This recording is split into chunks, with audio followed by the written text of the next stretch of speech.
Frankenstein by Mary Shelley. Letter 1 to Mrs. Saville, England, St. Petersburg, Dec. 11th, 17. You will rejoice to hear that no disaster has accompanied the commencement of an enterprise which you have regarded with such evil forebodings. I arrived here yesterday, and my first task is to assure my dear sister of my welfare and increasing confidence in the success of my undertaking. I am already far north of London, and as I walk in the streets of Petersburg, I feel a cold northern breeze play upon my cheeks, which braces my nerves and fills me with delight. Do you understand this feeling? This breeze, which has travelled from the regions towards which I am advancing, gives me a foretaste of those icy climes. Inspirited by this wind of promise, my daydreams become more fervent and vivid. I try in vain to be persuaded that the pole is the seat of frost and desolation. It ever presents itself to my imagination as the region of beauty and delight. There, Margaret, the sun is forever visible, its broad disk just skirting the horizon and diffusing a perpetual splendour. Therefore, with your leave, my sister, I will put some trust in preceding navigators there snow and frost are banished, and, sailing over a calm sea, we may be wafted to a land surpassing in wonders and in beauty every region hitherto discovered on the habitable globe. Its productions and features may be without example, as the phenomena of the heavenly bodies undoubtedly are in those undiscovered solitudes. What may not be expected in a country of eternal light? I may there discover the wondrous power which attracts the needle and may regulate 1,000 celestial observations that require only this voyage to render their seeming eccentricities consistent forever. I shall satiate my ardent curiosity with the sight of a part of the world never before visited, and may tread a land never before imprinted by the foot of man. These are my enticements, and they are sufficient to conquer all fear of danger or death, and to induce me to commence this laborious voyage with the joy a child feels when he embarks in a little boat with his holiday mates on an expedition of discovery up his native river. But supposing all these conjectures to be false, you cannot contest the inestimable benefit which I shall confer on all mankind, to the last generation, by discovering a passage near the pole to those countries, to reach which at present so many months are requisite, or by ascertaining the secret of the magnet, which, if at all possible, can only be effected by an undertaking such as mine. These reflections have dispelled the agitation with which I began my letter, and I feel my heart glow with an enthusiasm which elevates me to heaven. For nothing contributes so much to tranquilize the mind as a steady purposive point on which the soul may fix its intellectual eye. This expedition has been the favorite dream of my early years. I have read with ardor the accounts of the various voyages which have been made in the prospect of arriving at the North Pacific Ocean through the seas which surround the pole.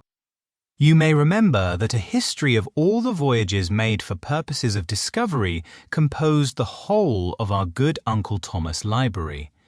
My education was neglected, yet I was passionately fond of reading. These volumes were my study day and night, and my familiarity with them increased that regret which I had felt, as a child, on learning that my father's dying injunction had forbidden my uncle to allow me to embark in a seafaring life. These visions faded when I perused for the first time those pullets whose effusions entranced my soul and lifted it to heaven. I also became a poet, and for 1 year lived in a paradise of my own creation. I imagined that I also might obtain a niche in the temple where the names of Homer and Shakespeare are consecrated. You are well acquainted with my failure and how heavily I bore the disappointment. But just at that time I inherited the fortune of my cousin, and my thoughts were turned into the channel of their earlier bent. 6 years have passed since I resolved on my present undertaking. I can, even now, remember the hour from which I dedicated myself to this great enterprise. I commenced by inuring my body to hardship. I accompanied the whale fishers on several expeditions to the North Sea. I voluntarily endured cold, famine, thirst, and want of sleep. I often worked harder than the common sailors during the day and devoted my nights to the study of mathematics, the theory of medicine, and those branches of physical science from which a naval adventurer might derive the greatest practical advantage. Twice I actually hired myself as an undermate in a Greenland whaler and acquitted myself to admiration. I must own I felt a little proud when my captain offered me the second dignity in the vessel and entreated me to remain with the greatest earnestness, so valuable did he consider my services. And now, dear Margaret, do I not deserve to accomplish some great purpose? My life might have been passed in ease and luxury, but I preferred glory to every enticement that wealth placed in my path. Oh, that some encouraging voice would answer in the affirmative. My courage and my resolution is firm, but my hopes fluctuate, and my spirits are often depressed. I am about to proceed on a long and difficult voyage, the emergencies of which will demand all my fortitude. I am required not only to raise the spirits of others, but sometimes to sustain my own, when theirs are failing. This is the most favorable period for traveling in Russia. They fly quickly over the snow in their sledges, the motion is pleasant, and, in my opinion, far more agreeable than that of an English stagecoach. The cold is not excessive if you are wrapped in feza dress, which I have already adopted, for there is a great difference between walking the deck and remaining seated motionless for hours, when no exercise prevents the blood from actually freezing in your veins. I have no ambition to lose my life on the post road between St. Petersburg and Archangel. I shall depart for the latter town in a fortnight or 3 weeks, and my intention is to hire a ship there, which can easily be done by paying the insurance for the owner, and to engage as many sailors as I think necessary among those who are accustomed to the whale fishing.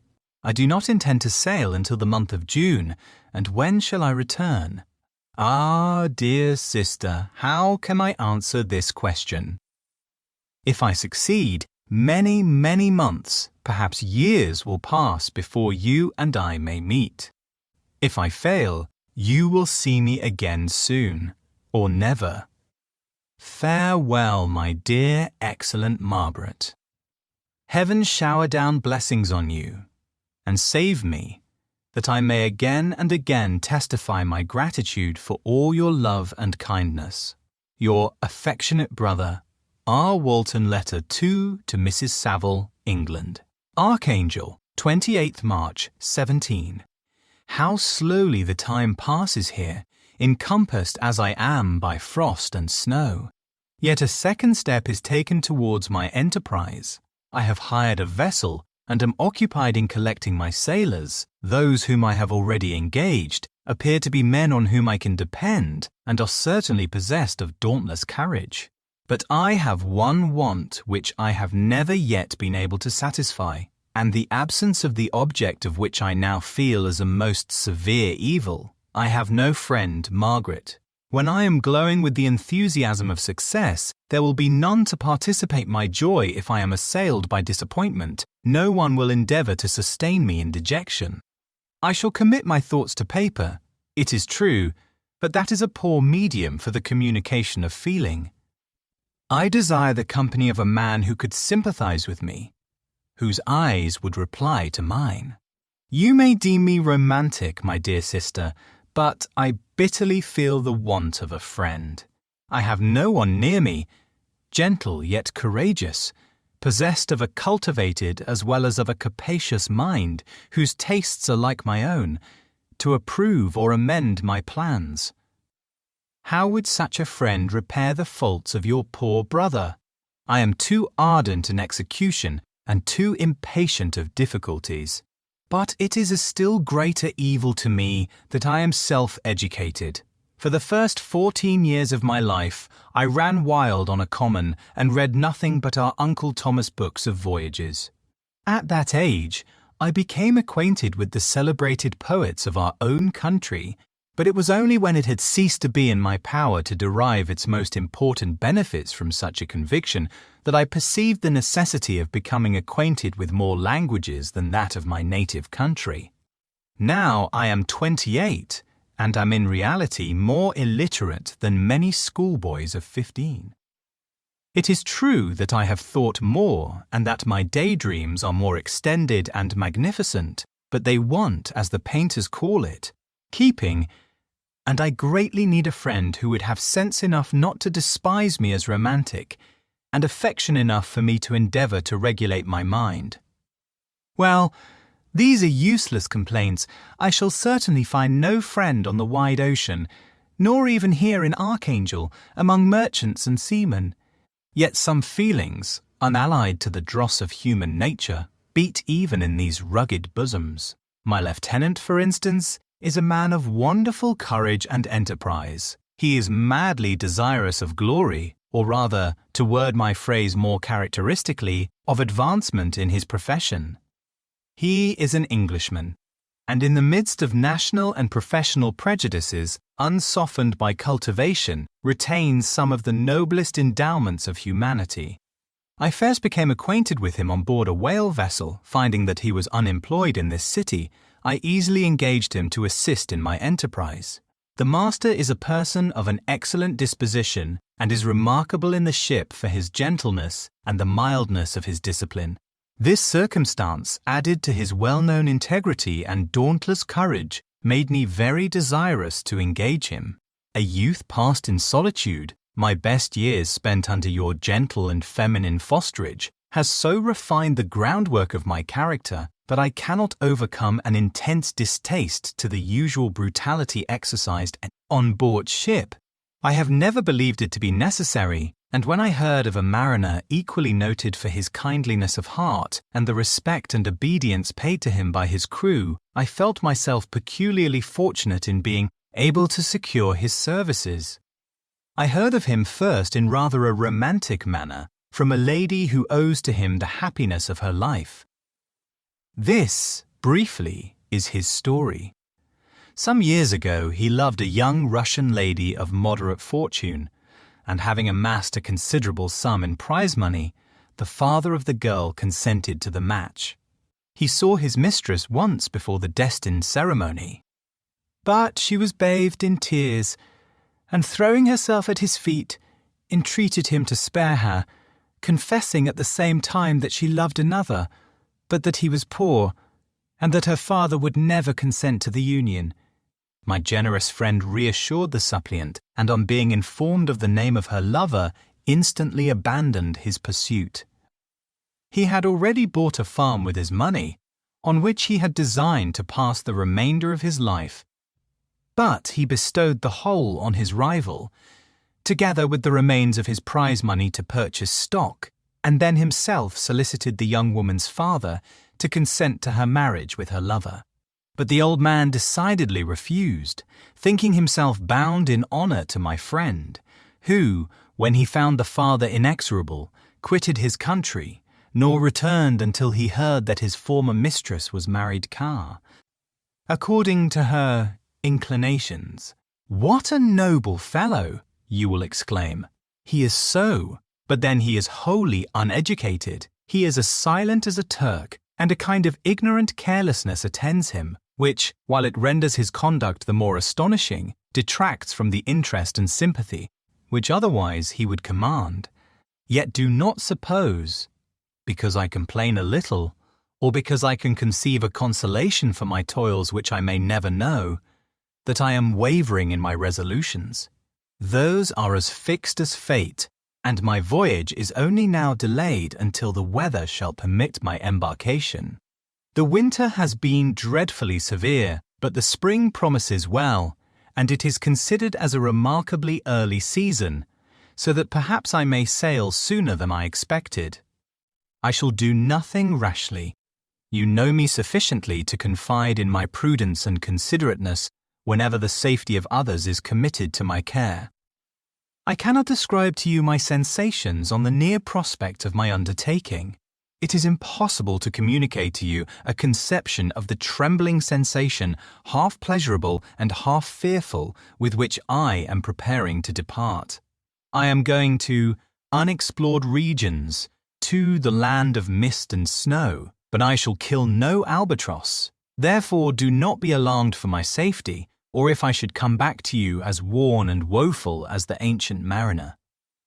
You will smile at my allusion, but I will disclose a secret. I have often attributed my attachment to, my passionate enthusiasm for, the dangerous mysteries of ocean to that production of the most imaginative of modern poets. There is something at work in my soul which I do not understand. I am practically industrious, painstaking, a workman to execute with perseverance and labour, but besides this, there is a love for the marvellous, a belief in the marvellous, intertwined in all my projects, which hurries me out of the common pathways of men, even to the wild sea and unvisited regions I am about to explore. But to return to dearer considerations, shall I meet you again, after having traversed immense seas, and returned by the most southern cape of Africa or America?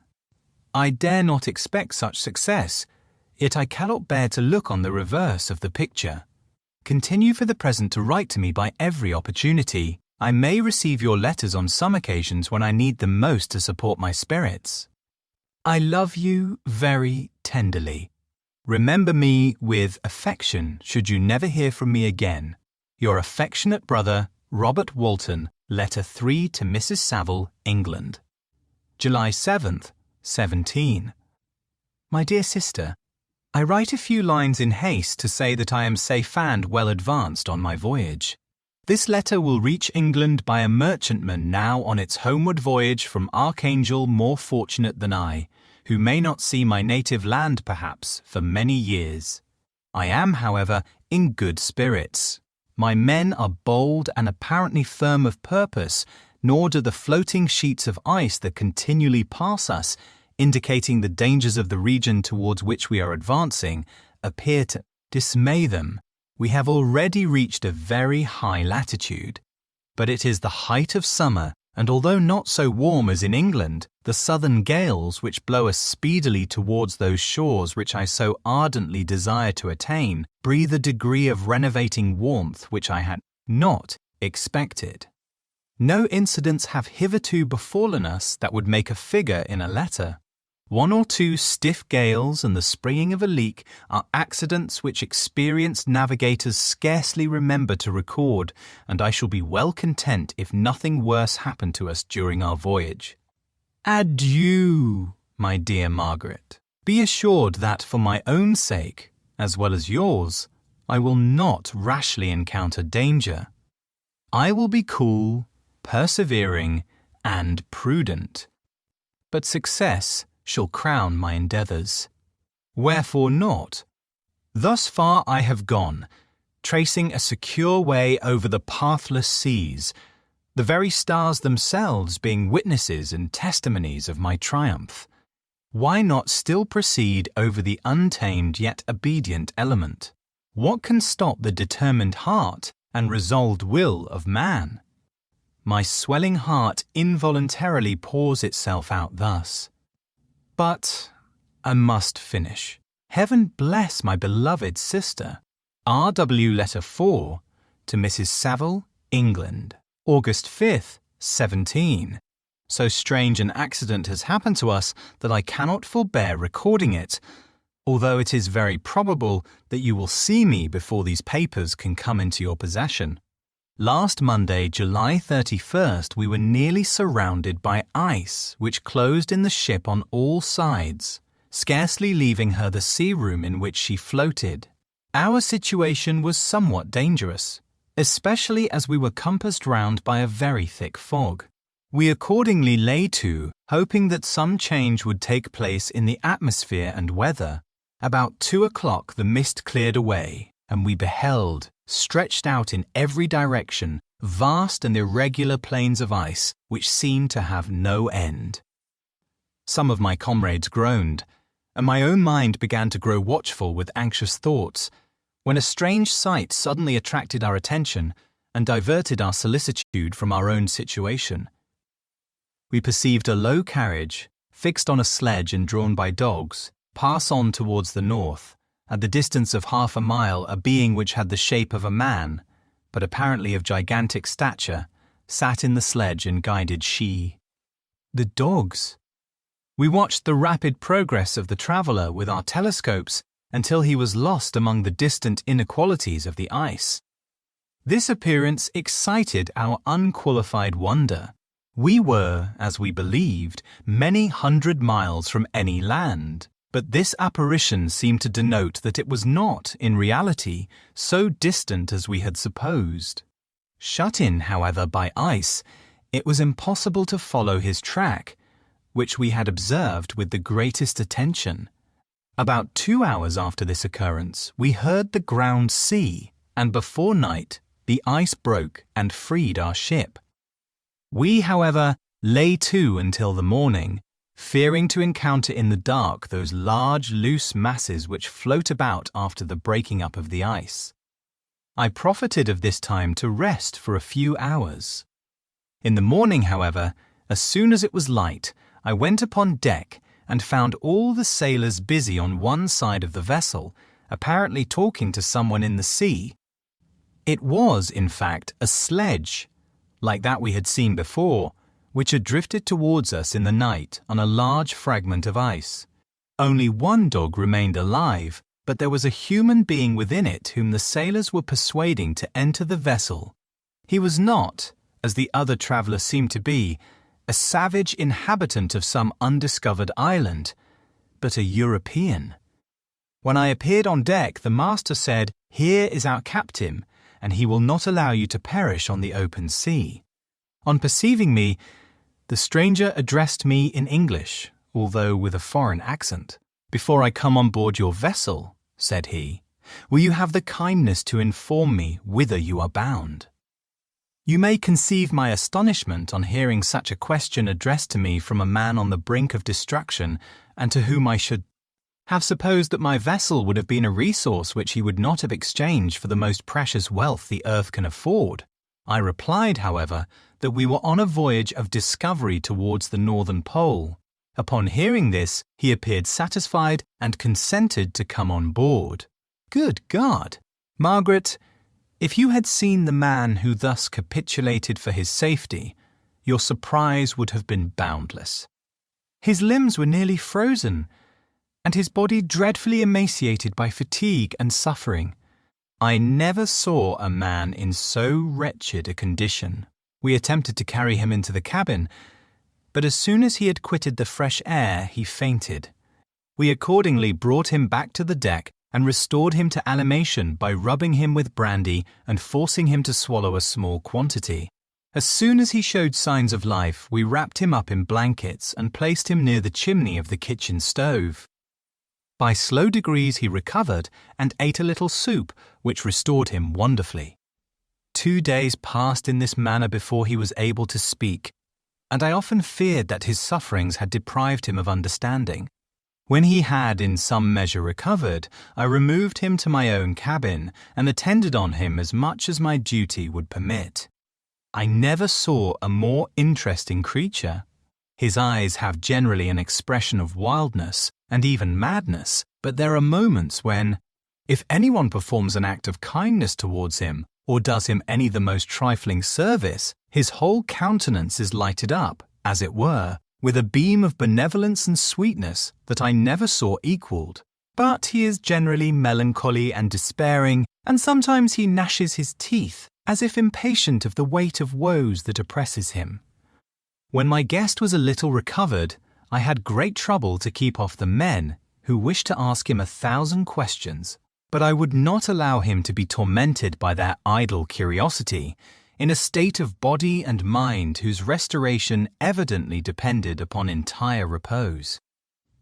Once, however, the lieutenant asked why he had come so far upon the ice in so strange a vehicle. His countenance instantly assumed an aspect of the deepest gloom, and he replied, to seek one who fled from me. And did the man whom you pursued travel in the same fashion?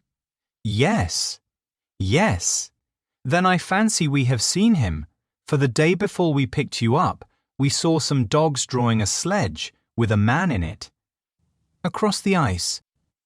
This aroused the stranger's attention, and he asked a multitude of questions concerning the route which the demon, as he called him, had pursued.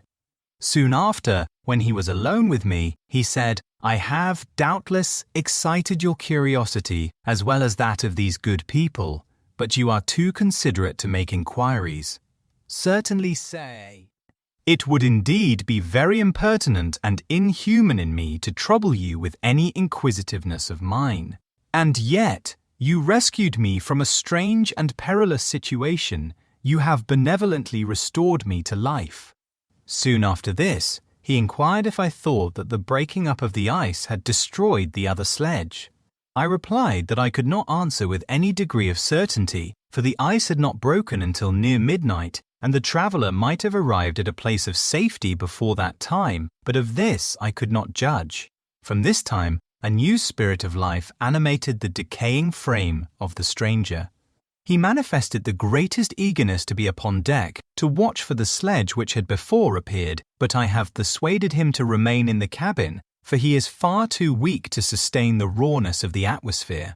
I have promised that someone should watch for him, and give him instant notice if any new object should appear in sight. Such is my journal of what relates to this strange occurrence up to the present day. The stranger has gradually improved in health, but is very silent, and appears uneasy when anyone except myself enters his cabin. Yet his manners are so conciliating and gentle that the sailors are all interested in him, although they have had very little communication with him. For my own part, I begin to love him as a brother, and his constant and deep grief fills me with sympathy and compassion. He must have been a noble creature in his better days, being even now in wreck so attractive and amiable. I said in one of my letters, my dear Margaret, that I should find no friend on the wide ocean, yet I have found a man who, before his spirit had been broken by misery, I should have been happy to have possessed as the brother of my heart. I shall continue my journal concerning the stranger at intervals, should I have any fresh incidents to record. August the 13th, 17. My affection for my guest increases every day. He excites at once my admiration and my pity to an astonishing degree. How can I see so noble a creature destroyed by misery without feeling the most poignant grief? He is so gentle, yet so wise, his mind is so cultivated, and when he speaks, although his words are culled with the choicest art, yet they flow with rapidity and unparalleled eloquence. He is now much recovered from his illness and is continually on the deck, apparently watching for the sledge that preceded his own. Yet, although unhappy, he is not so utterly occupied by his own misery, but that he interests himself deeply in the projects of others. He has frequently conversed with me on mine, which I have communicated to him without disguise. He entered attentively into all my arguments in favor of my eventual success and into every minute detail of the measures I had taken to secure it. I was easily led by the sympathy which he evinced to use the language of my heart, to give utterance to the burning ardor of my soul, and to say, with all the fervor that warmed me, how gladly I would sacrifice my fortune, my existence, my every hope, to the furtherance of my enterprise. One man's life or death were but a small price to pay for the acquirement of the knowledge which I sought, for the dominion I should acquire and transmit over the elemental foes of our race. As I spoke, a dark gloom spread over my listener's countenance. At first, I perceived that he tried to suppress his emotion. He placed his hands before his eyes, and my voice quivered and failed me, as I beheld tears trickle fast from between his fingers, a groan burst from his heaving card. Breast. I paused. At length he spoke, in broken accents, Unhappy man, do you share my madness? Have you drunk also of the intoxicating draught? Hear me, let me reveal my tale, and you will dash the cup from your lips. Such words, you may imagine, strongly excited my curiosity, but the paroxysm of grief that had seized the stranger overcame his weakened powers, and many hours of repose and tranquil conversation, necessary to restore his composure, having conquered the violence of his feelings, he appeared to despise himself for being the slave of passion, and quelling the dark tyranny of despair, he led me again to converse concerning myself personally. He asked me the history of my earlier years. The tale was quickly told, but it awakened various trains of reflection. I spoke of my desire of finding a friend, of my thirst for a more intimate sympathy with a fellow mind than had ever fallen to my lot, and expressed my conviction that a man could boast of little happiness who did not enjoy carve. This blessing. I agree with you, replied the stranger. We are unfashioned creatures, but half made up, if one wiser, better. Dearer than ourselves such a friend ought to be. Do not lend his aid to perfectionate our weak and faulty natures. I once had a friend, the most noble of human creatures, and am entitled therefore to judge respecting Campin. Friendship, you have hope, and the world before you, and have no cause for despair. But I have lost everything, and cannot begin life anew. As he said this, his countenance became expressive of a calm, settled grief that touched me to the heart. But he was silent, and presently retired to his cabin. Even broken in spirit as he is, no one can feel more deeply than he does the beauties of nature. The starry sky, the sea, and every sight afforded by these wonderful regions seems still to have the power of elevating his soul from earth. Such a man has a double existence. He may suffer misery and be overwhelmed by disappointments, yet when he has retired into himself, he will be like a celestial spirit that has a halo around him, within whose circle no grief or folly ventures. Will you smile at the enthusiasm I express concerning this divine wanderer? You would not if you saw him. You have been tutored and refined by books and retirement from the world, and you are therefore somewhat fastidious. But this only renders you the more fit to appreciate the extraordinary merits of this wonderful man. Sometimes I have endeavored to discover what quality it is which he possesses that elevates him so immeasurably above any other person I ever knew. I believe it to be an intuitive discernment, a quick but never failing power of judgment, a penetration into the causes of things, unequaled for clearness and precision. Add to this a facility of expression and a voice whose varied intonations are soul-subduing music. August 19th, 17. Yesterday, the stranger said to me, "You may easily perceive, Captain Walton, that I have suffered great and unparalleled misfortunes. I had determined at one time that the memory of these evils should die with me. But you have won me to alter my determination. You seek for knowledge and wisdom, as I once did, and I ardently hope that the gratification of your wishes may not be a serpent to sting you, as mine has been. I do not know that the relation of my disasters will be useful to you. Yet, when I reflect that you are pursuing the same course, exposing yourself to the same dangers which have rendered me what I am, I imagine that you may deduce an apt moral from my tale, one that may direct you if you succeed in your undertaking and console you in case of failure. Prepare to hear of occurrences which are usually deemed marvelous. Were we among the tamer scenes of nature, I might fear to encounter your unbelief, perhaps your ridicule, but many things will appear possible in these wild and mysterious regions which would provoke the laughter of those unacquainted with the ever-varied powers of nature. Nor can I doubt but that my tale conveys in its series internal evidence of the truth of the events of which it is composed. You may easily imagine that I was much gratified by the offered communication, yet I could not endure that he should renew his grief by a recital of his misfortunes. I felt the greatest eagerness to hear the promised narrative, partly from curiosity, and partly from a strong desire to ameliorate his fate if it were in my power. I expressed these feelings in my answer. "I thank you," he replied, "for your sympathy, but it is useless. My fate is nearly fulfilled. I wait but for one event, and then I shall repose in peace." "I understand your feeling," continued he, perceiving that I wished to interrupt him. "But you are mistaken, my friend. If thus you will allow me to name you, nothing can alter my destiny. Listen to my history, and you will perceive how irrevocably it is determined." He then told me that he would commence his narrative the next day when I should be at leisure.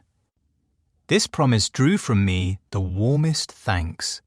I have resolved every night, when I am not imperatively occupied by my duties, to record, as nearly as possible in his own words, what he has related during the day.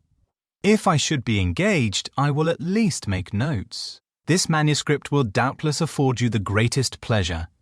But to me, who know him, and who hear it from his own lips, with what interest and sympathy shall I read it in some future day? Even now, as I commence my task, his full-toned voice swells in my ears. His lustrous eyes dwell on me with all their melancholy sweetness. I see his thin hand raised in animation, while the lineaments of his face are far, irradiated by the soul within. Strange and harrowing must be his story, frightful the storm which embraced the gallant vessel on its course and wrecked it thus. Chapter 1. I am, by birth, a Genevese, and my family is one of the most distinguished of that republic. My ancestors had been for many years councillors and syndics, and my father had filled several public situations with honour and reputation. He was respected by all who knew him for his integrity and indefatigable attention to public business. He passed his younger days perpetually occupied by the affairs of his country. A variety of circumstances had prevented his marrying early, nor was it until the decline of life that he became a husband and the father of a crowber. Family. As the circumstances of his marriage illustrate his character, I cannot refrain from relating them. One of his most intimate friends was a merchant who, from a flourishing state, fell, through numerous mischances, into poverty. This man, whose name was Beaufort, was of a proud and unbending disposition, and could not bear to live in poverty and oblivion in the same country where he had formerly been distinguished for his rank and magnificence. Having paid his debts, therefore, in the most honourable manner, he retreated with his daughter to the town of Lucerne, where he lived unknown and in wretchedness. My father loved Beaufort with the truest friendship, and was deeply grieved by his retreat in these unfortunate circumstances. He bitterly deplored the false pride which led his friend to a conduct so little worthy of the affection that united them. He lost no time in endeavouring to seek him out, with the hope of persuading him to begin the world again through his credit and assistance. Beaufort had taken effectual measures to conceal himself, and it was 10 months before my father discovered his abode. Overjoyed at this discovery, he hastened to the house, which was situated in a mean street near the Ruse. But when he entered, misery and despair alone welcomed him. Beaufort had saved but a very small sum of money from the wreck of his fortunes, but it was sufficient to provide him with sustenance for some months, and in the meantime he hoped to procure some respectable employment in Étreux. Merchant's house. The interval was, consequently, spent in inaction. His grief only became more deep and rankling when he had leisure for reflection, and at length it took so fast hold of his mind that at the end of 3 months he lay on a bed of sickness, incapable of any exertion. His daughter attended him with the greatest tenderness, but she saw with despair that their little fund was rapidly decreasing, and that there was no other prospect of support.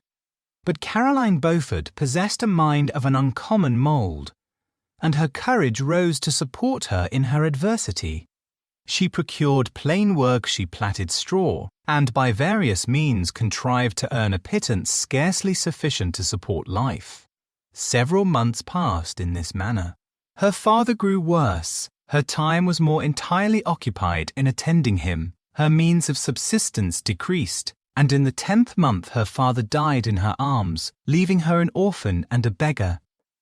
This last blow overcame her, and she knelt by Beaufort's coffin weeping bitterly when my father entered the chamber. He came like a protecting spirit to the poor girl, who committed herself to his care, and after the interment of his friend he conducted her to Geneva and placed her under the protection of a relation. 2 years after this event, Caroline became his wife. There was a considerable difference between the ages of my parents, but this circumstance seemed to unite them only closer in bonds of devoted affection. There was a sense of justice in my father's upright mind which rendered it necessary that he should approve highly to love strongly. Perhaps during former years he had suffered from the late-discovered unworthiness of one beloved, and so was disposed to set a greater value on tried worth. There was a show of gratitude and worship in his attachment to my mother, differing wholly from the doting fondness of age, for it was inspired by reverence for her virtues and a desire to be the means of, in some degree, recompensing her for the sorrows she had endured, but which gave inexpressible grace to his behaviour to her.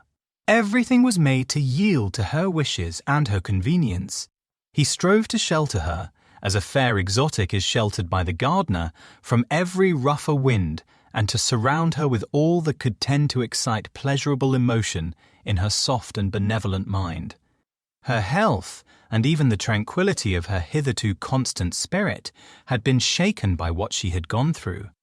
During the 2 years that had elapsed previous to their marriage, my father had gradually relinquished all his public functions, and immediately after their union they sought the pleasant climate of Italy, and the change of scene and interest attendant on a tour through that land of wonders, as a restorative for her weakened frame.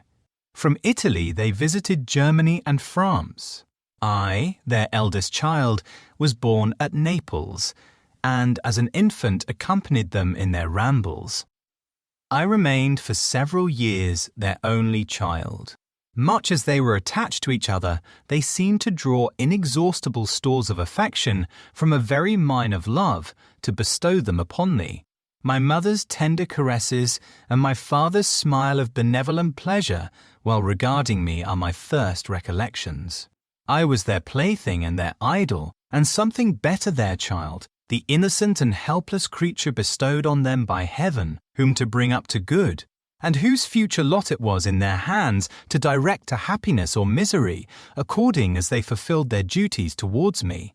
With this deep consciousness of what they owed towards the being to which they had given life, added to the active spirit of tenderness that animated both, it may be imagined that while during every hour of my infant life I received a lesson of patience, of charity, and of self-control, I was so guided by a silken cord that all seemed but one train of enjoyment to me. For a long time I was their only care. My mother had much desired to have a daughter, but I continued their single offspring. When I was about 5 years old, while making an excursion beyond the frontiers of Italy, they passed a week on the shores of the Lake of Como. Their benevolent disposition often made them enter the cottages of the poor. This, to my mother, was more than a duty. It was a necessity, a passion remembering what she had suffered, and how she had been relieved for her to act in her turn, the guardian angel to the afflicted. During one of their walks, a poor cot in the foldings of a veil attracted their notice as being singularly disconsolate, while the number of half-clothed children gathered about it spoke of penury in its worst shape. One day, when my father had gone by himself to Milan, my mother, accompanied by me, visited this abode. She found a peasant and his wife, hard-working, bent down by care and labour, distributing a scanty meal to 5 hungry babes. Among these, there was one which attracted my mother far above all the rest. She appeared of a different stock. The 4 others were dark-eyed, hardy little vagrants. This child was thin and very fair. Her hair was the brightest living gold, and despite the poverty of her clothing, seemed to set a crown of distinction on her head. Her brow was clear and ample, her blue eyes cloudless, and her lips and the moulding of her face so expressive of sensibility and sweetness that none could behold her without looking on her as of a distinct species, a being heaven-sent, and bearing a celestial stamp in all her features. The peasant woman, perceiving that my mother fixed eyes of wonder and admiration on this lovely girl, eagerly communicated her history. She was not her child, but the daughter of a Milanese nobleman. Her mother was a German and had died on giving her birth. The infant had been placed with these good people to nurse. They were better off then. They had not been long married, and their eldest child was but just born. The father of their charge was one of those Italians nursed in the memory of the antique glory of Italy, one among the Schiavi Ognor Framanti, who exerted himself to obtain the liberty of his country. He became the victim of its weakness. Whether he had died or still lingered in the dungeons of Austria was not known. His property was confiscated, his child became an orphan and a beggar. She continued with her foster parents, and bloomed in their rude abode, fairer than a garden rose among dark-leaved brambles. When my father returned from Milan, he found playing with me in the hall of our villa a child fairer than pictured cherub, a creature who seemed to shed radiance from her looks, and whose form and motions were lighter than the Fae. Chamois of the hills. The apparition was soon explained. With his permission, my mother prevailed on her rustic guardians to yield their charge to her. They were fond of the sweet orphan. Her presence had seemed a blessing to them, but it would be unfair to her to keep her in poverty and want when Providence afforded her such powerful protection. They consulted their village priest, and the result was that Elizabeth Lavenza became the inmate of my parents' house, my more than sister, the beautiful and adored companion of all my occupations and my pleasures. Everyone loved Elizabeth. The passionate and almost reverential attachment with which all regarded her became, while I shared it, my pride and my delight. On the evening previous to her being brought to my home, my mother had said playfully, "I have a pretty present for my Victor tomorrow, he shall have it." And when, on the morrow, she presented Elizabeth to me as her promised gift, I, with childish seriousness, interpreted her words literally and looked upon Elizabeth as mine, to protect, love, and cherish. All praises bestowed on her I received as made to a possession of my own. We called each other familiarly by the name of cousin. No word, no expression could body forth the kind of relation in which she stood to me more than sister, since till death she was to be mine only. Chapter 2. We were brought up together. There was not quite a year difference in our ages. I need not say that we were strangers to any species of disunion or dispute. Harmony was the soul of our companionship, and the diversity and contrast that subsisted in our characters drew us nearer together. Elizabeth was of a calmer and more concentrated disposition, but, with all my ardour, I was capable of a more intense application and was more deeply smitten with the thirst for knowledge. She busied herself with following the aerial creations of the poets, and in the majestic and wondrous scenes which surrounded our Swiss home, the sublime shapes of the mountains.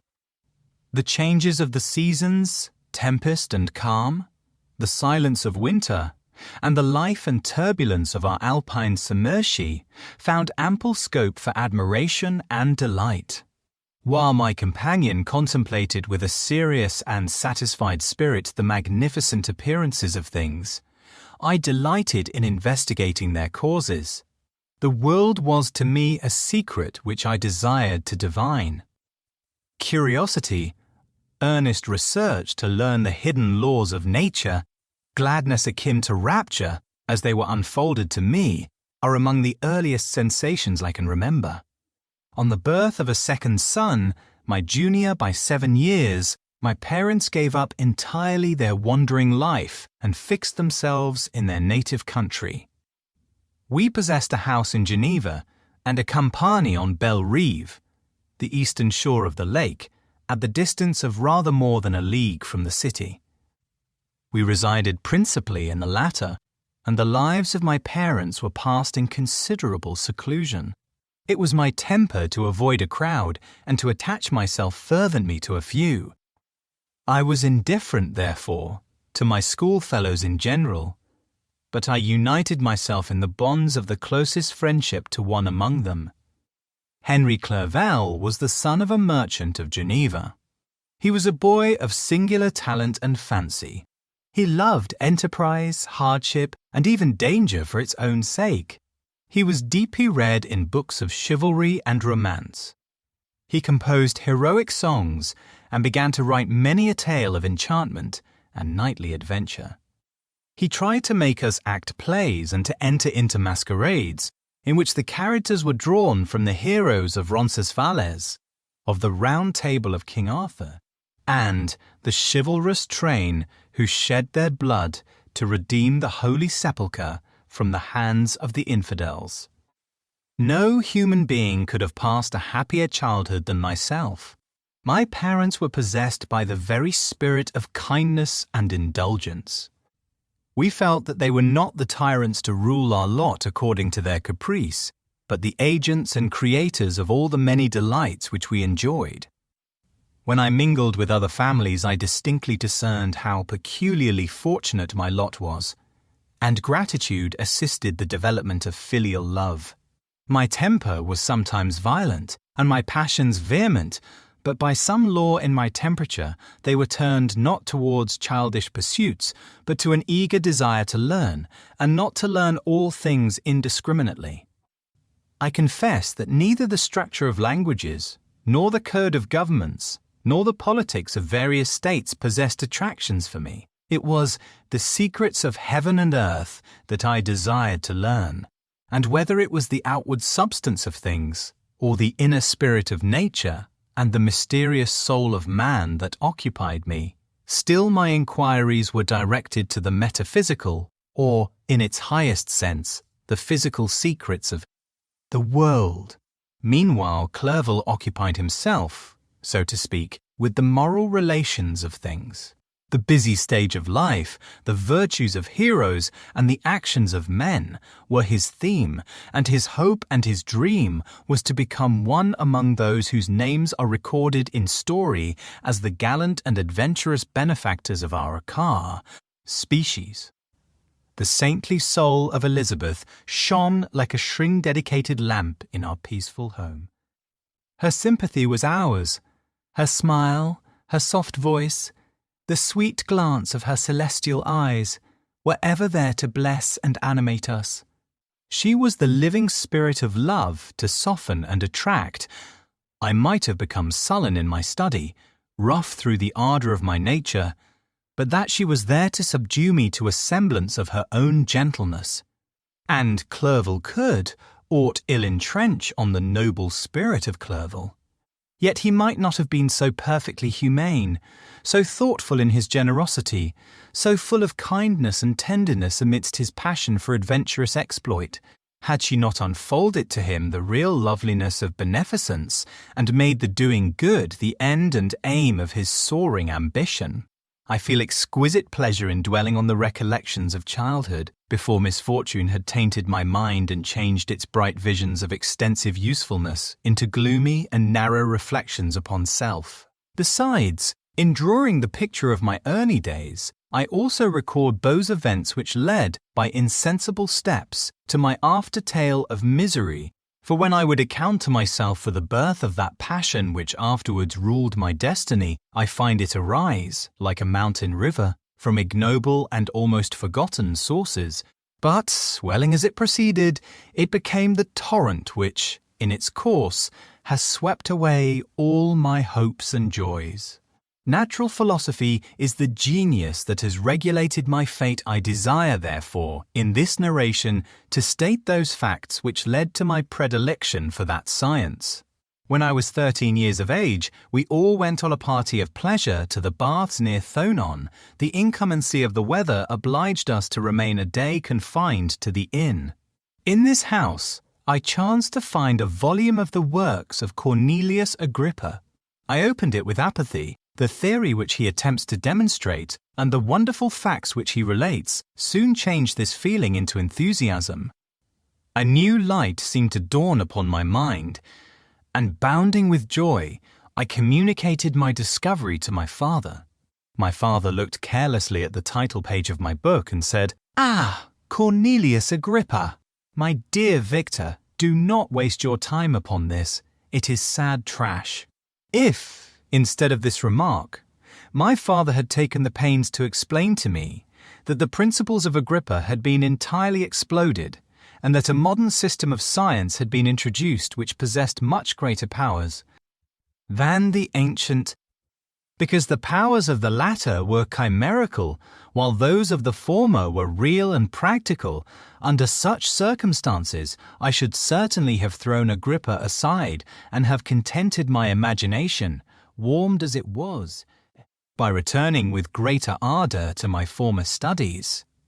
It is even possible that the train of my ideas would never have received the fatal impulse that led to my ruin.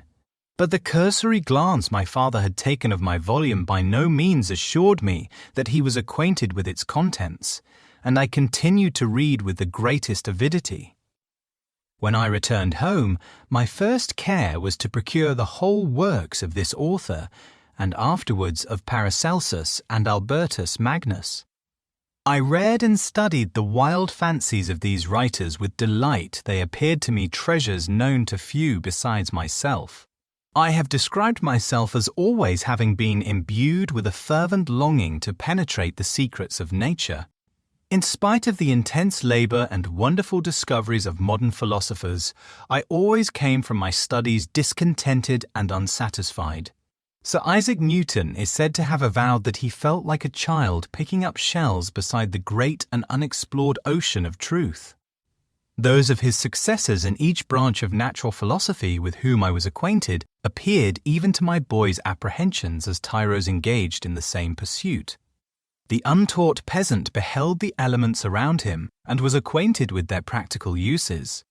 The most learned philosopher knew little more. He had partially unveiled the face of nature, but her immortal lineaments were still a wonder and a mystery. He might dissect, anatomize, and give names, but, not to speak of a final cause, causes in their secondary and tertiary grades were utterly unknown to him. I had gazed upon the fortifications and impediments that seemed to keep human beings from entering the citadel of nature, and rashly and ignorantly I had repined. But here were books, and here were men who had penetrated deeper and knew more. I took their word for all that they averred, and I became their disciple. It may appear strange that such should arise in the 18th century, but while I followed the routine of education in the schools of Geneva, I was, to a great degree, self-taught with regard to my favourite studies. My father was not scientific, and I was left to struggle with a child's blindness, added to a student's thirst for knowledge. Under the guidance of my new preceptors, I entered with the greatest diligence into the search of the philosopher's stone and the elixir of life, but the latter soon obtained my undivided attention. Wealth was an inferior object, but what glory would attend the discovery if I could banish disease from the human frame and render man invulnerable to any but a violent death? Nor were these my only visions. The raising of ghosts or devils was a promise liberally accorded by my favourite authors, the fulfilment of which I most eagerly sought, and if my incantations were always unsuccessful, I attributed the failure rather to my own inexperience and mistake than to a want of skill or fidelity in my instructors. And thus for a time I was occupied by exploded systems, mingling, like an unadept, 1,000 contradictory theories and floundering desperately in a very slough of multifarious knowledge, guided by an ardent imagination and childish reasoning, till an accident again changed the current of my ideas. When I was about 15 years old, we had retired to our house near Belle Rive, when we witnessed a most violent and terrible thunderstorm. It advanced from behind the mountains of Jura, and the thunder burst at once with frightful loudness from various quarters of the heavens. I remained, while the storm lasted, watching its progress with curiosity and delight. As I stood at the door, on a sudden I beheld a stream of fire issue from an old and beautiful oak which stood about 20 yards from our house, and so soon as the dazzling light vanished, the oak had disappeared, and nothing remained but a blasted stump. When we visited it the next morning, we found the tree shattered in a singular manner. It was not splintered by the shock, but entirely reduced to thin ribbons of wood. I never beheld anything so utterly destroyed. Before this, I was not unacquainted with the more obvious laws of electricity. On this occasion, a man of great research in natural philosophy was with us, and excited by this catastrophe, he entered on the explanation of a theory which he had formed on the subject of electricity and galvanism, which was at once new and astonishing to me. All that he said threw greatly into the shade Cornelius Agrippa, Albertus Magnus, and Paracelsus, the lords of my imagination, but by some fatality, the overthrow of these men disinclined me to pursue my tar. Accustomed studies. It seemed to me as if nothing would or could ever be known. All that had so long engaged my attention suddenly grew despicable. By one of those caprices of the mind which we are perhaps most subject to in early youth, I at once gave up my former occupations, set down natural history and all its progeny as a deformed and abortive creation, and entertained the greatest disdain for a would-be science which could never even step within the threshold of real knowledge. In this mood of mind I betook myself to the mathematics and the branches of study appertaining to that science as being built upon secure foundations and so worthy of my consideration. Thus strangely are our souls constructed, and by such slight ligaments are we bound to prosperity or ruin. When I look back, it seems to me as if this almost miraculous change of inclination and will was the immediate suggestion of the guardian angel of my life, the last effort made by the spirit of preservation to avert the storm that was even then hanging in the stars and ready to envelop me. Her victory was announced by an unusual tranquillity and gladness of soul which followed the relinquishing of my ancient and latterly tormenting studies. It was thus that I was to be taught to associate evil with their prosecution, happiness with their disregard.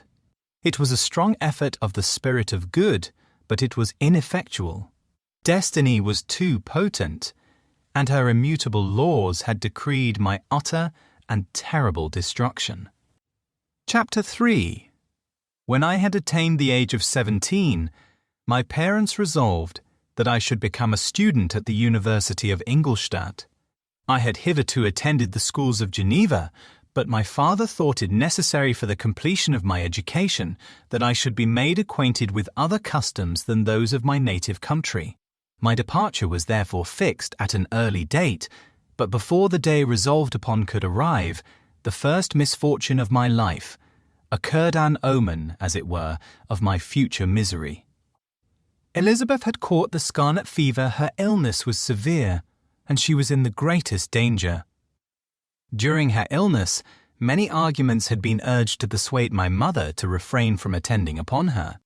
She had at first yielded to our entreaties, but when she heard that the life of her favourite was menaced, she could no longer control her anxiety. She attended her sickbed. Her watchful attentions triumphed over the malignity of the distemper. Elizabeth was saved, but the consequences of this imprudence were fatal to her preserver. On the third day, my mother sickened. Her fever was accompanied by the most alarming symptoms, and the looks of her medical attendants prognosticated the worst event. On her deathbed, the fortitude and benignity of this best of women did not desert her. She joined the hands of Elizabeth and myself. "My children," she said, "my firmest hopes of future happiness were placed on the prospect of your union. This expectation will now be the consolation of your father. Elizabeth, my love, You must supply my place to my younger children. Alas, I regret that I am taken from you. And, happy and beloved as I have been, is it not hard to quit you all? But these are not thoughts befitting me. I will endeavour to resign myself cheerfully to death, and will indulge a hope of meeting you in another world. She died calmly, and her countenance expressed affection even in death. I need not describe the feelings of those whose dearest ties are rent by that most irreparable evil, the void that presents itself to the soul, and the despair that is exhibited on the countenance. It is so long before the mind can persuade itself that she whom we saw every day and whose very existence appeared a part of our own can have departed for ever, that the brightness of a beloved eye can have been extinguished, and the sound of a voice so familiar and dear to the ear can be hushed, never more to be heard. These are the reflections of the first days, but when the lapse of time proves the reality of the evil, then the actual bitterness of grief commences. Yet from whom has not that rude hand rent away some dear connection? And why should I describe a sorrow which all have felt and must feel? The time at length arrives when grief is rather an indulgence than a necessity, and the smile that plays upon the lips, although it may be deemed a sacrilege, is not banished. My mother was dead, but we had still duties which we ought to perform. We must continue our course with the rest, and learn to think ourselves fortunate whilst one remains whom the spoiler has not seized. My departure for Ingolstadt, which had been deferred by these events, was now again determined upon. I obtained from my father a respite of some weeks. It appeared to me sacrilege so soon to leave the repose, akin to death, of the house of mourning, and to rush into the thick of life. I was new to sorrow, but it did not the less alarm me. I was unwilling to quit the sight of those that remained to me, and above all, I desired to see my sweet Elizabeth in some degree consoled. She indeed veiled her grief, and strove to act the comforter to us all. She looked steadily on life, and assumed its duties with courage and zeal. She devoted herself to those whom she had been taught to call her uncle and cousins. Never was she so enchanting as at this time, when she recalled the sunshine of her smiles and spent them upon us. She forgot even her own regret in her endeavours to make us forget. The day of my departure at length arrived. Clerval spent the last evening with us. He had endeavoured to persuade his father to permit him to accompany me and to become my fellow student, but in vain. His father was a narrow-minded trader, and saw idleness and ruin in the aspirations and ambition of his son. Henry deeply felt the misfortune of being debarred from a liberal education. He said little, but when he spoke, I read in his kindling eye and in his animated glance a restrained but firm resolve not to be chained to the miserable details of commerce. We sat late. We could not tear ourselves away from each other, nor persuade ourselves to say the word farewell. It was said, and we retired under the pretence of seeking repose, each fancying that the other was deceived. But when at morning's dawn I descended to the carriage which was to convey me away, they were all there, my father again to bless me, Clerval to press my hand once more, my Elizabeth to renew her entreaties that I would write often, and to bestow the last feminine attentions on her playmate and friend. I threw myself into the chaise that was to convey me away, and indulged in the most melancholy reflections. I, who had ever been surrounded by amiable companions, continually engaged in endeavouring to bestow mutual pleasure, I was now alone. In the university whither I was going, I must form my own friends, and be my own protector. My life had hitherto been remarkably secluded and domestic, and this had given me invincible repugnance to new countenances. I loved my brothers Elizabeth and Clerval. These were old familiar faces, but I believed myself totally unfitted for the company of strangers. Such were my reflections as I commenced my journey, but as I proceeded, my spirits and hopes rose. I ardently desired the acquisition of knowledge. I had often, when at home, thought it hard to remain during my youth cooped up in one place, and had longed to enter the world and take my station among other human beings. Now my desires were complied with, and it would, indeed, have been folly to repent. I had sufficient leisure for these and many other reflections during my journey to Ingolstadt, which was long and fatiguing. At length the high white steeple of the town met my eyes. I alighted and was conducted to my solitary apartment to spend the evening as I pleased. The next morning I delivered my letters of introduction and paid a visit to some of the principal professors. Chance, or rather the evil influence, the angel of destruction, which asserted omnipotent sway over me from the moment I turned my reluctant steps from my father's door, led me first to M. Krempe, professor of Assayendt. Natural philosophy. He was an uncouth man, but deeply imbued in the secrets of his science. He asked me several questions concerning my progress in the different branches of science appertaining to natural philosophy. I replied carelessly, and partly in contempt, mentioned the names of my alchemists as the principal authors I had studied. The professor stared. "Have you," he said, "really spent your time in studying such nonsense?" I replied in the affirmative. "Every minute," continued M. Krempe with warmth, "every instant that you have wasted on those books is utterly and entirely lost. You have burdened your memory with exploded systems and useless names.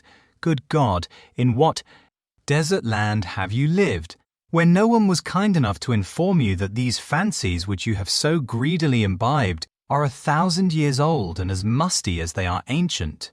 I little expected in this enlightened and scientific age to find a disciple of Albertus Magnus and Paracelsus. My dear sir, you must begin your studies entirely anew." So saying, he stepped aside and wrote down a list of several books treating of natural philosophy which he desired me to procure, and dismissed me after mentioning that in the beginning of the following week he intended to commence a course of lectures upon natural philosophy in its general relations, and that Monsieur Waldman, a fellow professor, would lecture upon chemistry the alternate days that he omitted. I returned home not disappointed, for I have said that I had long considered those authors useless whom the professor reprobated, but I returned not at all the more inclined to recur to these studies in any shape. M. Krempe was a little squat man with a gruff voice and a repulsive countenance. The teacher, therefore, did not prepossess me in favour of his pursuits. In rather a too philosophical and connected a strain, perhaps, I have given an account of the conclusions I had come to concerning them in my early years. As a child, I had not been content with the results promised by the modern professors of natural science, with a confusion of ideas only to be accounted for by my extreme youth and my want of a guide on such matters. I had retroceded the steps of knowledge along the paths of time, and exchanged the discoveries of recent inquirers for the dreams of forgotten alchemists. Besides, I had a contempt for the uses of modern natural philosophy. It was very different when the masters of the science sought immortality and power. Such views, although futile, were grand. But now the scene was changed. The ambition of the inquirer seemed to limit itself to the annihilation of those visions on which my interest in science was chiefly founded. I was required to exchange chimeras of boundless grandeur for realities of little worth. Such were my reflections during the first 2 or 3 days of my residence at Ingolstadt, which were chiefly spent in becoming acquainted with the localities and the principal residents in my new abode. But as the ensuing week commenced, I thought of the information which Monsieur Krempe had given me concerning the lectures. And although I could not consent to go and hear that little conceited fellow deliver sentences out of a pulpit, I recollected what he had said of Monsieur Waldman, whom I had never seen, as he had hitherto been out of town. Partly from curiosity and partly from idleness, I went into the lecturing room, which Monsieur Waldman entered shortly after. This professor was very unlike his colleague. He appeared about 50 years of age, but with an aspect expressive of the greatest benevolence. A few grey hairs covered his temples, but those at the back of his head were nearly black. His person was short but remarkably erect, and his voice the sweetest I had ever heard. He began his lecture by a recapitulation of the history of chemistry and the various improvements made by different men of learning, pronouncing with fervour the names of the most distinguished discoverers. He then took a cursory view of the present state of the science and explained many of its elementary terms. After having made a few preparatory experiments, he concluded with a panegyric upon modern chemistry, the terms of which I shall never forget. The ancient teachers of this science, said he, promised impossibilities and performed nothing. The modern masters promise very little dash. They know that metals cannot be transmuted and that the elixir of life is a chimera, but these philosophers, whose hands seem only made to dabble in dirt and their eyes to pore over the microscope or crucible, have indeed performed miracles. They penetrate into the recesses of nature and show how she works in her hiding places. They ascend into the heavens. They have discovered how the blood circulates and the nature of the air we breathe. They have acquired new and almost unlimited powers. They can command the thunders of heaven, mimic the earthquake, and even mock the invisible world with its own shadows. Such were the professor's words, rather let me say, such the words of the fate announced to destroy me. As he went on, I felt as if my soul were grappling with a palpable enemy. One by one, the various keys were touched, which formed the mechanism of my being. Chord after chord was sounded, and soon my mind was filled with one thought, one conception, one purpose. So much has been done, exclaimed the soul of Frankenstein, more, far more, will I achieve treading in the steps already marked. I will pioneer a new way, explore unknown powers, and unfold to the world the deepest mysteries of creation. I closed not my eyes that night. My internal being was in a state of insurrection and turmoil. I felt that order would thence arise, but I had no power to produce it. By degrees, after the morning's dawn, sleep came. I awoke, and my yesternight's thoughts were as a dream. There only remained the resolution to return to my ancient studies and to devote myself to a science for which I believed myself to possess a natural talent. On the same day, I paid M. Waldman a visit.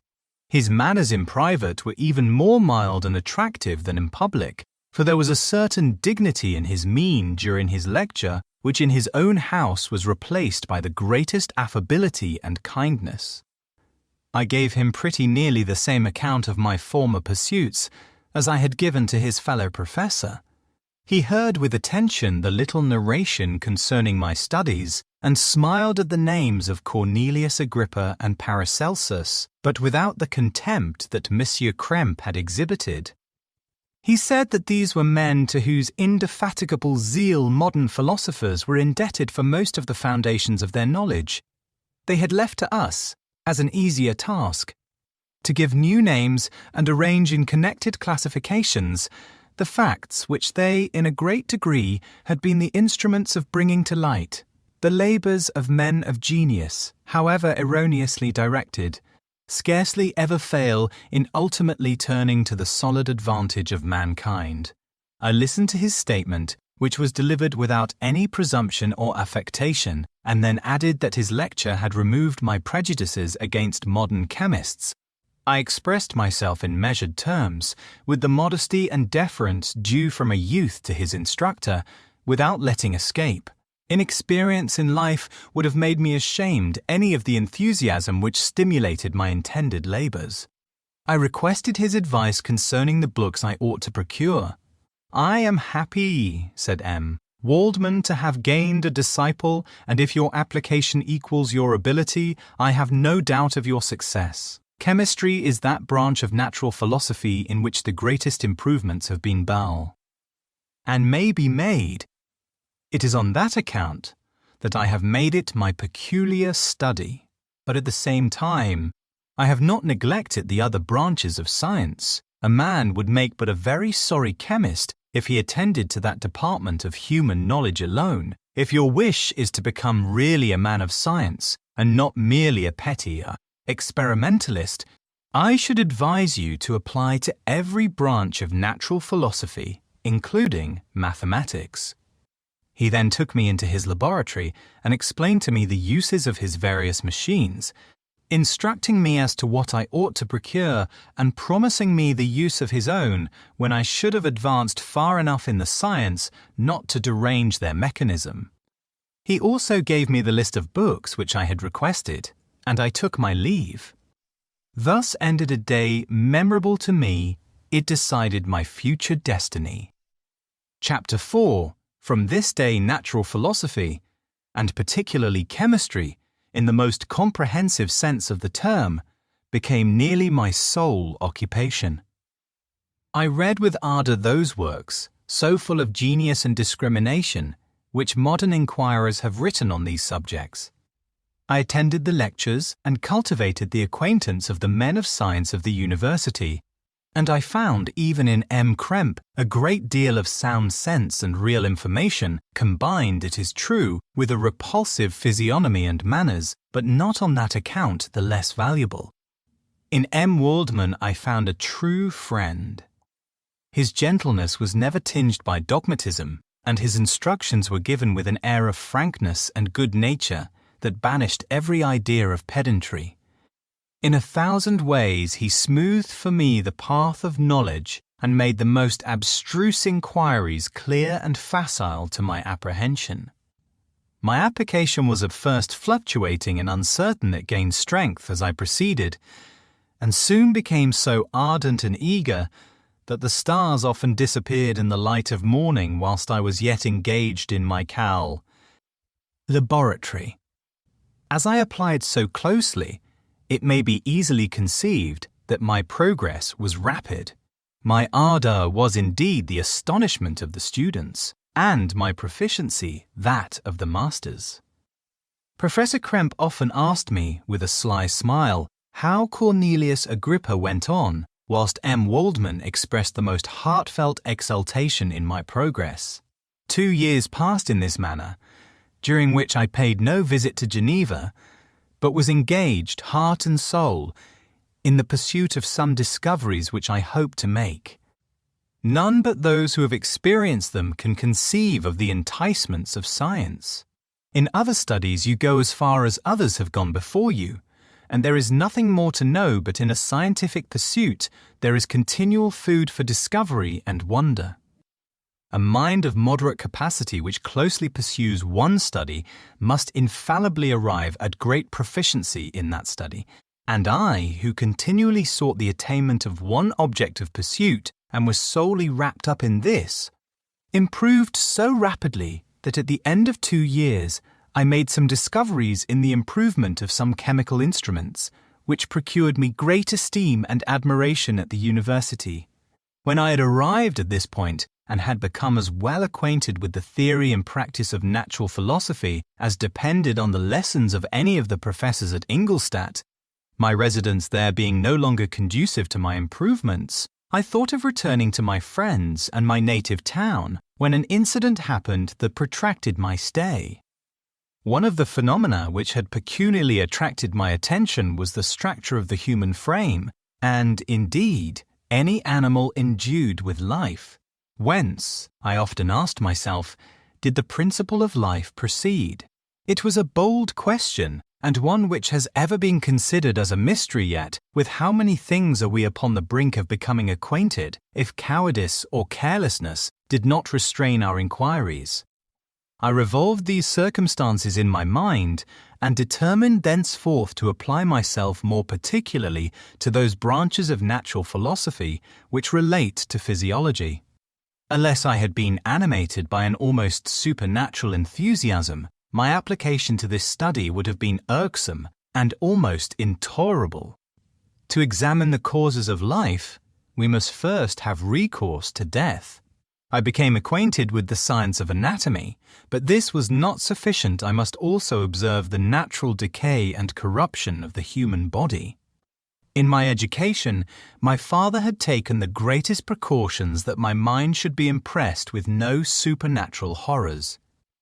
I do not ever remember to have trembled at a tale of superstition or to have feared the apparition of a spirit.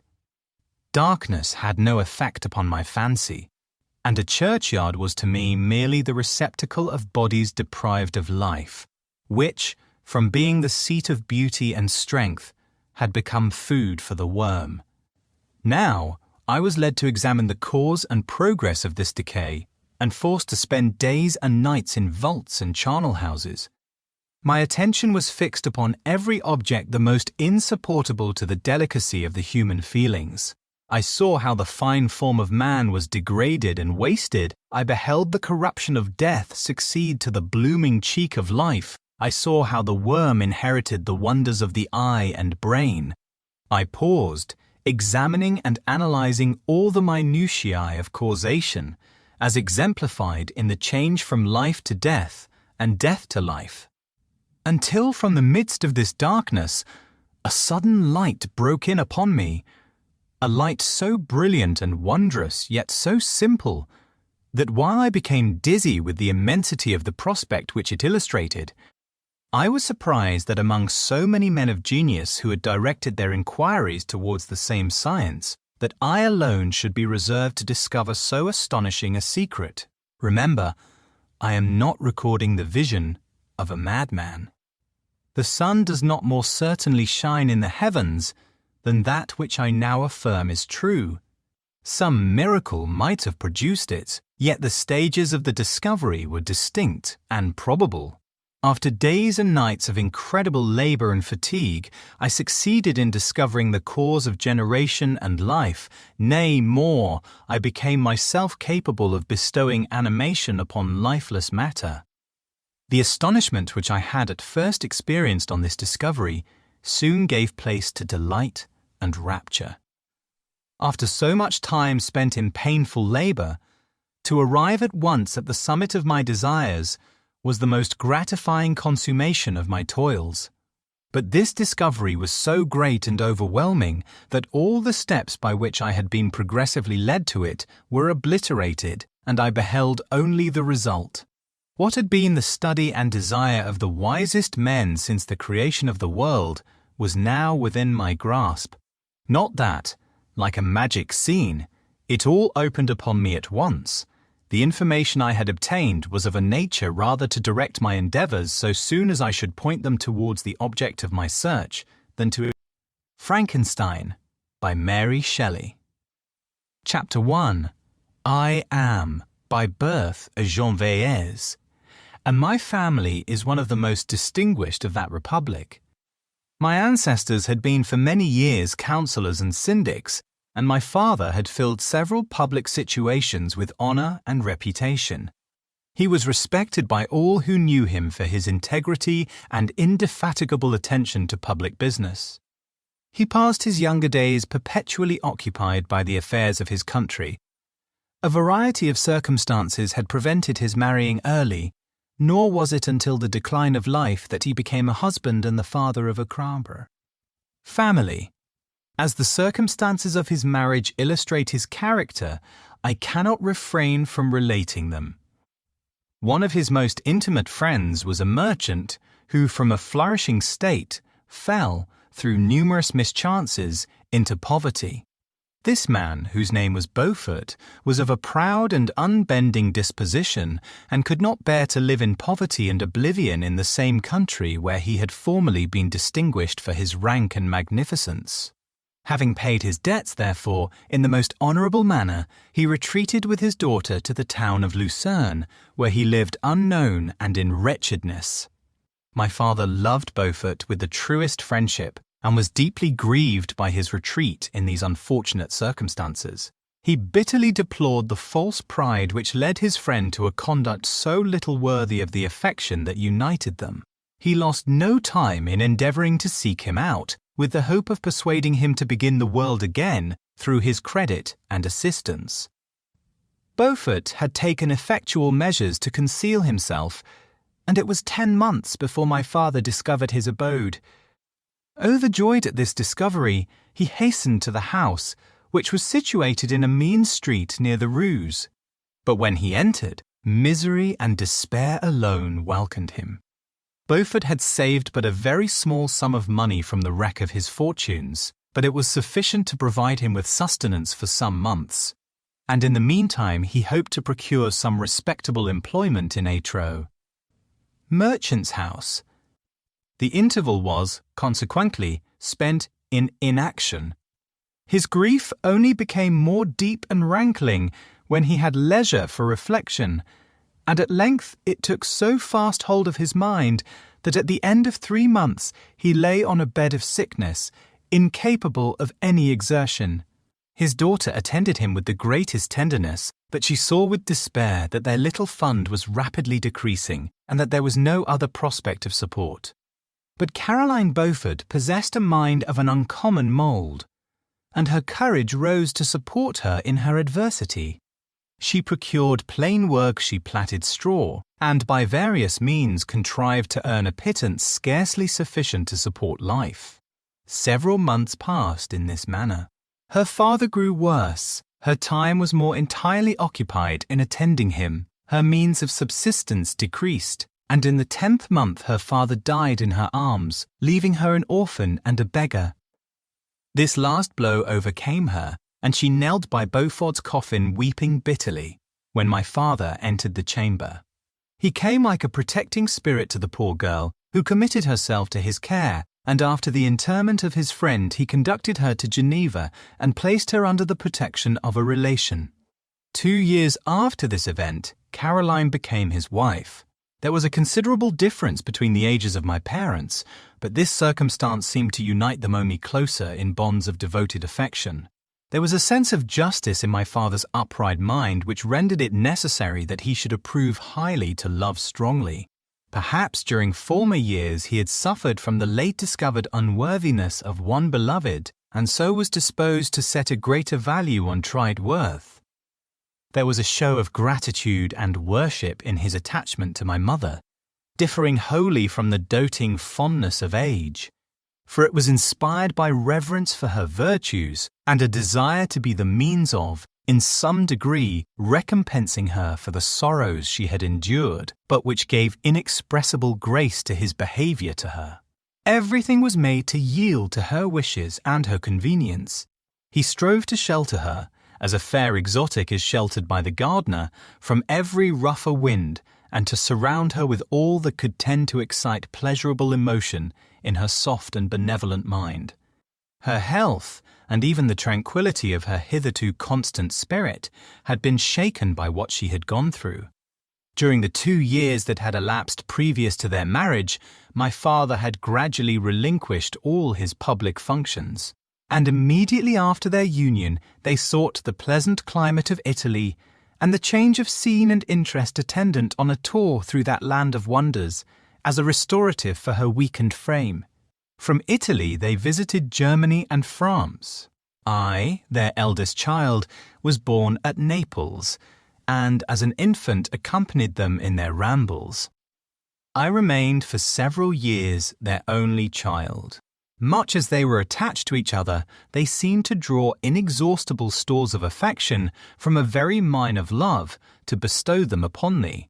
My mother's tender caresses and my father's smile of benevolent pleasure while regarding me are my first recollections. I was their plaything and their idol, and something better their child, the innocent and helpless creature bestowed on them by heaven, whom to bring up to good, and whose future lot it was in their hands to direct to happiness or misery, according as they fulfilled their duties towards me. With this deep consciousness of what they owed towards the being to which they had given life, added to the active spirit of tenderness that animated both, it may be imagined that while during every hour of my infant life I received a lesson of patience, of charity, and of self-control, I was so guided by a silken cord that all seemed but one train of enjoyment to me. For a long time I was their only care. My mother had much desired to have a daughter. but I continued their single offspring. When I was about 5 years old, while making an excursion beyond the frontiers of Italy, they passed a week on the shores of the Lake of Como. Their benevolent disposition often made them enter the cottages of the poor. This, to my mother, was more than a duty. It was a necessity, a passion remembering what she had suffered and how she had been relieved for her to act in her turn, the guardian angel to the afflicted. During one of their walks, a poor cot in the foldings of a veil attracted their notice as being singularly disconsolate, while the number of half-clothed children gathered about it spoke of penury in its worst shape. One day, when my father had gone by himself to Milan, my mother, accompanied by me, visited this abode. She found a peasant and his wife, hard-working, bent down by care and labour, distributing a scanty meal to 5 hungry babes. Among these, there was one which attracted my mother far above all the rest. She appeared of a different stock. The 4 others were dark-eyed, hardy little vagrants. This child was thin and very fair. Her hair was the brightest living gold, and despite the poverty of her clothing, seemed to set a crown of distinction on her head. Her brow was clear and ample, her blue eyes cloudless, and her lips and the moulding of her face so expressive of sensibility and sweetness that none could behold her without looking on her as of a distinct species, a being heaven-sent, and bearing a celestial stamp in all her features. The peasant woman, perceiving that my mother fixed eyes of wonder and admiration on this lovely girl, eagerly communicated her history.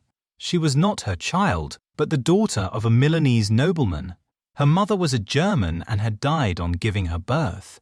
The infant had been placed with these good people to nurse. They were better off then.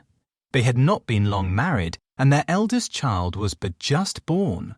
The father of their charge was one of those Italians nursed in the memory of the antique glory of Italy, one among the Schiavi Ogno-Fremanti, who exerted himself to obtain the liberty of his country.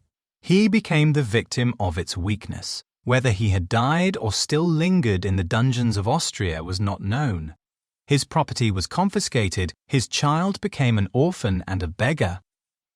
She continued with her foster parents, and bloomed in their rude abode, fairer than a garden rose among dark-leaved brambles. When my father returned from Milan, he found playing with me in the hall of our villa a child fairer than pictured cherub, a creature who seemed to shed radiance from her looks, and whose form and motions were lighter than the Fae. Chamois of the hills. The apparition was soon explained. With his permission, my mother prevailed on her rustic guardians to yield their charge to her. They were fond of the sweet orphan. Her presence had seemed a blessing to them, but it would be unfair to her to keep her in poverty and want when Providence afforded her such powerful protection. They consulted their village priest, and the result was that Elizabeth Lavenza became the inmate of my parents' house, my more than sister, the beautiful and adored companion of all my occupations and my pleasures. Everyone loved Elizabeth. The passionate and almost reverential attachment with which all regarded her became, while I shared it, my pride and my delight. On the evening previous to her being brought to my home, my mother had said playfully, "I have a pretty present for my Victor tomorrow, he shall have it." And when, on the morrow, she presented Elizabeth to me as her promised gift, I, with childish seriousness, interpreted her words literally and looked upon Elizabeth as mine, to protect, love, and cherish. All praises bestowed on her I received as made to a possession of my own. We called each other familiarly by the name of cousin. No word, no expression could body forth the kind of relation in which she stood to me more than sister, since till death she was to be mine only. Chapter 2. We were brought up together. There was not quite a year difference in our ages. I need not say that we were strangers to any species of disunion or dispute. Harmony was the soul of our companionship, and the diversity and contrast that subsisted in our characters drew us nearer together. Elizabeth was of a calmer and more concentrated disposition, but, with all my ardour, I was capable of a more intense application and was more deeply smitten with the thirst for knowledge. She busied herself with following the aerial creations of the poets, and in the majestic and wondrous scenes which surrounded our Swiss home, the sublime shapes of the mountains, the changes of the seasons, tempest and calm, the silence of winter, and the life and turbulence of our alpine Semerci found ample scope for admiration and delight. While my companion contemplated with a serious and satisfied spirit the magnificent appearances of things, I delighted in investigating their causes. The world was to me a secret which I desired to divine. Curiosity, earnest research to learn the hidden laws of nature, gladness akin to rapture, as they were unfolded to me, are among the earliest sensations I can remember. On the birth of a second son, my junior by 7 years, my parents gave up entirely their wandering life and fixed themselves in their native country. We possessed a house in Geneva and a campani on Belle Rive, the eastern shore of the lake, at the distance of rather more than a league from the city. We resided principally in the latter, and the lives of my parents were passed in considerable seclusion. It was my temper to avoid a crowd and to attach myself fervently to a few. I was indifferent, therefore, to my schoolfellows in general, but I united myself in the bonds of the closest friendship to one among them. Henry Clerval was the son of a merchant of Geneva. He was a boy of singular talent and fancy. He loved enterprise, hardship, and even danger for its own sake. He was deeply read in books of chivalry and romance. He composed heroic songs and began to write many a tale of enchantment and knightly adventure. He tried to make us act plays and to enter into masquerades, in which the characters were drawn from the heroes of Roncesvalles, of the Round Table of King Arthur, and the chivalrous train who shed their blood to redeem the Holy Sepulchre from the hands of the infidels. No human being could have passed a happier childhood than myself. My parents were possessed by the very spirit of kindness and indulgence. We felt that they were not the tyrants to rule our lot according to their caprice, but the agents and creators of all the many delights which we enjoyed. When I mingled with other families, I distinctly discerned how peculiarly fortunate my lot was, and gratitude assisted the development of filial love. My temper was sometimes violent, and my passions vehement, but by some law in my temperature they were turned not towards childish pursuits, but to an eager desire to learn, and not to learn all things indiscriminately. I confess that neither the structure of languages, nor the code of governments, nor the politics of various states possessed attractions for me. It was the secrets of heaven and earth that I desired to learn, and whether it was the outward substance of things, or the inner spirit of nature, and the mysterious soul of man that occupied me, still my inquiries were directed to the metaphysical, or, in its highest sense, the physical secrets of the world. Meanwhile, Clerval occupied himself, so to speak, with the moral relations of things. The busy stage of life, the virtues of heroes, and the actions of men were his theme, and his hope and his dream was to become one among those whose names are recorded in story as the gallant and adventurous benefactors of our species.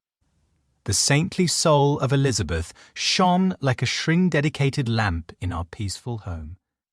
Her sympathy was ours, her smile, her soft voice, the sweet glance of her celestial eyes were ever there to bless and animate us. She was the living spirit of love to soften and attract. I might have become sullen in my study, rough through the ardour of my nature, but that she was there to subdue me to a semblance of her own gentleness. And Clerval could, aught ill entrench on the noble spirit of Clerval. Yet he might not have been so perfectly humane, so thoughtful in his generosity, so full of kindness and tenderness amidst his passion for adventurous exploit, had she not unfolded to him the real loveliness of beneficence and made the doing good the end and aim of his soaring ambition.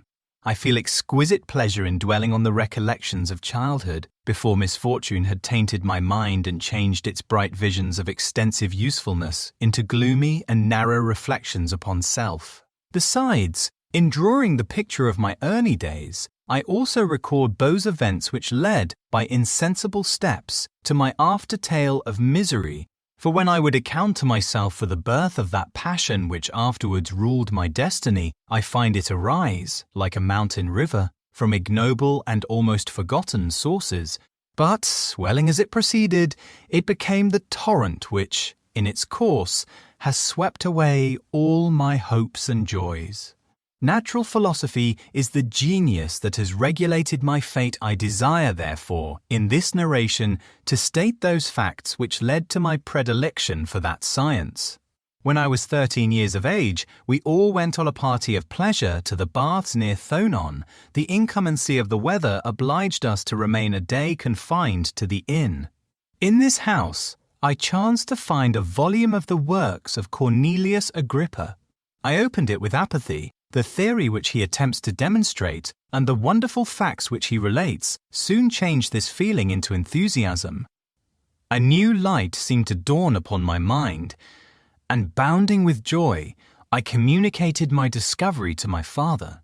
My father looked carelessly at the title page of my book and said, "Ah, Cornelius Agrippa! My dear Victor, do not waste your time upon this. It is sad trash." If, instead of this remark, my father had taken the pains to explain to me that the principles of Agrippa had been entirely exploded, and that a modern system of science had been introduced which possessed much greater powers than the ancient, because the powers of the latter were chimerical, while those of the former were real and practical, under such circumstances I should certainly have thrown Agrippa aside and have contented my imagination, warmed as it was, by returning with greater ardour to my former studies. It is even possible that the train of my ideas would never have received the fatal impulse that led to my ruin. But the cursory glance my father had taken of my volume by no means assured me that he was acquainted with its contents, and I continued to read with the greatest avidity.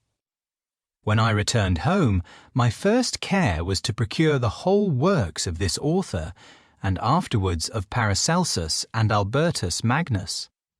I read and studied the wild fancies of these writers with delight. They appeared to me treasures known to few besides myself. I have described myself as always having been imbued with a fervent longing to penetrate the secrets of nature. In spite of the intense labour and wonderful discoveries of modern philosophers, I always came from my studies discontented and unsatisfied. Sir Isaac Newton is said to have avowed that he felt like a child picking up shells beside the great and unexplored ocean of truth. Those of his successors in each branch of natural philosophy with whom I was acquainted appeared even to my boy's apprehensions as tyros engaged in the same pursuit. The untaught peasant beheld the elements around him and was acquainted with their practical uses. The most learned philosopher knew little more. He had partially unveiled the face of nature, but her immortal lineaments were still a wonder and a mystery. He might dissect, anatomize, and give names, but, not to speak of a final cause, causes in their secondary and tertiary grades were utterly unknown to him. I had gazed upon the fortifications and impediments that seemed to keep human beings from entering the citadel of nature, and rashly and ignorantly I had repined. But here were books, and here were men who had penetrated deeper and knew more. I took their word for all that they averred, and I became their disciple. It may appear strange that such should arise in the 18th century, but while I followed the routine of education in the schools of Geneva, I was, to a great degree, self-taught with regard to my favourite studies. My father was not scientific, and I was left to struggle with a child's blindness, added to a student's thirst for knowledge. Under the guidance of my new preceptors, I entered with the greatest diligence into the search of the philosopher's stone and the elixir of life, but the latter soon obtained my undivided attention. Wealth was an inferior object, but what glory would attend the discovery if I could banish disease from the human frame and render man invulnerable to any but a violent death? Nor were these my only visions. The raising of ghosts or devils was a promise liberally accorded by my favourite authors, the fulfilment of which I most eagerly sought, and if my incantations were always unsuccessful, I attributed the failure rather to my own inexperience and mistake than to a want of skill or fidelity in my instructors. And thus for a time I was occupied by exploded systems, mingling, like an unadept, 1,000 contradictory theories and floundering desperately in a very slough of multifarious knowledge, guided by an ardent imagination and childish reasoning, till an accident again changed the current of my ideas. When I was about 15 years old, we had retired to our house near Bellerive, when we witnessed a most violent and terrible thunderstorm. It advanced from behind the mountains of Jura, and the thunder burst at once with frightful loudness from various quarters of the heavens. I remained, while the storm lasted, watching its progress with curiosity and delight. As I stood at the door, on a sudden I beheld a stream of fire issue from an old and beautiful oak which stood about 20 yards from our house, and so soon as the dazzling light vanished, the oak had disappeared, and nothing remained but a blasted stump. When we visited it the next morning, we found the tree shattered in a singular manner. It was not splintered by the shock, but entirely reduced to thin ribbons of wood. I never beheld anything so utterly destroyed. Before this, I was not unacquainted with the more obvious laws of electricity. On this occasion, a man of great research in natural philosophy was with us, and excited by this catastrophe, he entered on the explanation of a theory which he had formed on the subject of electricity and galvanism, which was at once new and astonishing to me.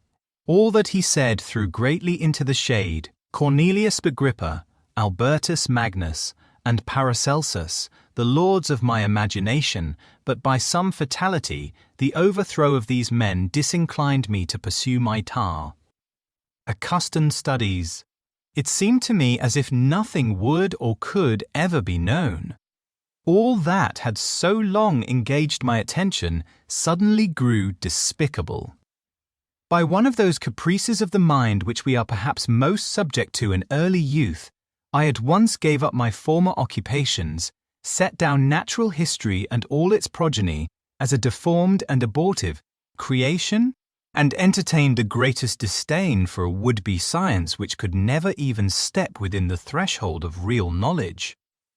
In this mood of mind I betook myself to the mathematics and the branches of study appertaining to that science as being built upon secure foundations and so worthy of my consideration.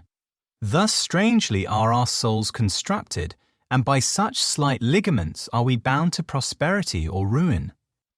When I look back, it seems to me as if this almost miraculous change of inclination and will was the immediate suggestion of the guardian angel of my life, the last effort made by the spirit of preservation to avert the storm that was even then hanging in the stars and ready to envelop me.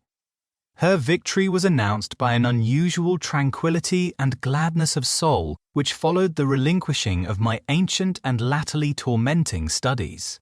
It was thus that I was to be taught to associate evil with their prosecution, happiness with their disregard. It was a strong effort of the spirit of good, but it was ineffectual. Destiny was too potent, and her immutable laws had decreed my utter and terrible destruction. Chapter 3. When I had attained the age of 17, my parents resolved that I should become a student at the University of Ingolstadt.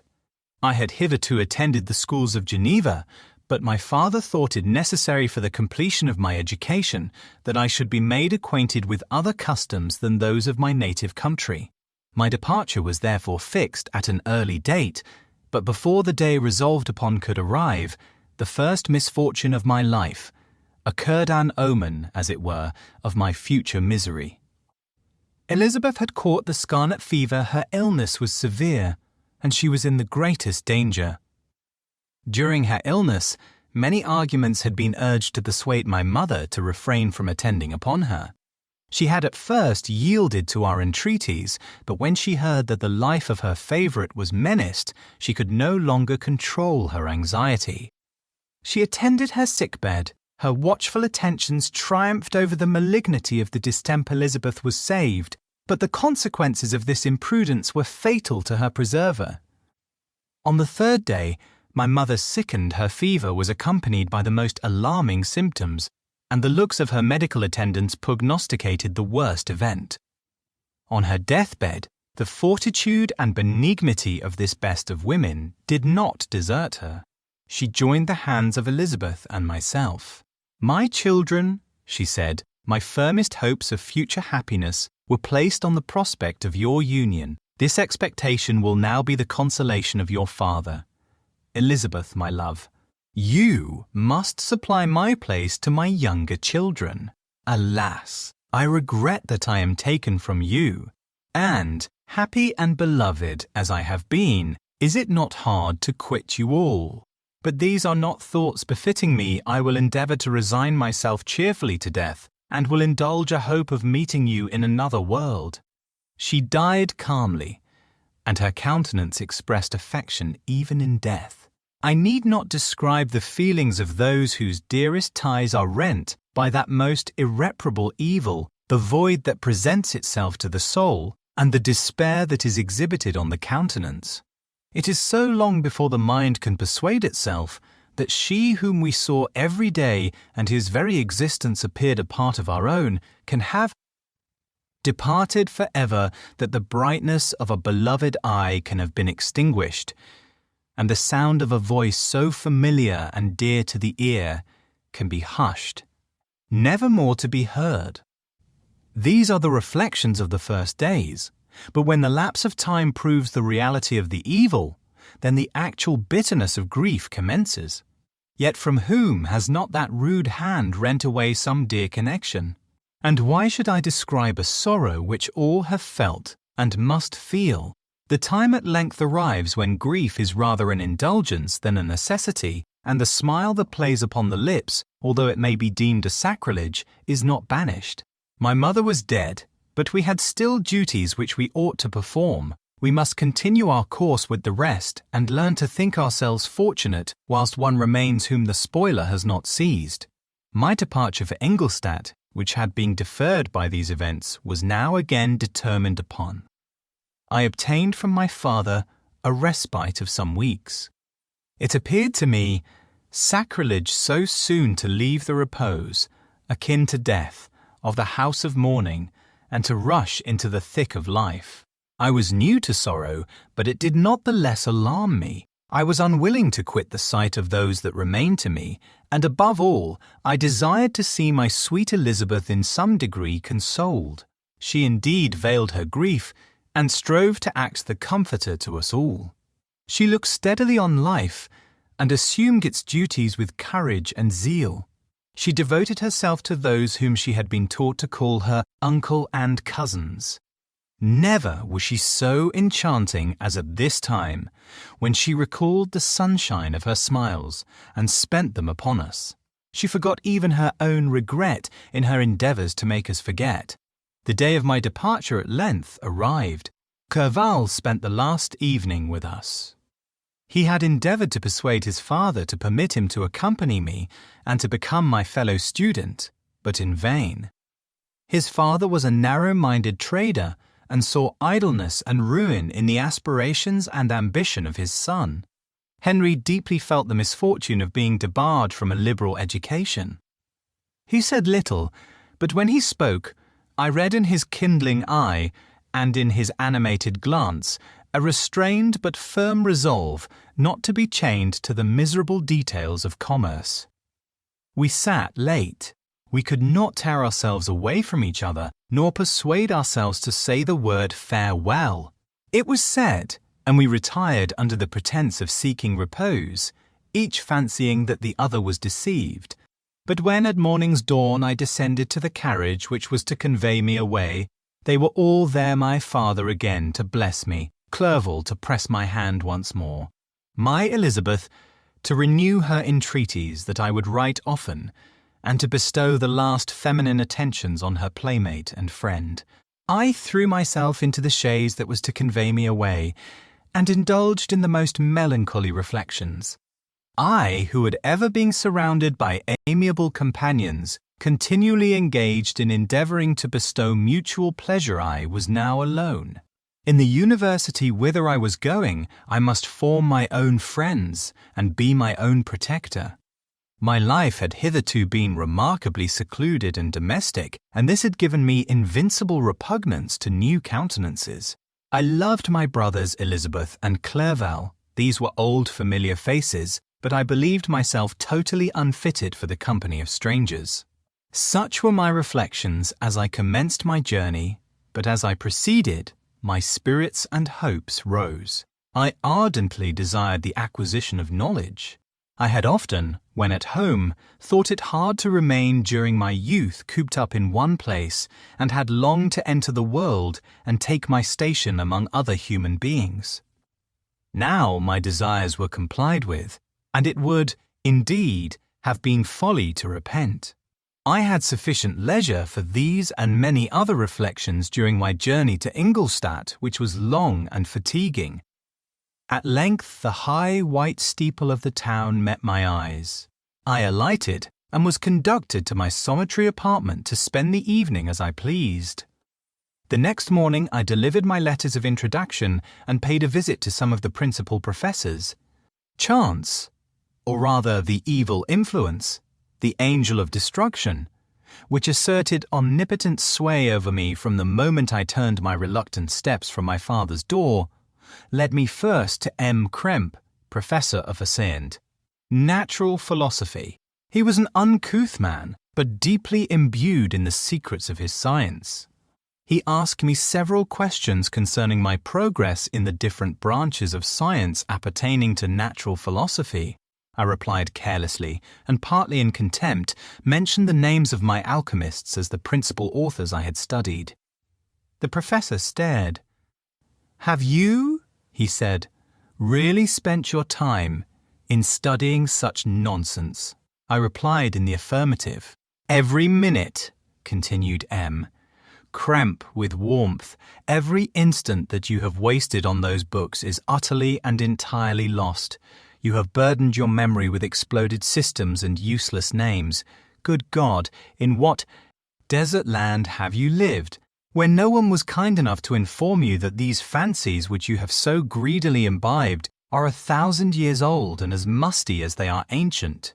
I little expected in this enlightened and scientific age to find a disciple of Albertus Magnus and Paracelsus. My dear sir, you must begin your studies entirely anew." So saying, he stepped aside and wrote down a list of several books treating of natural philosophy which he desired me to procure, and dismissed me after mentioning that in the beginning of the following week he intended to commence a course of lectures upon natural philosophy in its general relations, and that Monsieur Waldman, a fellow professor, would lecture upon chemistry the alternate days that he omitted. I returned home not disappointed, for I have said that I had long considered those authors useless whom the professor reprobated, but I returned not at all the more inclined to recur to these studies in any shape. M. Krempe was a little squat man with a gruff voice and a repulsive countenance. The teacher, therefore, did not prepossess me in favour of his pursuits. In rather a too philosophical and connected a strain, perhaps, I have given an account of the conclusions I had come to concerning them in my early years. As a child, I had not been content with the results promised by the modern professors of natural science. with a confusion of ideas only to be accounted for by my extreme youth and my want of a guide on such matters. I had retroceded the steps of knowledge along the paths of time, and exchanged the discoveries of recent inquirers for the dreams of forgotten alchemists. Besides, I had a contempt for the uses of modern natural philosophy. It was very different when the masters of the science sought immortality and power. Such views, although futile, were grand. But now the scene was changed. The ambition of the inquirer seemed to limit itself to the annihilation of those visions on which my interest in science was chiefly founded. I was required to exchange chimeras of boundless grandeur for realities of little worth. Such were my reflections during the first 2 or 3 days of my residence at Ingolstadt, which were chiefly spent in becoming acquainted with the localities and the principal residents in my new abode. But as the ensuing week commenced, I thought of the information which Monsieur Krempe had given me concerning the lectures. And although I could not consent to go and hear that little conceited fellow deliver sentences out of a pulpit, I recollected what he had said of Monsieur Waldman, whom I had never seen, as he had hitherto been out of town. Partly from curiosity and partly from idleness, I went into the lecturing room, which Monsieur Waldman entered shortly after. This professor was very unlike his colleague. He appeared about 50 years of age, but with an aspect expressive of the greatest benevolence. A few grey hairs covered his temples, but those at the back of his head were nearly black. His person was short but remarkably erect, and his voice the sweetest I had ever heard. He began his lecture by a recapitulation of the history of chemistry and the various improvements made by different men of learning, pronouncing with fervour the names of the most distinguished discoverers. He then took a cursory view of the present state of the science and explained many of its elementary terms. After having made a few preparatory experiments, he concluded with a panegyric upon modern chemistry, the terms of which I shall never forget. The ancient teachers of this science, said he, promised impossibilities and performed nothing. The modern masters promise very little dash. They know that metals cannot be transmuted and that the elixir of life is a chimera, but these philosophers, whose hands seem only made to dabble in dirt and their eyes to pore over the microscope or crucible, have indeed performed miracles. They penetrate into the recesses of nature and show how she works in her hiding places. They ascend into the heavens.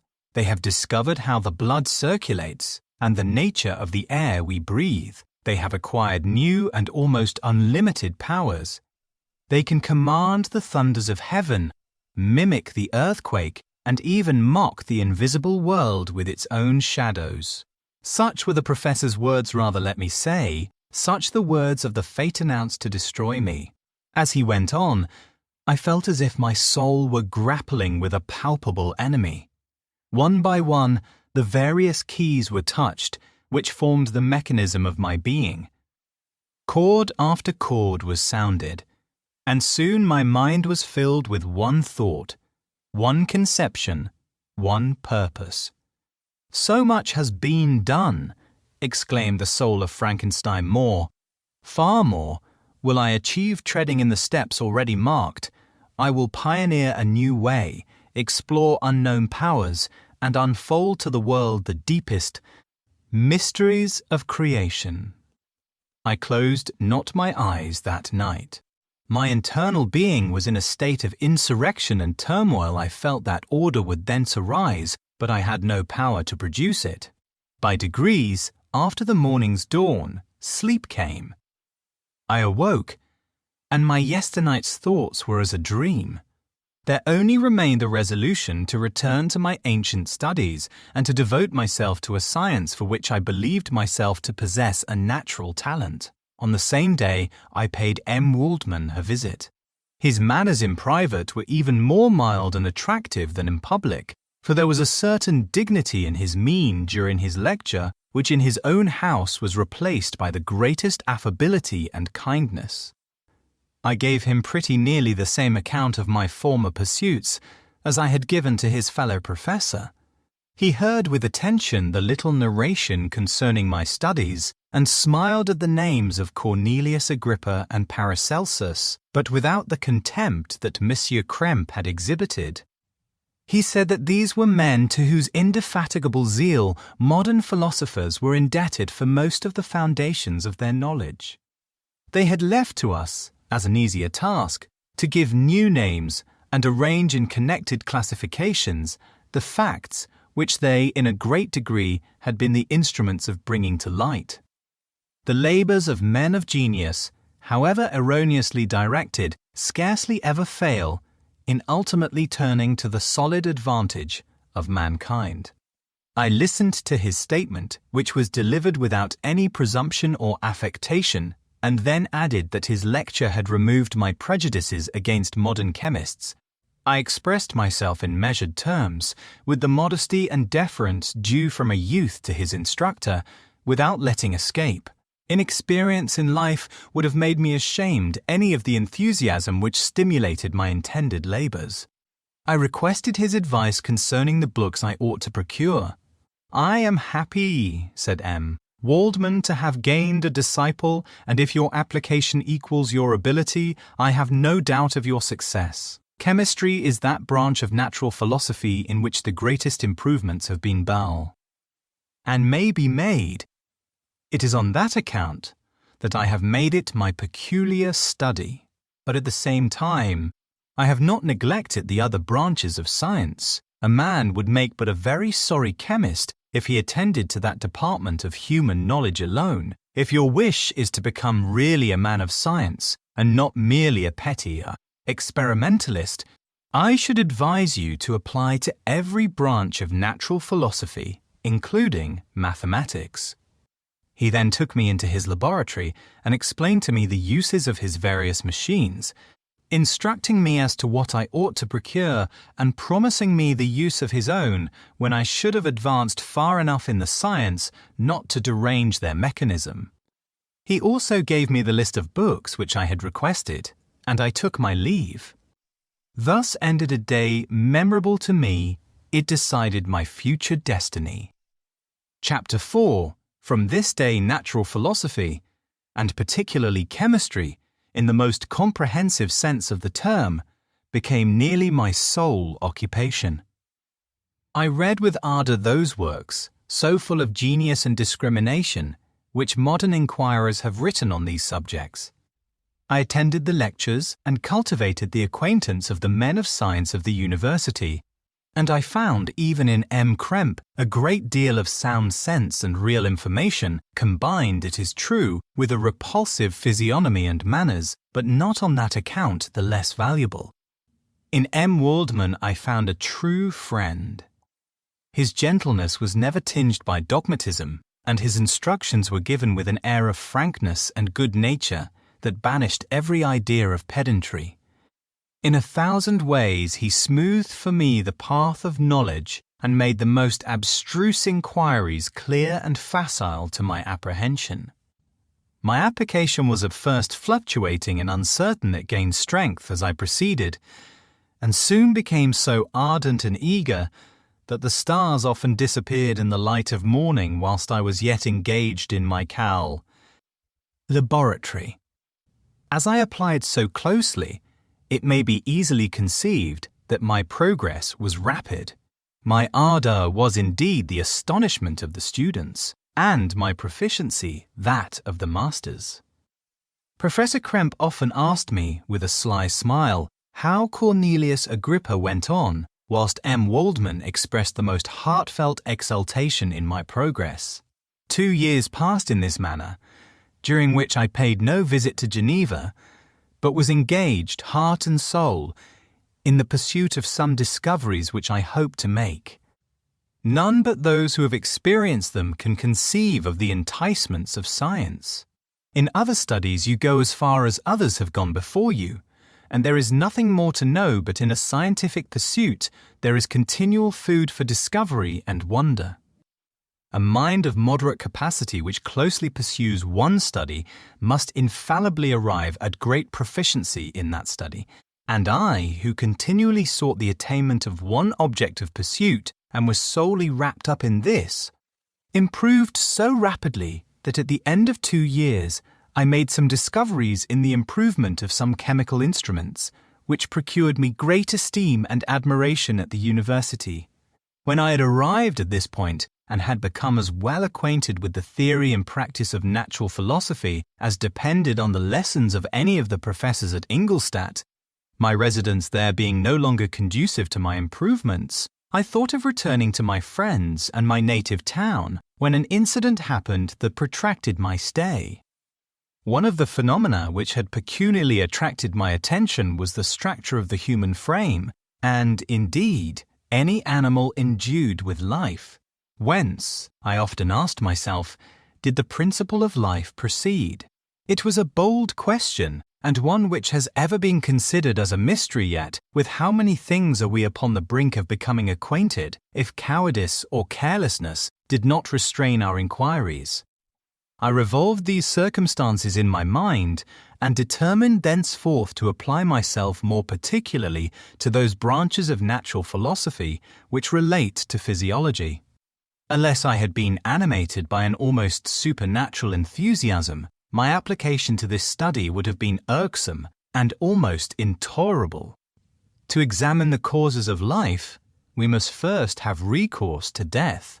I became acquainted with the science of anatomy, but this was not sufficient. I must also observe the natural decay and corruption of the human body. In my education, my father had taken the greatest precautions that my mind should be impressed with no supernatural horrors. I do not ever remember to have trembled at a tale of superstition or to have feared the apparition of a spirit. Darkness had no effect upon my fancy, and a churchyard was to me merely the receptacle of bodies deprived of life, which, from being the seat of beauty and strength, had become food for the worm. Now I was led to examine the cause and progress of this decay, and forced to spend days and nights in vaults and charnel houses. My attention was fixed upon every object the most insupportable to the delicacy of the human feelings.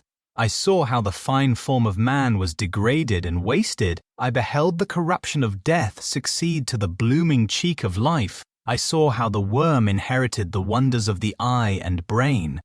I paused, examining and analyzing all the minutiae of causation, as exemplified in the change from life to death and death to life, until from the midst of this darkness a sudden light broke in upon me, a light so brilliant and wondrous, yet so simple, that while I became dizzy with the immensity of the prospect which it illustrated, I was surprised that among so many men of genius who had directed their inquiries towards the same science, that I alone should be reserved to discover so astonishing a secret.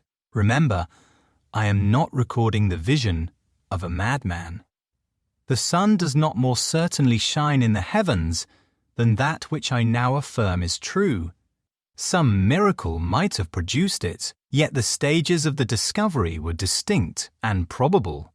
After days and nights of incredible labor and fatigue, I succeeded in discovering the cause of generation and life. Nay, more, I became myself capable of bestowing animation upon lifeless matter.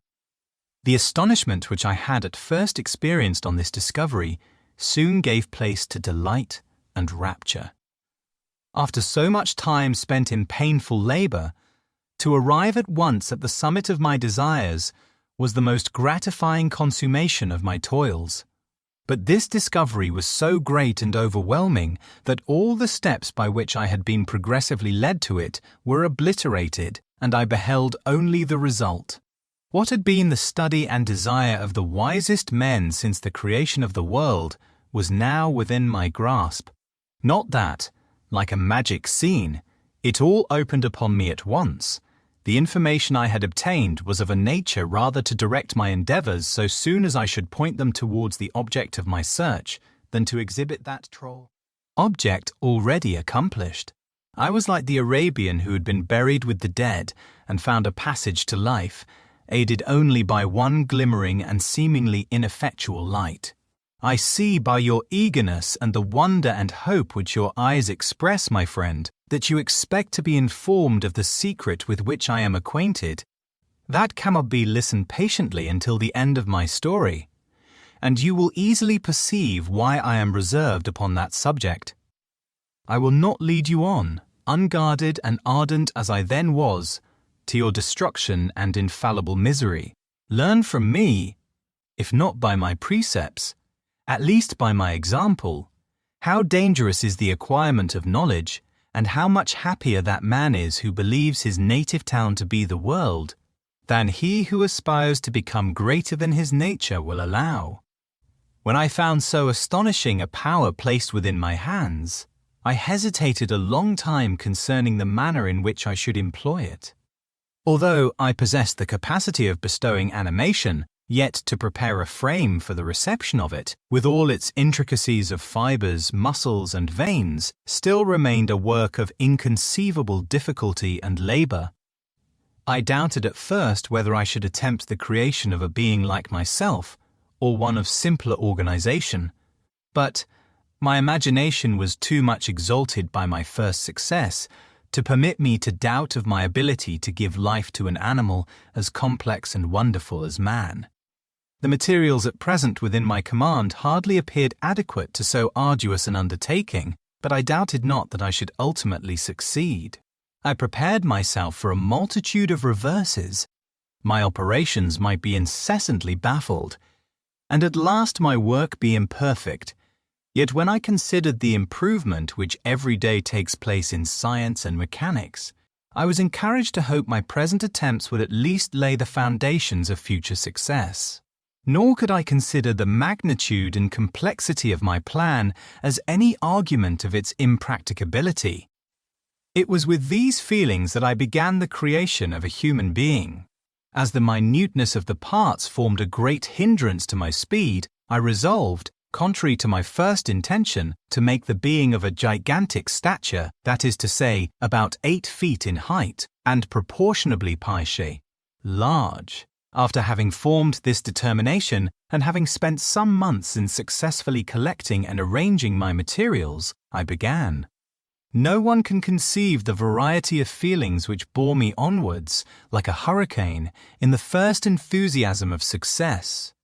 Life and death appeared to me ideal bounds, which I should first break through, and pour a torrent of light into our dark world. A new species would bless me as its creator, and source many happy and excellent natures would owe their being to me. No father could claim the gratitude of his child so completely as I should deserve theirs. Pursuing these reflections, I thought that if I could bestow animation upon lifeless matter, I might in process of time, although I now found it impossible, renew life, where death had apparently devoted the body to corruption. These thoughts supported my spirits, while I pursued my undertaking with unremitting ardor. My cheek had grown pale with study, and my person had become emaciated with confinement. Sometimes, on the very brink of certainty, I failed, yet still I clung to the hope which the next day or the next hour might realize. One secret which I alone possessed was the hope to which I had dedicated myself, and the moon gazed on my midnight labors, while, with unrelaxed and breathless eagerness, I pursued nature to her hiding places. Who shall conceive the horrors of my secret toil as I dabbled among the unhallowed damps of the grave, or tortured the living animal to animate the lifeless clay? My limbs now tremble, and my eyes swim with the remembrance, but then a resistless and almost frantic impulse urged me forward. I seemed to have lost all soul or sensation but for this one pursuit. It was indeed but a passing trance, that only made me feel with renewed acuteness so soon as, the unnatural stimulus ceasing to operate, I had returned to my old habits. I collected bones from charnel houses, and disturbed, with profane fingers, the tremendous secrets of the human frame. In a solitary chamber, or rather cell, at the top of the house, and separated from all the other apartments by a gallery and staircase, I kept my workshop of filthy creation. My eyeballs were starting from their sockets in attending to the details of my employment. The dissecting room and the slaughterhouse furnished many of my materials, and often did my human nature turn with loathing from my occupation, whilst, still urged on by an eagerness which perpetually increased, I brought my work near to a conclusion. The summer months passed while I was thus engaged, heart and soul, in one pursuit. It was a most beautiful season. Never did the fields bestow a more plentiful harvest, or the vines yield a more luxuriant vintage, but my eyes were insensible to the charms of nature, and the same feelings which made me neglect the scenes around me caused me also to forget those friends who were so many miles absent, and whom I had not seen for so long a time. I knew my silence disquieted them, and I well remembered the words of my father. I know that while you are pleased with yourself, you will think of us with affection, and we shall hear regularly from you. You must pardon me if I regard any interruption in your correspondence as a proof that your other duties are equally neglected. I knew well, therefore, what would be my father's feelings, but I could not tear my thoughts from my employment, loathsome in itself, but which had taken an irresistible hold of my imagination. I wished, as it were, to procrastinate all that related to my feelings of affection until the great object, which swallowed up every habit of my nature, should be completed. I then thought that my father would be unjust if he ascribed my neglect to vice or faultiness on my part, but I am now convinced that he was justified in conceiving that I should not be altogether free from blame. A human being in perfection ought always to preserve a calm and peaceful mind, and never to allow passion or a transitory desire to disturb his tranquillity. I do not think that the pursuit of knowledge is an exception to this rule. If the study to which you apply yourself has a tendency to weaken your affections and to destroy your taste for those simple pleasures in which no alloy can possibly mix, then that study is certainly unlawful, that is to say, not befitting the human mind. If this rule were always observed, if no man allowed any pursuit whatsoever to interfere with the tranquillity of his domestic affections, Greece had not been enslaved, Caesar would have spared his country, America would have been discovered more gradually, and the empires of Mexico and Peru had not been destroyed. But I forget that I am moralizing in the most interesting part of my tale, and your looks remind me to proceed. My father made no reproach in his letters, and only took notice of my silence by inquiring into my occupations more particularly than before. Winter, spring, and summer passed away during my labours, but I did not watch the blossom or the expanding leaf sights, which before always yielded me supreme delight, so deeply was I engrossed in my occupation. The leaves of that year had withered before my work drew near to a close, and now every day showed me more plainly how well I had succeeded. But my enthusiasm was checked by my anxiety, and I appeared rather like one doomed by slavery to toil in the mines, or any other unwholesome trade, than an artist occupied by his favourite employment. Every night I was oppressed by a slow fever, and I became nervous to a most painful degree. The fall of a leaf startled me, and I shunned my fellow creatures as if I had been guilty of a crime. Sometimes I grew alarmed at the wreck I perceived that I had become. The energy of my purpose alone sustained me. My labours would soon end, and I believed that exercise and amusement would then drive away incipient disease, and I promised myself both of these when my creation should be complete. Frankenstein, by Mary Shelley. Chapter 5. It was on a dreary night of November that I beheld the accomplishment of my toils. With an anxiety that almost amounted to agony, I collected the instruments of life around me, that I might infuse a spark of being into the lifeless thing that lay at my feet. It was already 1 in the morning, the rain pattered dismally against the panes, and my candle was nearly burnt out, when, by the glimmer of the half-extinguished light, I saw the dull yellow eye of the creature open Nandan. It breathed hard, and a convulsive motion agitated its limbs. How can I describe my emotions of this catastrophe, or how delineate the wretch whom with such infinite pains and care I had endeavoured to form? His limbs were in proportion, and I had selected his features as beautiful. Beautiful! Great God! His yellow skin scarcely covered the work of muscles and arteries. Beneath his hair was of a lustrous black, and flowing his teeth of a pearly whiteness. But these luxuriances only formed a more horrid contrast with his watery eyes, that seemed almost of the same colour as the dun-white sockets in which they were set, his shrivelled complexion and straight black lips. The different accidents of life are not so changeable as the feelings of human nature. I had worked hard for nearly 2 years for the sole purpose of infusing life into an inanimate body. For this I had deprived myself of rest and health. I had desired it with an ardour that far exceeded moderation, but now that I had finished, the beauty of the dream vanished, and breathless horror and disgust filled my heart. Unable to endure the aspect of the being I had created, I rushed out of the room and continued a long time traversing my bedchamber, unable to compose my mind to sleep.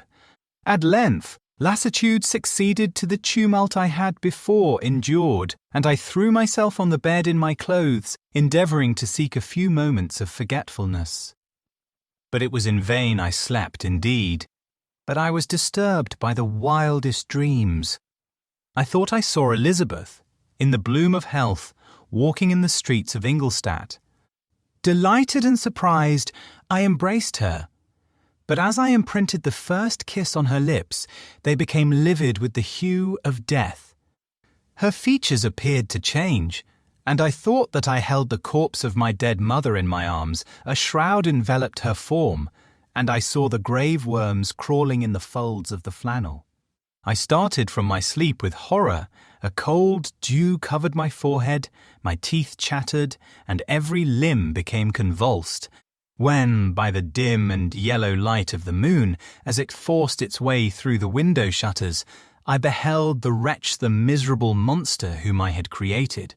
He held up the curtain at the bed, and his eyes, if eyes they may be called, were fixed on me. His jaws opened, and he muttered some inarticulate sounds, while a grin wrinkled his cheeks. He might have spoken, but I did not hear. One hand was stretched out, seemingly to detain me, but I escaped and rushed downstairs. I took refuge in the courtyard belonging to the house which I inhabited, where I remained during the rest of the night, walking up and down in the greatest agitation, listening attentively, catching and fearing each sound as if it were to announce the approach of the demoniacal corpse to which I had so miserably given life. Oh! No mortal could support the horror of that countenance. A mummy again endued with animation could not be so hideous as that wretch. I had gazed on him while unfinished. He was ugly then, but when those muscles and joints were rendered capable of motion, it became a thing such as even Dante could not have conceived. I passed the night wretchedly. Sometimes my pulse beat so quickly and hardly that I felt the palpitation of every artery at others. I nearly sank to the ground through languor and extreme weakness. Mingled with this horror, I felt the bitterness of disappointment. Dreams that had been my food and pleasant rest for so long a space were now become a hell to me, and the change was so rapid, the overthrow so complete. Morning, dismal and wet, at length dawned and discovered to my sleepless and aching eyes the church of Ingolstadt, its white steeple and clock, which indicated the 6th hour. The porter opened the gates of the court, which had that night been my asylum, and I issued into the streets, pacing them with quick steps, as if I sought to avoid the wretch whom I feared every turning of the street would present to my view. I did not dare return to the apartment which I inhabited, but felt impelled to hurry on, although drenched by the rain which poured from a black and comfortless sky. I continued walking in this manner for some time, endeavouring by bodily exercise to ease the load that weighed upon my mind. I traversed the streets without any clear conception of where I was or what I was doing. My heart palpitated in the sickness of fear, and I hurried on with irregular steps, not daring to look about me. Like one who, on a lonely road, doth walk in fear and dread, and, having once turned round, walks on, and turns no more his head, because he knows a frightful fiend doth close behind him tread. Coleridge's Ancient Mariner. Continuing thus, I came at length opposite to the inn at which the various diligences and carriages usually stopped. Here I paused. I knew not why, that I remained some minutes with my eyes fixed on a coach that was coming towards me from the other end of the street. As it drew nearer, I observed that it was the Swiss diligence. It stopped just where I was standing, and on the door being opened, I perceived Henry Clerval, who, on seeing me, instantly sprung out. "My dear Frankenstein," exclaimed he, "how glad I am to see you! How fortunate that you should be here at the very moment of my alighting. Nothing could equal my delight on seeing Clerval. His presence brought back to my thoughts my father, Elizabeth, and all those scenes of home so dear to my recollection. I grasped his hand, and in a moment forgot my horror and misfortune. I felt suddenly, and for the first time during many months, calm and serene joy. I welcomed my friend, therefore, in the most cordial manner, and we walked towards my college. Clerval continued talking for some time about our mutual friends and his own good fortune in being permitted to come to Ingolstadt. "You may easily believe," said he, "how great was the difficulty to persuade my father that all necessary knowledge was not comprised in the noble art of bookkeeping. And, indeed, I believe I left him incredulous to the last, for his constant answer to my unwearied entreaties was the same as that of the Dutch schoolmaster in The Vicar of Wakefield. I have 10,000 florins a year without Greek, I eat heartily without Greek. But his affection for me at length overcame his dislike of learning, and he has permitted me to undertake a voyage of discovery to the land of knowledge. It gives me the greatest delight to see you. But tell me how you left my father, brothers, and Elizabeth." "Very well, and very happy, only a little uneasy that they hear from you so seldom. By the by, I mean to lecture you a little upon their account myself. But, my dear Frankenstein," continued he, stopping short and gazing full in my face, "I did not before remark how very ill you appear. So thin and pale, you look as if you had been watching for several nights. You have guessed right. I have lately been so deeply engaged in one occupation that I have not allowed myself sufficient rest, as you see. But I sincerely hope, that all these employments are now at an end, and that I am at length free. I trembled excessively. I could not endure to think of, and far less to allude to, the occurrences of the preceding night. I walked with a quick pace, and we soon arrived at my college. I then reflected, and the thought made me shiver, that the creature whom I had left in my apartment might still be there, alive and walking about. I dreaded to behold this monster, but I feared still more that Henry should see him. Entreating him, therefore, to remain a few minutes at the bottom of the stairs, I darted up towards my own room. My hand was already on the lock of the door before I recollected myself. I then paused, and a cold shivering came over me. I threw the door forcibly open, as children are accustomed to do when they expect a spectre to stand in waiting for them on the other side, but nothing appeared. I stepped fearfully in. The apartment was empty, and my bedroom was also freed from its hideous guest. I could hardly believe that so great a good fortune could have befallen me, but when I became assured that my enemy had indeed fled, I clapped my hands for joy and ran down to Clerval. We ascended into my room, and the servant presently brought breakfast, but I was unable to contain myself. It was not joy only that possessed me. I felt my flesh tingle with excess of sensitiveness, and my pulse beat rapidly. I was unable to remain for a single instant in the same place. I jumped over the chairs, clapped my hands, and laughed aloud. Clerval at first attributed my unusual spirits to joy on his arrival, but when he observed me more attentively, he saw a wildness in my eyes for which he could not account, and my loud, unrestrained, heartless laughter frightened and astonished him. "My dear Victor," cried he, "what, for God's sake, is the matter? Do not laugh in that manner. How ill you are! What is the cause of all this?" "And do not ask me," cried I, putting my hands before my eyes, for I thought I saw the dreaded spectre glide into the room. "He can tell." "Oh, save me! Save me!" I imagined that the monster seized me. I struggled furiously and fell down in a fit. Poor Clerval! What must have been his feelings? A meeting, which he anticipated with such joy, so strangely turned to bitterness. But I was not the witness of his grief, for I was lifeless and did not recover my senses for a long, long time. This was the commencement of the nervous fever which confined me for several months. During all that time, Henry was my only nurse. I afterwards learned that, knowing my father's advanced age and unfitness for so long a journey, and how wretched my sickness would make Elizabeth, he spared them this grief by concealing the extent of my disorder. He knew that I could not have a more kind and attentive nurse than himself, and, firm in the hope he felt of my recovery, he did not doubt that, instead of doing harm, he performed the kindest action that he could towards them and Coraine. But I was in reality very ill, and surely nothing but the unbounded and unremitting attentions of my friend could have restored me to life. The form of the monster on whom I had bestowed existence was for ever before my eyes, and I raved incessantly concerning him. Doubtless my words surprised Henry.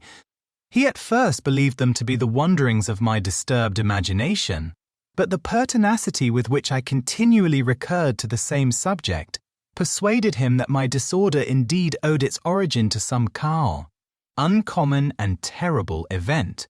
By very slow degrees, and with frequent relapses that alarmed and grieved my friend, I recovered.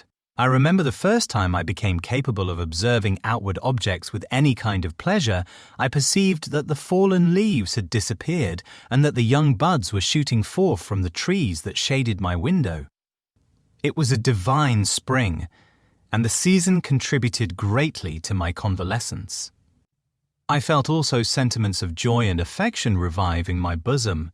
My gloom disappeared, and in a short time I became as cheerful as before I was attacked by the fatal passion. "Dearest Clerval," exclaimed I, "how kind, how very good you are to me! This whole winter, instead of being spent in study, as you promised yourself, has been consumed in my sick room. How shall I ever repay you? I feel the greatest remorse for the disappointment of which I have been the occasion, but you will forgive me. You will repay me entirely if you do not discompose yourself, but get well as fast as you can, and since you appear in such good spirits, I may speak to you on one subject, may I not?" I trembled. One subject? What could it be? Could he allude to an object on whom I dared not even think? "Compose yourself," said Clerval, who observed my change of colour. "I will not mention it if it agitates you. But your father and cousin would be very happy if they received a letter from you in your own handwriting. They hardly know how ill you have been, and are uneasy at your long silence. Is that all, my dear Henry? How could you suppose that my first thought would not fly towards those dear, dear friends whom I love, and who are so deserving of my love? If this is your present temper, my friend, you will perhaps be glad to see a letter that has been lying here some days for you. It is from your cousin, I believe." Chapter 6. Clerval then put the following letter into my hands. It was from my own Elizabeth. "My dearest cousin, you have been ill, very ill, and even the constant letters of dear kind Henry are not sufficient to reassure me on your account. You are forbidden to write or hold a pen, yet one word from you, dear Victor, is necessary to calm our apprehensions. For a long time I have thought that each post would bring this line, and my persuasions have restrained my uncle from undertaking a journey to Ingolstadt. I have prevented his encountering the inconveniences and perhaps dangers of so long a journey, yet how often have I regretted not being able to perform it myself. I figure to myself that the task of attending on your sickbed has devolved on some mercenary old nurse, who could never guess your wishes nor minister to them with the care and affection of your poor cousin. Yet that is over now. Clerval writes that indeed you are getting better. I eagerly hope that you will confirm this intelligence soon in your own handwriting. Get Wayland returned to us. You will find a happy, cheerful home and friends who love you dearly. Your father's health is vigorous, and he asks but to see you, but to be assured that you are well and not a care will ever cloud his benevolent countenance. How pleased you would be to remark the improvement of our Ernest. He is now 16, and full of activity and spirit. He is desirous to be a true Swiss, and to enter into foreign service, but we cannot part with him, at least until his elder brother returns to us. My uncle is not pleased with the idea of a military career in a distant country, but Ernest never had your powers of application.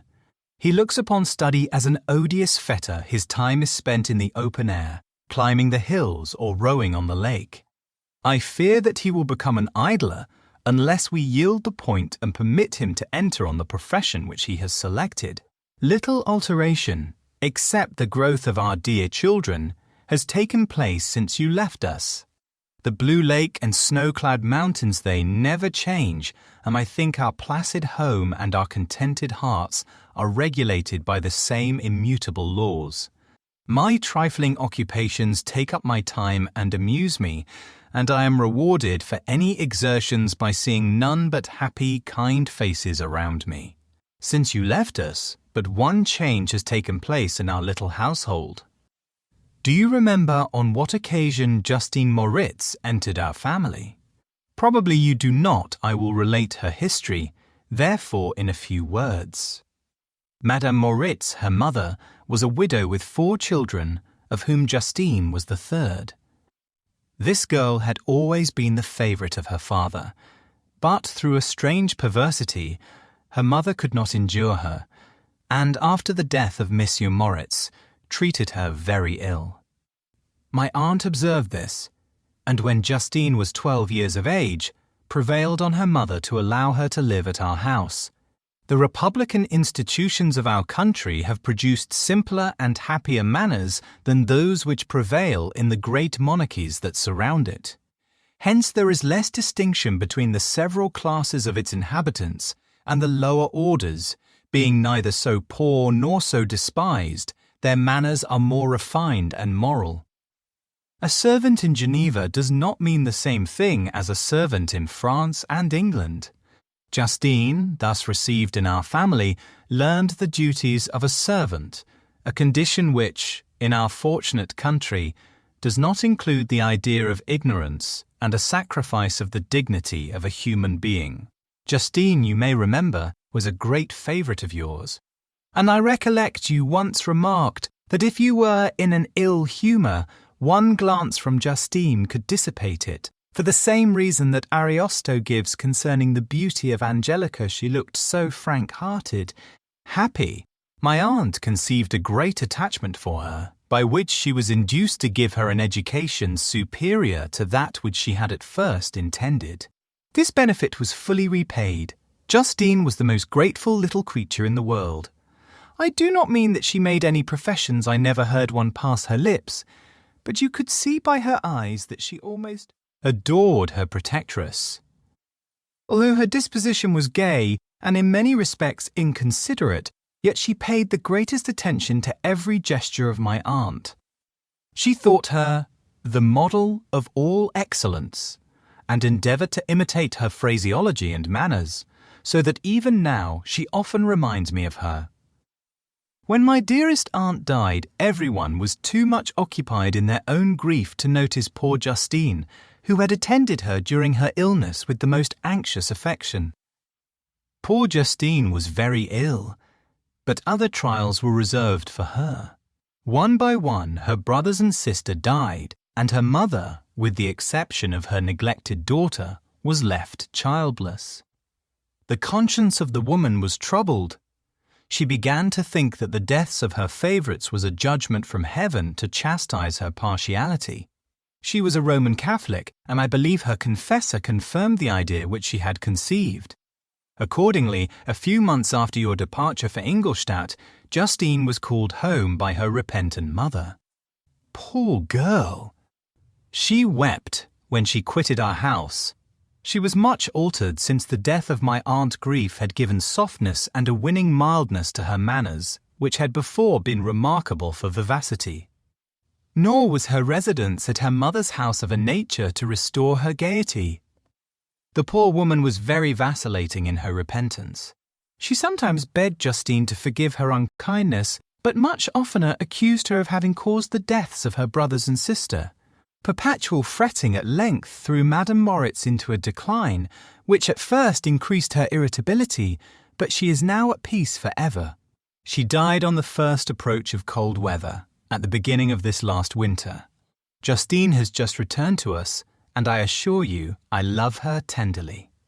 She is very clever and gentle, and extremely pretty, as I mentioned before. Her mien and her expression continually remind me of my dear aunt.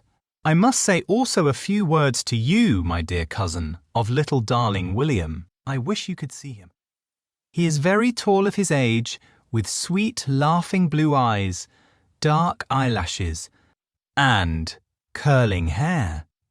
When he smiles, 2 little dimples appear on each cheek, which are rosy with health. He has already had 1 or 2 little wives, but Louisa Buren is his favourite, a pretty little girl of 5 years of age. Now, dear Victor, I dare say you wish to be indulged in a little gossip concerning the good people of Geneva. The pretty Miss Mansfield has already received the congratulatory visits on her approaching marriage with a young Englishman, John Dacre. Melbourne-esque. Her ugly sister, Manon, married M. Divier, the rich banker, last autumn. Your favourite schoolfellow, Louis Manoir, has suffered several misfortunes since the departure of Clerval from Geneva, but he has already recovered his spirits and is reported to be on the point of marrying a lively, pretty Frenchwoman, Madame Tavernier. She is a widow and much older than Manoir, but she is very much admired and a favourite with everybody. I have written myself into better spirits, dear cousin. But my anxiety returns upon me as I conclude. Write, dearest Victor. 1 line, 1 word will be a blessing to us. 10,000 thanks to Henry for his kindness, his affection, and his many letters. We are sincerely grateful. Adieu, my cousin, my cousin. Take care of yourself and, I entreat you, write. Elizabeth Lavenza, Geneva, March 18, 17. Dear, dear Elizabeth, I exclaimed when I had read her letter. I will write instantly and relieve them from the anxiety they must feel. I wrote, and this exertion greatly fatigued me, but my convalescence had commenced and proceeded regularly. In another fortnight I was able to leave my chamber. One of my first duties on my recovery was to introduce Clerval to the several professors of the university. In doing this, I underwent a kind of rough usage, ill befitting the wounds that my mind had sustained. Ever since the fatal night, the end of my labours, and the beginning of my misfortunes, I had conceived a violent antipathy even to the name of natural philosophy. When I was otherwise quite restored to health, the sight of a chemical instrument would renew all the agony of my nervous symptoms. Henry saw this and had removed all my apparatus from my view. He had also changed my apartment, for he perceived that I had acquired a dislike for the room which had previously been my laboratory. But these cares of Clerval were made of no avail when I visited the professors. M. Waldman inflicted torture when he praised, with kindness and warmth, the astonishing progress I had made in the sciences. He soon perceived that I disliked the subject, but not guessing the real cause, he attributed my feelings to modesty and changed the subject from my improvement to the science itself, with a desire, as I evidently saw, of drawing me out. What could I do? He meant to please, and he tormented me. I felt as if he had placed carefully, one by one, in my view, those instruments which were to be afterwards used in putting me to a slow and cruel death. I writhed under his words, yet dared not exhibit the pain I felt.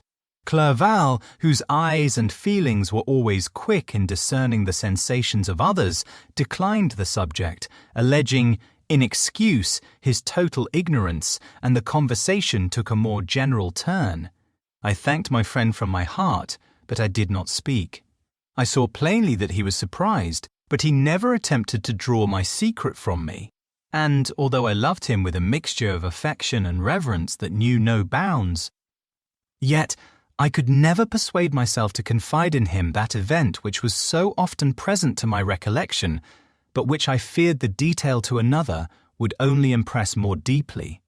M. Krempe was not equally docile, and, in my condition at that time, of almost insupportable sensitiveness, his harsh, blunt encomiums gave me even more pain than the benevolent approbation of Monsieur Waldman. "D.N. the fellow!" cried he. "M. Clerval.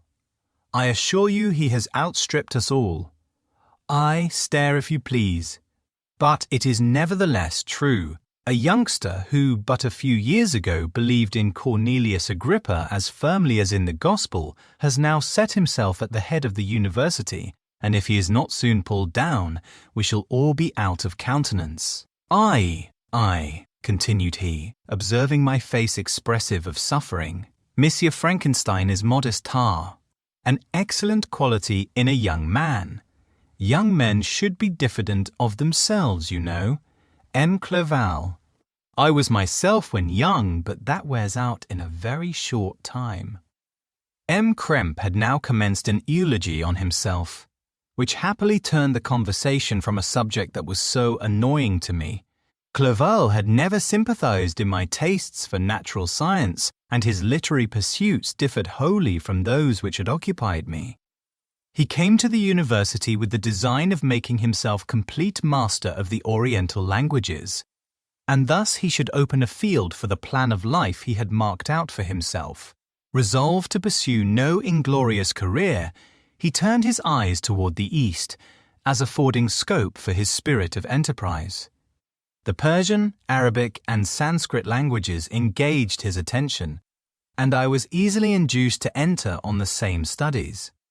Idleness had ever been irksome to me, and now that I wished to fly from reflection and hated my former studies, I felt great relief in being the fellow pupil with my friend, and found not only instruction but consolation in the works of the Orientalists.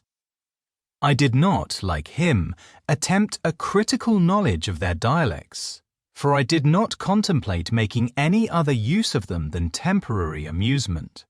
I read merely to understand their meaning, and they well repaid my labours. Their melancholy is soothing, and their joy elevating, to a degree I never experienced in studying the authors of any other country. When you read their writings, life appears to consist in a warm sun and a garden of roses, in the smiles and frowns of a fair enemy, and the fire that consumes your own heart. How different from the manly and heroical poetry of Greece and Rome! Some are passed away in these occupations, and my return to Geneva was fixed for the latter end of autumn. But being delayed by several accidents, winter and snow arrived, the roads were deemed impassable, and my journey was retarded until the ensuing spring. I felt this delay very bitterly, for I longed to see my native town and my beloved friends. My return had only been delayed so long, from an unwillingness to leave Clerval in a strange place, before he had become acquainted with any of its inhabitants. The winter, however, was spent cheerfully, and although the spring was uncommonly late, when it came, its beauty compensated for its dilatoriness. The month of May had already commenced, and I expected the letter daily which was to fix the date of my departure. When Henry proposed a pedestrian tour in the environs of Ingolstadt, that I might bid a personal farewell to the country I had so long inhabited, I acceded with pleasure to this proposition. I was fond of exercise, and Clerval had always been my favourite companion in the ramble of this nature that I had taken among the scenes of my native country.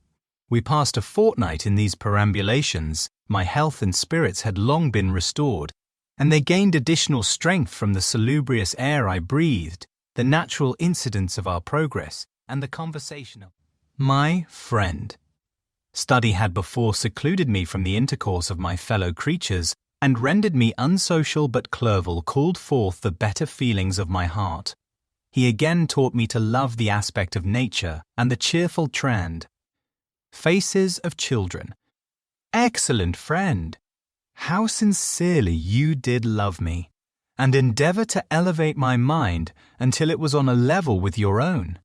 A selfish pursuit had cramped and narrowed me, until your gentleness and affection warmed and opened my senses. I became the same happy creature who, a few years ago, loved and beloved by all, had no sorrow or care. When happy, inanimate nature had the power of bestowing on me the most delightful sensations. A serene sky and verdant fields filled me with ecstasy. The present season was indeed divine. The flowers of spring bloomed in the hedges, while those of summer were already in bud. I was undisturbed by thoughts which during the preceding year had pressed upon me, notwithstanding my endeavours to throw them off, with an invincible burden. Henry rejoiced in my gaiety and sincerely sympathized in my feelings. He exerted himself to amuse me, while he expressed the sensations that filled his soul. The resources of his mind on this occasion were truly astonishing. His conversation was full of imagination, and very often, in imitation of the Persian and Arabic writers, he invented tales of wonderful fancy, passion. At other times he repeated my favourite poems, or drew me out into arguments, which he supported with great ingenuity. We returned to our college on a Sunday afternoon. The peasants were dancing, and everyone we met appeared gay and happy. My own spirits were high, and I bounded along with feelings of unbridled joy and hilarity. Chapter 7. On my return, I found the following letter from my father. My dear Victor, you have probably waited impatiently for a letter to fix the date of your return to us. And I was at first tempted to write only a few lines, merely mentioning the day on which I should expect you. But that would be a cruel kindness, and I dare not do it. What would be your surprise, my son, when you expected a happy and glad welcome, to behold, on the contrary, tears and wretchedness? And how, Victor, can I relate our misfortune? Absence cannot have rendered you callous to our joys and griefs, and how shall I inflict pain on my long-absent son? I wish to prepare you for the woeful news, but I know it is impossible. Even now your eye skims over the page to seek the words which are to convey to you the horrible tidings. William is dead, that sweet child, whose smiles delighted and warmed my heart, who was so gentle, yet so gay. Victor, he is murdered. I will not attempt to console you, but will simply relate the circumstances of the transaction. Last Thursday, May 7th, I, my niece, and your two brothers went to walk in Plain Palais. The evening was warm and serene, and we prolonged our walk farther than usual. It was already dusk before we thought of returning, and then we discovered that William and Ernest, who had gone on before, were not to be found. We accordingly rested on a seat until they should return. Presently Ernest came and inquired if we had seen his brother. He said that he had been playing with him, that William had run away to hide himself, and that he vainly sought for him, and afterwards waited for a long time, but that he did not return. This account rather alarmed us, and we continued to search for him until night fell, when Elizabeth conjectured that he might have returned to the house. He was not there. We returned again, with torches, for I could not rest, when I thought that my sweet boy had lost himself, and was exposed to all the damps and dews of night. Elizabeth also suffered extreme anguish. About 5 in the morning I discovered my lovely boy, whom the night before I had seen blooming and active in health, stretched on the grass, livid and motionless.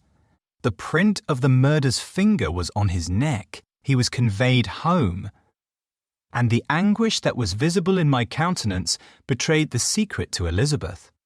She was very earnest to see the corpse. At first I attempted to prevent her, but she persisted, and entering the room where it lay, hastily examined the neck of the victim, and clasping her hands exclaimed, "Oh God, I have murdered my darling child!" She fainted, and was restored with extreme difficulty. When she again lived, it was only to weep and sigh. She told me that same evening William had teased her to let him wear a very valuable miniature that she possessed of your mother. This picture is gone, and was doubtless the temptation which urged the murderer to the deed. We have no trace of him at present, although our exertions to discover him are unremitted. But they will not restore my beloved William. Come, dearest Victor, you alone can console Elizabeth. She weeps continually, and accuses herself unjustly as the cause of his death. Her words pierce my heart. We are all unhappy, but will not that be an additional motive for you, my son, to return and be our comforter? Your dear mother! Alas! Victor, I now say, thank God she did not live to witness the cruel, miserable death of her youngest darling. Come, Victor. Not brooding thoughts of vengeance against the assassin, but with feelings of peace and gentleness that will heal, instead of festering, the wounds of our minds. Enter the house of mourning, my friend, but with kindness and affection for those who love you, and not with hatred for your enemies. Your affectionate and afflicted father, Alphonse Frankenstein. Geneva, May 12, 17. Clerval, who had watched my countenance as I read this letter, was surprised to observe the despair that succeeded the joy I at first expressed on receiving news from my friends. I threw the letter on the table and covered my face with my hands. "My dear Frankenstein," exclaimed Henry, when he perceived me weep with bitterness, "are you always to be unhappy? My dear friend, what has happened?" I motioned him to take up the letter, while I walked up and down the room in the extremest agitation. Tears also gushed from the eyes of Clerval, as he read the account of my misfortune. "I can offer you no consolation, my friend," said he. "Your disaster is irreparable. What do you intend to do?" "To go instantly to Geneva. Come with me, Henry, to order the horses." During our walk, Clerval endeavoured to say a few words of consolation. He could only express his heartfelt sympathy. "Poor William," said he. "Dear lovely child, he now sleeps with his angel mother. Who that had seen him bright and joyous in his young beauty, but must weep over his untimely loss, to die so miserably, to feel the murderer's grasp? How much more a murdered that could destroy radiant innocence? Poor little fellow, one only consolation have we. His friends mourn and weep, but he is at rest. The pang is over, his sufferings are at an end for ever. A sod covers his gentle form, and he knows no pain. He can no longer be a subject for pity. We must reserve that for his miserable survivors." Clerval spoke thus, As we hurried through the streets, the words impressed themselves on my mind, and I remembered them afterwards in solitude. But now, as soon as the horses arrived, I hurried into a cabriolet and bade farewell to my friend. My journey was very melancholy. At first I wished to hurry on, for I longed to console and sympathize with my loved and sorrowing friends, but when I drew near my native town, I slackened my progress. I could hardly sustain the multitude of feelings that crowded into my mind. I passed through scenes familiar to my youth, but which I had not seen for nearly 6 years. How altered everything might be during that time! One sudden and desolating change had taken place, but 1,000 little circumstances might have by degrees worked other alterations, which, although they were done more tranquilly, might not be the less decisive. Fear overcame me. I dared no advance, dreading 1,000 nameless evils that made me tremble, although I was unable to define them. I remained 2 days at Lausanne, in this painful state of mind.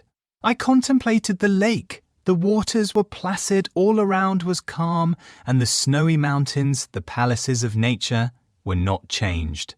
By degrees the calm and heavenly scene restored me, and I continued my journey towards Geneva. The road ran by the side of the lake, which became narrower as I approached my native town. I discovered more distinctly the black sides of Jura and the bright summit of Mont Blanc. I wept like a child. Dear mountains, my own beautiful lake, how do you welcome your wanderer? Your summits are clear the sky and lake are blue and placid. Is this to prognosticate peace or to mock at my unhappiness? I fear, my friend, that I shall render myself tedious by dwelling on these preliminary circumstances, but they were days of comparative happiness, and I think of them with pleasure. My country, my beloved country, who but a native can tell the delight I took in again beholding thy streams, thy mountains, and, more than all, thy lovely lake?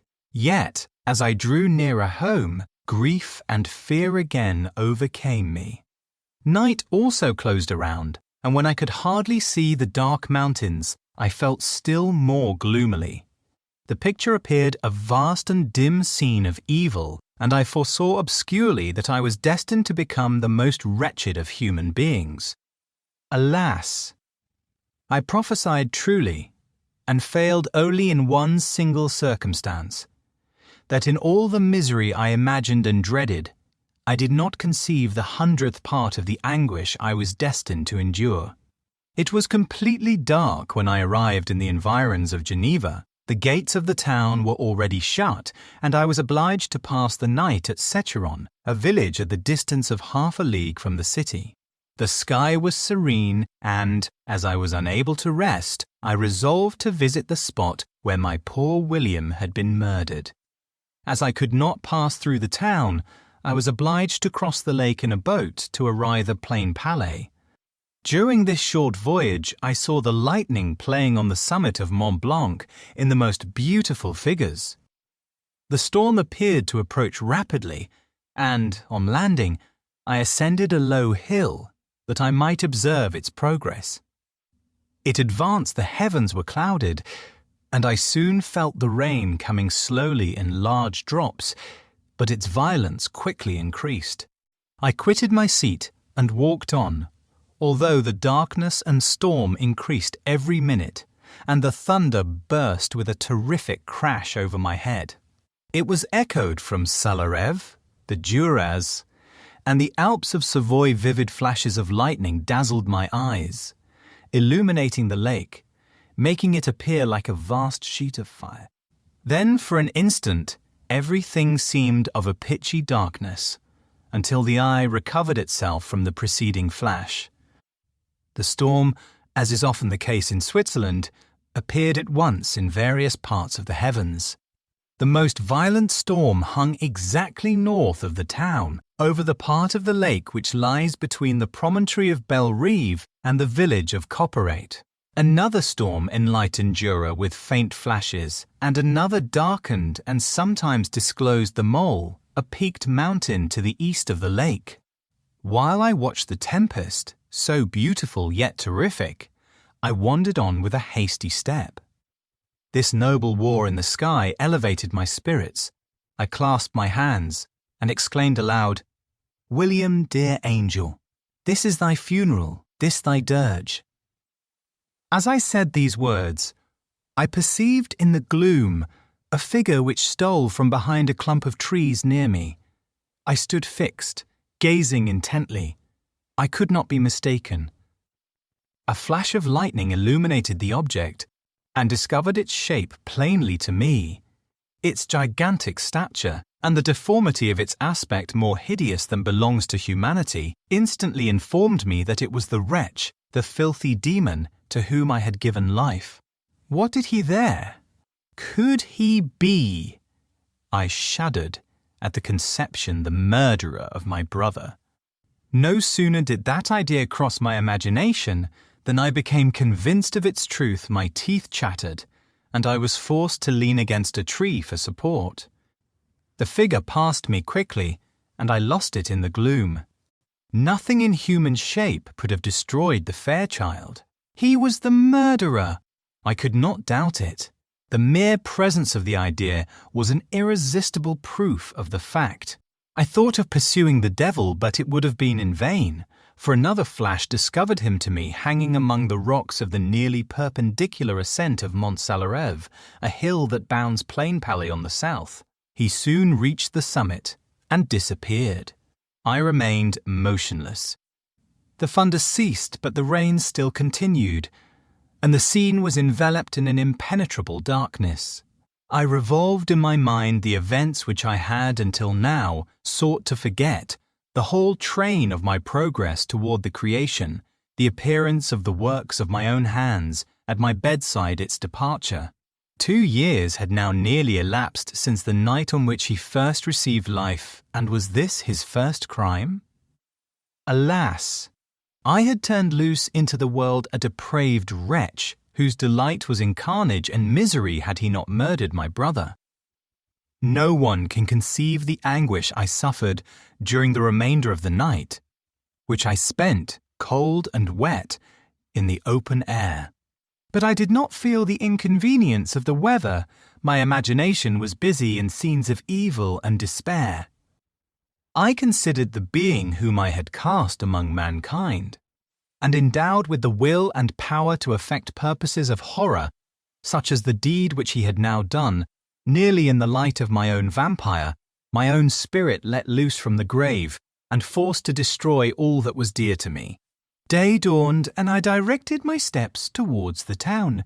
The gates were open, and I hastened to my father's house. My first thought was to discover what I knew of the murderer and cause instant pursuit to be made. But I paused when I reflected on the story that I had to tell. A being whom I myself had formed and endued with life had met me at midnight among the precipices of an inaccessible mountain. I remembered also the nervous fever with which I had been seized just of the time that I dated my creation, and which would give an air of delirium to a tale otherwise so utterly improbable. I well knew that if any other had communicated such a relation to me, I should have looked upon it as the ravings of insanity.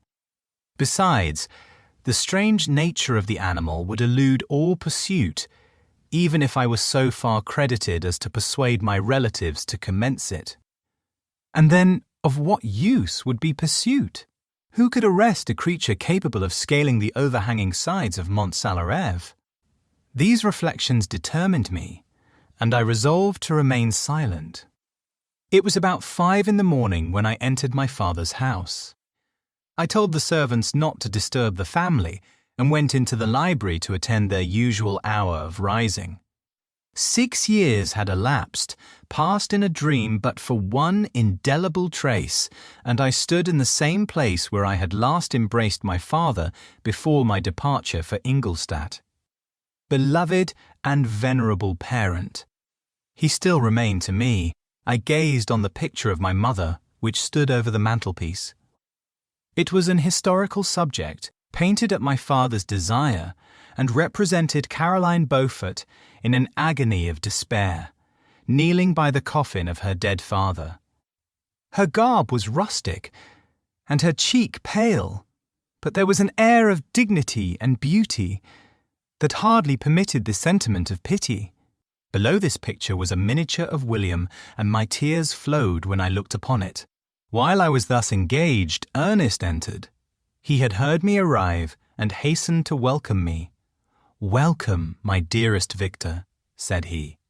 "Ah, I wish you had come 3 months ago, and then you would have found us all joyous and delighted. You come to us now to share a misery which nothing can alleviate. Yet your presence will, I hope, revive our father, who seems sinking under his misfortune, and your persuasions will induce poor Elizabeth to cease her vain and tormenting self-accusations. Poor William, he was our darling and our pride." Tears, unrestrained, fell from my brother's eyes. A sense of mortal agony crept over my frame. Before, I had only imagined the wretchedness of my desolated home. The reality came on me as a new, and a not less terrible, disaster. I tried to calm Ernest. I inquired more minutely concerning my father, and here I named my cousin. "She, most of all," said Ernest, "requires consolation. She accused herself of having caused the death of my brother, and that made her very wretched. But since the murderer has been discovered and the murderer discovered, good. God, how can that be? Who could attempt to pursue him? It is impossible. One might as well try to overtake the winds, or confine a mountain stream with a straw. I saw him too.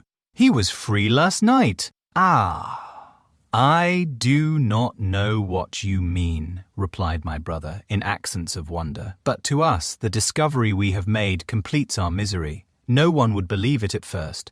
And even now Elizabeth will not be convinced, notwithstanding all the evidence. Indeed, who would credit that Justine Moritz, who was so amiable and fond of all the family, could suddenly become so capable of so frightful, so appalling a crime? Justine Moritz! Poor, poor girl! Is she the accused? But it is wrongfully. Everyone knows that no one believes it, surely, Ernest. And no one did at first, but several circumstances came out, but have almost forced conviction upon us, and her own behaviour has been so confused as to add to the evidence of facts a weight that, I fear, leaves no hope for doubt. But she will be tried today, and you will then hear all." He then related that, the morning on which the murder of poor William had been discovered, Justine had been taken ill and confined to her bed for several days. During this interval, one of the servants, happening to examine the apparel she had worn on the night of the murder, had discovered in her pocket the picture of my mother, which had been judged to be the temptation of the murderer.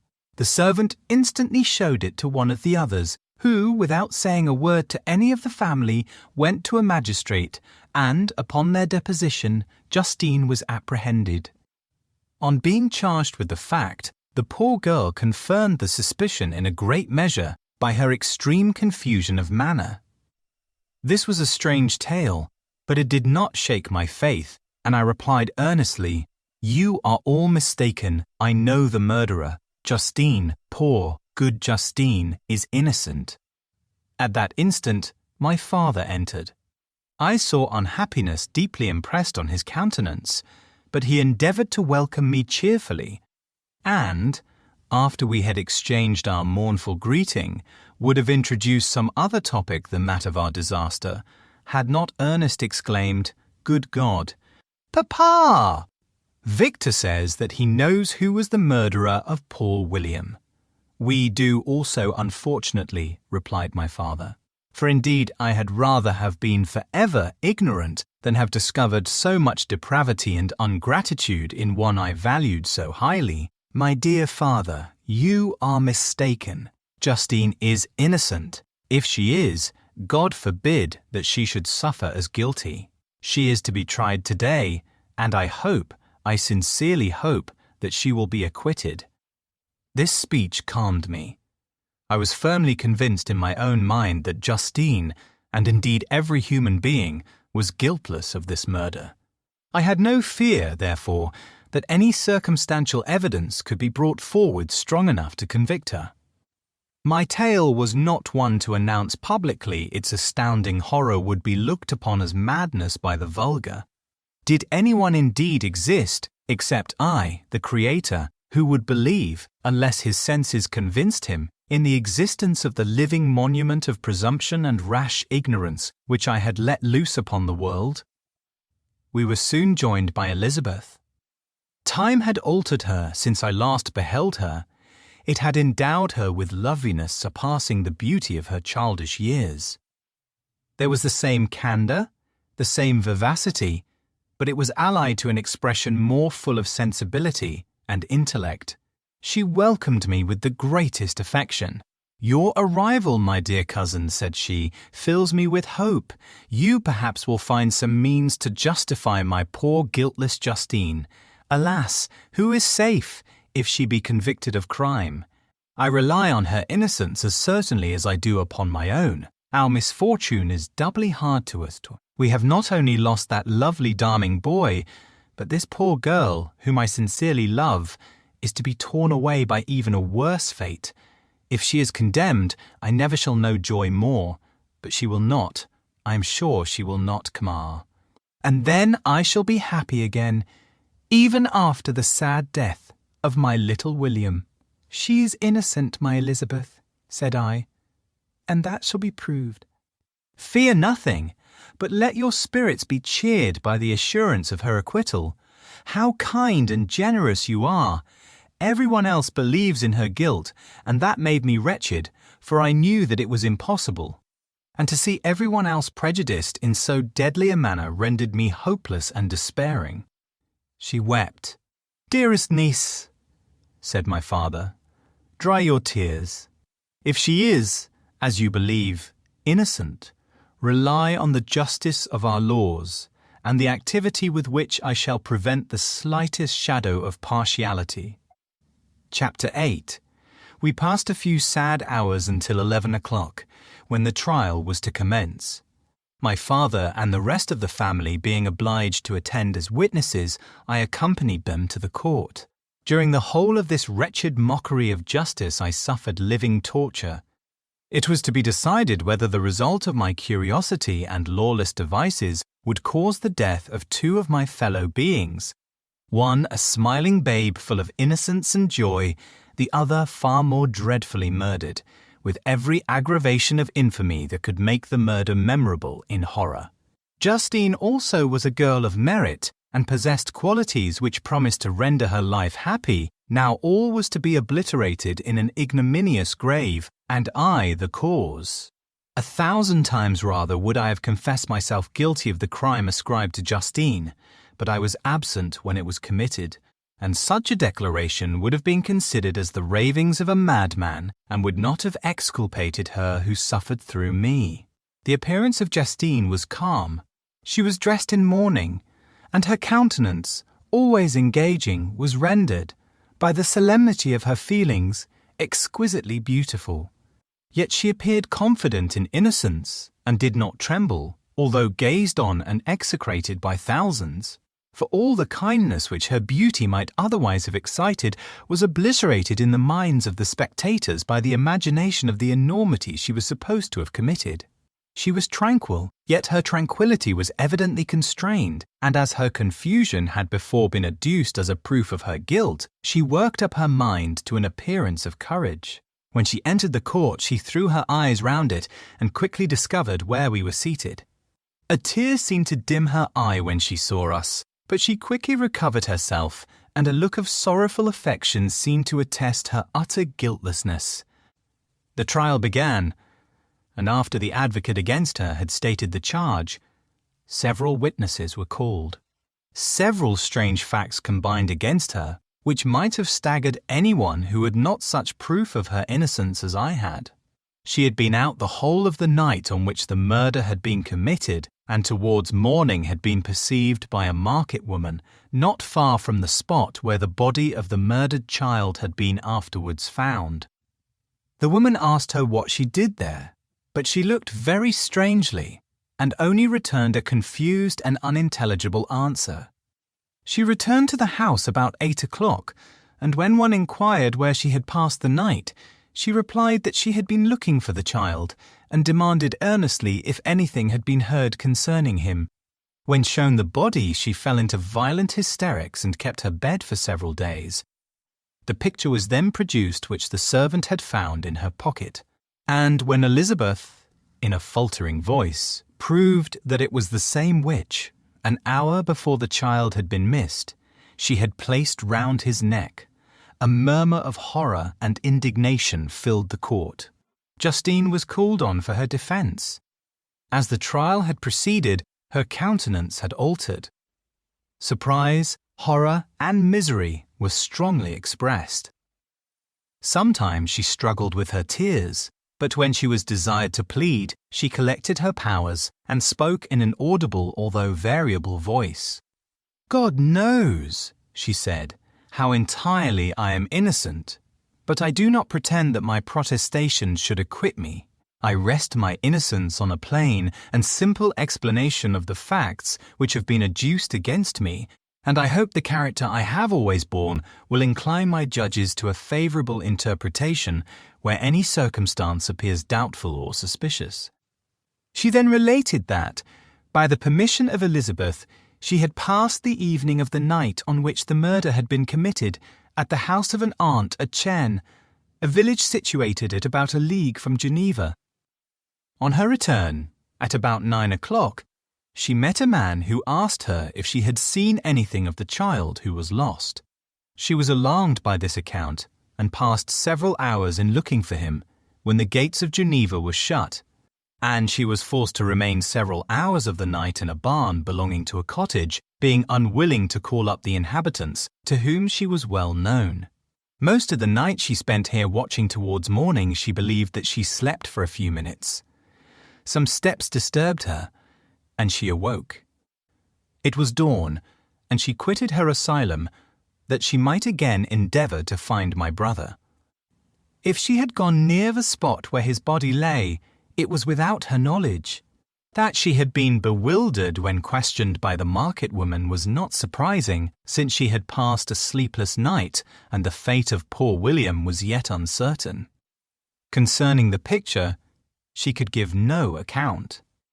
"I know," continued the unhappy victim, "how heavily and fatally this one circumstance weighs against me, but I have no power of explaining it. And when I have expressed my utter ignorance, I am only left to conjecture concerning the probabilities by which it might have been placed in my pocket. But here also I am checked.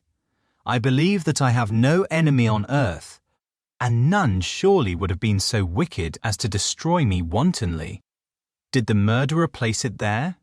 I know of no opportunity afforded him for so doing, or, if I had, why should he have stolen the jewel to part with it again so soon? I commit my cause to the justice of my judges, yet I see no room for hope. I beg permission to have a few witnesses examined concerning my character, and if their testimony shall not overweigh my supposed guilt, I must be condemned, although I would pledge my salvation on my innocence." Several witnesses were called who had known her for many years, and they spoke well of her, but fear and hatred of the crime of which they supposed her guilty rendered them timorous and unwilling to come forward. Elizabeth saw even this last resource, her excellent dispositions and irreproachable conduct, about to fail the accused, when, although violently agitated, she desired permission to address the court. "I am," said she, "the cousin of the unhappy child who was murdered, or rather his sister, for I was educated by and have lived with his parents ever since and even long before his birth. It may therefore be judged indecent in me to come forward on this occasion, but when I see a fellow creature about to perish through the cowardice of her pretended friends, I wish to be allowed to speak, that I may say what I know of her character. I am well acquainted with the accused. I have lived in the same house with her, at one time for 5, and at another for nearly 2 years. During all that period, she appeared to me the most amiable and benevolent of human creatures. She nursed Madame Frankenstein, my aunt, in her last illness, with the greatest affection and care, and afterwards attended her own mother during a tedious illness, in a manner that excited the admiration of all who knew her, after which she again lived in my uncle's house, where she was beloved by all the family. She was warmly attached to the child who is now dead, and acted towards him like a most affectionate mother.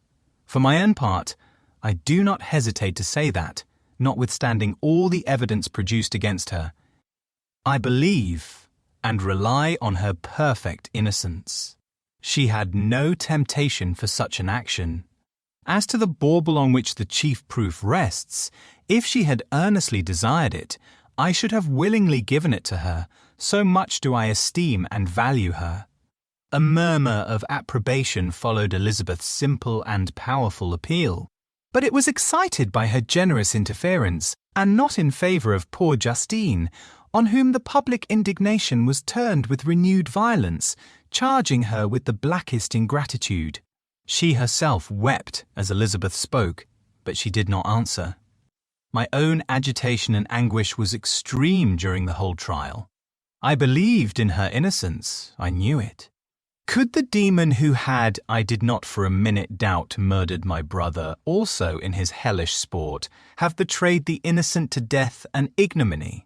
I could not sustain the horror of my situation, and when I perceived that the popular voice and the countenances of the judges had already condemned my unhappy victim, I rushed out of the court in agony. The tortures of the accused did not equal mine. She was sustained by innocence, but the fangs of remorse tore my bosom and would not forego their hold. I passed a night of unmingled wretchedness. In the morning I went to the court, my lips and throat were parched. I dared not ask the fatal question, but I was known, and the officer guessed the cause of my visit. The ballots had been thrown, they were all black, and Justine was condemned. I cannot pretend to describe what I then felt. I had before experienced sensations of horror, and I have endeavoured to bestow upon them adequate expressions, but words cannot convey an idea of the heart-sickening despair that I then endured. The person to whom I addressed myself added that Justine had already confessed her guilt. That evidence, he observed, was hardly required in so glaring a case, but I am glad of it, and, indeed, none of our judges like to condemn a criminal upon circumstantial evidence, be it ever so decisive. This was strange and unexpected intelligence. What could it mean? Had my eyes deceived me? And was I really as mad as the whole world would believe me to be if I disclosed the object of my suspicions? I hastened to return home, and Elizabeth eagerly demanded the result. "My cousin," replied I, "it is decided, as you may have expected, all judges had rather that 10 innocent should suffer than that one guilty should escape. But she has confessed." This was a dire blow to poor Elizabeth, who had relied with firmness upon Justine's innocence. "Alas," said she, "how shall I ever again believe in human goodness? Justine, whom I loved and esteemed as my sister, how could she put on those smiles of innocence only to betray? Her mild eyes seemed incapable of any severity or guile, and yet she has committed a murder." Soon after we heard that the poor victim had expressed a desire to see my cousin. My father wished her not to go, but said that he left it to her own judgment and feelings to decide. "Yes," said Elizabeth, "I will go, although she is guilty and you, Victor, shall accompany me. I cannot go alone." The idea of this visit was torture to me, yet I could not refuse. We entered the gloomy prison chamber and beheld Justine sitting on some straw at the farther end. Her hands were manacled, and her head rested on her knees. She rose on seeing us enter, and when we were left alone with her, she threw herself at the feet of Elizabeth, weeping bitterly. My cousin wept also. "Oh, Justine," said she, Why did you rob me of my last consolation? I relied on your innocence, and although I was then very wretched, I was not so miserable as I am now. And do you also believe that I am so very, very wicked? Do you also join with my enemies to crush me, to condemn me as a murderer?" Her voice was suffocated with sobs. "Rise, my poor girl," said Elizabeth. "Why do you kneel, if you are innocent? I am not one of your enemies. I believed you guiltless, notwithstanding every evidence, until I heard that you had yourself declared your guilt. That report, you say, is false.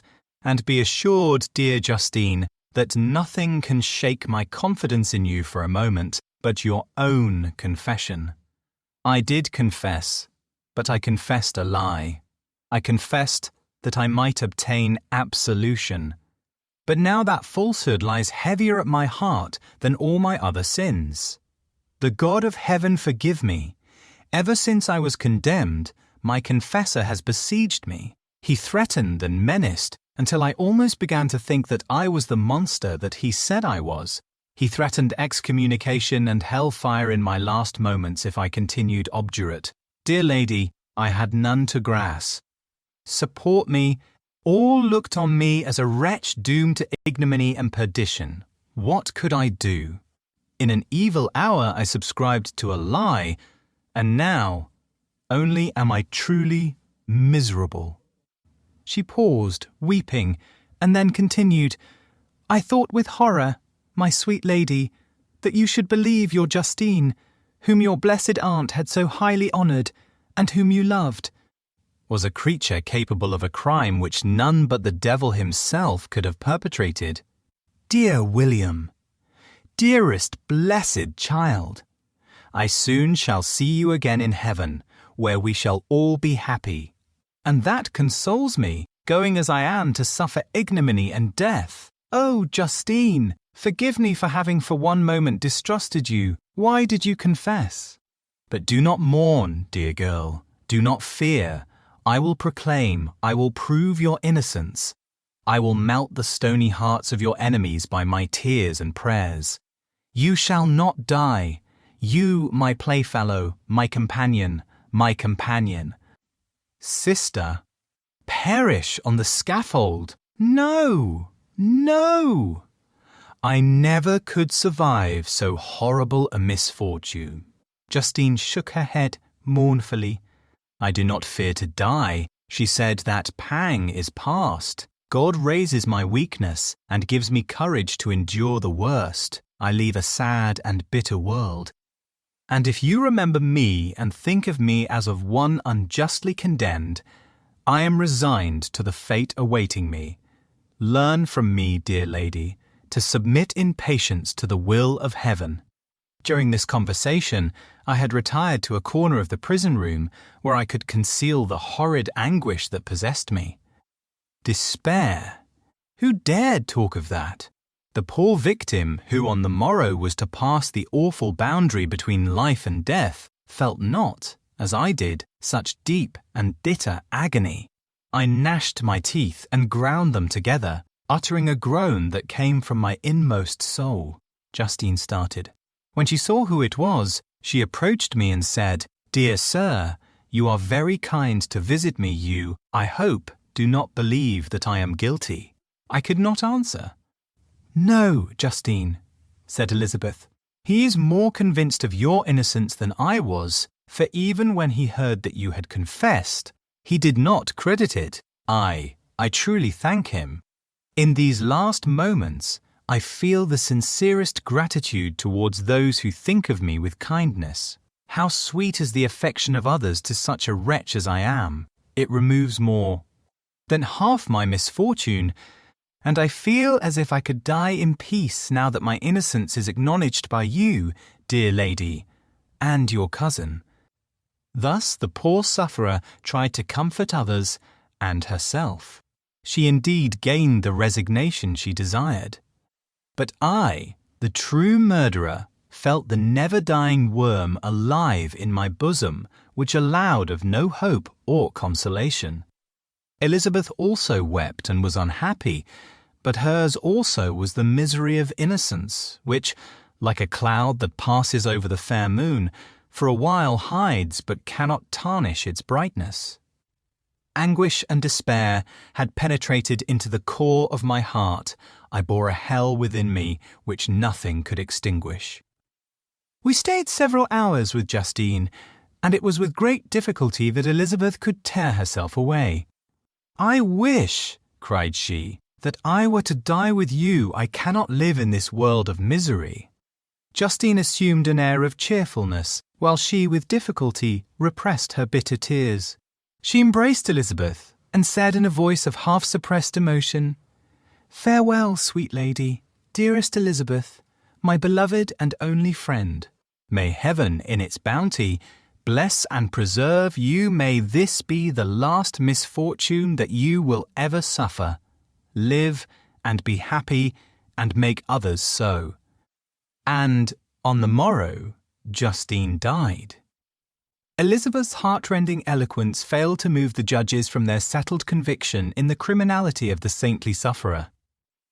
My passionate and indignant appeals were lost upon them, and when I received their cold answers and heard the harsh, unfeeling reasoning of these men, my purposed avowal died away on my lips. Thus I might proclaim myself a madman, but not revoke the sentence passed upon my wretched victim. She perished on the scaffold as a murderess. From the tortures of my own heart, I turned to contemplate the deep and voiceless grief of my Elizabeth. This also was my doing, and my father's woe, and the desolation of that late so smiling home, all was the work of my thrice accursed hands. Ye weep, unhappy ones, but these are not your last tears. Again shall you raise the funeral wail, and the sound of your lamentations shall again and again be heard. Frankenstein, your son, your kinsman, your early, much-loved friend, he who would spend each vital drop of blood for your sakes, who has no thought nor sense of joy, except as it is mirrored also in your dear countenances, who would fill the air with blessings and spend his life in serving you, he bids you weep, to shed countless tears, happy beyond his hopes. If thus inexorable fate be satisfied, and if the destruction pause before the peace of the grave have succeeded to your sad torments. Thus spoke my prophetic soul, as, torn by remorse, horror, and despair, I beheld those I loved spend vain sorrow upon the graves of William and Justine, the first hapless victims to my unhallowed arts. Frankenstein by Mary Shelley. Chapter 9. Nothing is more painful to the human mind than, after the feelings have been worked up by a quick succession of events, the dead calmness of inaction and certainty which follows and deprives the soul both of hope, fear. Justine died, she rested, and I was alive. The blood flowed freely in my veins, but a weight of despair and remorse pressed on my heart, which nothing could remove. Sleep fled from my eyes. I wandered like an evil spirit, for I had committed deeds of mischief beyond description, horrible, and more, much more I persuaded myself was yet behind. Yet my heart overflowed with kindness and the love of virtue. I had begun life with benevolent intentions and thirsted for the moment when I should put them in practice and make myself useful to my fellow beings. Now all was blasted. Instead of that serenity of conscience which allowed me to look back upon the past with self-satisfaction, and from thence to gather promise of new hopes, I was seized by remorse and the sense of guilt, which hurried me away to a hell of intense tortures such as no language can describe. This state of mind preyed upon my health, which had perhaps never entirely recovered from the first shock it had sustained. I shunned the face of man. All sound of joy or complacency was torture to me. Solitude was my only consolation, deep, dark, death-like solitude. My father observed with pain the alteration perceptible in my disposition and habits, and endeavoured by arguments deduced from the feelings of Tucker his serene conscience and guiltless life, to inspire me with fortitude and awaken in me the courage to dispel the dark cloud which brooded over me. "Do you think, Victor," said he, "that I do not suffer also? No one could love a child more than I loved your brother." Tears came into his eyes as he spoke, but is it not a duty to the survivors that we should refrain from augmenting their unhappiness by an appearance of immoderate grief? It is also a duty owed to yourself, for excessive sorrow prevents improvement or enjoyment, or even the discharge of daily usefulness, without which no man is fit for society. This advice, although good, was totally inapplicable to my case. I should have been the first to hide my grief and console my friends if remorse had not mingled its bitterness, and terror its alarm, with my other sensations. Now I could only answer my father with a look of despair and endeavour to hide myself from his view. About this time we retired to our house at Bellerive. This change was particularly agreeable to me. The shutting of the gates regularly at 10 o'clock and the impossibility of remaining on the lake after that hour had rendered our residence within the walls of Geneva very irksome to me. I was now free. Often, after the rest of the family had retired for the night, I took the boat and passed many hours upon the water. Sometimes, with my sails set, I was carried by the wind, and sometimes, after rowing into the middle of the lake, I left the boat to pursue its own course and gave way to my own miserable reflections. I was often tempted, when all was at peace around me, and I the only unquiet thing that wandered restless in a scene so beautiful and heavenly, if I except some bat, or the frogs, whose harsh and interrupted croaking was heard only when I approached the shore often, I say, I was tempted to plunge into the silent lake, that the waters might close over me and my calamities forever. But I was restrained when I thought of the heroic and suffering Elizabeth, whom I tenderly loved, and whose existence was bound up in mine. I thought also of my father and surviving brother, should I by my base desertion leave them exposed and unprotected to the malice of the fiend whom I had let loose among them. At these moments I wept bitterly, and wished that peace would revisit my mind, only that I might afford them consolation and happiness. But that could not be. Remorse extinguished every hope. I had been the author of unalterable evils, and I lived in daily fear lest the monster whom I had created should perpetrate some new wickedness. I had an obscure feeling that all was not over, and that he would still commit some signal crime, which by its enormity should almost efface the recollection of the past. There was always scope for fear so long as anything I loved remained behind. My abhorrence of this fiend cannot be conceived. When I thought of him, I gnashed my teeth, my eyes became inflamed, and I ardently wished to extinguish that life which I had so thoughtlessly bestowed. When I reflected on his crimes and malice, my hatred and revenge burst all bounds of moderation. I would have made a pilgrimage to the highest peak of the Andes could I, when there, have precipitated him to their base. I wished to see him again, that I might wreak the utmost extent of abhorrence on his head and avenge the deaths of William and Justine. Our house was the house of mourning. My father's health was deeply shaken by the horror of the recent events. Elizabeth was sad and desponding. She no longer took delight in her ordinary occupations. All pleasure seemed to her sacrilege toward the dead. Eternal woe and tears, she then thought, was the just tribute she should pay to innocence so blasted and destroyed. She was no longer that happy creature who in earlier youth wandered with me on the banks of the lake and talked with ecstasy of our future prospects. The first of those sorrows which are sent to wean us from the earth had visited her, and its dimming influence quenched her dearest smiles. "When I reflect, my dear cousin," said she, "on the miserable death of Justine Moritz, I no longer see the world and its works as they before appeared to me. Before, I looked upon the accounts of vice and injustice that I read in books or heard from others as tales of ancient days or imaginary evils. At least they were remote, and more familiar to reason than to the imagination. But now misery has come home, and men appear to me as monsters thirsting for each other's blood. Yet I am certainly unjust. Everybody believed that poor girl to be guilty, and if she could have committed the crime for which she suffered, assuredly she would have been the most depraved of human creatures. For the sake of a few jewels, to have murdered the son of her benefactor and friend, a child whom she had nursed from its birth, and appeared to love as if it had been her own. I could not consent to the death of any human being, but certainly I should have thought such a creature unfit to remain in the society of men. But she was innocent. I know, I feel, she say, was innocent. You are of the same opinion, and that confirms me.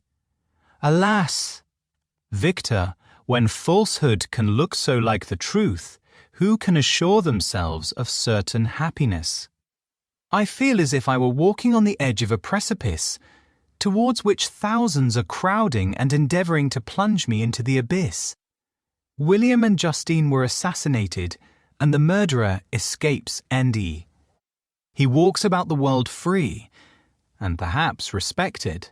But even if I were condemned to suffer on the scaffold for the same crimes, I would not change places with such a wretch. I listened to this discourse with the extremest agony. I, not in deed, but in effect, was the true murderer. Elizabeth read my anguish in my countenance, and kindly taking my hand, said, "My dearest friend, you must calm yourself. These events have affected me, God knows how deeply, but I am not so wretched as you are. There is an expression of despair, and sometimes of revenge in your countenance that makes me tremble. Dear Victor, banish these dark passions. Remember the friends around you. Who centre all their hopes in you?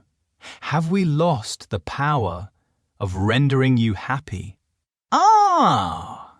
While we love, while we are true to each other, here in this land of peace and beauty, your native country, we may reap every tranquil blessing what can disturb our peace. And could not such words from her whom I fondly prized before every other gift of fortune suffice to chase away the fiend that lurked in my heart? Even as she spoke, I drew near to her, as if in terror, lest at that very moment the destroyer had been near to rob me of her. Thus, not the tenderness of friendship, nor the beauty of earth, nor of heaven, could redeem my soul from woe. The very accents of love were ineffectual. I was encompassed by a cloud which no beneficial influence could penetrate. The wounded deer dragging its fainting limbs to some untrodden brake, there to gaze upon the arrow which had pierced it, and to die, was but a type of me. Sometimes I could cope with the sullen despair that overwhelmed me, but sometimes the whirlwind passions of my soul drove me to seek, by bodily exercise and by change of place, some relief from my intolerable sensations. It was during an access of this kind that I suddenly left my home, and bending my steps towards the near alpine valleys, sought in the magnificence, the eternity of such scenes, to forget myself and my ephemeral, because human, sorrows. My wanderings were directed towards the valley of Chamonix. I had visited it frequently during my boyhood. 6 years had passed since then. I was a wreck, but naught had changed in those savage and enduring scenes. I performed the first part of my journey on horseback. I afterwards hired a mule, as the more sure-footed and least liable to receive injury on these rugged roads. The weather was fine. It was about the middle of the month of August, nearly 2 months after the death of Justine, that miserable epoch from which I dated all my woe. The weight upon my spirit was sensibly lightened as I plunged yet deeper in the ravine of Arv. The immense mountains and precipices that overhung me on every side, the sound of the river raging among the rocks, and the dashing of the waterfalls around spoke of a power mighty as omnipotence, and I ceased to fear or to bend before any being less almighty than that which had created and ruled the elements here displayed in their most call. Terrific guise. Still, as I ascended higher, the valley assumed a more magnificent and astonishing character. Ruined castles hanging on the precipices of piney mountains, the impetuous ARV, and cottages every here and there peeping forth from among the trees, formed a scene of singular beauty. But it was augmented and rendered sublime by the mighty Alps, whose white and shining pyramids and domes towered above all as belonging to another earth, the habitations of another race of beings. I passed the bridge of Palissier, where the ravine, which the river forms, opened before me, and I began to ascend the mountain that overhangs it. Soon after, I entered the valley of Chamonix.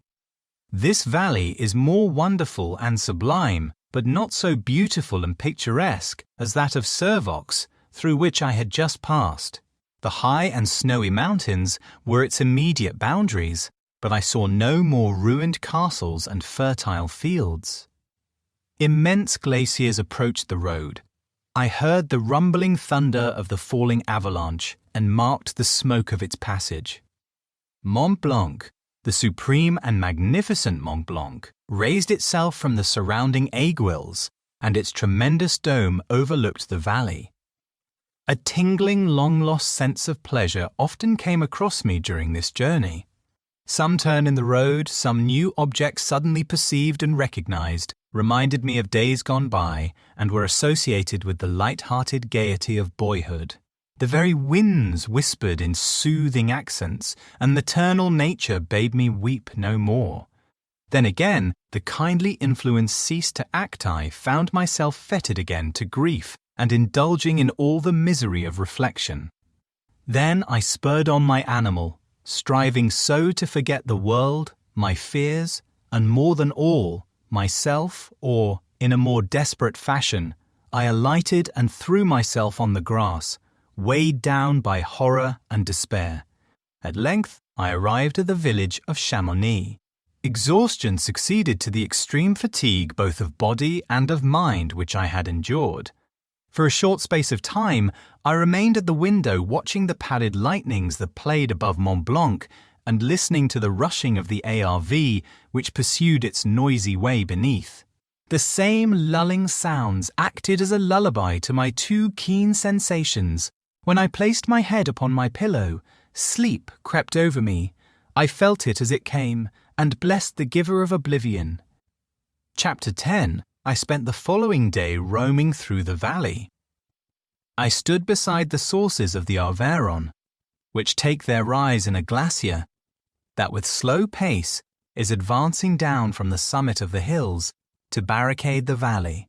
The abrupt sides of vast mountains were before me, the icy wall of the glacier overhung me, a few shattered pines were scattered around, and the solemn silence of this glorious presence chamber of imperial nature was broken only by the brawling waves or the fall of some vast fragment. The thunder sound of the avalanche or the cracking reverberated along the mountains, of the accumulated ice, which, through the silent working of immutable laws, was ever and anon rent and torn, as if it had been but a plaything. In their hands, these sublime and magnificent scenes afforded me the greatest consolation that I was capable of receiving. They elevated me from all littleness of feeling, and although they did not remove my grief, they subdued and tranquilized it. In some degree, also, they diverted my mind from the thoughts over which it had brooded for the last month. I retired to rest at night, my slumbers, as it were, waited on and ministered to by the assemblance of grand shapes which I had contemplated during the day. They congregated round me the unstained snowy mountain top, the glittering pinnacle, the pine woods, and ragged bare ravine, the eagle. Soaring amidst the clouds, they all gathered round me and bade me be at peace. Where had they fled when the next morning I awoke? All of soul inspiriting fled with sleep, and dark melancholy clouded every thought. The rain was pouring in torrents, and thick mists hid the summits of the mountains, so that I even saw not the faces of those mighty friends. Still, I would penetrate their misty veil and seek them in their cloudy retreats. What were rain and storm to me?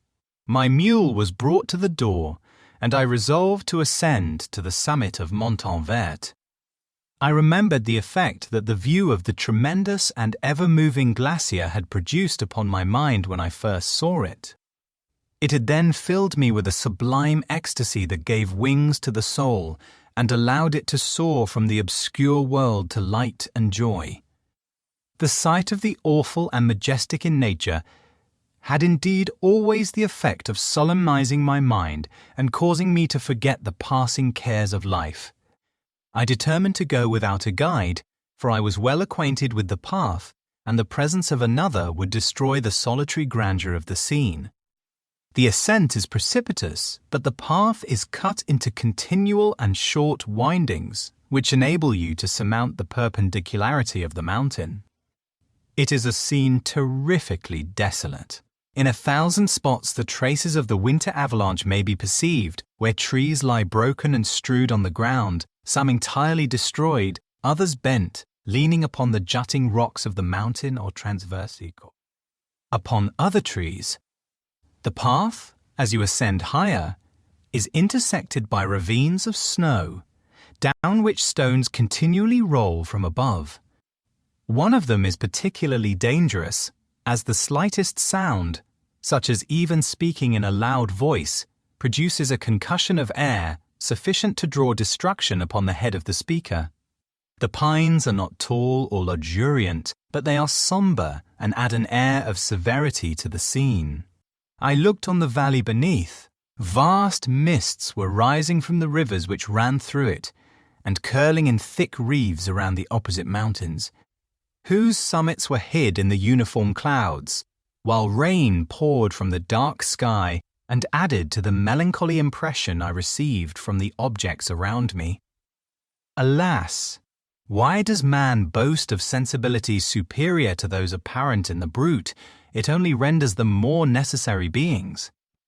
If our impulses were confined to hunger, thirst, and desire, we might be nearly free, but now we are moved by every wind that blows and a chance word or scene that word may convey to us. We rest a dream has power to poison sleep. We rise one wandering thought pollutes the day. We feel, conceive, or reason, laugh or weep, embrace fond woe, or cast our cares away.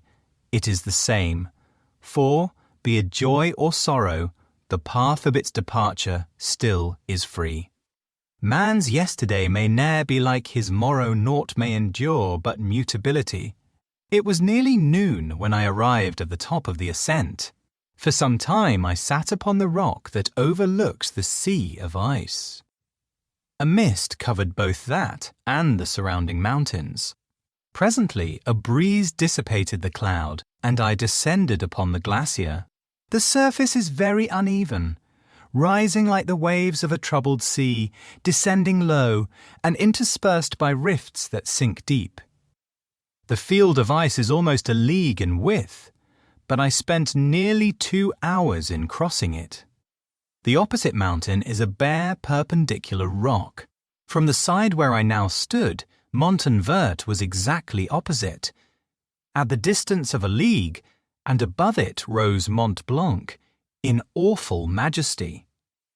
I remained in a recess of the rock, gazing on this wonderful and stupendous scene. The sea, or rather the vast river of ice, wound among its dependent mountains, whose aerial summits hung over its recesses. Their icy and glittering peaks shone in the sunlight over the clouds. My heart, which was before sorrowful, now swelled with something like joy.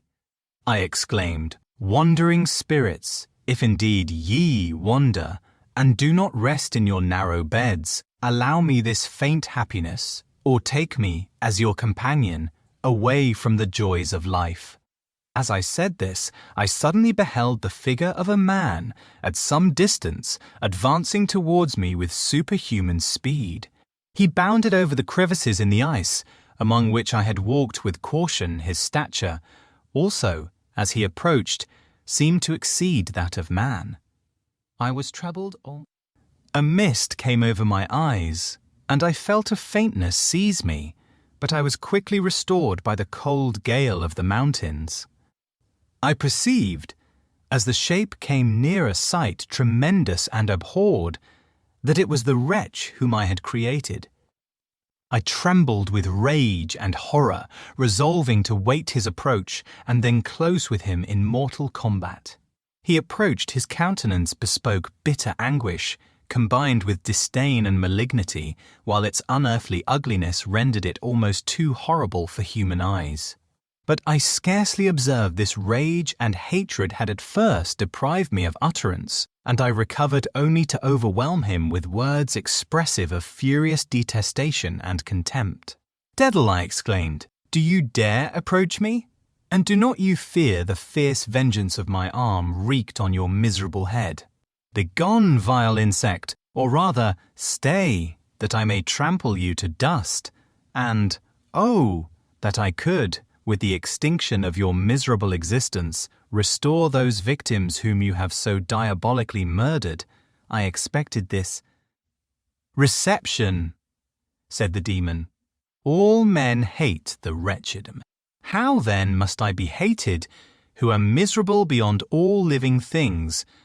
Yet you, my Creator, detest and spurn me, thy creature, to whom thou art bound by ties only dissoluble by the annihilation of one of us. You purpose to kill me. How dare you sport thus with life? Do your duty towards me, and I will do mine towards you and the rest of mankind. If you will comply with my conditions, I will leave them and you at peace. But if you refuse, I will glut the maw of death, until it be satiated with the blood of your remaining friends. Abhorred monster, fiend that thou art, the tortures of hell are too mild a vengeance for thy crimes. Wretched devil, you reproach me with your creation, Kamsal. On, then, that I may extinguish the spark which I so negligently bestowed." My rage was without bounds. I sprang on him, impelled by all the feelings which can arm one being against the existence of another. He easily eluded me and said, "Be calm. I entreat you to hear me before you give vent to your hatred on my devoted head. Have I not suffered enough, that you seek to increase my misery? Life, although it may only be an accumulation of anguish, is dear to me, and I will defend it. Remember, thou hast made me more powerful than myself. My height is superior to thine, my joints more supple, but I will not be tempted to set myself in opposition to thee. I am thy creature, and I will be even mild and docile to my natural lord and king if thou wilt also perform thy part, the which thou owest me. O Frankenstein, be not equitable to every other, and trample upon me alone, to whom thy justice, and even thy clemency and affection, is most due. Remember that I am thy creature. I ought to be thy Adam, but I am rather the fallen angel, whom thou drivest from joy for no misdeed.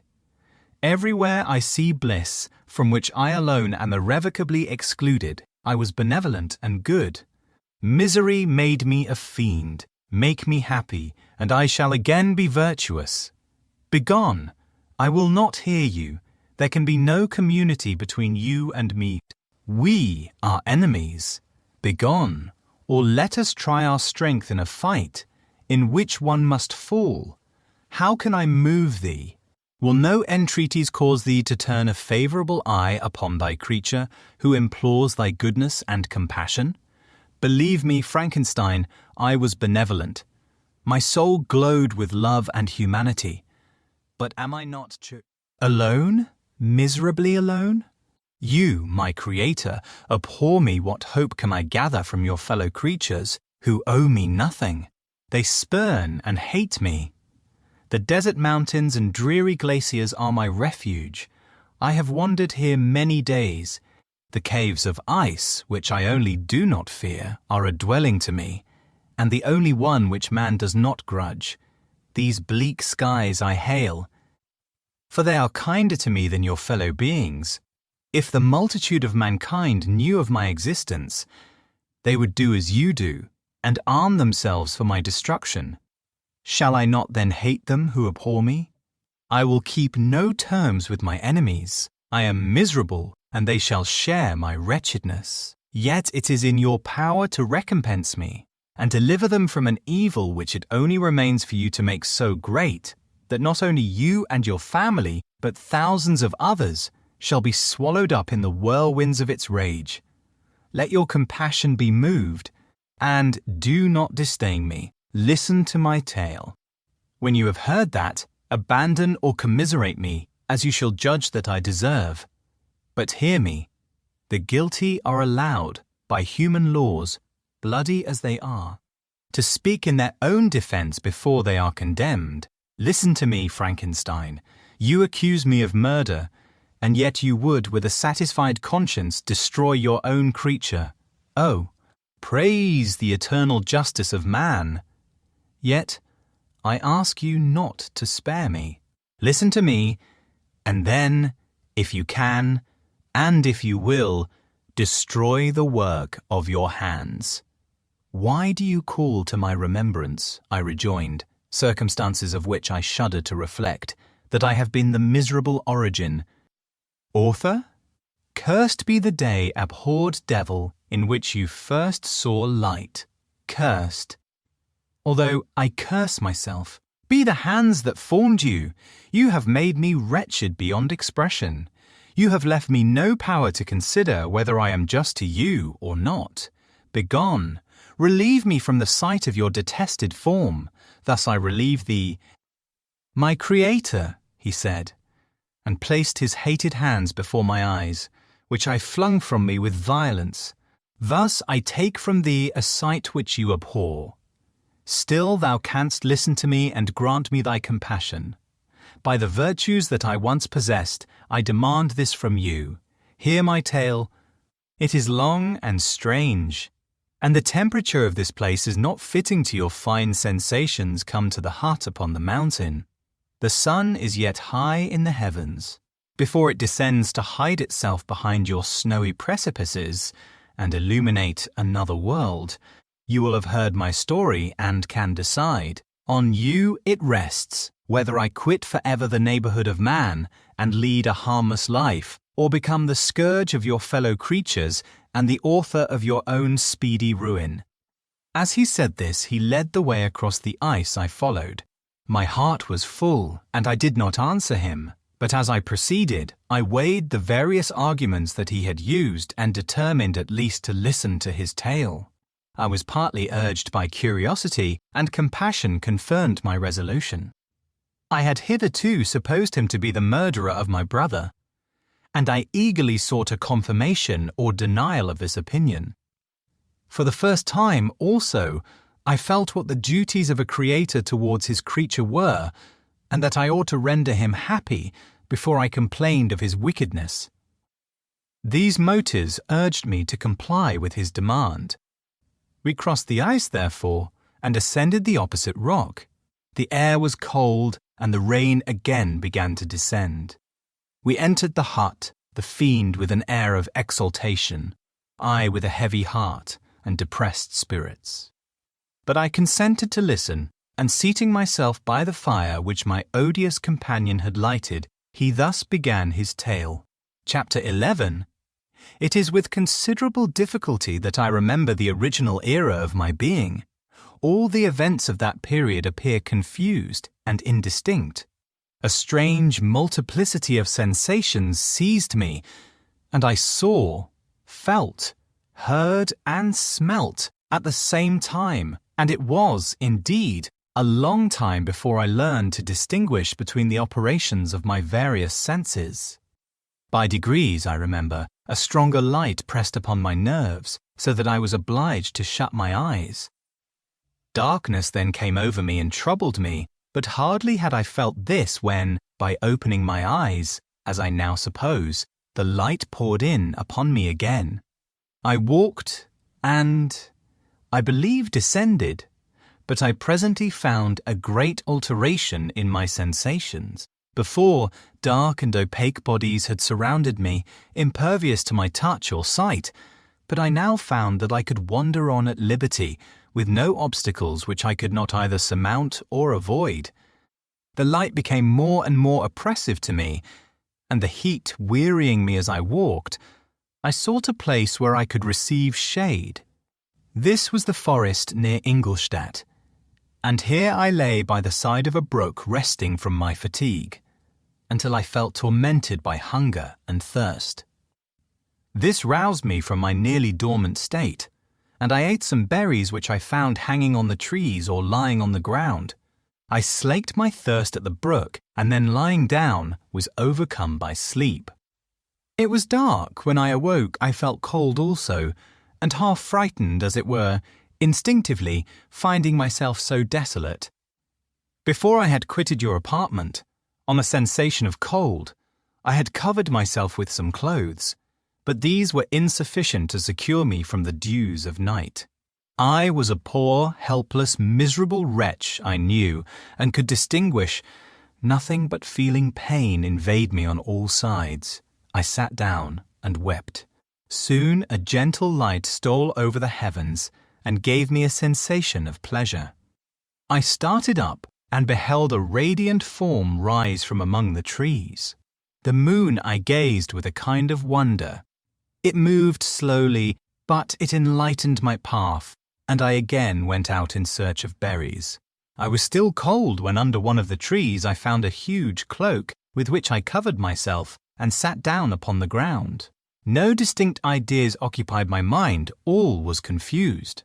I felt light, and hunger, and thirst, and darkness. Innumerable sounds rang in my ears, and on all sides various scents saluted me. The only object that I could distinguish was the bright moon, and I fixed my eyes on that quarter with pleasure. Several changes of day and night passed, and the orb of night had greatly lessened, when I began to distinguish my sensations from each other. I gradually saw plainly the clear stream that supplied me with drink, and the trees that shaded me with their foliage. I was delighted when I first discovered that a pleasant sound, which often saluted my ears, proceeded from the throats of the little winged animals who had often intercepted the light from my eyes. I began also to observe, with greater accuracy, the forms that surrounded me and to perceive the boundaries of the radiant roof of light which canopied me. Sometimes I tried to imitate the pleasant songs of the birds, but was unable. Sometimes I wished to express my sensations in my own mode, but the uncouth and inarticulate sounds which broke from me frightened me into silence again. The moon had disappeared from the night, and again, with a lessened form, showed itself, while I still remained in the forest. My sensations had by this time become distinct, and my mind received every day additional ideas. My eyes became accustomed to the light, and to perceive objects in their right forms. I distinguished the insect from the herb, and by degrees, one herb from another. I found that the sparrow uttered none but harsh notes, whilst those of the blackbird and thrush were sweet and enticing. One day, when I was oppressed by cold, I found a fire which had been left by some wandering beggars, and was overcome with delight at the warmth I experienced from it. In my joy I thrust my hand into the live embers, but quickly drew it out again with a cry of pain. How strange, I thought, that the same cause should produce such opposite effects. I examined the materials of the fire, and to my joy found it to be composed of wood. I quickly collected some branches, but they were wet and would not burn. I was pained at this, and sat still watching the operation of the fire. The wet wood which I had placed near the heat dried, and itself became inflamed. I reflected on this, and by touching the various branches, I discovered the cause and busied myself in collecting a great quantity of wood, that I might dry it and have a plentiful supply of fire. When night came on and brought sleep with it, I was in the greatest fear lest my fire should be extinguished. I covered it carefully with dry wood and leaves and placed wet branches upon it, and then, spreading my cloak, I lay on the ground and sank into sleep. It was morning when I awoke, and my first care was to visit the fire. I uncovered it, and a gentle breeze quickly fanned it into a flame. I observed this also, and contrived a fan of branches, which roused the embers when they were nearly extinguished. When night came again, I found, with pleasure, that the fire gave light as well as heat, and that the discovery of this element was useful to me in my food. For I found some of the offals that the travellers had left had been roasted, and tasted much more savoury than the berries I gathered from the trees. I tried, therefore, to dress my food in the same manner, placing it on the live embers. I found that the berries were spoiled by this operation, and the nuts and roots much improved. Food, however, became scarce, and I often spent the whole day searching in vain for a few acorns to assuage the pangs of hunger. When I found this, I resolved to quit the place that I had hitherto inhabited, to seek for one where the few wants I experienced would be more easily satisfied. In this emigration, I exceedingly lamented the loss of the fire which I had obtained through accident, and knew not how to reproduce it. I gave several hours to the serious consideration of this difficulty, but I was obliged to relinquish all attempt to supply it, and wrapping myself up in my cloak, I struck across the wood towards the setting sun. I passed 3 days in these rambles, and at length discovered the open country. A great fall of snow had taken place the night before, and the fields were of one uniform white.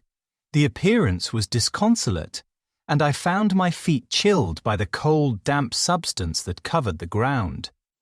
It was about 7 in the morning, and I longed to obtain food and shelter. At length I perceived a small hut on a rising ground, which had doubtless been built for the convenience of some shepherd. This was a new sight to me, and I examined the structure with great curiosity. Finding the door open, I entered. An old man sat in it, near a fire, over which he was preparing his breakfast. He turned on hearing a noise, and perceiving me, shrieked loudly, and quitting the hut, ran across the fields with a speed of which his debilitated form hardly appeared capable. His appearance, different from any I had ever before seen, and his flight somewhat surprised me. But I was enchanted by the appearance of the hut here. The snow and rain could not penetrate, the ground was dry, and it presented to me then as exquisite and divine a retreat as pandemonium appeared to the demons of hell after their sufferings in the lake of fire. I greedily devoured the remnants of the shepherd's breakfast, which consisted of bread, cheese, milk, and wine. The latter, however, I did not like. Then, overcome by fatigue, I lay down among some straw and fell asleep. It was noon when I awoke, and allured by the warmth of the sun, which shone brightly on the white ground, I determined to recommence my travels. And, depositing the remains of the peasant's breakfast in a wallet I found, I proceeded across the fields for several hours, until at sunset I arrived at a village. How miraculous did this appear! The huts, the neater cottages, and stately houses engaged my admiration by turns. The vegetables in the gardens, the milk and cheese that I saw placed at the windows of some of the cottages, allured my appetite. One of the best of these I entered, but I had hardly placed my foot within the door before the children shrieked, and one of the women fainted. The whole village was roused.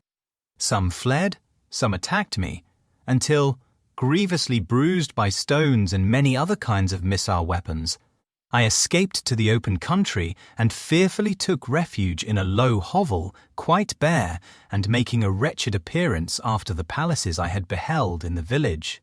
This hovel, however, joined a cottage of a neat and pleasant appearance, but after my late dearly bought experience, I dared not enter it.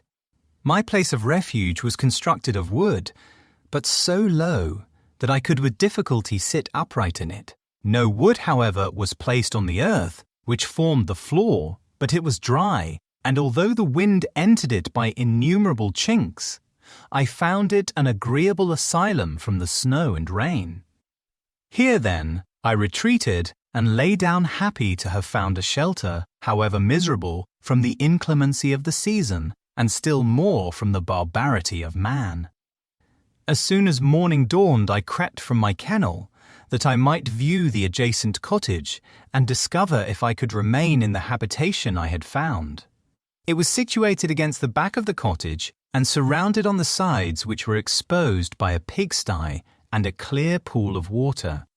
One part was open, and by that I had crept in, but now I covered every crevice by which I might be perceived with stones and wood, yet in such a manner that I might move them on occasion to pass out coal. All the light I enjoyed came through the sty, and that was sufficient for me. Having thus arranged my dwelling and carpeted it with clean straw, I retired, for I saw the figure of a man at a distance, and I remembered too well my treatment the night before to trust myself in his power. I had first, however, provided for my sustenance for that day by a loaf of coarse bread which I purloined, and a cup with which I could drink more conveniently than from my hand of the pure water which flowed by my retreat. The floor was a little raised, so that it was kept perfectly dry, and by its vicinity to the chimney of the cottage it was tolerably warm. Being thus provided, I resolved to reside in this hovel until something should occur which might alter my determination. It was indeed a paradise compared to the bleak forest, my former residence, the rain-dropping branches, and dank earth. I ate my breakfast with pleasure, and was about to remove a plank to procure myself a little water, when I heard a step, and looking through a small chink, I beheld a young creature with a pail on her head, passing before my hovel. The girl was young and of gentle demeanour, unlike what I have since found cottagers and farmhouse servants to be. Yet she was meanly dressed, a coarse blue petticoat and a linen jacket being her only garb. Her fair hair was plaited but not adorned. She looked patient yet sad. I lost sight of her, and in about a quarter of an hour she returned bearing the pail, which was now partly filled with milk. As she walked along, seemingly incommoded by the burden, a young man met her, whose countenance expressed a deeper despondence. Uttering a few sounds with an air of melancholy, he took the pail from her head and bore it to the cottage himself. She followed, and they disappeared. Presently I saw the young man again, with some tools in his hand, cross the field behind the cottage, and the girl was also busied, sometimes in the house and sometimes in the yard. On examining my dwelling, I found that one of the windows of the cottage had formerly occupied a part of it, but the panes had been filled up with wood. In one of these was a small and almost imperceptible chink through which the eye could just penetrate. Through this crevice a small room was visible, whitewashed and clean, but very bare of furniture. In one corner, near a small fire, sat an old man, leaning his head on his hands in a disconsolate attitude. The young girl was occupied in arranging the cottage, but presently she took something out of a drawer, which employed her hands, and she sat down beside the old man, who, taking up an instrument, began to play and to produce sounds sweeter than the voice of the thrush or the nightingale. It was a lovely sight, even to me, poor wretch, who had never beheld aught beautiful before. The silver hair and benevolent countenance of the aged cottager won my reverence, while the gentle manners of the girl enticed my love. He played a sweet, mournful air, which I perceived drew tears from the eyes of his amiable companion, of which the old man took no notice, until she sobbed audibly. He then pronounced a few sounds, and the fair creature, leaving her work, knelt at his feet. He raised her and smiled with such kindness and affection, but I felt sensations of a peculiar and overpowering nature. They were a mixture of pain and pleasure, such as I had never before experienced, either from hunger or cold, warmth or food, and I withdrew from the window, unable to bear these emotions. Soon after this, the young man returned, bearing on his shoulders a load of wood. The girl met him at the door, helped to relieve him of his burden, and taking some of the fuel into the cottage, placed it on the fire. Then she and the youth went apart into a nook of the cottage, and he showed her a large loaf and a piece of cheese. She seemed pleased and went into the garden for some roots and plants, which she placed in water, and then upon the fire. She afterwards continued her work, whilst the young man went into the garden and appeared busily employed in digging and pulling up roots, after he had been fit. Employed thus about an hour, the young woman joined him, and they entered the cottage together. The old man had, in the meantime, being pensive, but on the appearance of his companions, he assumed a more cheerful air, and they sat down to eat. The meal was quickly dispatched. The young woman was again occupied in arranging the cottage. The old man walked before the cottage in the sun for a few minutes, leaning on the arm of the youth. Nothing could exceed in beauty the contrast between these two excellent creatures. One was old, with silver hairs and a countenance beaming with benevolence and love. The younger was slight and graceful in his figure, and his features were moulded with the finest symmetry, yet his eyes and attitude expressed the utmost sadness and despondency. The old man returned to the cottage, and the youth, with tools different from those he had used in the morning, directed his steps across the fields. Night quickly shut in, but to my extreme wonder, I found that the cottagers had a means of prolonging light by the use of tapers, and was delighted to find that the setting of the sun did not put an end to the pleasure I experienced in watching my human neighbours. In the evening, the young girl and her companion were employed in various occupations which I did not understand, and the old man again took up the instrument which produced the divine sounds that had enchanted me in the morning.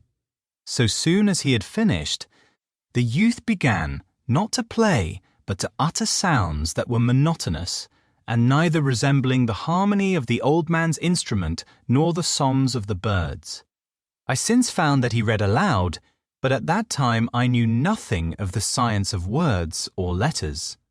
The family, after having been thus occupied for a short time, extinguished their lights and retired, as I conjectured. Rest. Chapter 12. I lay on my straw, but I could not sleep. I thought of the occurrences of the day. What chiefly struck me was the gentle manners of these people, and I longed to join them, but dared not. I remembered too well the treatment I had suffered the night before from the barbarous villagers, and resolved, whatever course of conduct I might hereafter think it right to pursue, that for the present I would remain quietly in my hovel, watching and endeavouring to discover the motives which influenced their actions. The cottagers arose the next morning before the sun. The young woman arranged the cottage and prepared the food, and the youth departed after the first meal. This day was passed in the same routine as that which preceded it. The young man was constantly employed out of doors, and the girl in various laborious occupations within. The old man, whom I soon perceived to be blind, employed his leisure hours on his instrument or in contemplation.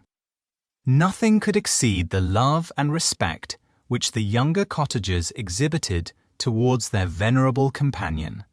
They performed towards him every little office of affection and duty with gentleness, and he rewarded them by his benevolent smiles. They were not entirely happy. The young man and his companion often went apart and appeared to weep. I saw no cause for their unhappiness, but I was deeply affected by it. If such lovely creatures were miserable, it was less strange that I, an imperfect and solitary being, should be wretched.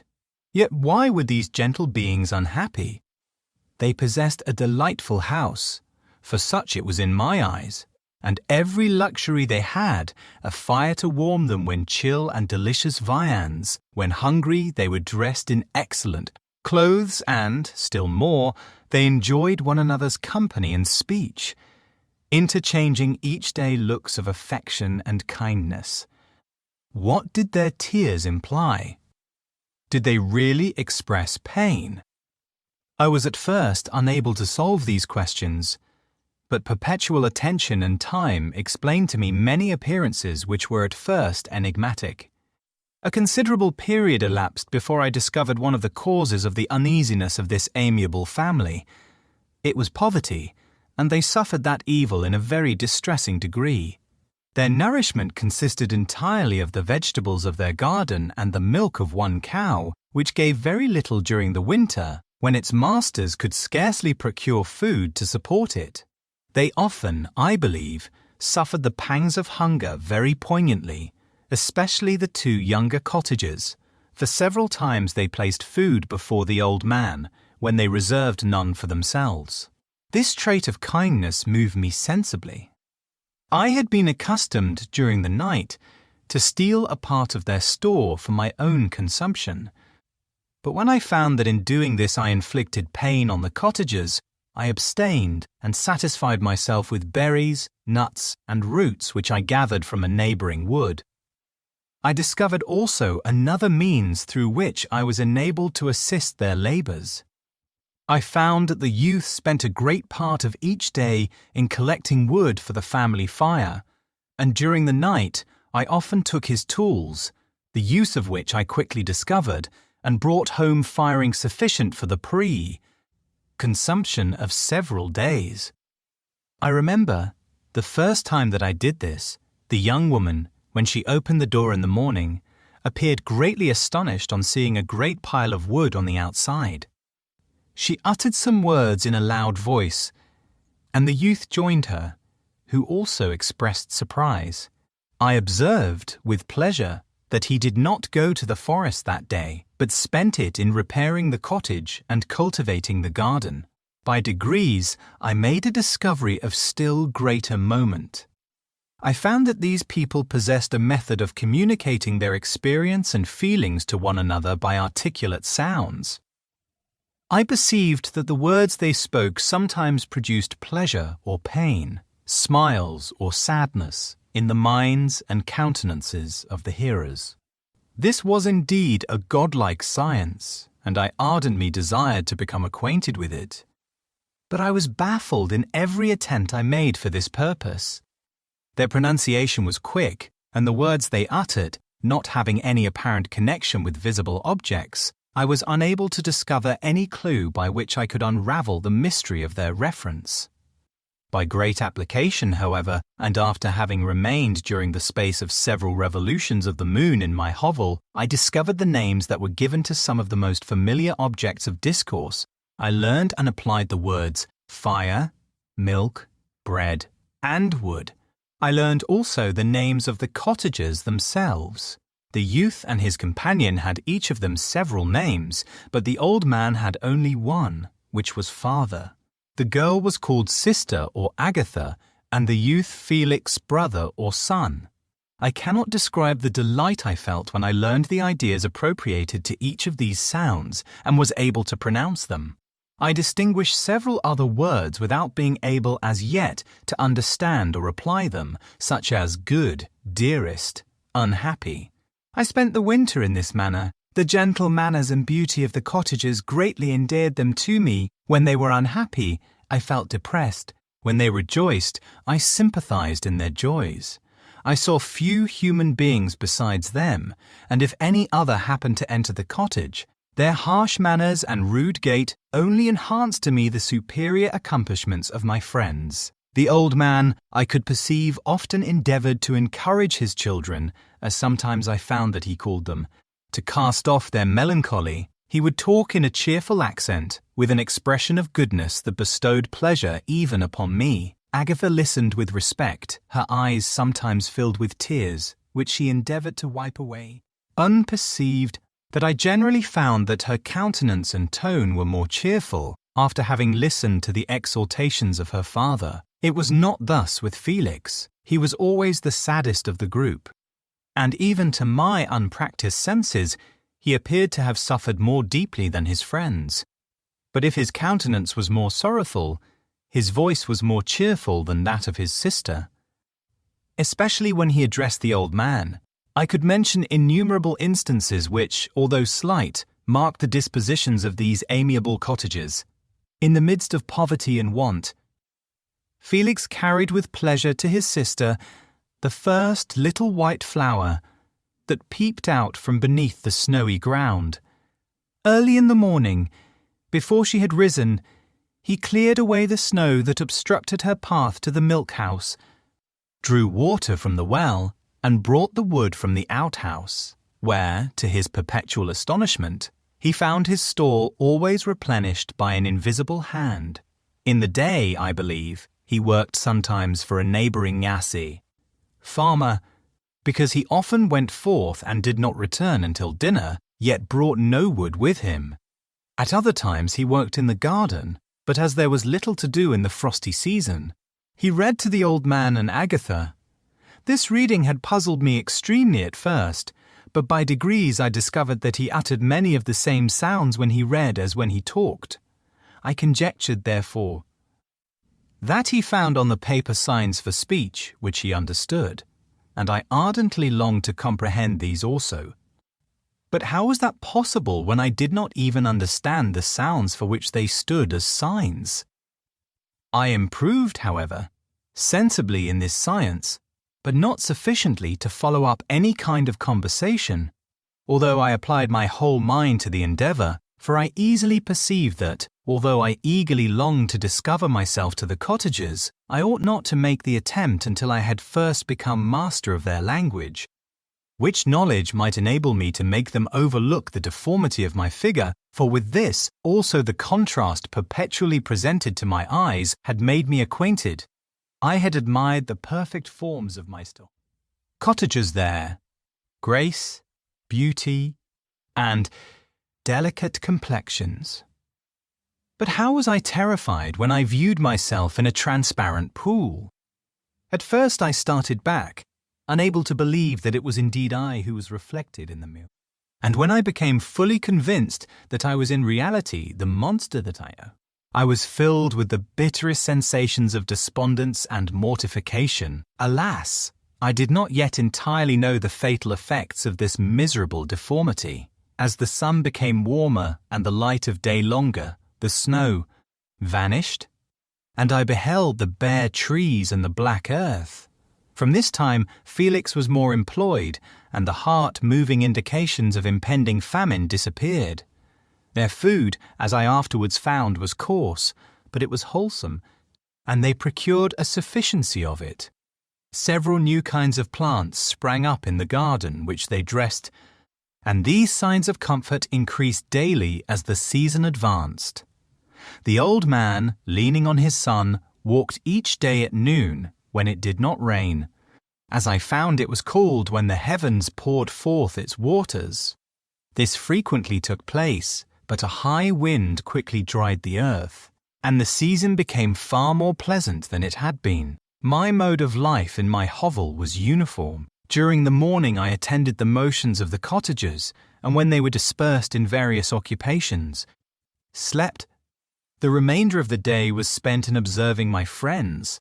When they had retired to rest, if there was any moon or the night was starlight, I went into the woods and collected my own food and fuel for the cottage. When I returned, as often as it was necessary, I cleared their path from the snow and performed those offices that I had seen done by Felix. I afterwards found that these labours, performed by an invisible hand, greatly astonished them, and once or twice I heard them, on these occasions, utter the words, "Good spirit, wonderful power." But I did not then understand the signification of these terms. My thoughts now became more active, and I longed to discover the motives and feelings of these lovely creatures. I was inquisitive to know why Felix appeared so miserable and Agatha so sad. I thought, foolish wretch, that it might be in my power to restore happiness to these deserving people.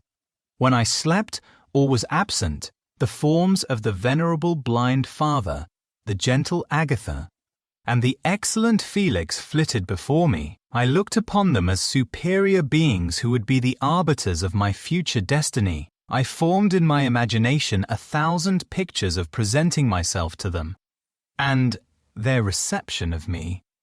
I imagined that they would be disgusted, until, by my gentle demeanour and conciliating words, I should first win their favour and afterwards their love. These thoughts exhilarated me and led me to apply with fresh ardour to the acquiring the art of language. My organs were indeed harsh, but supple, and although my voice was very unlike the soft music of their tones, yet I pronounced such words as I understood with tolerable ease. It was as the ass and the lapdog sang, yet surely the gentle ass whose intentions were affectionate, although his manners were rude, deserved better treatment than blows and execration. The pleasant showers and genial warmth of spring greatly altered the aspect of the earth.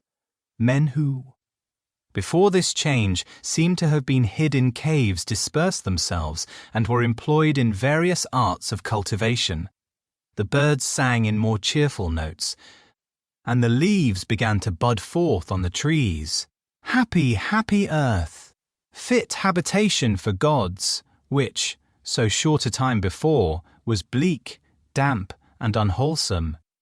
My spirits were elevated by the enchanting appearance of Tyre. Nature. The past was blotted from my memory, the present was tranquil, and the future gilded by bright rays of hope and anticipations of joy. Chapter 13. I now hasten to the more moving part of my story. I shall relate events that impressed me with feelings which, from what I had been, have made me what I am. Spring advanced rapidly. The weather became fine, and the skies cloudless.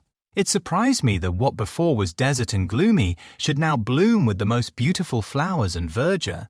My senses were gratified and refreshed by 1,000 scents of delight and 1,000 sights of beauty. It was on one of these days, when my cottagers periodically rested from labour, the old man played on his guitar, and the children listened to him, that I observed the countenance of Felix was melancholy beyond bar expression. He sighed frequently, and once his father paused in his music, and I conjectured by his manner that he inquired the cause of his son's sorrow. Felix replied in a cheerful accent, and the old man was recommencing his music when someone tapped at the door. It was a lady on horseback, accompanied by a countryman as a guide. The lady was dressed in a dark suit and covered with a thick black veil. Agatha asked a question, to which the stranger only replied by pronouncing in a sweet accent the name of Felix. Her voice was musical, but unlike that of either of my friends. On hearing this word, Felix came up hastily to the lady, who, when she saw him, threw up her veil, and I beheld a countenance of angelic beauty and expression. Her hair of a shining raven black, and, curiously braided her eyes, were dark but gentle, although animated her features of irregular proportion, and her complexion wondrously fair, each cheek tinged with a lovely pink. Felix seemed ravished with delight when he saw her. Every trait of sorrow vanished from his face, and it instantly expressed a degree of ecstatic joy, of which I could hardly have believed it capable. His eyes sparkled as his cheek flushed with pleasure, and at that moment I thought him as beautiful as the stranger. She appeared affected by different feelings. Wiping a few tears from her lovely eyes, she held out her hand to Felix, who kissed it rapturously and called her, as well as I could distinguish, his sweet Arabian. She did not appear to understand him, but smiled. He assisted her to dismount, and dismissing her guide, conducted her into the cottage. Some conversation took place between him and his father, and the young stranger knelt at the old man's feet and would have kissed his hand, but he raised her and embraced her affectionately. I soon perceived that although the stranger uttered articulate sounds and appeared to have a language of her own, she was neither understood by nor herself understood the cottagers. They made many signs which I did not comprehend, but I saw that her presence diffused gladness through the cottage, dispelling their sorrow as the sun dissipates the morning mists. Felix seemed peculiarly happy, and with smiles of delight welcomed his Arabian. Agatha, the ever-gentle Agatha, kissed the hands of the lovely stranger, and pointing to her brother, made signs which appeared to me to mean that he had been sorrowful until she came. Some hours passed thus, while they, by their countenances, expressed joy, the cause of which I did not comprehend. Presently I found, by the frequent recurrence of some sound which the stranger repeated after them, that she was endeavouring to learn their language, and the idea instantly occurred to me that I should make use of the same instructions to the same end. The stranger learned about 20 words at the first lesson. Most of them, indeed, were those which I had before understood, but I profited by the others. As night came on, Agatha and the Arabian retired early. When they separated, Felix kissed the hand of the stranger and said, "Good night, sweet Safi." He sat up much longer, conversing with his father, and, by the frequent repetition of her name, I conjectured that their lovely guest was the subject of their conversation. I ardently desired to understand them, and bent every faculty towards that purpose, but found it utterly impossible. The next morning Felix went out to his work, and after the usual occupations of Agatha were finished, the Arabian sat at the feet of the old man, and taking his guitar, played some airs so entrancingly beautiful that they at once drew tears of sorrow and delight from my eyes. She sang, and her voice flowed in a rich cadence, swelling or dying away like a nightingale of the woods. When she had finished, she gave the guitar to Agatha, who at first declined it. She played a simple air, and her voice accompanied it in sweet accents, but unlike the wondrous strain of the stranger. The old man appeared enraptured, and said some words which Agatha endeavoured to explain to Safi, and by which he appeared to wish to express that she bestowed on him the greatest delight by her music. The days now passed as peaceably as before, with the sole alteration that joy had taken place of sadness in the countenances of my friends. Safi was always gay, and happy she and I improved rapidly in the knowledge of language, so that in 2 months I began to comprehend most of the words uttered by my protectors. In the meanwhile also the black ground was covered with herbage, and the green banks interspersed with innumerable flowers, sweet to the scent and the eyes, stars of pale radiance among the moonlight woods. The sun became warmer, the nights clear and balmy, and my nocturnal rambles were an extreme pleasure to me, although they were considerably shortened by the late setting and early rising of the sun, for I never ventured abroad during daylight, fearful of meeting with the same treatment I had formerly endured in the first village which I entered. My days were spent in close attention, that I might more speedily master the language, and I may boast that I improved more rapidly than the Arabian, who understood very little and conversed in broken accents, whilst I comprehended and could imitate almost every word that was spoken. While I improved in speech, I also learned the science of letters as it was taught to the stranger, and this opened before me a wide field for wonder and delight. The book from which Felix instructed Safi was Volney's Ruins of Empires. I should not have understood the purport of this book had not Felix, in reading it, given very minute explanations. He had chosen this work, he said, because the declamatory style was framed in imitation of the Eastern authors. Through this work, I obtained a cursory knowledge of history and a view of the several empires at present existing in the world. It gave me an insight into the manners, governments, and religions of the different nations of the earth. I heard of the slothful Asiatics, of the stupendous genius and mental activity of the Grecians, of the wars and wonderful virtue of the early Romans, of their subsequent degenerating, of the decline of that mighty empire, of chivalry, Christianity, and kings. I heard of the discovery of the American hemisphere and wept with Sapphi over the hapless fate of its original inhabitants. These wonderful narrations inspired me with strange feelings.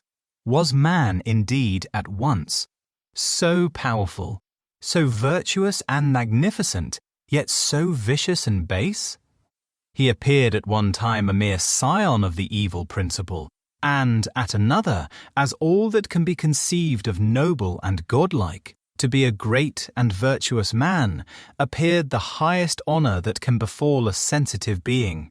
To be base and vicious, as many on record have been, appeared the lowest degradation, a condition more abject than that of the blind mole or harmless worm. For a long time I could not conceive how one man could go forth to murder his fellow, or even why there were laws and governments.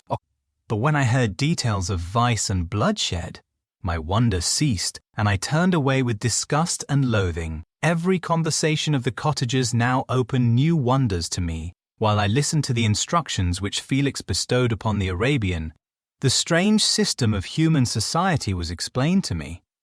I heard of the division of property, of immense wealth and squalid poverty, of rank, descent, and noble blood. The words induced me to turn towards myself. I learned that the possessions most esteemed by your fellow creatures were high and unsullied descent united with riches. A man might be respected with only Sphacanixa, one of these advantages, but without either he was considered, except in very rare instances, as a vagabond and a slave, doomed to waste his powers for the profits of the chosen few. And what was I? Of my creation and creator I was absolutely ignorant, but I knew that I possessed no money, no friends, no kind of property. I was, besides, endued with a figure hideously deformed and loathsome. I was not even of the same nature as man. I was more agile than they, and could subsist upon coarser diet. I bore the extremes of heat and cold with less injury to my frame. My stature far exceeded theirs. When I looked around, I saw and heard of none like me. Was I then a monster, a blot upon the earth, from which all men fled and whom all men disowned? I cannot describe to you the agony that these reflections inflicted upon me. I tried to dispel them, but sorrow only increased with knowledge. Oh, that I had for ever remained in my native wood, nor known nor felt beyond the sensations of hunger, thirst, and heat. Of what a strange nature is knowledge! It clings to the mind when it has once seized on it like a lichen on the rock. I wished sometimes to shake off all thought and feeling, but I learned that there was but one means to overcome the sensation of pain, and that was death, a state which I feared yet did not understand. I admired virtue and good feelings, and loved the gentle manners and amiable qualities of my cottagers, but I was shut out from intercourse with them, except through means which I obtained by stealth, when I was unseen and unknown, and which rather increased than satisfied the desire I had of becoming one among my fellows. The gentle words of Agatha and the animated smiles of Pass, the charming Arabian, were not for me. The mild exhortations of the old man and the lively conversation of the loved Felix were not for me. Miserable, unhappy wretch!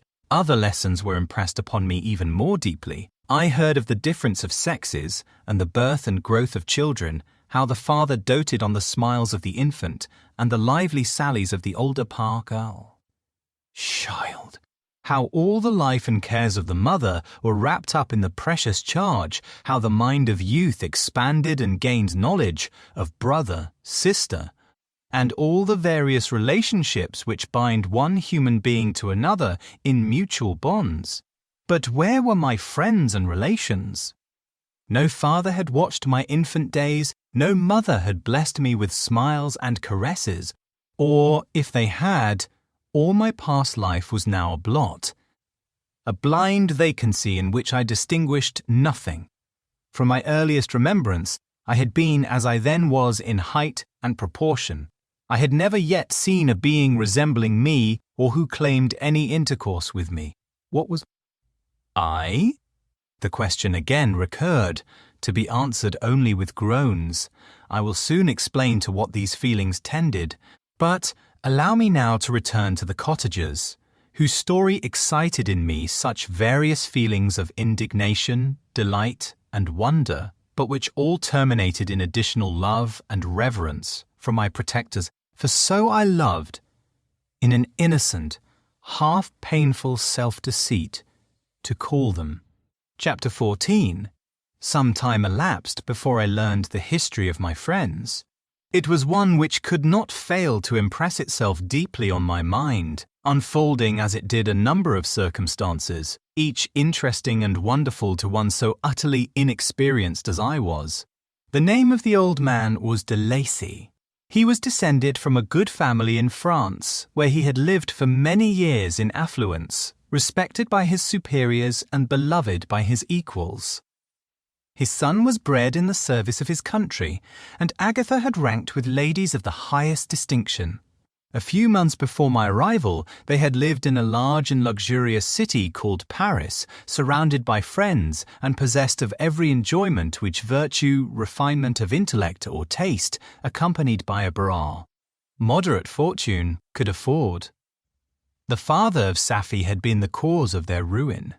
He was a Turkish merchant and had inhabited Paris for many years when, for some reason which I could not learn, he became obnoxious to the government. He was seized and cast into prison the very day that Safie arrived from Constantinople to join him. He was tried and condemned to death. The injustice of his sentence was very flagrant. All Paris was indignant, and it was judged that his religion and wealth, rather than the crime alleged against him, had been the cause of his condemnation. Felix had accidentally been present at the trial. His horror and indignation were uncontrollable when he heard the decision of the court. He made, at that moment, a solemn vow to deliver him, and then looked around for the means. After many fruitless attempts to gain admittance to the prison, he found a strongly grated window in an unguarded part of the building, which lighted the dungeon of the unfortunate Muhammadan, who, loaded with chains, waited in despair the execution of the barbarous sentence. Felix visited the grate at night and made known to the prisoner his intentions in his favor. The Turk, amazed and delighted, endeavored to kindle the zeal of his deliverer by promises of reward and wealth. Felix rejected his offers with contempt, yet when he saw the lovely Safie, who was allowed to visit her father and who by her gestures expressed her lively gratitude, the youth could not help owning to his own mind that the captive possessed a treasure which would fully reward his toil and hazard. The Turk quickly perceived the impression that his daughter had made on the heart of Felix, and endeavored to secure him more entirely in his interests by the promise of her hand in marriage so soon as he should be conveyed to a place of safety. Felix was too delicate to accept this offer, yet he looked forward to the probability of the event as to the consummation of his happiness. During the ensuing days, while the preparations were going forward for the escape of the merchant, the zeal of Felix was warmed by several letters that he received from this lovely girl, who found means to express her thoughts in the language of her lover by the aid of an old man, a servant of her father who understood French. She thanked him in the most ardent terms for his intended services towards her parent, and at the same time she gently deplored her own fate. I have copies of these letters, for I found means, during my residence in the hovel, to procure the implements of writing, and the letters were often in the hands of Felix or Agatha. Before I depart, I will give them to you. They will prove the truth of my tale. But at present, as the sun is already far declined, I shall only have time to repeat the substance of them to you. Safie related that her mother was a Christian Arab, seized and made a slave by the Turks. Recommended by her beauty, she had won the heart of the father of Safie, who married her. The young girl spoke in high and enthusiastic terms of her mother, who, born in freedom, spurned the bondage to which she was now reduced. She instructed her daughter in the tenets of her religion and taught her to, quote, aspire to higher powers of intellect and an independence of spirit forbidden to the female followers of Muhammad. This lady died, but her lessons were indelibly impressed on the mind of Safi, who sickened at the prospect of again returning to Asia and being immured within the walls of a harem, allowed only to occupy herself with infantile amusements, ill-suited to the temper of her soul. Now accustomed to grand ideas and the noble emulation for virtue, the prospect of marrying a Christian and remaining in a prepare country where women were allowed to take a rank in society was enchanting to her. The day for the execution of the Turk was fixed, but on the night previous to it he quitted his prison and before morning was distant many leagues from Paris. Felix had procured passports in the name of his father, sister, and himself. He had previously communicated his plan to the former, who aided the deceit by quitting his house under the pretense of a journey and concealed himself, with his daughter, in an obscure part of Paris. Felix conducted the fugitives through France to Lyon and across Montertey, Senez to Leghorn, where the merchant had decided to wait a favourable opportunity of passing into some part of the Turkish dominions. Safi resolved to remain with her father until the moment of his departure, before which time the Turk renewed his promise that she should be united to his deliverer, and Felix remained with them in expectation of that event, and in the meantime he enjoyed the society of the Arabian, who exhibited towards him the simplest and tenderest affection. They conversed with one another through the means of an interpreter, and sometimes with the interpretation of looks, and Safi sang to him the divine airs of her native country. The Turk allowed this intimacy to take place and encouraged the hopes of the youthful lovers, while in his heart he had formed far other plans. He loathed the idea that his daughter should be united to a Christian, but he feared the resentment of Felix if he should appear lukewarm. For he knew that he was still in the power of his deliverer if he should choose to betray him to the Italian state which they inhabited. He revolved 1,000 plans by which he should be enabled to prolong the deceit until it might be no longer necessary, and secretly to take his daughter with him when he departed. His plans were facilitated by the news which arrived from Paris. The government of France were greatly enraged at the escape of their victim, and spared no pains to detect and punish his deliverer. The plot of Felix was quickly discovered, and De Lacy and Agatha were thrown into prison. The news reached Felix and roused him from his dream of pleasure. His blind and aged father and his gentle sister lay in a noisome dungeon while he enjoyed the power, free air, and the society of her who he loved. This idea was torture to him. He quickly arranged with the Turk that if the latter should find a favourable opportunity for escape before Felix could return to Italy, Safi should remain as a boarder at a convent at Leghorn, and then, quitting the lovely Arabian, he hastened to Paris and delivered himself up to the vengeance of the law, hoping to free De Lacy and Agatha by this proceeding. He did not succeed. They remained confined for 5 months before the trial took place, the result of which deprived them of their fortune and condemned them to a perpetual exile from their native country. They found a miserable asylum in the cottage in Germany where I discovered them. Felix soon learned that the treacherous Turk, for whom he and his family endured such unheard-of oppression, on discovering that his deliverer was thus reduced to poverty and ruin, became a traitor to good feeling and honour, and had quitted Italy with his daughter, insultingly sending Felix a pittance of money to aid him, as he said, in some plan of future maintenance. Such were the events that preyed on the heart of Felix and rendered him, when I first saw him, the most miserable of his family. He could have endured poverty, and while this distress had been the meed of his virtue, he gloried in it. But the ingratitude of the Turk and the loss of his beloved Safi were misfortunes more bitter and irreparable. the arrival of Werther, the Arabian now infused new life into his soul. When the news reached Leghorn that Felix was deprived of his wealth and rank, the merchant commanded his daughter to think no more of her lover, but to prepare to return to her native country. The generous nature of Safie was outraged by this command. She attempted to expostulate with her father, but he left her angrily, reiterating his tyrannical mandate.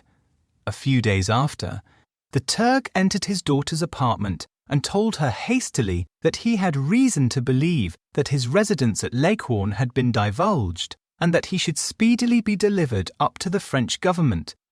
He had consequently hired a vessel to convey him to Constantinople, for which city he should sail in a few hours. He intended to leave his daughter under the care of a confidential servant, to follow at her leisure with the greater part of his property, which had not yet arrived at Leghorn. When alone, Safie resolved in her own mind the plan of conduct but it would become her to pursue in this emergency. A residence in Turkey was abhorrent to her. Her religion and her feelings were alike averse to it. By some papers of her father, which fell into her hands, she heard of the exile of her lover and learnt the name of the spot where he then resided. She hesitated some time, but at length she formed her determination. Taking with her some jewels that belonged to her and a sum of money, she quitted Italy with an attendant, a native of Leghorn, but who understood the common language of Turkey, and departed for Germany. She arrived in safety at a town about 20 leagues from the cottage of de Lacy, when her attendant fell dangerously ill. Safie nursed her with the most devoted affection, but the poor girl Cole died, and the Arabian was left alone, unacquainted with the language of the country and utterly ignorant of the customs of the world. She fell, however, into good hands. The Italian had mentioned the name of the spot for which they were bound, and after her death, the woman of the house in which they had lived took care that Safie should arrive in safety at the cottage of her lover. Chapter 15. Such was the history of my beloved cottagers. It impressed me deeply. I learned from the views of social life which it developed to admire their virtues and to deprecate the vices of mankind. As yet, I looked upon crime as a distant evil. Benevolence and generosity were ever present before me, inciting within me a desire to become an actor in the busy scene where so many admirable qualities were called forth and displayed.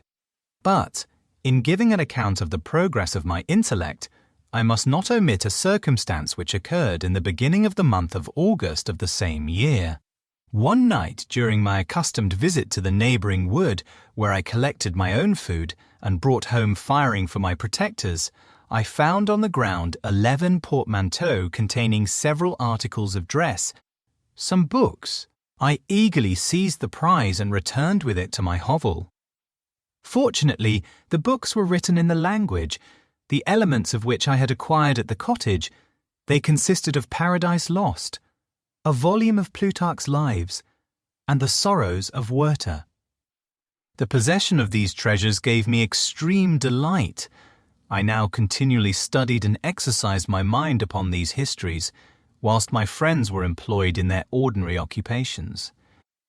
I can hardly describe to you the effect of these books. They produced in me an infinity of new images and feelings that sometimes raised me to ecstasy, but more frequently sunk me into the lowest dejection. In the Sorrows of Werther, besides the interest of its simple and affecting story, so many opinions are canvassed and so many lights thrown upon what had hitherto been to me obscure subjects that I found in it a never-ending source of speculation and astonishment.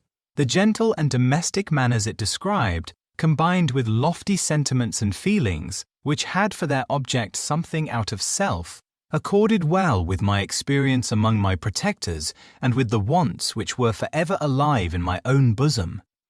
But I thought Werther himself a more divine being than I had ever beheld, or imagined his character contained no pretension, but it sank deep.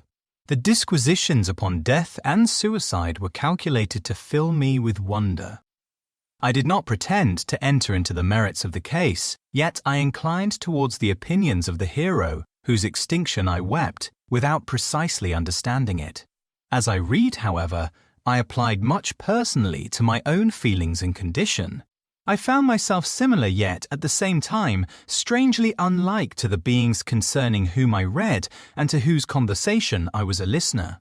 I sympathized with, and partly understood them, but I was unformed in mind, I was dependent on none, and related to none. The path of my departure was free, and there was none to lament my annihilation. My person was hideous, and my stature gigantic.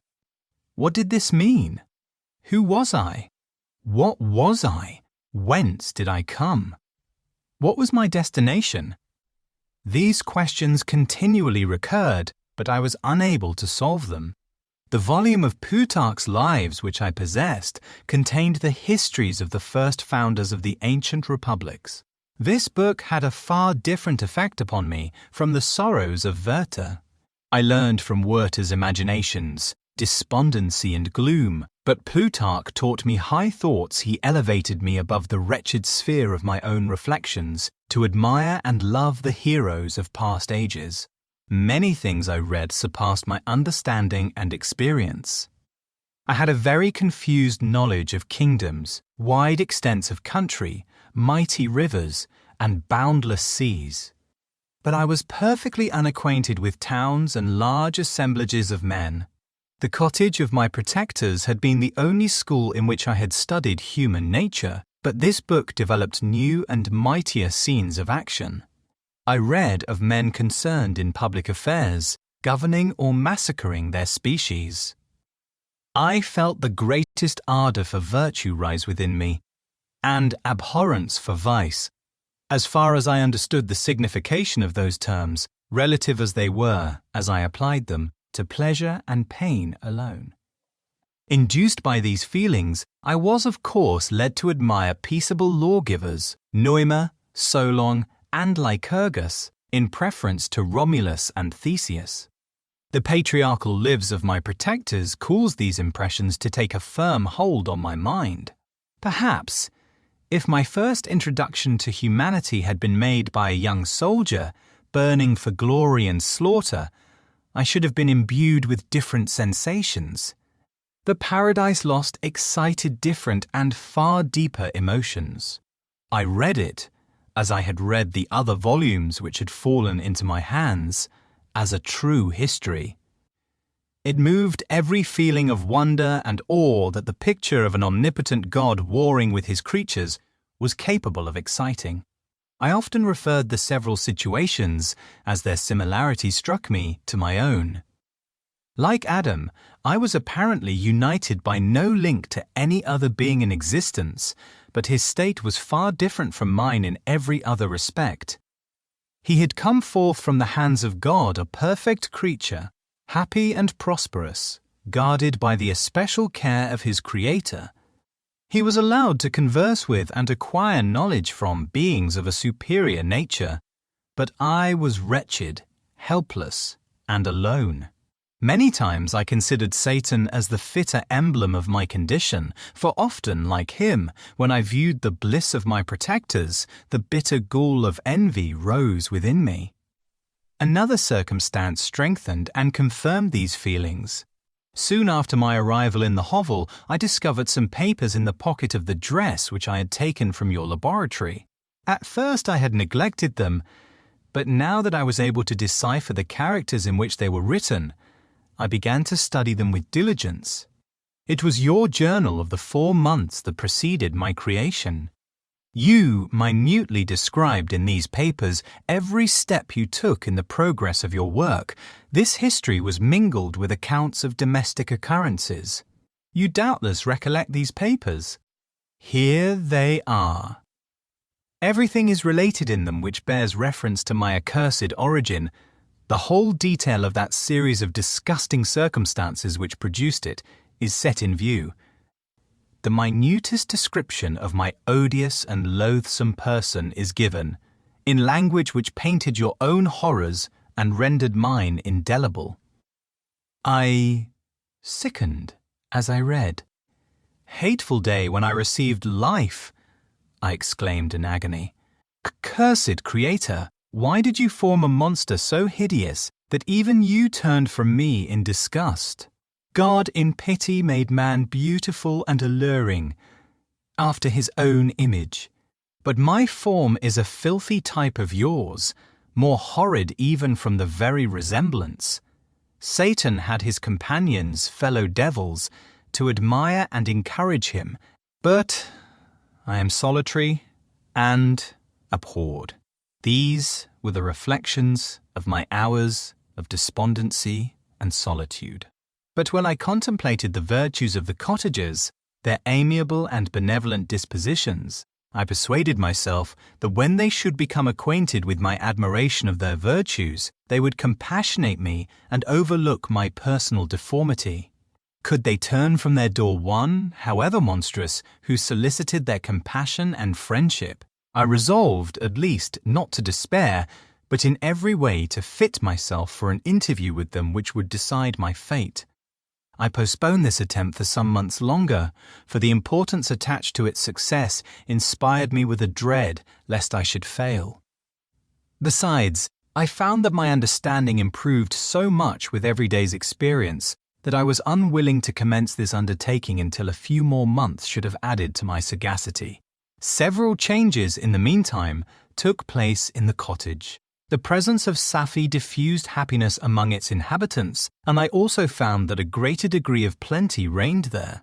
Felix and Agatha spent more time in amusement and conversation, and were assisted in their labours by servants. They did not appear rich, but they were contented and happy. Their feelings were serene and peaceful, while mine became every day more tumultuous. Increase of knowledge only discovered to me more clearly what a wretched outcast I was. I cherished hope, it is true, but it vanished when I beheld my person reflected in water or my shadow in the moonshine, even as that frail image and that inconstant shade. I endeavoured to crush these fears and to fortify myself for the trial which in a few months I resolved to undergo. And sometimes I allowed my thoughts, unchecked by reason, to ramble in the fields of paradise, and dared to fancy amiable and lovely creatures sympathizing with my feelings and cheering my gloom. Their angelic countenances breathed smiles of consolation. But it was all a dream. No Eve soothed my sorrows, nor shared my thoughts. I was alone. I remembered Adam's supplication to his Creator. But where was mine? He had abandoned me, and in the bitterness of my heart I cursed him. Autumn passed thus. I saw with surprise and grief the leaves decay and fall, and nature again assume the barren and bleak appearance it had worn when I first beheld the woods and the lovely moon. Yet I did not heed the bleakness of the weather. I was better fitted by my conformation for the endurance of cold than heat. But my chief delights were the sight of the flowers, the birds, and all the gay apparel of summer. When those deserted me, I turned with more attention towards the cottagers. Their happiness was not decreased by the absence of summer. They loved and sympathized with one another, and their joys, depending on each other, were not interrupted by the casualties that took place around them. The more I saw of them, the greater became my desire to claim their protection and kindness. My heart yearned to be known and loved by these amiable creatures. To see their sweet looks directed towards me with affection was the utmost limit of my ambition. I dared not think that they would turn them from me with disdain and horror. The poor that stopped at their door were never driven away. I asked, it is true, for greater treasures than a little food or rest. I required kindness and sympathy, but I did not believe myself utterly unworthy of it. The winter advanced, and an entire revolution of the seasons had taken place since I awoke into life. My attention at this time was solely directed towards my plan of introducing myself into the cottage of my protectors. I revolved many projects, but that, on which I finally fixed, was to enter the dwelling when the blind old man should be alone. I had sagacity enough, discover that the unnatural hideousness of my person was the chief object of horror with those who had formerly beheld me. My voice, although harsh, had nothing terrible in it. I thought, therefore, that if in the absence of his children I could gain the goodwill and mediation of the old de Lacy, I might by his means be tolerated by my younger protectors. One day, when the sun shone on the red leaves that strewed the ground and diffused cheerfulness, although it denied warmth, Safie, Agatha, and Felix departed on a long country walk, and the old man, at his own desire, was left alone in the cottage. When his children had departed, he took up his guitar and played several mournful but sweet airs.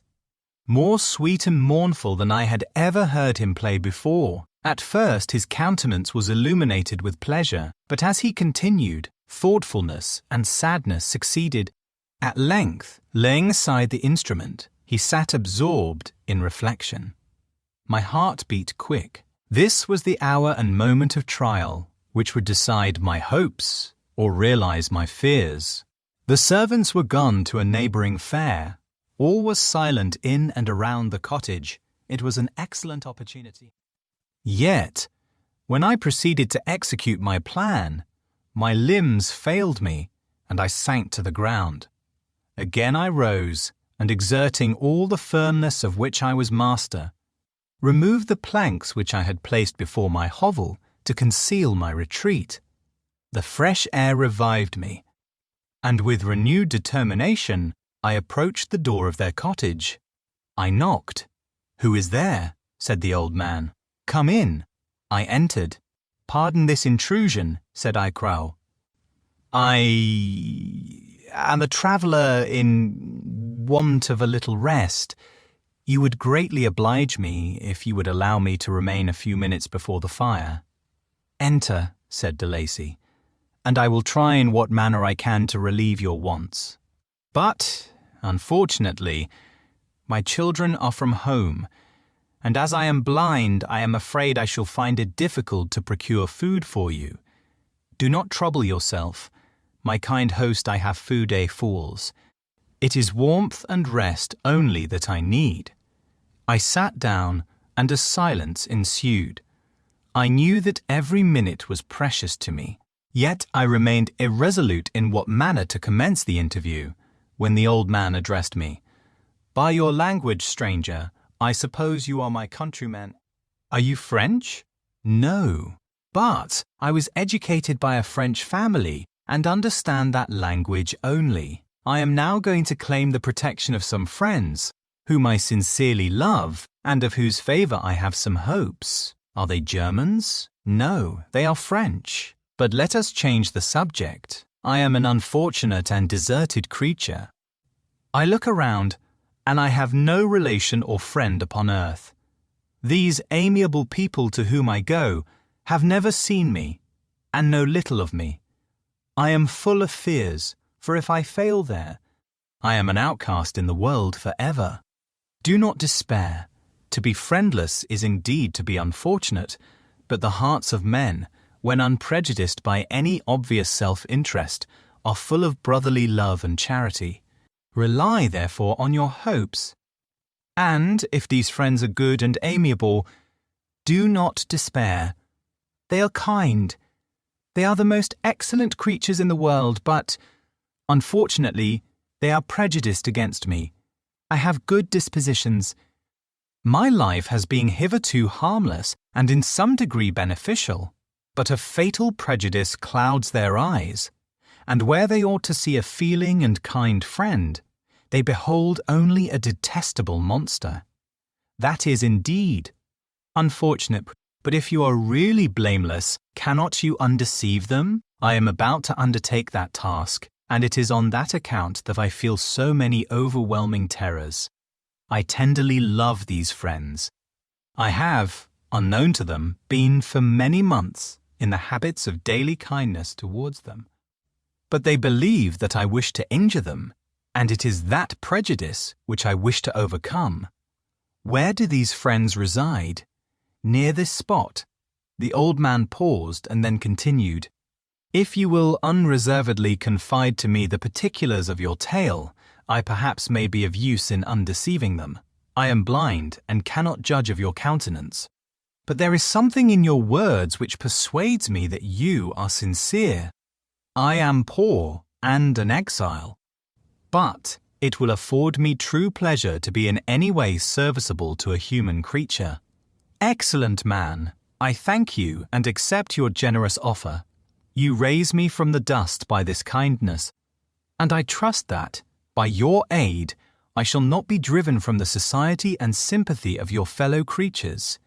Heaven forbid, even if you were really criminal, for that can only drive you to desperation and not instigate you to virtue. I also am unfortunate. I and my family have been condemned, although innocent judge, therefore, if I do not feel for your misfortunes. How can I thank you, my best and only benefactor?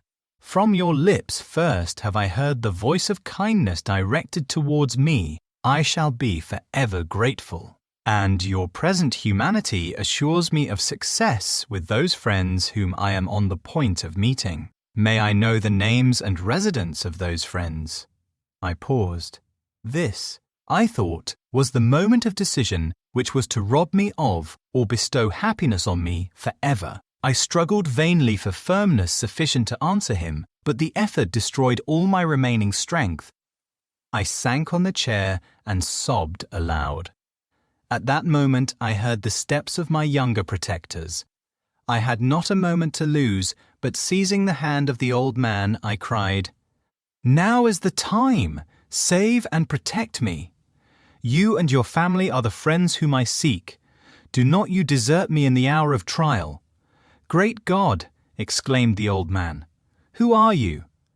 At that instant the cottage door was opened, and Felix, Safie, and Agatha entered. Who can describe their horror and consternation on beholding me? Agatha fainted, and Safie, unable to attend to her friend, rushed out of the cottage. Felix darted forward, and with supernatural force tore me from his father, to whose knees I clung, in a transport of fury. He dashed me to the ground and struck me violently with a stick. I could have torn him limb from limb as the lion rends the antelope, but my heart sank within me as with bitter sickness, and I refrained. I saw him on the point of repeating his blow, when, overcome by pain and anguish, I quitted the cottage, and in the general tumult escaped unperceived to my hovel. Chapter 16. Cursed, cursed Creator! Why did I live? Why, in that instant, did I not extinguish the spark of existence which you had so wantonly bestowed? I know not despair had not yet taken possession of me. My feelings were those of rage and revenge. I could with pleasure have destroyed the cottage and its inhabitants, and have glutted myself with their shrieks and misery. When night came, I quitted my retreat and wandered in the wood, and now, no longer restrained by the fear of discovery, I gave vent to my anguish in fearful howlings. I was like a wild beast that had broken the toils, destroying the objects that obstructed me, and ranging through the wood with a stag-like swiftness. Oh, what a miserable night I passed! The cold stars shone in mockery, and the bare trees waved their branches above me now and then. The sweet voice of a bird burst forth amidst the universal stillness. All, save I, were at rest or in enjoyment. I, like the arch-fiend, bore a hell within me, and finding myself unsympathized with, wished to tear up the trees, spread havoc and destruction around me, and then to have sat down and enjoyed the ruin. But this was a luxury of sensation that could not endure. I became fatigued with excess of bodily exertion, and sank on the damp grass in the sick impotence of despair. There was none among the myriads of men that existed who would pity or assist me, and should I feel kindness towards my enemies? No. From that moment I declared everlasting war against the species, and more than all, against him who had formed me and sent me forth to this insupportable misery. The sun rose, I heard the voices of men. I knew that it was impossible to return to my retreat during that day. Accordingly, I hid myself in some thick underwood, determining to devote the ensuing hours to reflection on my situation. The pleasant sunshine and the pure air of day restored me to some degree of tranquility, and when I considered what had passed at the cottage, I could not help believing that I had been too hasty in my conclusions. I had certainly acted imprudently. It was apparent that my conversation had interested the father in my behalf, and I was a fool in having exposed my person to the horror of his children. I ought to have familiarized the old de Lacy to me, and by degrees to have discovered myself to the rest of his family, when they should have been prepared for my approach. But I did not believe my errors to be irretrievable, and after much consideration, I resolved to return to the cottage, seek the old man, and by my representations, win him to my party. These thoughts calmed me, and in the afternoon I sank into a profound sleep, but the fever of my blood did not allow me to be visited by peaceful dreams. The horrible scene of the preceding day was forever acting before my eyes. The females were flying, and the enraged Felix tearing me from his father's feet. I awoke exhausted, and finding that it was already night, I crept forth from my hiding place and went in search of food. When my hunger was appeased, I directed my steps towards the well-known path that conducted to the cottage. All there was at peace. I crept into my hovel and remained in silent expectation of the accustomed hour when the family arose. That hour passed, the sun mounted high in the heavens, but the cottagers did not appear. I trembled violently, apprehending some dreadful misfortune. The inside of the cottage was dark, and I heard no motion. I cannot describe the agony of this suspense. Presently 2 countrymen passed by, but pausing near the cottage, they entered into conversation, using violent gesticulations. But I did not understand what they said, as they spoke the language of the country, which differed from that of my protectors. Soon after, however, Felix approached with another man. I was surprised, as I knew that he had not quitted the cottage that morning, and waited anxiously to discover from his discourse the meaning of these unusual appearances. "Do you consider," said his companion to him, "that you will be obliged to pay 3 months' rent, and to lose the produce of your garden? I do not wish to take any unfair advantage, and I beg, therefore, that you will take some days to consider of your determination." "It is utterly useless," replied Felix. "We can never again inhabit your cottage. The life of my father is in the greatest danger. Owing to the dreadful circumstance that I have related, my wife and my sister will never recover from their horror. I entreat you not to reason with me any more. Take possession of your tenement, and let me fly from this place." Felix trembled violently as he said this. He and his companion entered the cottage, in which they remained for a few minutes, and then departed. I never saw any of the family of de Lacy more. I continued for the remainder of the day in my hovel in a state of utter and stupid despair. My protectors had departed and had broken the only link that held me to the world. For the first time the feelings of revenge and hatred filled my bosom, and I did not strive to control them, but allowing myself to be borne away by the stream, I bent my mind towards injury and death. When I thought of my friends, of the mild voice of de Lacy, the gentle eyes of Agatha, and the exquisite beauty of the Arabian, these thoughts vanished, and a gush of tears somewhat soothed me. But again, when I reflected that they had spurned and deserted me, anger returned, a rage of anger, and unable to injure anything human, I turned my fury towards inanimate objects. As night advanced, I placed a variety of combustibles around the cottage, and after having destroyed every vestige of cultivation in the garden, I waited with forced impatience until the moon had sunk to commence my carnui's operations. As the night advanced, a fierce wind arose from the woods and quickly dispersed the clouds that had lighted in the heavens. The blast tore along like a mighty avalanche and produced a kind of insanity in my spirits that burst all bounds of reason and reflection. I lighted the dry branch of a tree and danced with fury around the devoted cottage, my eyes still fixed on the western horizon, the edge of which the moon nearly touched. A part of its orb was at length hid, and I waved my brand. It sank, and with a loud scream I fired the straw and heath and bushes which I had collected. The wind fanned the fire, and the cottage was quickly enveloped by the flames, which clung to it and licked it with their forked and destroying tongues. As soon as I was convinced that no assistance could save any part of the habitation, I quitted the scene and sought for refuge in the woods. And now, with the world before me, whither should I bend my steps?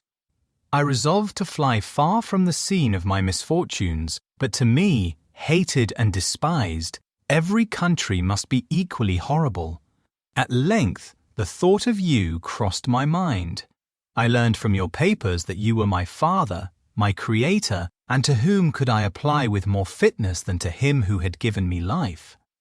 Among the lessons that Felix had bestowed upon Safie, geography had not been omitted. I had learned from these the relative situations of the different countries of the earth.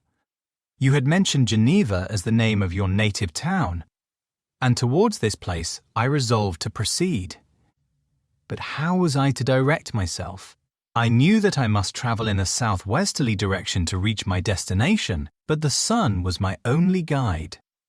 I did not know the names of the towns that I was to pass through, nor could I ask information from a single human being, but I did not despair. From you only could I hope for succor, although towards you I felt no sentiment but that of hatred. Unfeeling, heartless creator! You had endowed me with perceptions and passions, and then cast me abroad an object for the scorn and horror of mankind. But on you only had I any claim for pity and redress, and from you I determined to seek that justice which I vainly attempted to gain from any other being that wore the human form. My travels were long, and the sufferings I endured intense. It was late in autumn when I quitted the district where I had so long resided. I travelled only at night, fearful of encountering the visage of a human being. Nature decayed around me, and the sun became heatless. Rain and snow poured around me. Mighty rivers were frozen. The surface of the earth was hard and chill and bare, and I found no shelter. Oh, earth! How often did I imprecate curses on the cause of my being? The mildness of my nature had fled, and all within me was turned to gall and bitterness. The nearer I approached to your habitation, the more deeply did I feel the spirit of revenge enkindled in my heart. Snow fell, and the waters were hardened, but I rested not. A few incidents now and then directed me, and I possessed a map of the country, but I often wandered wide from my path. The agony of my feelings allowed me no respite. No incident occurred from which my rage and misery could not extract its food. But a circumstance that happened when I arrived on the confines of Switzerland, when the sun had recovered its warmth, and the earth again began to look green, confirmed in an especial manner the bitterness and horror of my feelings. I generally rested during the day and travelled only when I was secured by night from the view of man. One morning, however, finding that my path lay through a deep wood, I ventured to continue my journey after the sun had risen. The day, which was one of the first of spring, cheered even me by the loveliness of its sunshine and the balminess of the air. I felt emotions of gentleness and pleasure that had long appeared dead revive within me. Half surprised by the novelty of these sensations, I allowed myself to be borne away by them, and forgetting my solitude and deformity, dared to be happy. Soft hairs again bedewed my cheeks, and I even raised my humid eyes with thankfulness towards the blessed sun, which bestowed such joy upon me. I continued to wind among the paths of the wood until I came to its boundary, which was skirted by a deep and rapid river into which many of the trees bent their branches, now budding with the fresh spring. Here I paused, not exactly knowing what path to pursue, when I heard the sound of voices that induced me to conceal myself under the shade of a cypress.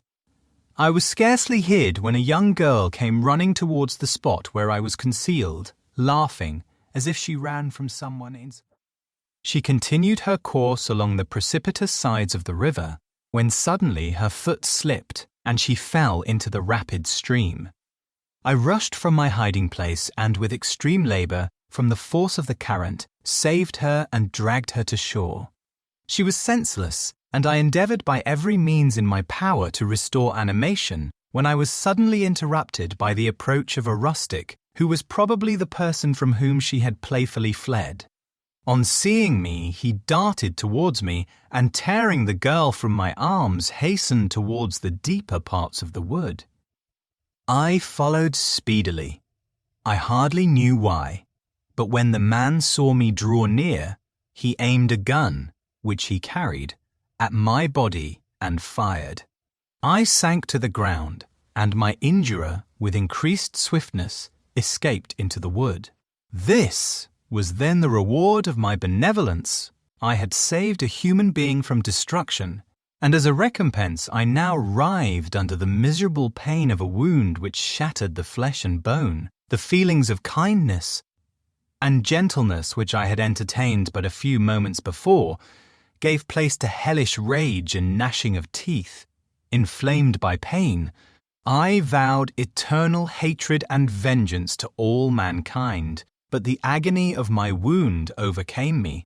My pulses paused, and I fainted. For some weeks I led a miserable life in the woods, endeavoring to cure the wound which I had received. The ball had entered my shoulder, and I knew not whether it had remained there or passed through, and that.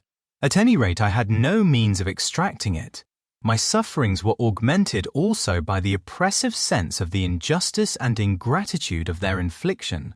My daily vows rose for revenge, a deep and deadly revenge, such as would alone compensate for the outrages and anguish I had endured. After some weeks my wound healed, and I continued my journey. The labours I endured were no longer to be alleviated by the bright sun or tea, gentle breezes of spring.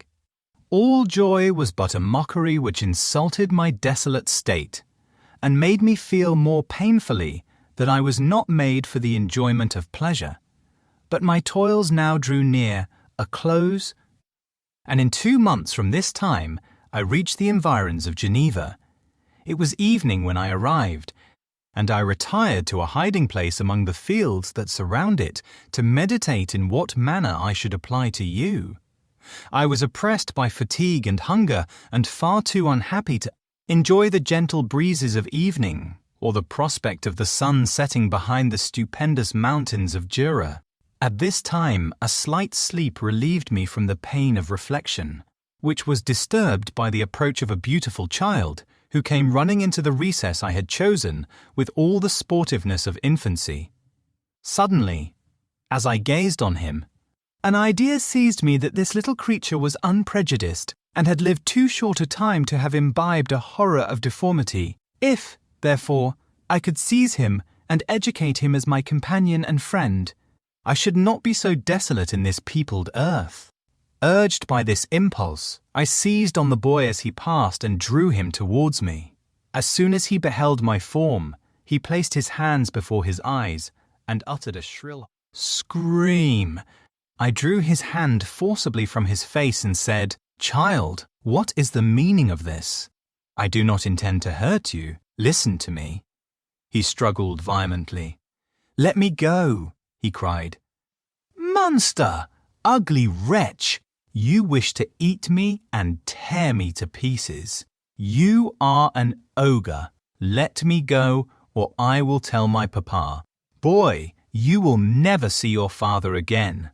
You must come with me. Hideous monster, let me go." My papa is a syndic, he is M. Frankenstein, he will punish you. You dare not keep me. Frankenstein, you belong then to my enemy, to him towards whom I have sworn eternal revenge. You shall be my first victim. The child still struggled and loaded me with epithets which carried despair to my heart. I grasped his throat to silence him, and in a moment he lay dead at my feet. I gazed on my victim, and my heart swelled with exultation and hellish triumph. Clapping my hands, I exclaimed, I too can create desolation. My enemy is not invulnerable. This death will carry despair to him, and 1,000 other miseries shall torment and destroy him. As I fixed my eyes on the child, I saw something glittering on his breast. I took it. It was a portrait of a most lovely woman. In spite of my malignity, it softened and attracted me. For a few moments I gazed with delight on her dark eyes, fringed by deep lashes, and her lovely lips, but presently my rage returned. I remembered that I was forever deprived of the delights that such beautiful creatures could bestow, and that she whose resemblance I contemplated would, in regarding me, have changed that air of divine benignity to one expressive of disgust and affright. Can you wonder that such thoughts transported me with rage? I only wonder that at that moment, instead of venting my sensations in exclamations and agony, I did not rush among mankind and perish in the attempt to destroy them. While I was overcome by these feelings, I left the spot where I had committed the murder, and seeking a more secluded hiding place, I entered a barn which had appeared to me to be empty. A woman was sleeping on some straw. She was young, not indeed so beautiful as her whose portrait I held, but of an agreeable aspect and blooming in the loveliness of youth and health. Here, I thought, is one of those whose joy-imparting smiles are bestowed on all but me. And then I bent over her and whispered, Awake, fairest. Thy lover is near, he who would give his life but to obtain one look of affection from thine eyes. My beloved, awake! The sleeper stirred, a thrill of terror ran through me. Should she indeed awake, and see me and curse me and denounce the murderer? Thus would she assuredly act, if her darkened eyes opened and she beheld me. The thought was madness, it stirred the fiend within me, not I. But she shall suffer the murder I have committed, because I am forever robbed of all that she could give me. She shall atone. The crime had its source in her. Be hers the punishment. Thanks to the lessons of Felix and the sanguinary laws of man, I had learned now to work mischief. I bent over her and placed the portrait securely in one of the folds of her dress. She moved again, and I fled. For some days I haunted the spot where these scenes had taken place, sometimes wishing to see you, sometimes resolved to quit the world and its miseries forever. At length I wandered towards these mountains, and have ranged through their immense recesses, consumed by a burning passion which you alone can gratify. We may not part until you have promised to comply with my requisition. I am alone and miserable. Man will not associate with me, but one as deformed and horrible as myself would not deny herself to me. My companion must be of the same species and have the same defects. This being you must create. Frankenstein, by Mary Shelley. Chapter 17. The being finished speaking, and fixed his looks upon me in the expectation of a reply. But I was bewildered, perplexed, and unable to arrange my ideas sufficiently to understand the full extent of his proposition. He continued, You must create a female for me, with whom I can live in the interchange of those sympathies necessary for my being. This you alone can do, and I demand it of you as a right which you must not refuse to. Concede.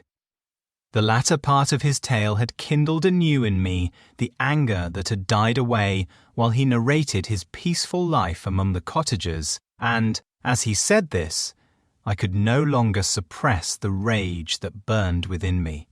I do refuse it, I replied, and no torture shall ever extort a consent from me. You may render me the most miserable of men, but you shall never make me base in my own eyes. Shall I create another like yourself, whose joint wickedness might desolate the world? Begone! I have answered you. You may torture me, but I will never consent. You are in the wrong, replied the fiender, and instead of threatening, I am content to reason with you. I am malicious because I am miserable. Am I not shunned and hated by all mankind? You, my Creator, would tear me to pieces and triumph. Remember that, and tell me why I should pity man more than he pities me. You would not call it murder if you could precipitate me into one of those ice rifts and destroy my frame, the work of your own hands. Shall I respect man when he condemns me? Let him live with me in the interchange of kindness, and instead of injury, I would bestow every benefit upon him with tears of gratitude at his acceptance. But that cannot be. The human senses are insurmountable barriers to our union, yet mine shall not be the submission of abject slavery. I will revenge my injuries. If I cannot inspire love, I will cause fear, and chiefly towards you, my arch-enemy, because my Creator, do I swear inextinguishable hatred, have a keb I will work at your destruction, nor finish until I desolate your heart, so that you shall curse the hour of your birth. A fiendish rage animated him as he said this. His face was wrinkled into contortions too horrible for human eyes to behold. But presently he calmed himself and proceeded. I intended to reason. This passion is detrimental to me, for you do not reflect that you are the cause of its excess. If any being felt emotions of benevolence towards me, I should return them 100 and 100-fold. For that one creature's sake I would make peace with the whole kind, but I now indulge in dreams of bliss that cannot be realized. What I ask of you is reasonable and moderate. I demand a creature of another sex, but as Betty, hideous as myself. The gratification is small, but it is all that I can receive, and it shall content me. It is true, we shall be monsters, cut off from all the world, but on that account we shall be more attached to one another. Our lives will not be happy, but they will be harmless and free from the misery I now feel. Oh, my Creator, make me happy. Let me feel gratitude towards you for one benefit. Let me see that I excite the sympathy of some existing thing. Do not deny me my request. I was moved. I shuddered when I thought of the possible consequences of my consent, but I felt that there was some justice in his argument. His tale and the feelings he now expressed proved him to be a creature of fine sensations, and did I not, as his maker, owe him all the portion of happiness that it was in my power to bestow? He saw my change of feeling and continued, If you consent, neither you nor any other human being shall ever see us again. I will go to the vast wilds of South America. My food is not that of man. I do not destroy the lamb and the kid to glut my appetite. Acorns and berries afford me sufficient nourishment. My companion will be of the same nature as myself, and will be content with the same fare. We shall make our bed of dried leaves. The sun will shine on us as on man, and will ripen our food. The picture I present to you is peaceful and human, and you must feel that you could deny it only in the wantonness of power and cruelty. Pitiless as you have been towards me, I now see compassion in your eyes. Let me seize the favourable moment and persuade you to promise what I so ardently desire. You propose, replied I, to fly from the habitations of man, to dwell in those wilds where the beasts of the field will be your only companions. How can you, who long for the love and sympathy of man, persevere in this exile? You will return and again seek their kindness, and you will meet with their detestation. Your evil passions will be renewed, and you will then have a companion to aid you in the task of destruction. This may not be. Cease to argue the point, for I cannot consent. How inconstant are your feelings? But a moment ago you were moved by my representations, and why do you again harden yourself to my complaints? I swear to you, by the earth which I inhabit, and by you that made me, that with the companion you bestow, I will quit the neighbourhood of man and dwell, as it may chance, in the most savage of places. My evil passions will have fled, for I shall meet with sympathy. My life will flow quietly away, and in my dying moments I shall be. Not curse my Maker. His words had a strange effect upon me. I compassionated him and sometimes felt a wish to console him. But when I looked upon him, when I saw the filthy mass that moved and talked, my heart sickened, and my feelings were altered to those of horror and hatred. I tried to stifle these sensations. I thought that as I could not sympathize with him, I had no right to withhold from him the small portion of happiness which was yet in my power to bestow. "You swear," I said, "to be harmless. But have you not already shown a degree of malice that should reasonably make me distrust you? May not even this be a feint that will increase your triumph by affording a wider scope for your revenge? How is this? I must not be trifled with, and I demand an answer. If I have no ties and no affections, hatred and vice must be my portion. The love of another will destroy the cause of my crimes, and I shall become a thing of whose existence everyone will be ignorant. My vices are the children of a forced solitude that I abhor, and my virtues will necessarily arise when I live in communion with an equal. I shall feel the affections of a sensitive being and become linked to the chain of existence and events from which I am now excluded."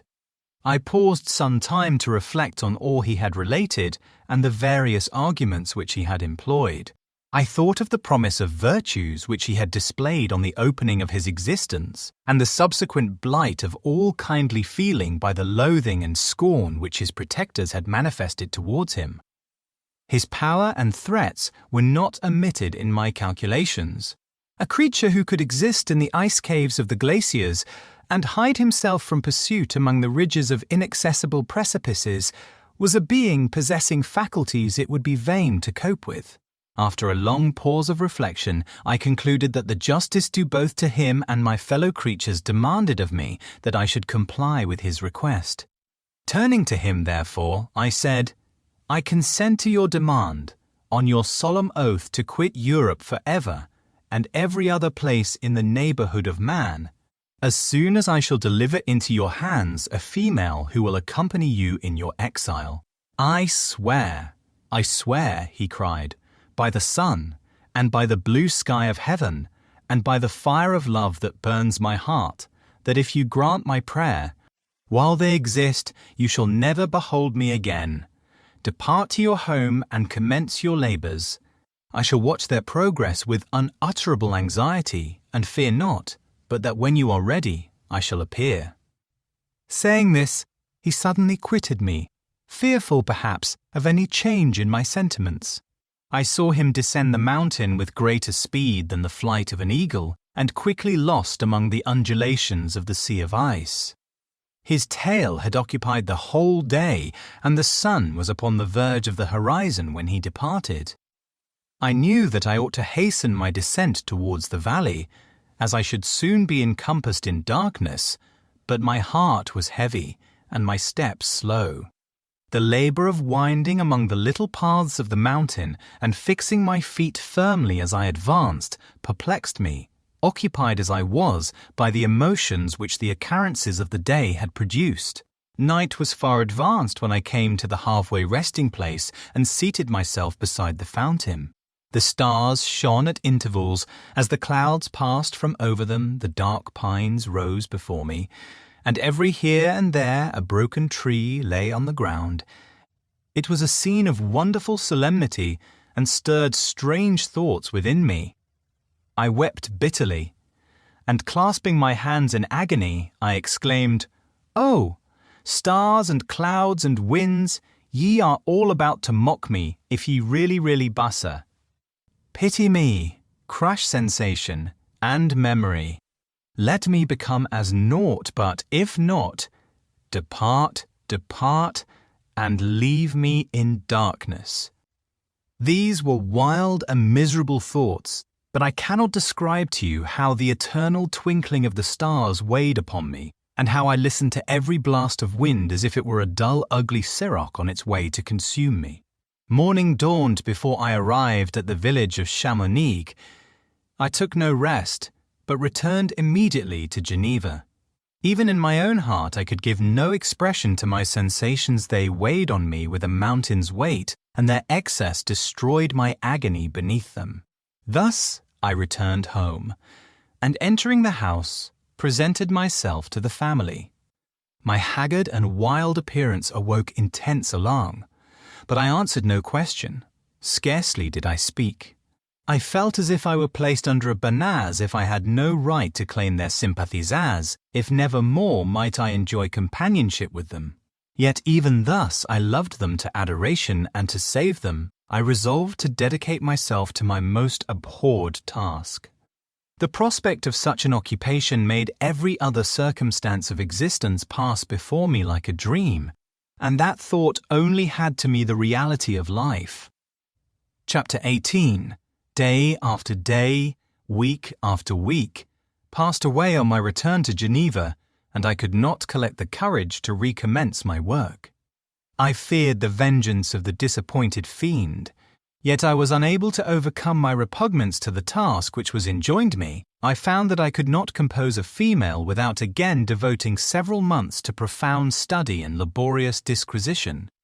I had heard of some discoveries having been made by an English philosopher, the knowledge of which was material to my success, and I sometimes thought of obtaining my father's consent to visit England for this purpose, but I clung to every pretense of delay, and shrank from taking the first step in an undertaking whose immediate necessity began to appear less absolute to me.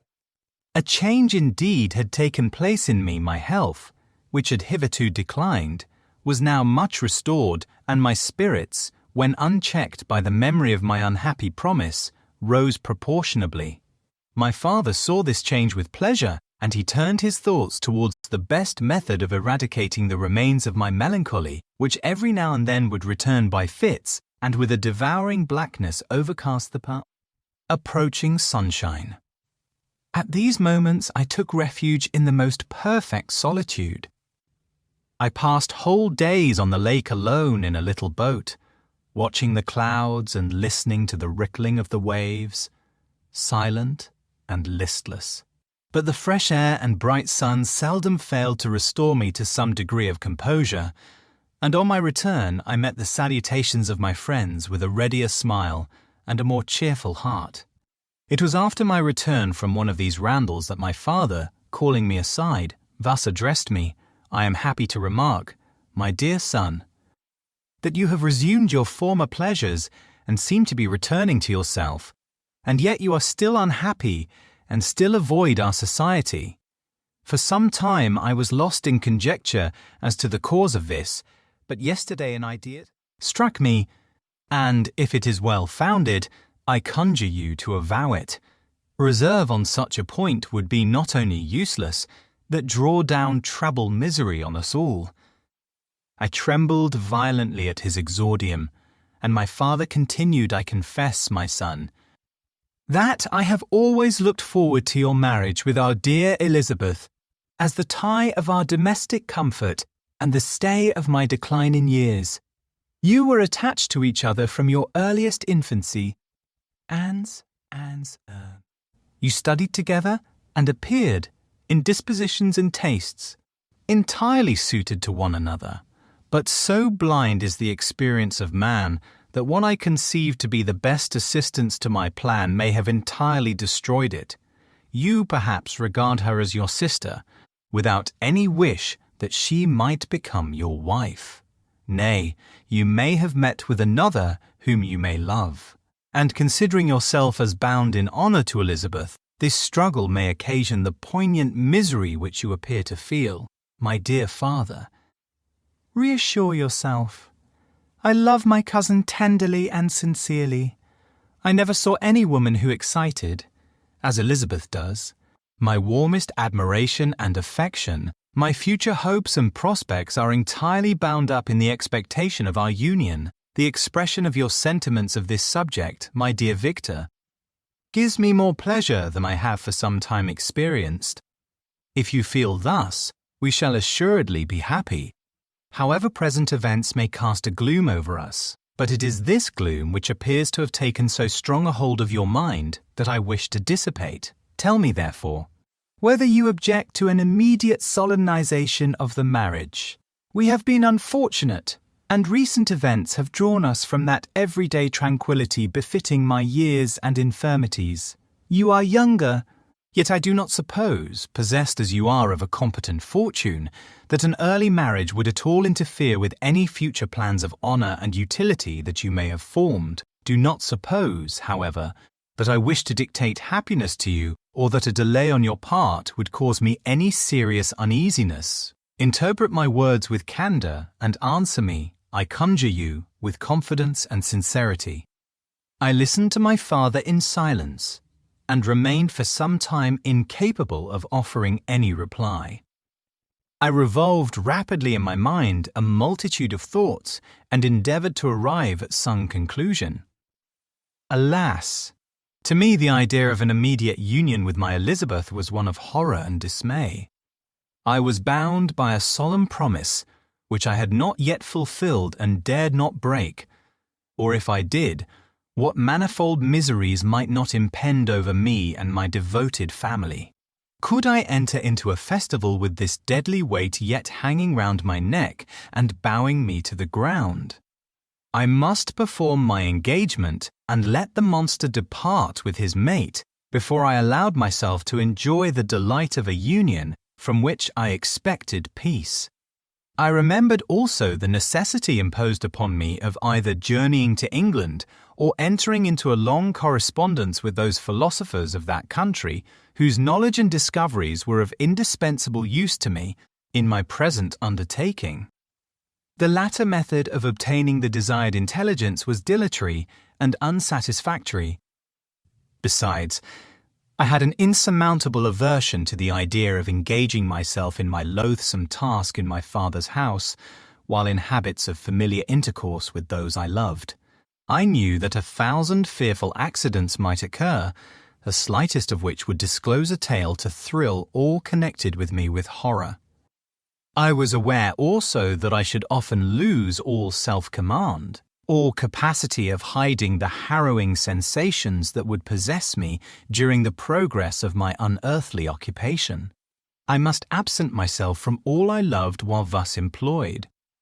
Once commenced, it would quickly be achieved, and I might be restored to my family in peace and happiness. My promise fulfilled, the monster would depart forever. Or so my fond fancy imaged some accident might meanwhile occur to destroy him and put an end to my slavery forever. These feelings dictated my answer to my father. I expressed a wish to visit England, but concealing the true reasons of this request, I clothed my desires under a guise which excited no suspicion, while I urged my desire with an earnestness that easily induced my father to comply. After so long a period of an absorbing melancholy that resembled madness in its intensity and effects, he was glad to find that I was capable of taking pleasure in the idea of such a journey, and he hoped that change of scene and varied amusement would, before my return, have restored me entirely to myself. The duration of my absence was left to my own choice. A few months, or at most a year, was the period contemplated. One paternal kind precaution he had taken to ensure my having a companion.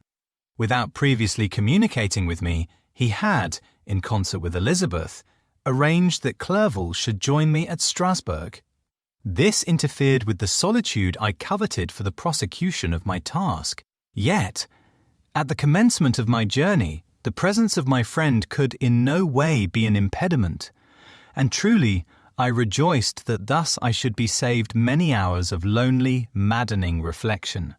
Nay, Henry might stand between me and the intrusion of my foe.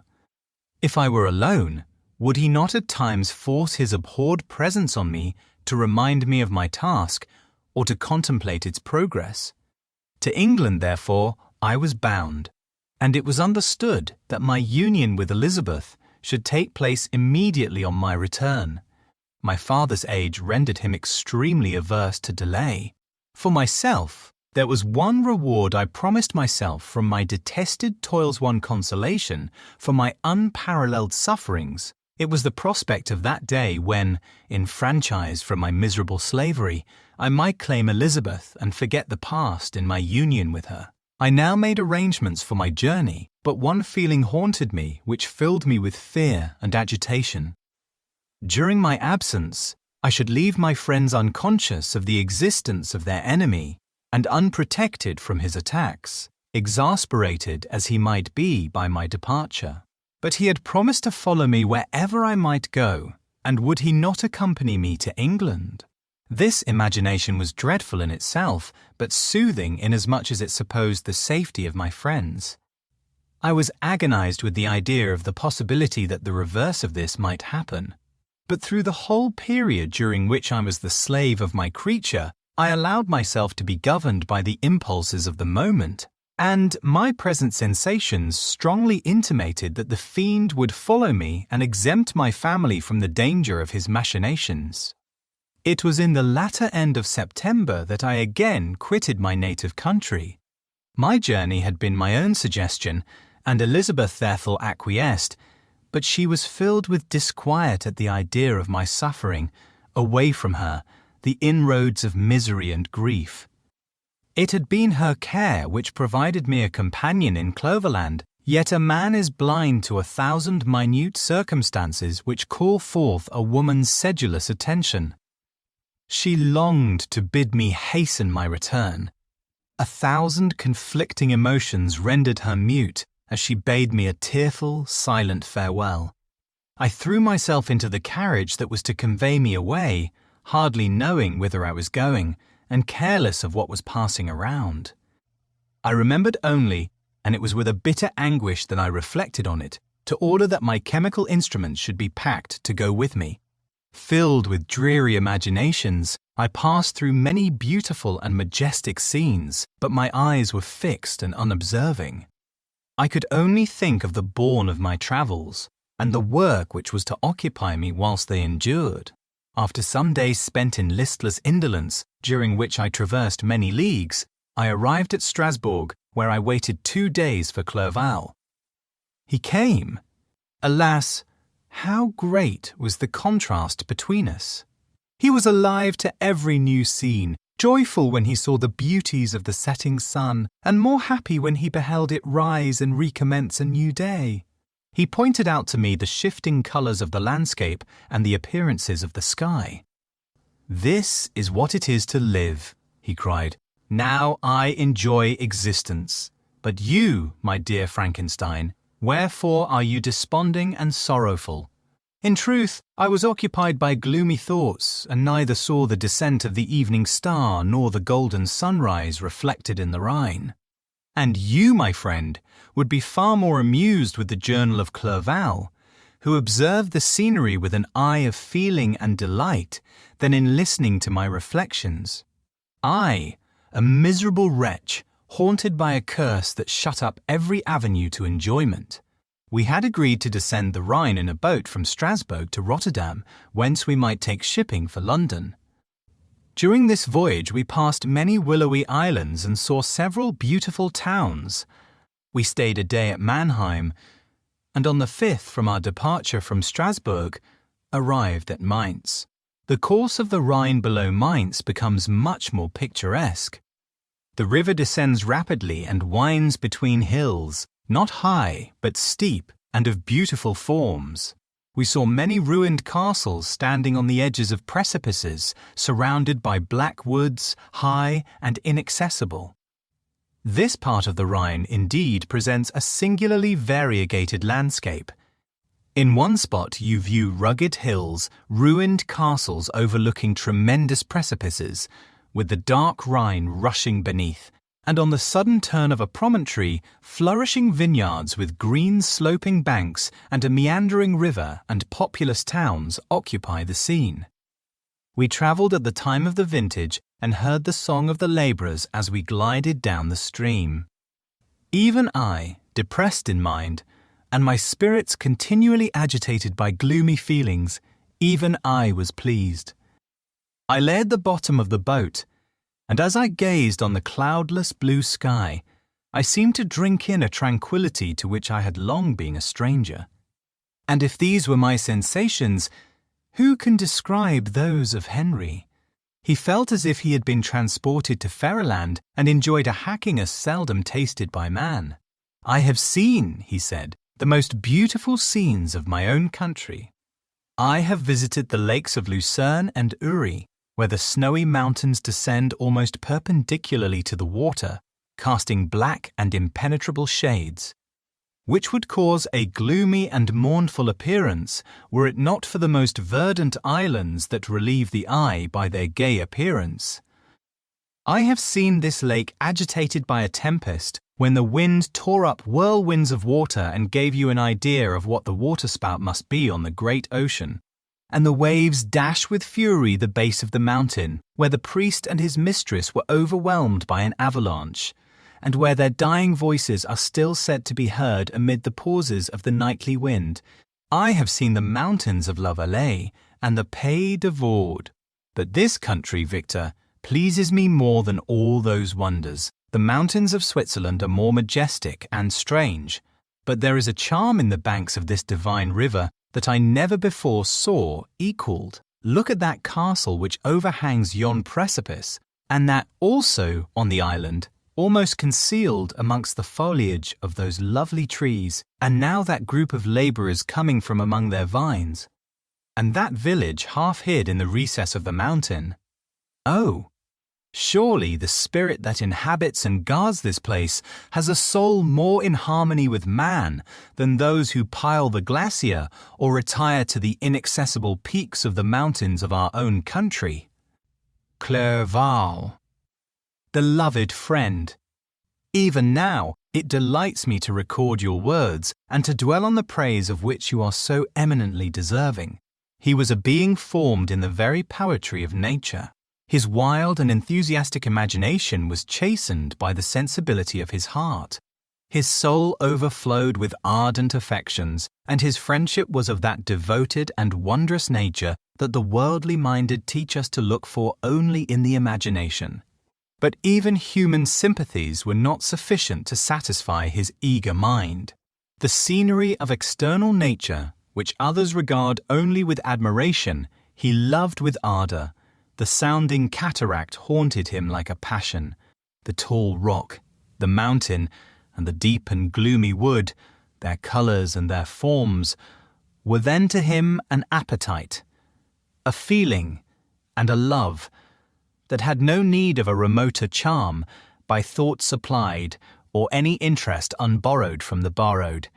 Ay, Wordsworth's Tintern Abbey. And where does he now exist? Is this gentle and lovely being lost for ever? Has this mind, so replete with ideas, imaginations fanciful and magnificent, which formed a world whose existence depended on the life of its creator, has this mind perished? Does it now only exist in my memory? No, it is not thus your form so divinely wrought, and beaming with beauty has decayed, but your spirit still visits and consoles your unhappy friend. Pardon this gush of sorrow. These ineffectual words are but a slight tribute to the unexampled worth of Henry, but they soothe my heart, overflowing with the anguish which his remembrance creates. I will proceed with my tale. Beyond Cologne we descended to the plains of Holland, and we resolved to post the remainder of our way, for the wind was contrary and the stream of the river was too gentle to aid us. Our journey here lost the interest arising from beautiful scenery, but we arrived in a few days at Rotterdam, whence we proceeded by sea to England. It was on a clear morning, in the latter days of December, that I first saw the white cliffs of Britain. The banks of the Thames presented a new scene. They were flat but fertile, and almost every town was marked by the remembrance of some story. We saw Tilbury Fort and remembered the Spanish Armada, Gravesend, Woolwich and Greenwich, places which I had heard of even in my country. At length we saw the numerous steeples of London, St. Paul's towering above all, and the tower famed in English history. Chapter 19. London was our present point of rest. We determined to remain several months in this wonderful and celebrated city. Clerval desired the intercourse of the men of genius and talent who flourished at this time. But this was with me a secondary object. I was principally occupied with the means of obtaining the information necessary for the completion of my promise, and quickly availed myself of the letters of introduction that I had brought with me, addressed to the most distinguished natural philosophers. If this journey had taken place during my days of study and happiness, it would have afforded me inexpressible pleasure. But a blight had come over my existence, and I only visited these people for the sake of the information they might give me on the subject in which my interest was so terribly profound. Company was irksome to me when alone. I could fill my mind with the sights of heaven and earth. The voice of Henry soothed me, and I could thus cheat myself into a transitory peace. But busy, uninteresting, joyous faces brought back despair to my heart. I saw an insurmountable barrier placed between me and my fellow men. This barrier was sealed with the blood of William and Justine, and to reflect on the events connected with those names filled my soul with anguish. But in Clerval I saw the image of my former self. He was inquisitive and anxious to gain experience and instruction. The difference of manners which he observed was to him an inexhaustible source of instruction and amusement. He was also pursuing an object he had long had in view. His design was to visit India, in the belief that he had in his knowledge of its various languages, and in the views he had taken of its society, the means of materially assisting the progress of European colonization. Trade.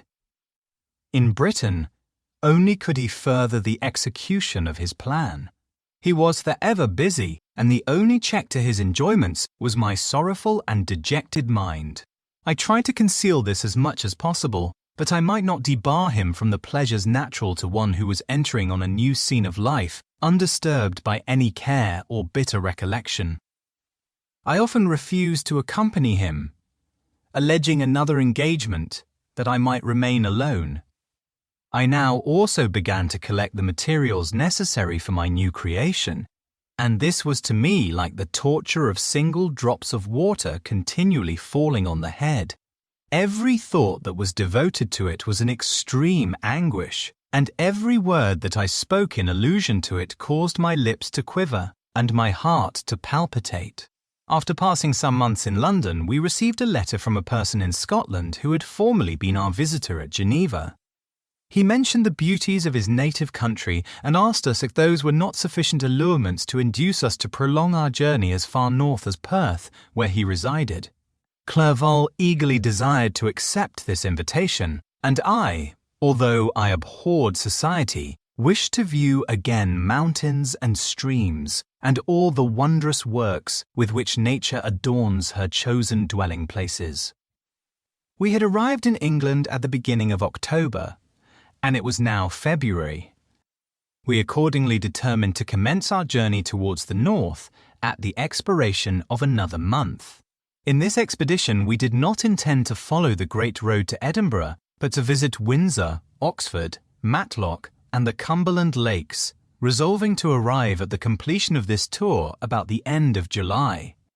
I packed up my chemical instruments and the materials I had collected, resolving to finish my labours in some obscure nook in the northern highlands of Scotland.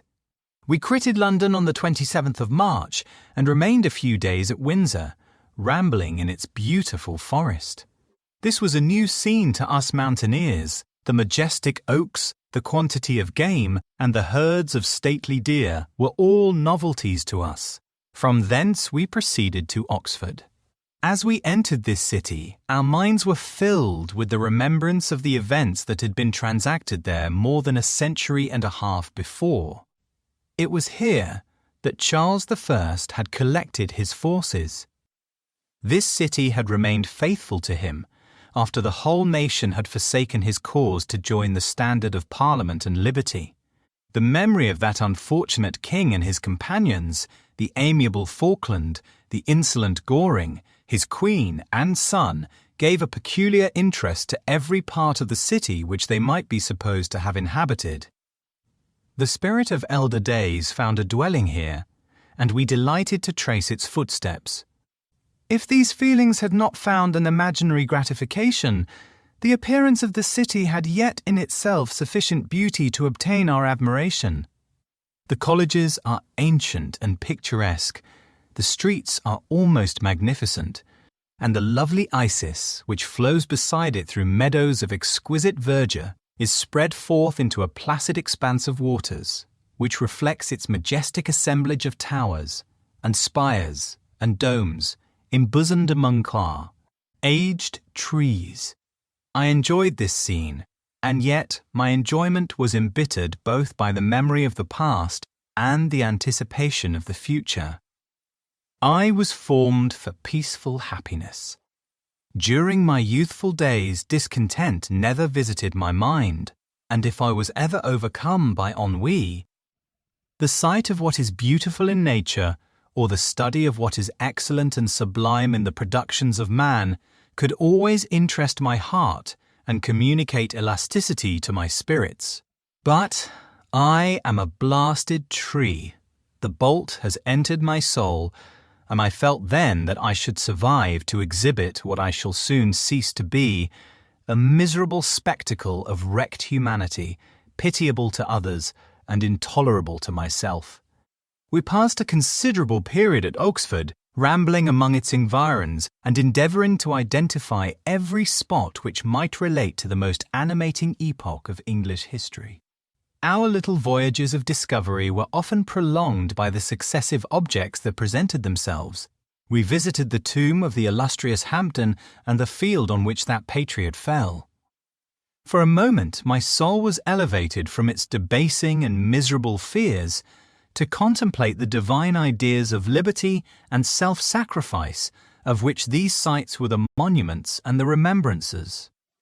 For an instant I dared to shake off my chains and look around me with a free and lofty spirit, but the iron had eaten into my flesh, and I sank again, trembling and hopeless, into my miserable self.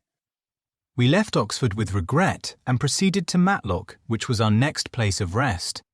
The country in the neighbourhood of this village resembled, to a greater degree, the scenery of Switzerland. But everything is on a lower scale, and the green hills want the crown of distant white Alps which always attend on the piny mountains of my native country. We visited the wondrous cave and the little cabinets of natural history, where the curiosities are disposed in the same manner as in the collections at Servox and Chamonix. The latter name made me tremble when pronounced by Henry, and I hastened to quit Matlock, with which that terrible scene was thus associated. From Derby, still journeying northwards, we passed 2 months in Cumberland and Westmoreland. I could now almost fancy myself among the Swiss mountains. The little patches of snow which yet lingered on the northern sides of the mountains, the lakes, and the dashing of the rocky streams were all familiar and dear sights to me. Here, also, we made some acquaintances who almost contrived to cheat me into happiness. The delight of Clerval was proportionably greater than mine. His mind expanded in the company of men of talent, and he found in his own nature greater capacities and resources than he could have imagined himself to have possessed while he associated with his inferiors. I could pass my life here, said he to me, and among these mountains I should scarcely regret Switzerland than the Rhine. But he found that a traveller's life is one that includes much pain amidst its enjoyments. His feelings are forever on the stretch, and when he begins to sink into repose, he finds himself obliged to quit that which he rests in pleasure for something new, which again engages his attention, and which also he forsakes for other novelties. We had scarcely visited the various lakes of Cumberland and Westmoreland, and conceived an affection for some of the inhabitants when the period of our appointment with our Scotch friend approached, and we left them to travel en basse. For my own part, I was not sorry. I had now neglected my promise for some time, and I feared the effects of the demon's disappointment. He might remain in Switzerland and wreak his vengeance on my relatives. This idea pursued me and tormented me at every moment from which I might otherwise have snatched repose and peace. I waited for my letters with feverish impatience. If they were delayed, I was miserable and overcome by 1,000 fears, and when they arrived and I saw the superscription of Elizabeth or my father, I hardly dared to read, ascertain my fate. Sometimes I thought that the fiend followed me and might expedite my remissness by murdering my companion. When these thoughts possessed me, I would not quit Henry for a moment, but followed him as his shadow to protect him from the fancied rage of his destroyer. I felt as if I had committed some great crime, the consciousness of which haunted me. I was guiltless, but I had indeed drawn down a horrible curse upon my head, as mortal as that of crime. I visited Edinburgh with languid eyes and mind, and yet that city might have interested the most unfortunate being. Clerval did not like it so well as Oxford, for the antiquity of the latter city was more pleasing to him. But the beauty and regularity of the new town of Edinburgh, its romantic castle and its environs, the most delightful in the world, Arthur's Seat, St. Bernard's Well, and the Pentland Hills, compensated him for the change and filled him with cheerfulness and admiration. But I was impatient to arrive at the termination of my journey.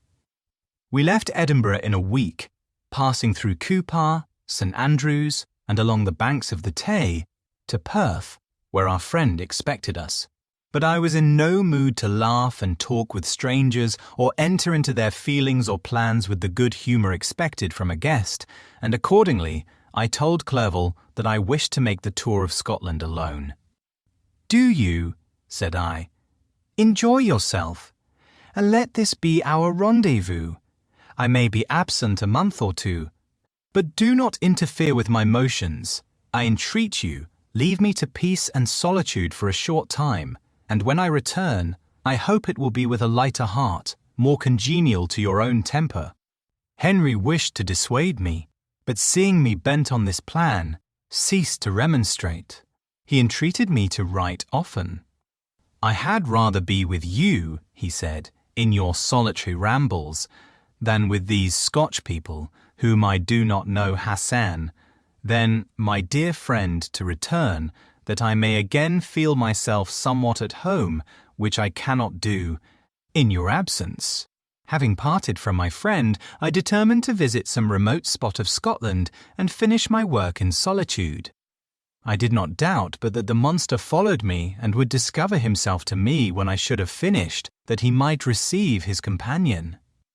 With this resolution I traversed the northern highlands and fixed on one of the remotest of the Orkneys as the scene of my labours. It was a place fitted for such a work, being hardly more than a rock whose high sides were continually beaten upon by the waves.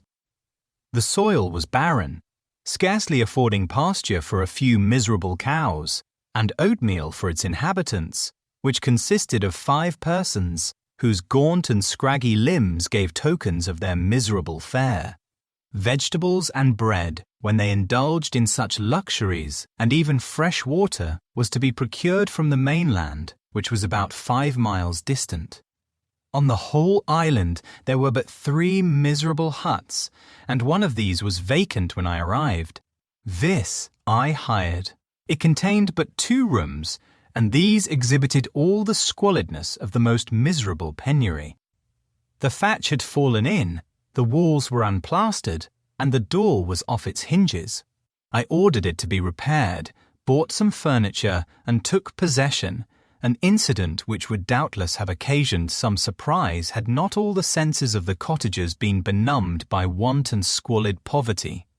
As it was, I lived ungazed at and unmolested, hardly thanked for the pittance of food and clothes which I gave, so much does suffering blunt even the coarsest sensations of men.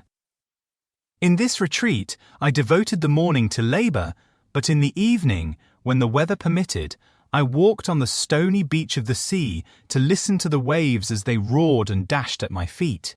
It was a monotonous yet ever-changing scene. I thought of Switzerland. It was far different from this desolate and appalling landscape. Its hills are covered with vines, and its cottages are scattered thickly in the plains. Its fair lakes reflect a blue and gentle sky, and when troubled by the winds, their tumult is but as the play of a lively infant when compared to the roarings of the giant ocean. In this manner I distributed my occupations when I first arrived, but as I proceeded in my labour, it became every day more horrible and irksome to me.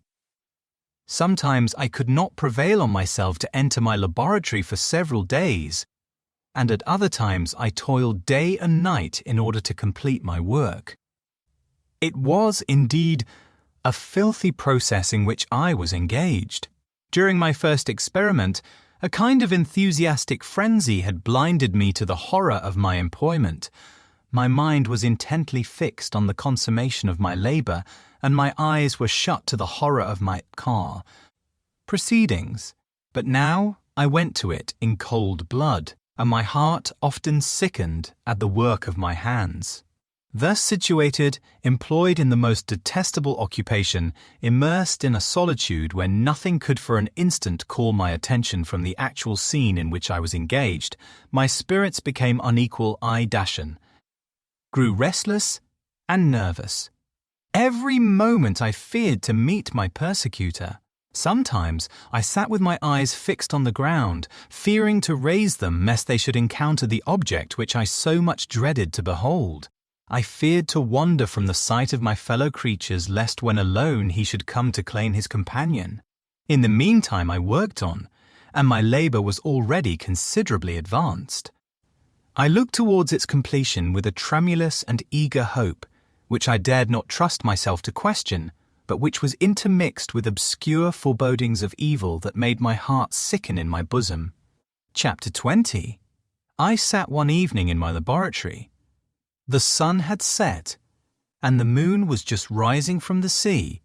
I had not sufficient light for my employment, and I remained idle, in a pause of consideration of whether I should leave my labour for the night, or hasten its conclusion by an unremitting attention to it.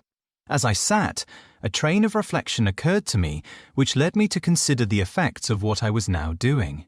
3 years before, I was engaged in the same manner, and had created a fiend whose unparalleled barbarity had desolated my heart and filled it for ever with the bitterest remorse.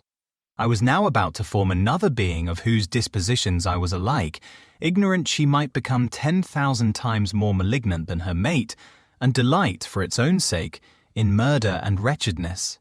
He had sworn to quit the neighbourhood of man and hide himself in deserts, but she had not, and she, who in all probability was to become a thinking and reasoning animal, might refuse to comply with a compact made before her creation. They might even hate each other. The creature who already lived loathed his own deformity, and might he not conceive a greater abhorrence for it when it came before his eyes in the female form? She also might turn with disgust from him to the superior beauty of man. She might quit him, and he be again alone, exasperated by the fresh provocation of being deserted by one of his own species. Even if they were to leave Europe and inhabit the deserts of the New World, yet one of the first results of those sympathies for which the demon thirsted would be children, and a race of devils would be propagated upon the earth, who might make the very existence of the species of man a condition precarious and full of terror. Had I right, for my own benefit, to inflict this curse upon everlasting generations? I had before been moved by the sophisms of the being I had created. I had been struck senseless by his fiendish threats, but now, for the first time, the wickedness of my promise burst upon me. I shuddered to think that future ages might curse me as their pest, whose selfishness had not hesitated to buy its own peace at the price, perhaps, of the existence of the whole human race. I trembled, and my heart failed within me, when, on looking up, I saw by the light of the moon the demon at the casement. A ghastly grin wrinkled his lips as he gazed on me, where I sat fulfilling the task which he had allotted to me. Yes, he had followed me in my travels. He had loitered in forests, hid himself in caves, or taken refuge in wide and desert heaths, and he now came to mark my progress and claim the fulfillment of my promise.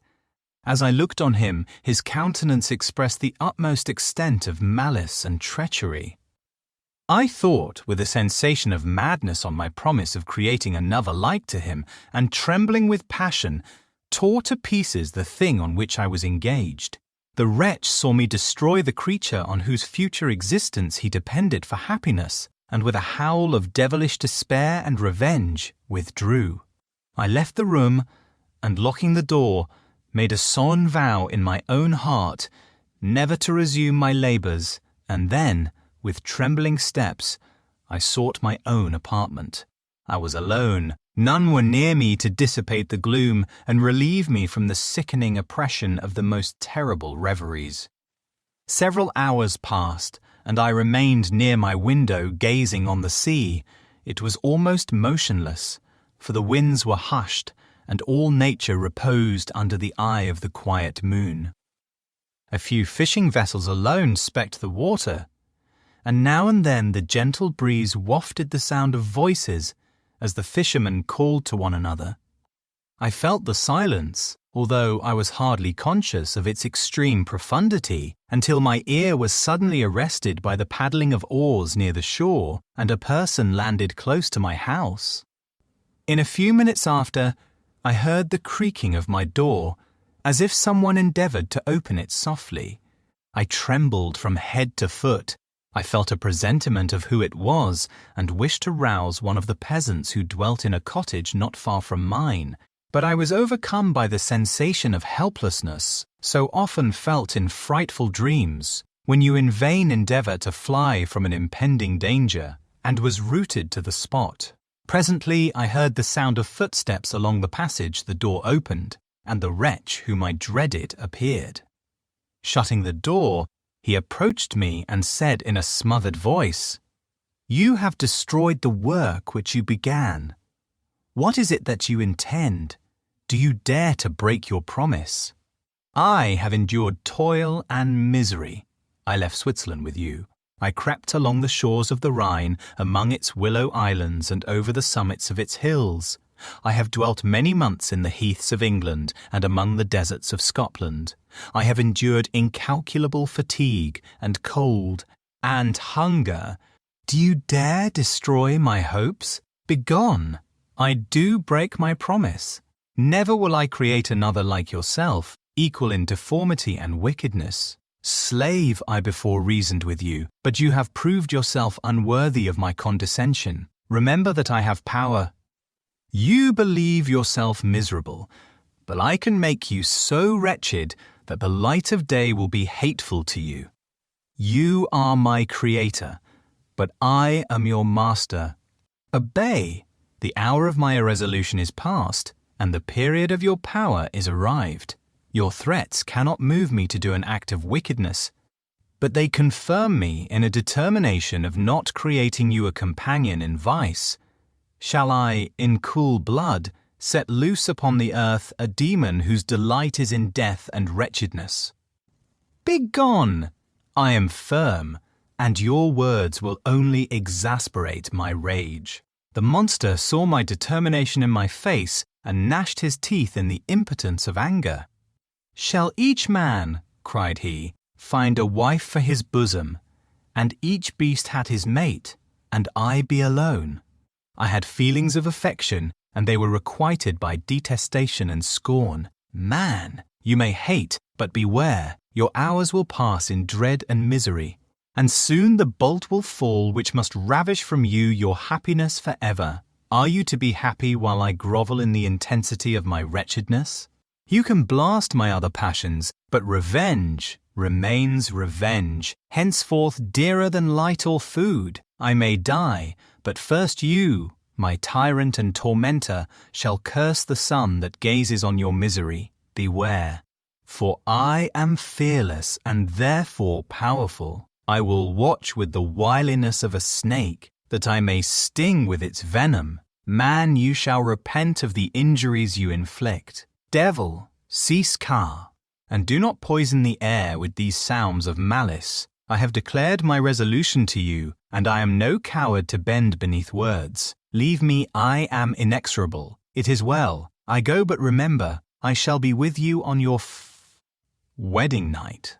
I started forward and exclaimed, Villain, before you sign my death warrant, be sure that you are yourself safe. I would have seized him, but he eluded me and quitted the house with precipitation. In a few moments I saw him in his boat, which shot across the waters with an arrowy swiftness, and was soon lost amidst the waves. All was again silent, but his words rang in my ears. I burned with rage to pursue the murderer of my peace, and precipitate him into the ocean. I walked up and down my room hastily and perturbed, while my imagination conjured up 1,000 images to torment and sting me. Why had I not followed him and closed with him in mortal strife? But I had suffered him to depart, and he had directed his course towards the mainland. I shuddered to think who might be the next victim sacrificed to his insatiate revenge. And then I thought again of his words, I will be with you on your wedding night. That, then, was the period fixed for the fulfillment of my destiny. In that hour I should die, and at once satisfy and extinguish his malice.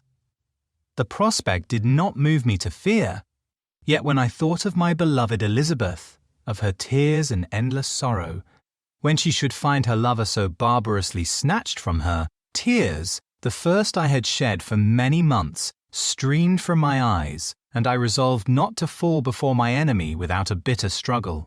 The night passed away, and the sun rose from the ocean. My feelings became calmer, if it may be called calmness, when the violence of rage sinks into the depths of despair. I left the house, the horrid scene of the last night's contention, and walked on the beach of the sea, which I almost regarded as an insuperable barrier between me and my fellow creatures. Nay, a wish that such should prove the fact stole across me. I desired that I might pass my life on that barren rock, wearily, it is true, but uninterrupted by any sudden shock of misery. If I returned, it was to be sacrificed, or to see those whom I most loved die under the grasp of a demon whom I had myself created. I walked about the isle like a restless spectre, separated from all it loved and miserable in the separation. When it became noon and the sun rose higher, I lay down on the grass and was overpowered by a deep sleep. I had been awake the whole of the preceding night. My nerves were agitated, and my eyes inflamed by watching and misery. The sleep into which I now sank refreshed me, and when I awoke, I again felt as if I belonged to a race of human beings like myself, and I began to reflect upon what had passed with greater composure. Yet still the words of the fiend rang in my ears. Like a death knell, they appeared like a dream, yet distinct and oppressive as a reality. The sun had far descended, and I still sat on the shore, satisfying my appetite, which had become ravenous, with an oaten cake, when I saw a fishing boat land close to me, and one of the men brought me a packet. It contained letters from Geneva, and one from Clerval entreating me to join him. He said that he was wearing away his time fruitlessly where he was, that letters from the friends he had formed in London desired his return to complete the negotiation they had entered into for his Indian enterprise. He could not any longer delay his departure, but, as his journey to London might be followed, even sooner than he now conjectured, by his longer voyage, He entreated me to bestow as much of my society on him as I could spare. He besought me, therefore, to leave my solitary isle and to meet him at Perth, that we might proceed southwards together. This letter in a degree recalled me to life, and I determined to quit my island at the expiration of 2 days. Yet, before I departed, there was a task to perform on which I shuddered to reflect. I must pack up my chemical instruments, and for that purpose I must enter the room which had been the scene of my odious work, and I must handle those utensils the sight of which was sickening to me. The next morning, at daybreak, I summoned sufficient courage and unlocked the door of my laboratory. The remains of the half-finished creature whom I had destroyed lay scattered on the floor, and I almost felt as if I had mangled the living flesh of a human being. I paused to collect myself and then entered the chamber. With trembling hand I conveyed the instruments out of the room, but I reflected that I ought not to leave the relics of my work to excite the horror and suspicion of the peasants, and I accordingly put them into a basket with a great quantity of stones, and laying them up, determined to throw them into the sea that very night, and in the meantime I sat upon the beach, employed in cleaning and arranging my chemical apparatus. Nothing could be more complete than the alteration that had taken place in my feelings since the night of the appearance of the demon. I had before regarded my promise with a gloomy despair as a thing that, with whatever consequences, must be fulfilled, but I now felt as if a film had been taken from before my eyes, and that I for the first time saw clearly. The idea of renewing my labours did not for one instant occur to me. The threat I had heard weighed on my thoughts, but I did not reflect that a voluntary act of mine could avert it. I had resolved in my own mind that to create another like the fiend I had first made would be an act of the basest and most atrocious selfishness, and I banished from my mind every thought that could lead to a different conclusion. Between 2 and 3 in the morning the moon rose, and I then, putting my basket aboard a little skiff, sailed out about 4 miles from the shore. The scene was perfectly solitary. A few boats were returning towards land, but I sailed away from them.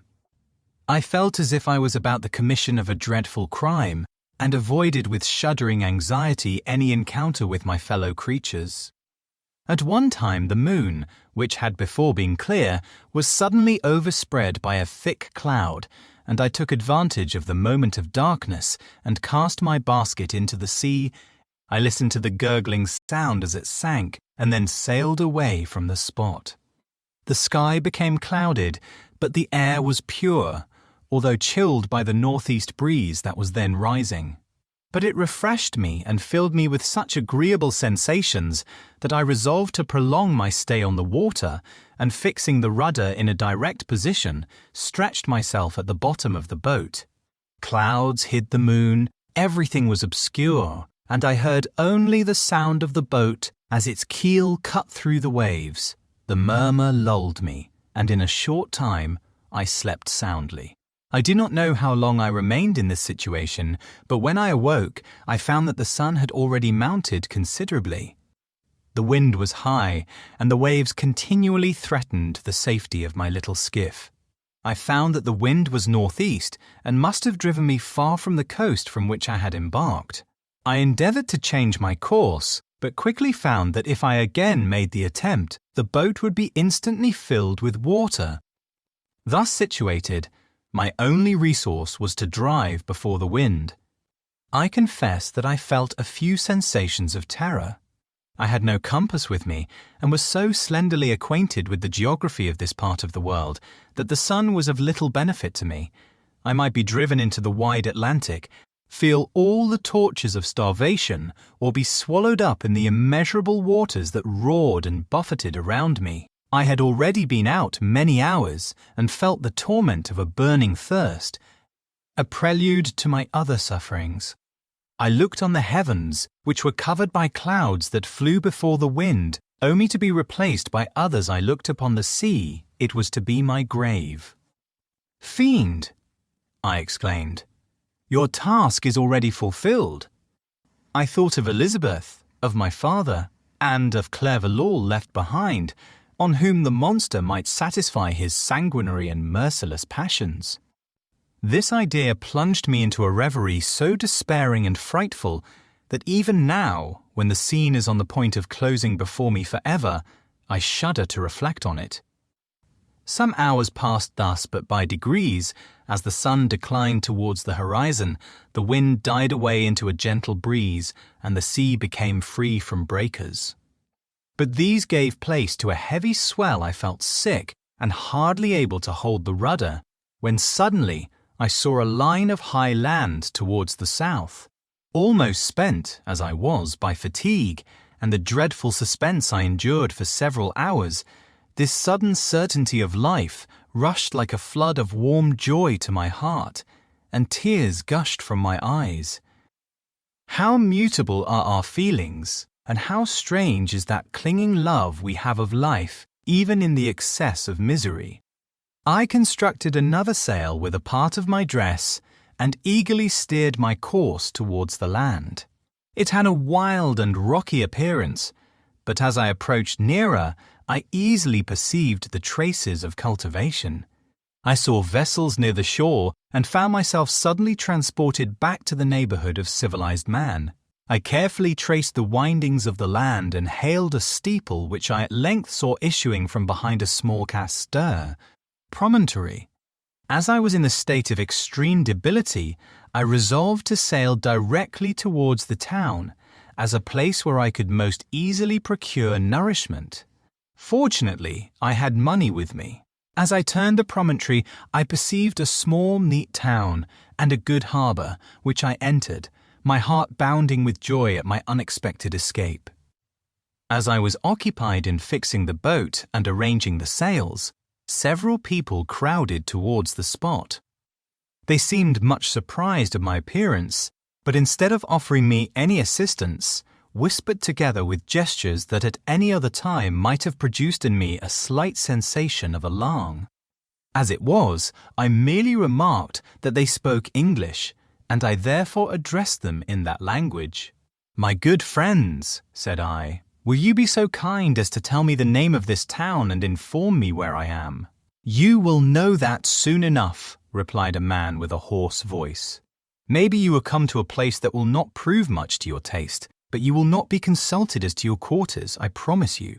I was exceedingly surprised on receiving so rude an answer from a stranger, and I was also disconcerted on perceiving the frowning and angry countenances of his companions. "Why do you answer me so roughly?" I replied.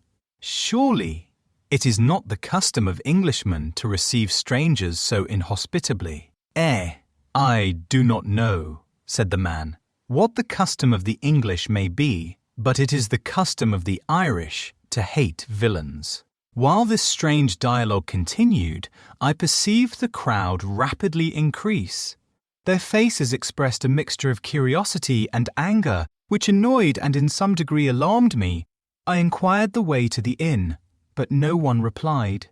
I then moved forward, and a murmuring sound arose from the crowd as they followed and surrounded me, when an ill-looking man approaching tapped me on the shoulder and said, "Come, sir, you must follow me to Mr. Kerwin's to give an account of yourself." "Who is Mr. Kerwin?"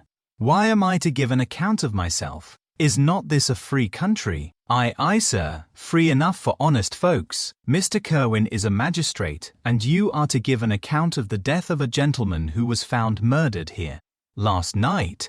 This answer startled me, but I presently recovered myself. I was innocent. That could easily be proved. Accordingly, I followed my conductor in silence and was led to one of the best houses in the town. I was ready to sink from fatigue and hunger, but being surrounded by a crowd, I thought it politic to rouse all my strength, that no physical debility might be construed into apprehension or conscious guilt. Little did I then expect the calamity that was in a few moments to overwhelm me and extinguish in horror and despair all fear of ignominy or death. I must pause here, for it requires all my fortitude to recall the memory of the frightful events which I am about to relate, in proper detail, to my recollection. Frankenstein by Mary Shelley, Chapter 21. I was soon introduced into the presence of the magistrate, an old benevolent man with calm and mild manners. He looked upon me, however, with some degree of severity, and then, turning towards my conductors, he asked who appeared as witnesses on this occasion. About 6 men came forward, and, one being selected by the magistrate, he deposed that he had been out fishing the night before with his son and brother-in-law, Daniel Nugent, when, about 10 o'clock, they observed a strong northerly blast rising, and they accordingly put in for port. It was a very dark night. As the moon had not yet risen, they did not land at the harbour, but, as they had been accustomed, at a creek about 2 miles below. He walked on first, carrying a part of the fishing tackle, and his companions followed him at some distance. As he was proceeding along the sands, he struck his foot against something and fell at his length on the ground. His companions came up to assist him, and by the light of their lantern they found that he had fallen on the body of a man who was to all appearance dead. Their first supposition was that it was the corpse of some person who had been drowned and was thrown on shore by the waves, but on examination they found that the clothes were not wet, and even that the body was not then cold. They instantly carried it to the cottage of an old woman near the spot, and endeavoured, but in vain, to restore it to life. It appeared to be a handsome young man, about 25 years of age. He had apparently been strangled, for there was no sign of any violence, except the black mark of fingers on his neck. The first part of this deposition did not in the least interest me, but when the mark of the fingers was mentioned, I remembered the murder of my brother, and felt myself extremely agitated. My limbs trembled, and a mist came over my eyes, which obliged me to lean on a chair for support. The magistrate observed me with a keen eye, and of course drew an unfavourable augury from my manner. The son confirmed his father's account, but when Daniel Nugent was called, he swore positively that just before the fall of his companion, he saw a boat with a single man in it at a short distance from the shore, and as far as he could judge by the light of a few stars, it was the same boat in which I had just landed. A woman deposed that she lived near the beach and was standing at the door of her cottage waiting for the return of the fisherman about an hour before she heard of the discovery of the body, when she saw a boat with only one man in it push off from that part of the shore where the corpse was afterwards found. Another woman confirmed the account of the fishermen having brought the body into her house. It was not cold. They put it into a bed and rubbed it, and Daniel went to the town for an apothecary, but life was quite gone. Several other men were examined concerning my landing, and they agreed that, with the strong north wind that had arisen during the night, it was very probable that I had beaten about for many hours, and had been obliged to return nearly to the same spot from which I had departed. Besides, they observed that it appeared that I had brought the body from another place, and it was likely that as I did not appear to know the shore, I might have put into the harbour ignorant of the distance of the town from the place where I had deposited the corpse. Mr. Kerwin, on hearing this evidence, desired that I should be taken into the room where the body lay for interment, that it might be observed what effect the sight of it would produce upon me. This idea was probably suggested by the extreme agitation I had exhibited when the mode of the murder had been described. I was accordingly conducted by the magistrate and several other persons to the inn. I could not help being struck by the strange coincidences that had taken place during this eventful night, but, knowing that I had been conversing with several persons in the island I had inhabited about the time that the body had been found, I was perfectly tranquil as to the consequences of the affair. I entered the room where the corpse lay and was led up to the coffin. How can I describe my sensations on beholding it? I feel yet parched with horror, nor can I reflect on that terrible moment without shuddering and agony.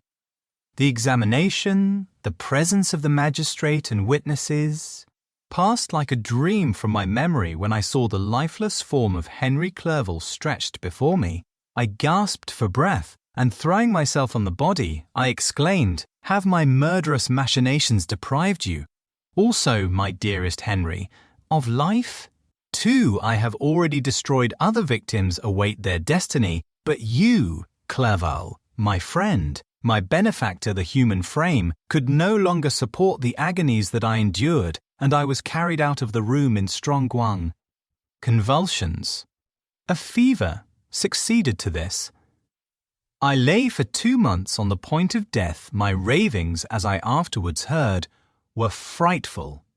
I called myself the murderer of William, of Justine, and of Clerval. Sometimes I entreated my attendants to assist me in the destruction of the fiend by whom I was tormented, and at others I felt the fingers of the monster already grasping my neck, and screamed aloud with agony and terror. Fortunately, as I spoke my native language, Mr. Kerwin alone understood me, but my gestures and bitter cries were sufficient to affright the other witnesses. Why did I not die? More miserable than man ever was before, why did I not sink into forgetfulness and rest? Death snatches away many blooming children, the only hopes of their doting parents. How many brides and youthful lovers have been one day in the bloom of health and hope, and the next a prey for worms and the decay of the tomb. Of what materials was I made that I could thus resist so many shocks, which, like the turning of the wheel, continually renewed the torture? But I was doomed to live, and in 2 months found myself as awaking from a dream, in a prison, stretched on a wretched bed, surrounded by jailers, turnkeys, bolts, and all the miserable apparatus of a dungeon. It was morning, I remember, when I thus awoke to understanding. I had forgotten the particulars of what had happened, and only felt as if some great misfortune had suddenly overwhelmed me. But when I looked around and saw the barred windows and the squalidness of the room in which I was, all flashed across my memory, and I groaned bitterly. This sound disturbed an old woman who was sleeping in a chair beside me. She was a hired nurse, the wife of one of the turnkeys, and her countenance expressed all those bad qualities which often characterize that class.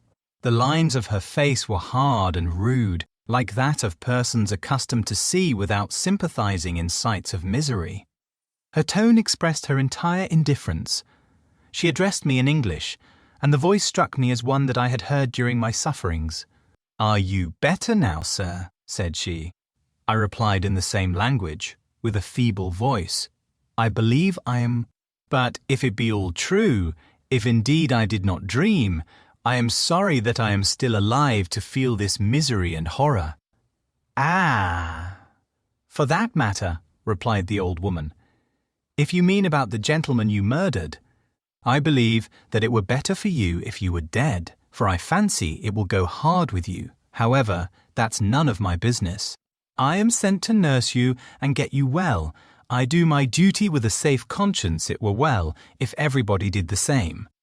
I turned with loathing from the woman who could utter so unfeeling a speech to a person just saved, on the very edge of death, but I felt languid and unable to reflect on all that had passed. The whole series of my life appeared to me as a dream. I sometimes doubted if indeed it were all true, for it never presented itself to my mind with the force of reality. As the images that floated before me became more distinct, I grew feverish. A darkness pressed around me. No one was near me who soothed me with the gentle voice of love.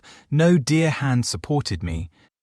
The physician came and prescribed medicines, and the old woman prepared them for me. But utter carelessness was visible in the first, and the expression of brutality was strongly marked in the visage of the second. Who could be interested in the fate of a murderer but the hangman who would gain his fee? These were my first reflections, but I soon learned that Mr. Kerwin had shown me extreme kindness.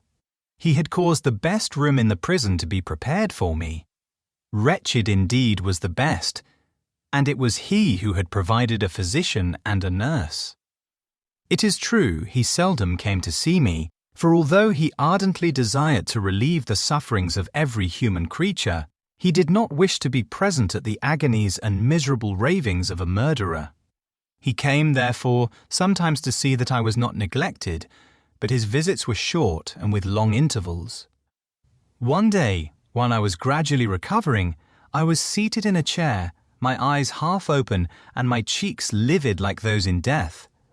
I was overcome by gloom and misery, and often reflected I had better seek death than desire to remain in a world which to me was replete with wretchedness.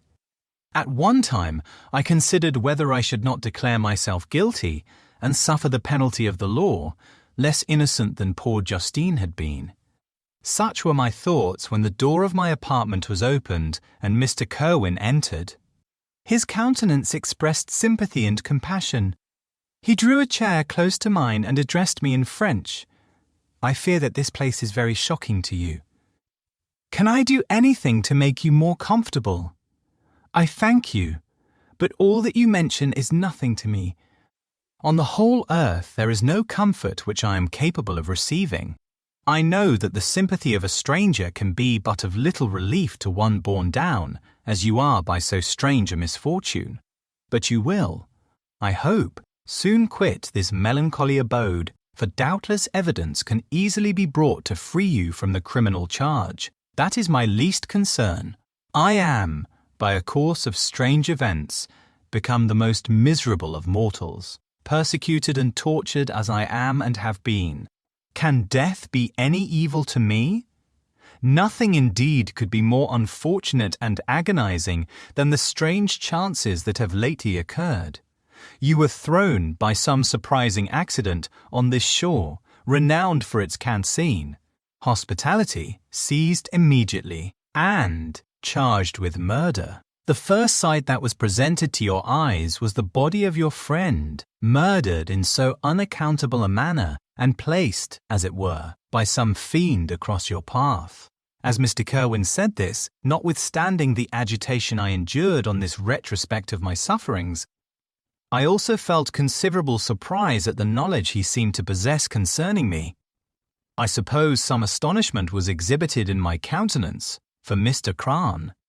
Kerwin hastened to say, "Immediately upon your being taken ill, all the papers that were on your person were brought me, and I examined them that I might discover some trace by which I could send to your relations an account of your misfortune and illness. I found several letters, and, among others, one which I discovered from its commencement to be from your father. I instantly wrote to Geneva.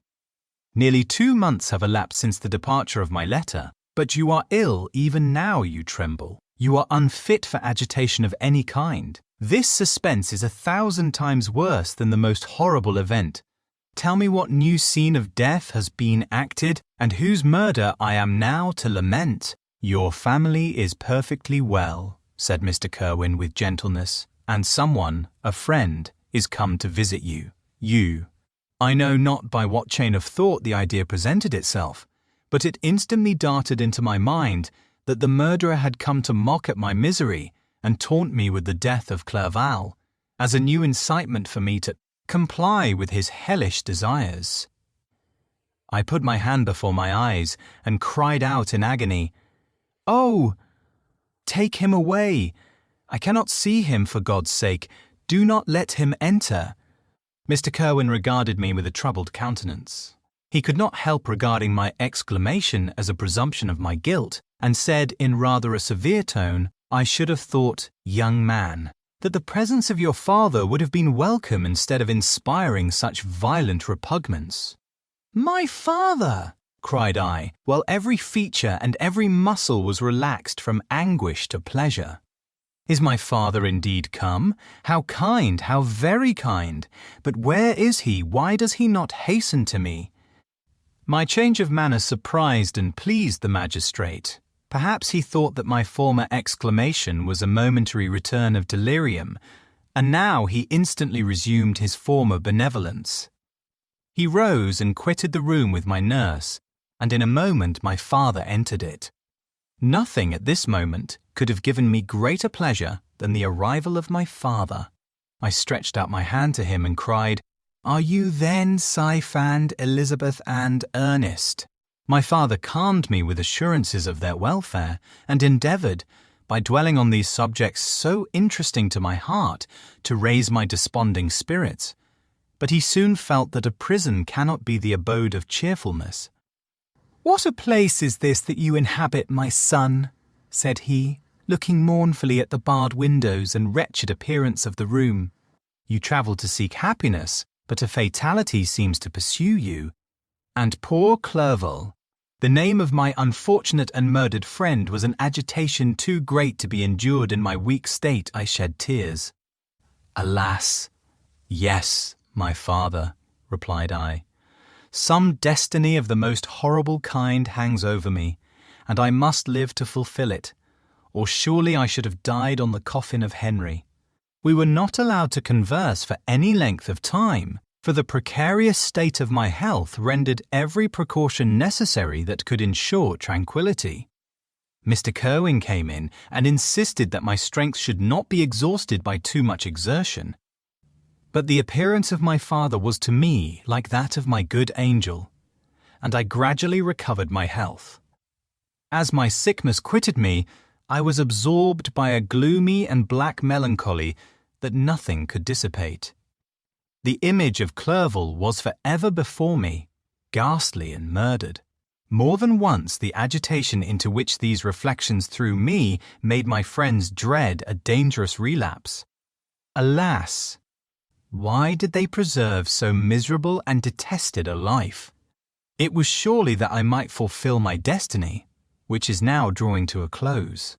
Soon, oh, very soon, will death extinguish these throbbings and relieve me from the mighty weight of anguish that bears me to the dust, and, in executing the award of justice, I shall also sink to rest.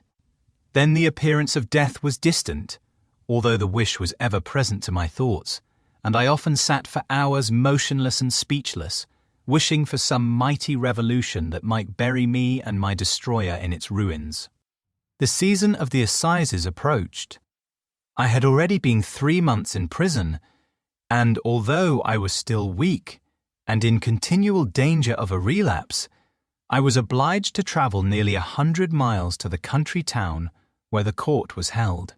Mr. Kerwin charged himself with every care of collecting witnesses and arranging my defence. I was spared the disgrace of appearing publicly as a criminal, as the case was not brought before the court that decides on life and death. The grand jury rejected the bill, on its being proved that I was on the Orkney Islands at the hour the body of my friend was found, and a fortnight after my removal I was liberated from prison. My father was enraptured on finding me freed from the vexations of a criminal charge, that I was again allowed to breathe the fresh atmosphere and permitted to return to my native country. I did not participate in these feelings, for to me the walls of a dungeon or a palace were alike hateful. The cup of life was poisoned forever, and although the sun shone upon me, as upon the happy and gay of heart, I saw around me nothing but a dense and frightful darkness, penetrated by no light but the glimmer of 2 eyes. That glared upon me.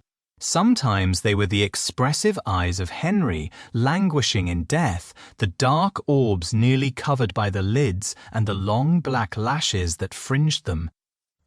Sometimes it was the watery, clouded eyes of the monster, as I first saw them in my chamber at Ingolstadt. My father tried to awaken in me the feelings of affection. He talked of Geneva, which I should soon visit, of Elizabeth and Ernest, but these words only drew deep groans from me. Sometimes, indeed, I felt a wish for happiness, and thought with melancholy delight of my beloved cousin, or longed, with a devouring malady du pays, to see once more the blue lake and rapid Rhone that had been so dear to me. In early childhood, but my general state of feeling was a torpor in which a prison was as welcome a residence as the divinest scene in nature, and these fits were seldom interrupted, but by paroxysms of anguish and despair. At these moments, I often endeavoured to put an end to the existence I loathed, and it required unceasing attendance and vigilance to restrain me from committing some dreadful act of violence. Yet one duty remained to me, the recollection of which finally triumphed over my selfish despair.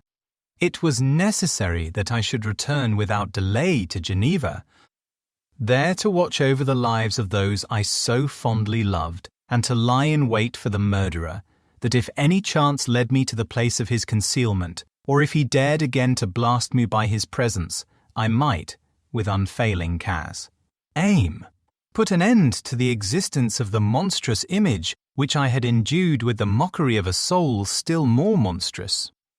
My father still desired to delay our departure, fearful that I could not sustain the fatigues of a journey, for I was a shattered wreck, the shadow of a human being. My strength was gone. I was a mere skeleton, and fever night and day preyed upon my wasted frame. Still, as I urged our leaving Ireland with such inquietude and impatience, my father thought it best to yield.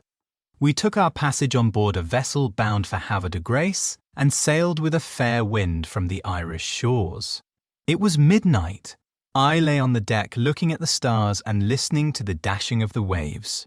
I hailed the darkness that shut Ireland from my sight, and my pulse beat with a feverish joy when I reflected that I should soon see Geneva. The past appeared to me in the light of a frightful dream. Yet the vessel in which I was, the wind that blew me from the detested shore of Ireland, and the sea which surrounded me told me too forcibly that I was deceived by no vision, and that Clerval, my friend and dearest companion, had fallen a victim to me and the monster of my creation. I repassed in my memory my whole life, my quiet happiness while residing with my family in Geneva, the death of my mother, and my departure for Ingolstadt. I remembered, shuddering, the mad enthusiasm that hurried me on to the creation of my hideous enemy, and I called to mind the night in which he first lived. I was unable to pursue the train of thought. 1,000 feelings pressed upon me, and I wept bitterly. Ever since my recovery from the fever, I had been in the custom of taking every night a small quantity of laudanum, for it was by means of this drug only that I was enabled to gain the rest necessary for the preservation of life. Oppressed by the recollection of my various misfortunes, I now swallowed double my usual quantity, and soon slept profoundly. But sleep did not afford me respite from thought and misery. My dreams presented 1,000 objects that scared me. Towards morning I was possessed by a kind of nightmare. I felt the fiend's grasp in my neck, and could not free myself from it. Groans and cries rang in my ears. My father, who was watching over me, perceiving my restlessness, awoke me. The dashing waves were around, the cloudy sky above. The fiend was not here.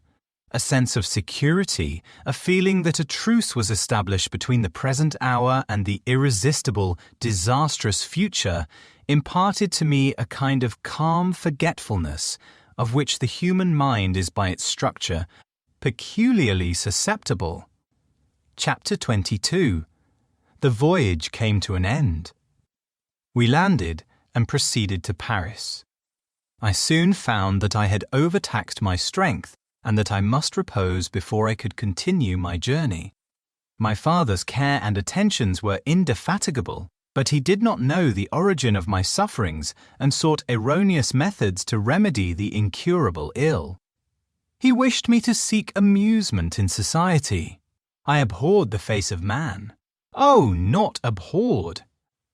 They were my brethren, my fellow beings, and I felt attracted even to the most repulsive among them, as to creatures of an angelic nature and celestial mechanism. But I felt that I had no right to share their intercourse. I had unchained an enemy among them whose joy it was to shed their blood and to revel in their groans. How they would, each and all, abhor me and hunt me from the world, did they know my unhallowed acts and the crimes which had their source in me. My father yielded at length to my desire to avoid society and strove by various arguments to banish my despair. Sometimes he thought that I felt deeply the degradation of being obliged to answer a charge of murder, and he endeavored to prove to me the futility of pride. "Alas, my father," said I, "how little do you know me. Human beings, their feelings and passions would indeed be degraded if such a wretch as I felt pride. Justine, poor unhappy Justine, was as innocent as I. She suffered the same charge. She died for it, and I am the cause of the sea murdered her. William, Justine, and Henwithe all died by my hands." My father had often, during my imprisonment, heard me make the same assertion. When I thus accused myself, he sometimes seemed to desire an explanation, and at others he appeared to consider it as the offspring of delirium, and that, during my illness, some idea of this kind had presented itself to my imagination, the remembrance of which I preserved in my convalescence. I avoided explanation, and maintained a continual silence concerning the wretch I had created. I had a persuasion that I should be supposed mad, and this in itself would forever have chained my tongue. But, besides, I could not bring myself to disclose a secret which would fill my hearer with consternation and make fear and unnatural horror the inmates of his breast. I checked, therefore, my impatient thirst for sympathy and was silent when I would have given the world to have confided the fatal secret. Yet, still, words like those I have recorded would burst uncontrollably from me. I could offer no explanation of them, but their truth in part relieved the burden of my mysterious woe.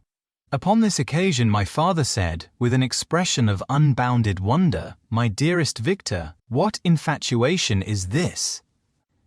"My dear son, I entreat you never to make such an assertion again. I am not mad," I cried energetically. "The sun and the heavens, who have viewed my operations, can bear witness of my truth. I am the assassin of those most innocent victims. They died by my machinations. 1,000 times would I have shed my own blood, drop by drop, to have saved their lives. But I could not, my father, indeed I could not sacrifice the whole human race." The conclusion of this speech convinced my father that my ideas were deranged, and he instantly changed the subject of our conversation and endeavoured to alter the course of my thoughts. He wished as much as possible to obliterate the memory of the scenes that had taken place in Ireland, and never alluded to them or suffered me to speak of my misfortunes. As time passed away, I became more calm. Misery had her dwelling in my heart, but I no longer talked in the same incoherent manner of my own crimes. Sufficient for me was the consciousness of them. By the utmost self-violence I curbed the imperious voice of wretchedness, which sometimes desired to declare itself to the whole world, and my manners were calmer and more composed than they had ever been since my journey to the Sea of Ice. A few days before we left Paris on our way to Switzerland, I received the following letter from Elizabeth. "My dear friend, it gave me the greatest pleasure to receive a letter from my uncle dated at Paris. You are no longer at a formidable distance, and I may hope to see you in less than a fortnight. My poor cousin, how much you must have suffered! I expect to see you looking even more ill than when you quitted Geneva. This winter has been passed most miserably, tortured as I have been by anxious suspense. Yet I hope to see peace in your countenance, and to find that your heart is not totally void of comfort and tranquillity. Yet I fear that the same feelings now exist that made you so miserable a year ago, even perhaps augmented by time. I would not disturb you at this period, when so many misfortunes weigh upon you. But a conversation that I had with my uncle previous to his departure renders some explanation necessary before we meet." Explanation! You may possibly say, what can Elizabeth have to explain?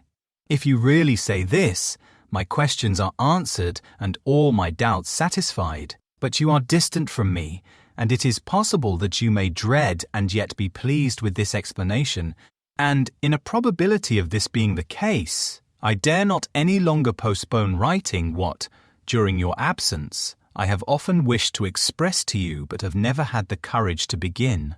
You well know, Victor, that our union had been the favorite plan of your parents ever since our infancy. We were told this when young and taught to look forward to it as an event that would certainly take place. We were affectionate playfellows during childhood and, I believe, dear and valued friends to one another as we grew older.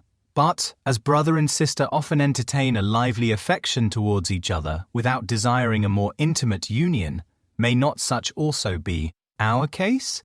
Tell me, dearest Victor, answer me. I conjure you by our mutual happiness, with simple truth, do you not love another? You have travelled.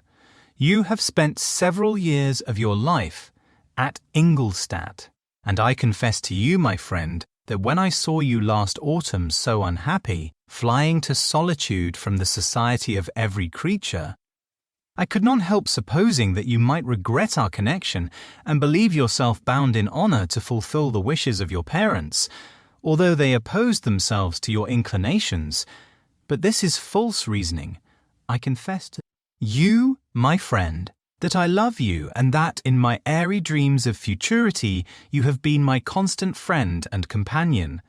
But it is your happiness I desire, as well as my own now.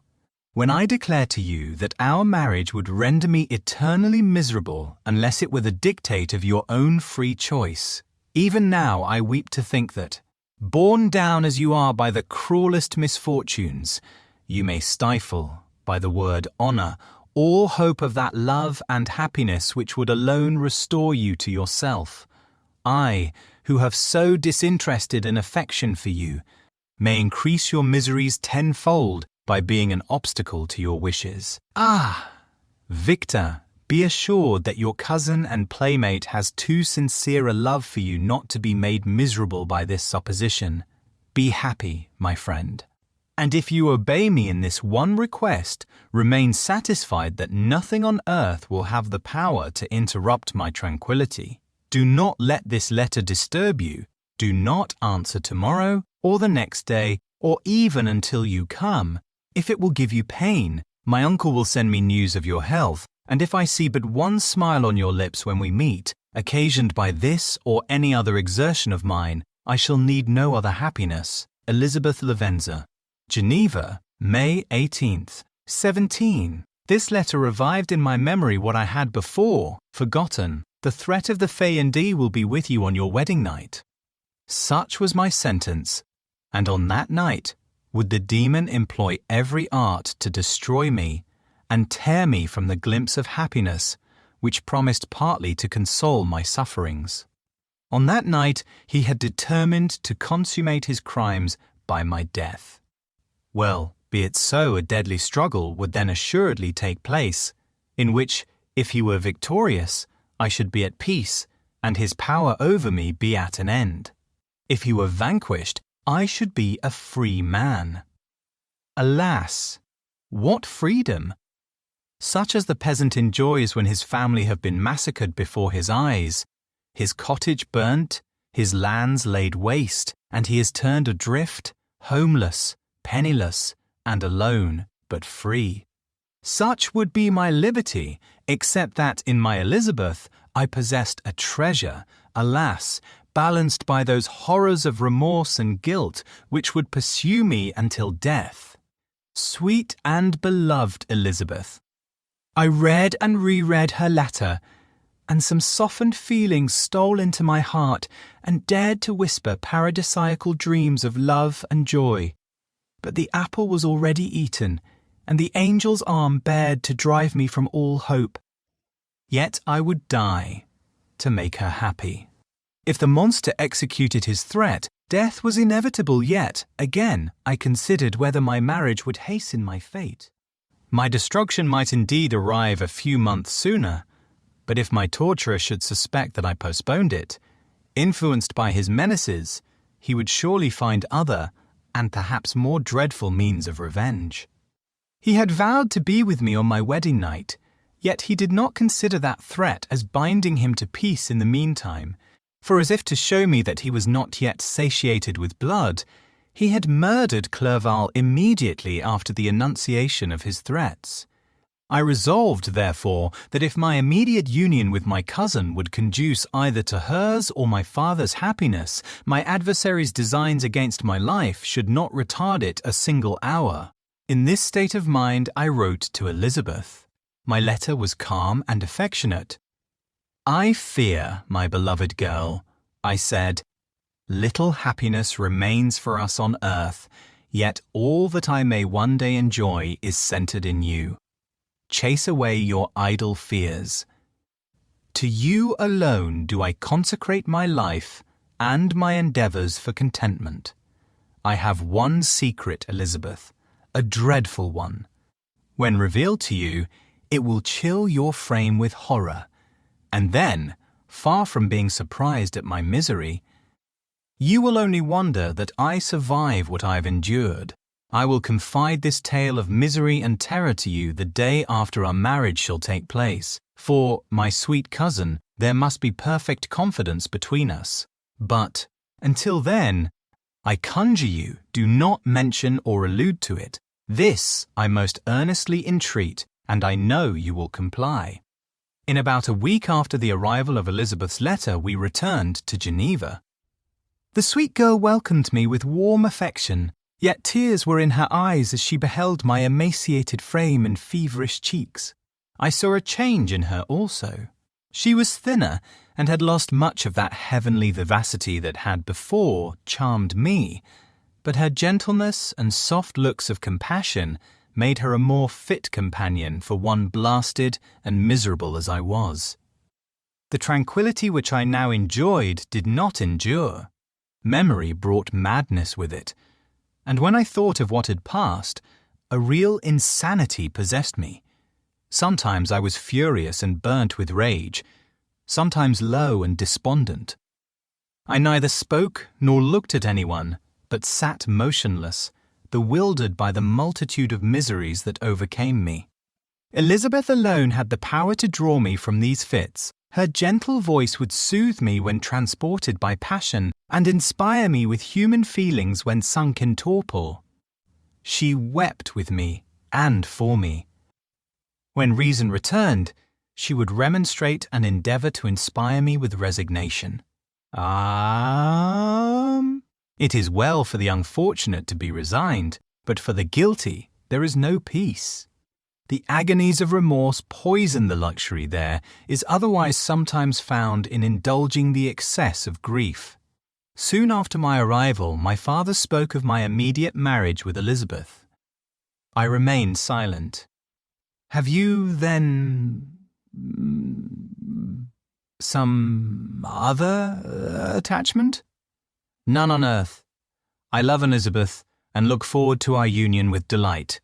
Let the day therefore be fixed, and on it I will consecrate myself, in life or death, to the happiness of my cousin. My dear Victor, do not speak thus. Heavy misfortunes have befallen us, but let us only cling closer to what remains and transfer our love for those whom we have lost to those who yet live. Our circle will be small but bound close by the ties of affection and mutual misfortune. And when time shall have softened your despair, new and dear objects of care will be born to replace those of whom we have been so cruelly deprived."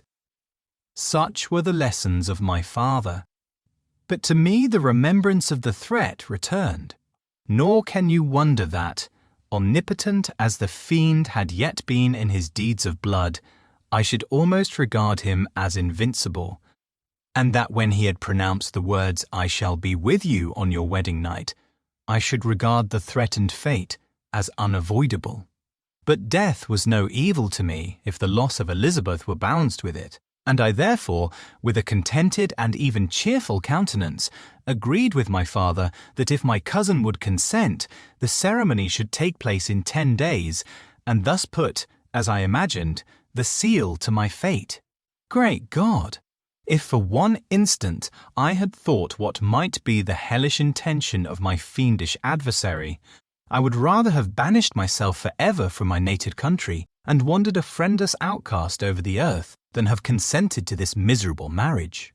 But, as if possessed of magic powers, the monster had blinded me to his real intentions, and when I thought that I had prepared only my own death, I hastened that of a far dearer victim. As the period fixed for our marriage drew nearer, whether from cowardice or a prophetic feeling, I felt my heart sink within me.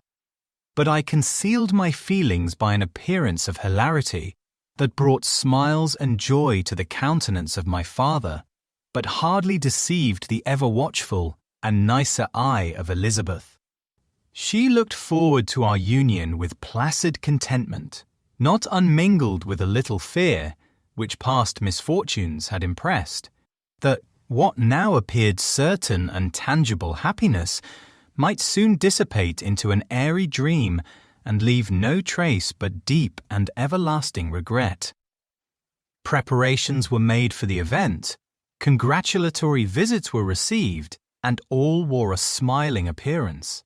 I shut up, as well as I could, in my own heart the anxiety that preyed there, and entered with seeming earnestness into the plans of my father, although they might only serve as the decorations of my tragedy.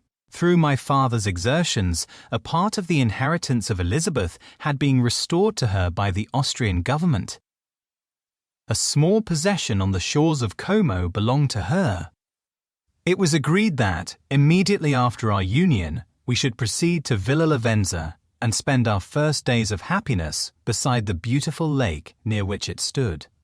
In the meantime, I took every precaution to defend my person in case the fiend should openly attack me. I carried pistols and a dagger constantly about me and was ever on the watch to prevent artifice, and by these means gained a greater degree of tranquillity.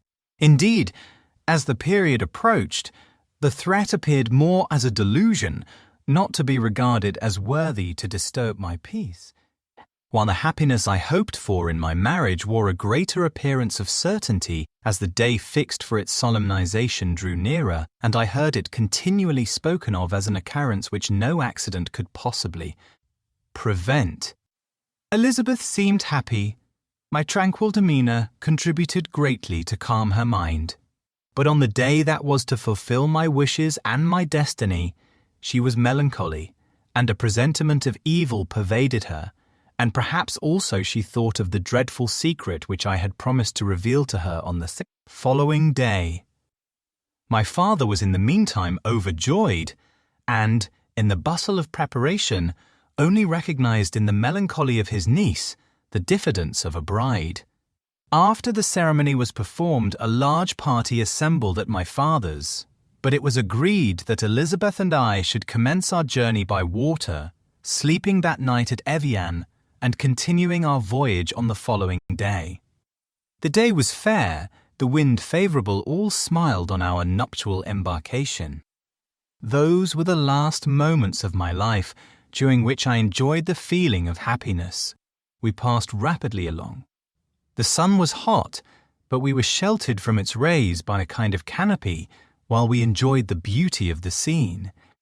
Sometimes on one side of the lake, where we saw Mont Salarev, the pleasant banks of Montélégar, and at a distance, surmounting all, the beautiful Mont Blanc, and the assemblage of snowy mountains that in vain endeavour to decals, emulate her.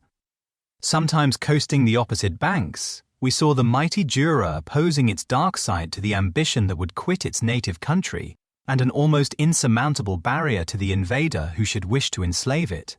I took the hand of Elizabeth. "You are sorrowful, my love. Ah! If you knew what I have suffered, and what I may yet endure, you would endeavour to let me taste the quiet and freedom from despair that this one day at least permits me to enjoy." "Be happy, my dear Victor," replied Elizabeth. "There is, I hope, nothing to distress you, and be assured that if a lively joy is not painted in my face, my heart is contented. Something whispers to me not to depend too much on the prospect that is open before us, but I will not listen to such a sinister voice. Observe how fast we move along and how the clouds, which sometimes obscure and sometimes rise above the dome of Mont Blanc, render this scene of beauty still more interesting. Look also at the innumerable fish that are swimming in the clear waters, where we can distinguish every pebble that lies at the bottom. What a divine day! How happy and serene all nature appears. Thus Elizabeth endeavoured to divert her thoughts and mine from all reflection upon melancholy subjects, but her temper was fluctuating. Joy for a few instants shone in her eyes, but it continually gave place to distraction and reverie. The sun sank lower in the heavens. We passed the river Drance and observed its path through the chasms of the higher and the glens of the lower hills. The Alps here come closer to the lake, and we approach the amphitheatre of mountains which forms its eastern boundary. The spire of Evian shone under the woods that surrounded it, and the range of mountain above mountain by which it was overhung. The wind, which had hitherto carried us along with amazing rapidity, sank at sunset to a light breeze. The soft air just ruffled the water and caused a pleasant motion among the trees as we approached the shore, from which it wafted the most delightful scent of flowers and hay. The sun sank beneath the horizon as we landed, and as I touched the shore, I felt those cares and fears revive, which soon were to clasp me and cling to me forever. Chapter 23. It was 8 o'clock when we landed. We walked for a short time on the shore, enjoying the transitory light, and then retired to the inn and contemplated the lovely scene of waters, woods, and mountains, obscured in darkness, yet still displaying their black cache outlines. The wind, which had fallen in the south, now rose with great violence in the west. The moon had reached her summit in the heavens and was beginning to descend. The clouds swept across it swifter than the flight of the vulture and dimmed her rays, while the lake reflected the scene of the busy heavens, rendered still busier by the restless waves that were beginning to rise. Suddenly a heavy storm of rain descended. I had been calm during the day, but so soon as night obscured the shapes of objects, 1,000 fears arose in my mind. I was anxious and watchful, while my right hand grasped a pistol which was hidden in my bosom. Every sound terrified me, but I resolved that I would sell my life dearly and not shrink from the conflict until my own life or that of my adversary was extinguished. Elizabeth observed my agitation for some time in timid and fearful silence, but there was something in my glance which communicated terror to her, and trembling she asked, "What is it that agitates you, my dear Victor? What is it you fear?" "Ow! Peace, peace, my love," replied I this night, "and all will be safe, but this night is dreadful, very dreadful." I passed an hour in this state of mind, when suddenly I reflected how fearful the combat which I momentarily expected would be to my wife, and I earnestly entreated her to retire, resolving not to join her until I had obtained some knowledge as to the situation of my enemy. She left me, and I continued some time walking up and down the passages of the house and inspecting every corner that might afford a retreat to my adversary. But I discovered no trace of him, and was beginning to conjecture that some fortunate chance had intervened to prevent the execution of his menaces, when suddenly I heard a shrill and dreadful scream. It came from the room into which Elizabeth had retired. As I heard it, the whole truth rushed into my mind. My arms dropped, the motion of every muscle and fibre was suspended. I could feel the blood trickling in my veins and tingling in the extremities of my limbs.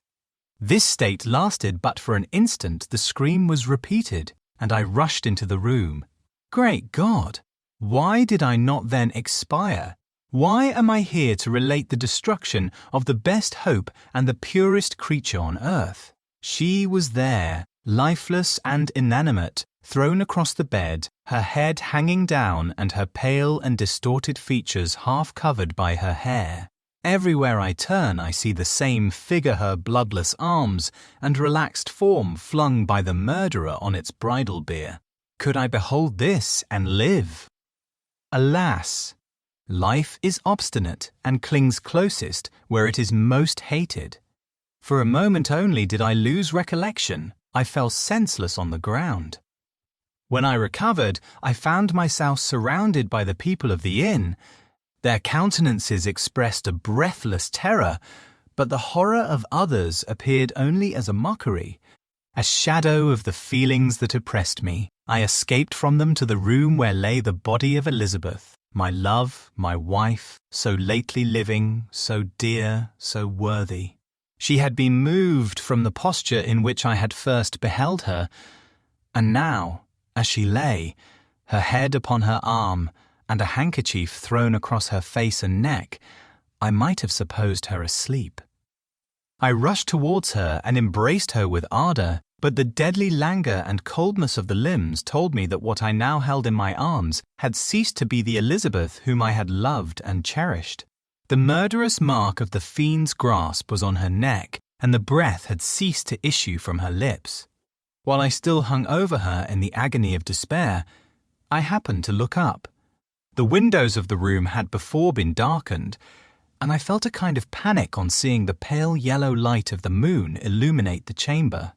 The shutters had been thrown back, and with a sensation of horror not to be described, I saw at the open window a figure the most hideous and abhorred. A grin was on the face of the monster. He seemed to jeer, as with his fiendish finger he pointed towards the corpse of my wife. I rushed towards the window, and drawing a pistol from my bosom, fired, but he eluded me, leaped from his station, and running with the swiftness of lightning, plunged into the lake. The report of the pistol brought a crowd into the room. I pointed to the spot where he had disappeared, and we followed the track with boats' nets were cast, but in vain. After passing several hours, we returned hopeless, most of my companions believing it to have been a form conjured up by my fancy. After having landed, they proceeded to search the country, parties going in different directions among the woods and vines. I attempted to accompany them and proceeded a short distance from the house, but my head whirled round, my steps were like those of a drunken man. I fell at last in a state of utter exhaustion. A film covered my eyes, and my skin was parched with the heat of fever. In this state I was carried back and placed on the bed, hardly conscious of what had happened. My eyes wandered round the room, as if to seek something that I had lost. After an interval I arose, and, as if by instinct, crawled into the room where the corpse of my beloved lay. There were women weeping around. I hung over it, and joined my sad tears to theirs. All this time, no distinct idea presented itself to my mind, but my thoughts rambled to various subjects, reflecting confusedly on the bar, my misfortunes, and their cause. I was bewildered in a cloud of wonder and horror. The death of William, the execution of Justine, the murder of Clerval, and lastly of my wife. Even at that moment I knew not that my only remaining friends were safe from the malignity of the fiend. My father even now might be writhing under his grasp, and Ernest might be dead at his feet. This idea made me shudder, and recalled me to action. I started up and resolved to return to Geneva with all possible speed. There were no horses to be procured, and I must return by the lake, but the wind was unfavourable, and the rain fell in torrents. However, it was hardly morning, and I might reasonably hope to arrive by night. I hired men to row and took an oar myself, for I had always experienced relief from mental torment in bodily exercise. But the overflowing misery I now felt, and the excess of agitation that I endured, rendered me incapable of any exertion. I threw down the oar, and leaning my head upon my hands, gave way to every gloomy idea that arose. If I looked up, I saw scenes which were familiar to me in my happier time, and which I had contemplated but the day before in the company of her who was now but a shadow and a recollection. Tears streamed from my eyes. The rain had ceased for a moment, and I saw the fish play in the waters as they had done a few hours before. They had then been observed by Elizabeth. Nothing is so painful to the human mind as a great and sudden change. The sun might shine or the clouds might lower, but nothing could appear to me as it had done the day before. A fiend had snatched from me every hope of future happiness. No creature had ever been so miserable as I was. So frightful an event is single in the history of man. But why should I dwell upon the incidents that followed this last overwhelming event? Mine has been a tale of horrors. I have reached their acme, and what I must now relate can but be tedious to you. Know that one by one my friends were snatched away, I was left desolate. My own strength is exhausted, and I must tell in a few words what remains of my hideous narration. I arrived at Geneva. My father and Ernest yet lived, but the former sunk under the tidings that I bore. I see him now, excellent and venerable old man. His eyes wandered in vacancy, for they had lost their charm and their delight. His Elizabeth, his more than daughter, whom he doted on with all that affection which a man feels, who in the decline of life, having few affections, clings more earnestly to those that remain. Cursed be the fiend that brought misery on his grey hairs and doomed him to waste in wretchedness. He could not live under the horrors that were accumulated around him. The springs of existence suddenly gave way. He was unable to rise from his bed, and in a few days he died in my arms. What then became of me? I know not. I lost sensation, and chains and darkness were the only objects that pressed upon me. Sometimes, indeed, I dreamt that I wandered in flowery meadows and pleasant vales with the friends of my youth, but I awoke and found myself in a dungeon. Melancholy followed, but by degrees I gained a clear conception of my miseries and situation, and was then released from my prison. For they had called me mad, and during many months, as I understood, a solitary cell had been my habitation. Liberty, however, had been a useless gift to me, had I not, as I awakened to reason, at the same time awakened to revenge. As the memory of past misfortunes pressed upon me, I began to reflect on their cause, the monster whom I had created, the miserable demon whom I had sent abroad into the world for my destruction. I was possessed by a maddening rage when I thought of him, and desired and ardently prayed that I might have him within my grasp to wreak a great and signal revenge on his cursed head. Nor did my hate long confine itself to useless wishes. I began to reflect on the best means of securing him. And for this purpose, about a month after my release, I repaired to a criminal judge in the town and told him that I had an accusation to make, that I knew the destroyer of my family, and that I required him to exert his whole authority for the apprehension of the murderer. The magistrate listened to me with attention and kindness. "Be assured, sir," said he, "no pains or exertions on my part shall be spared to discover the villain." "I thank you," replied I. "Listen, therefore, to the deposition that I have to make. It is indeed a tale so strange that I should fear you would not credit it were there not something in truth which, however wonderful, forces conviction. The story is too connected to be mistaken for a dream, and I have no motive for falsehood." My manner as I thus addressed him was impressive but calm. I had formed in my own heart a resolution to pursue my destroyer to death, and this purpose quieted my agony and for an interval reconciled me to life. I now related my history briefly but with firmness and precision, marking the dates with accuracy and never deviating into invective or exclamation. The magistrate appeared at first perfectly incredulous, but as I continued, he became more attentive and interested. I saw him sometimes shudder with horror, at others a lively surprise, unmingled with disbelief, was painted on his countenance.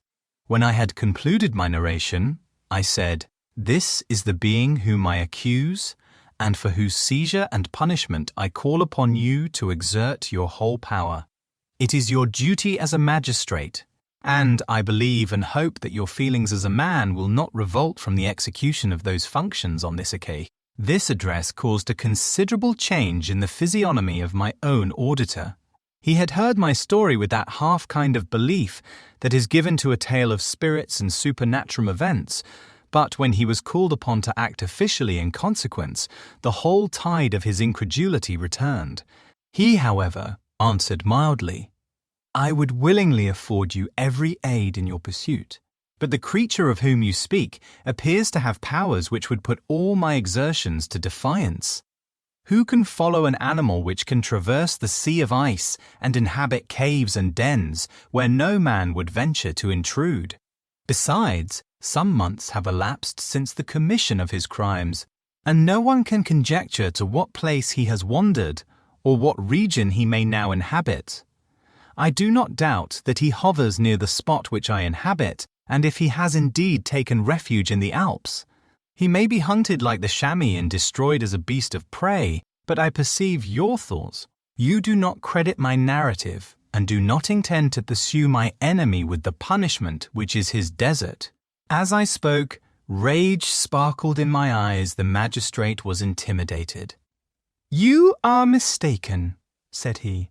"I will exert myself, and if it is in my power to seize the monster, be assured that he shall suffer punishment proportionate to his crimes.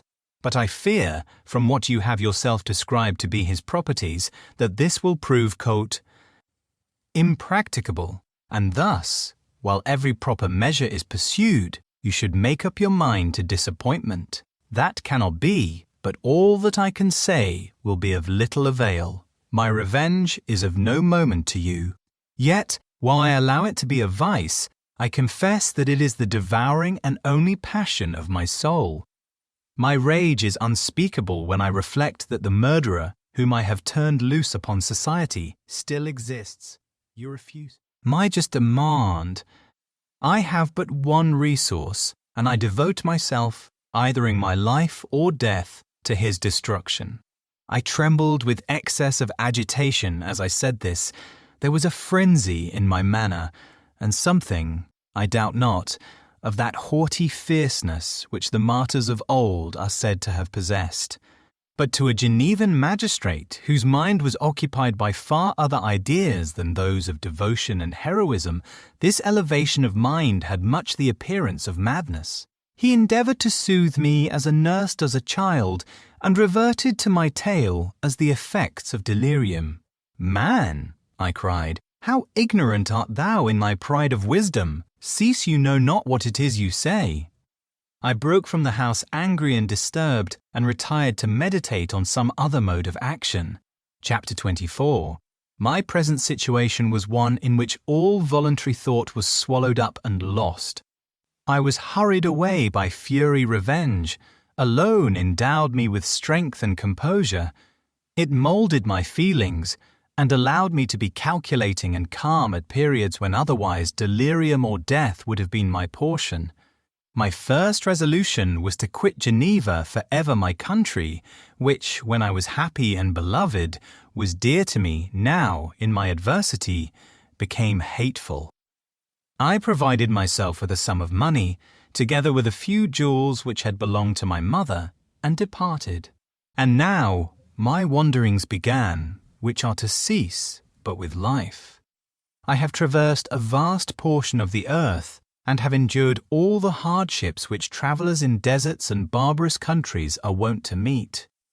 How I have lived I hardly know. Many times have I stretched my failing limbs upon the sandy plain, and prayed for death. But revenge kept me alive. I dared not die, and leave my adversary in being.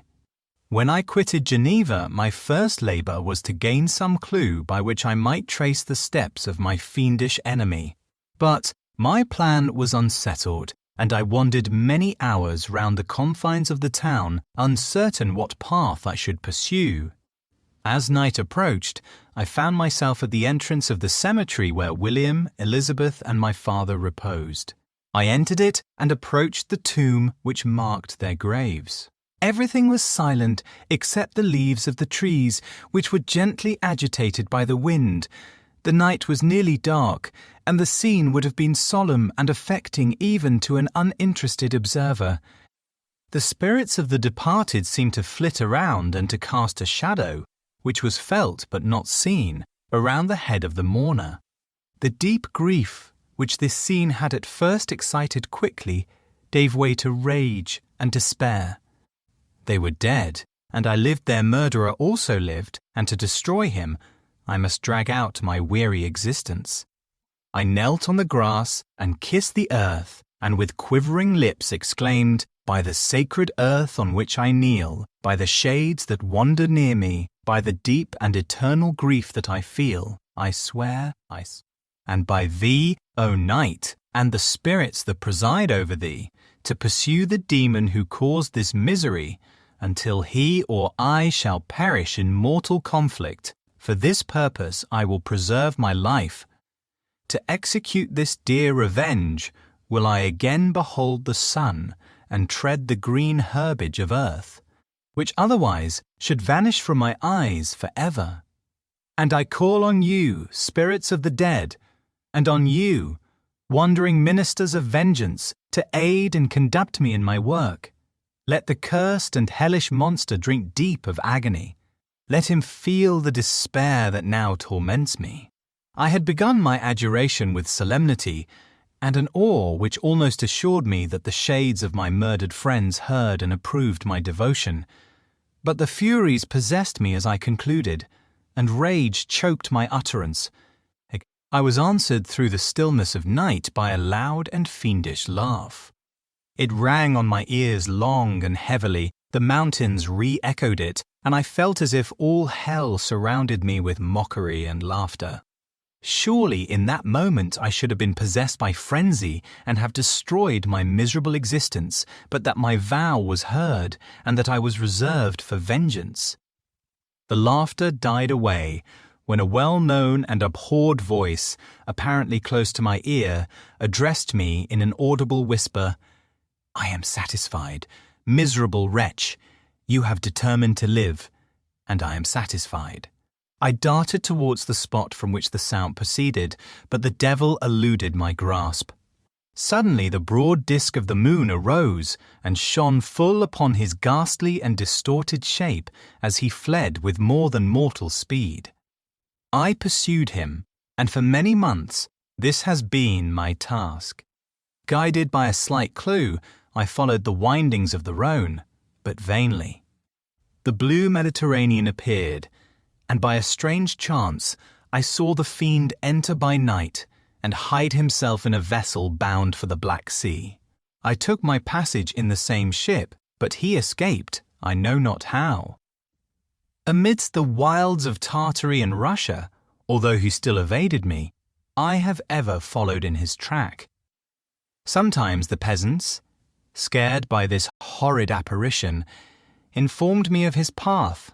Sometimes he himself, who feared that if I lost all trace of him I should despair and die, left some mark to guide me. The snows descended on my head, and I saw the print of his huge step on the white plain. To you first entering on life, to whom care is new and agony unknown, how can you understand what I have felt, and still feel? Cold, want, and fatigue were the least pains which I was destined to endure. I was cursed by some devil, and carried about with me my eternal hell. Yet still a spirit of good followed and directed my steps, and when I most murmured, would suddenly extricate me from seemingly insurmountable difficulties.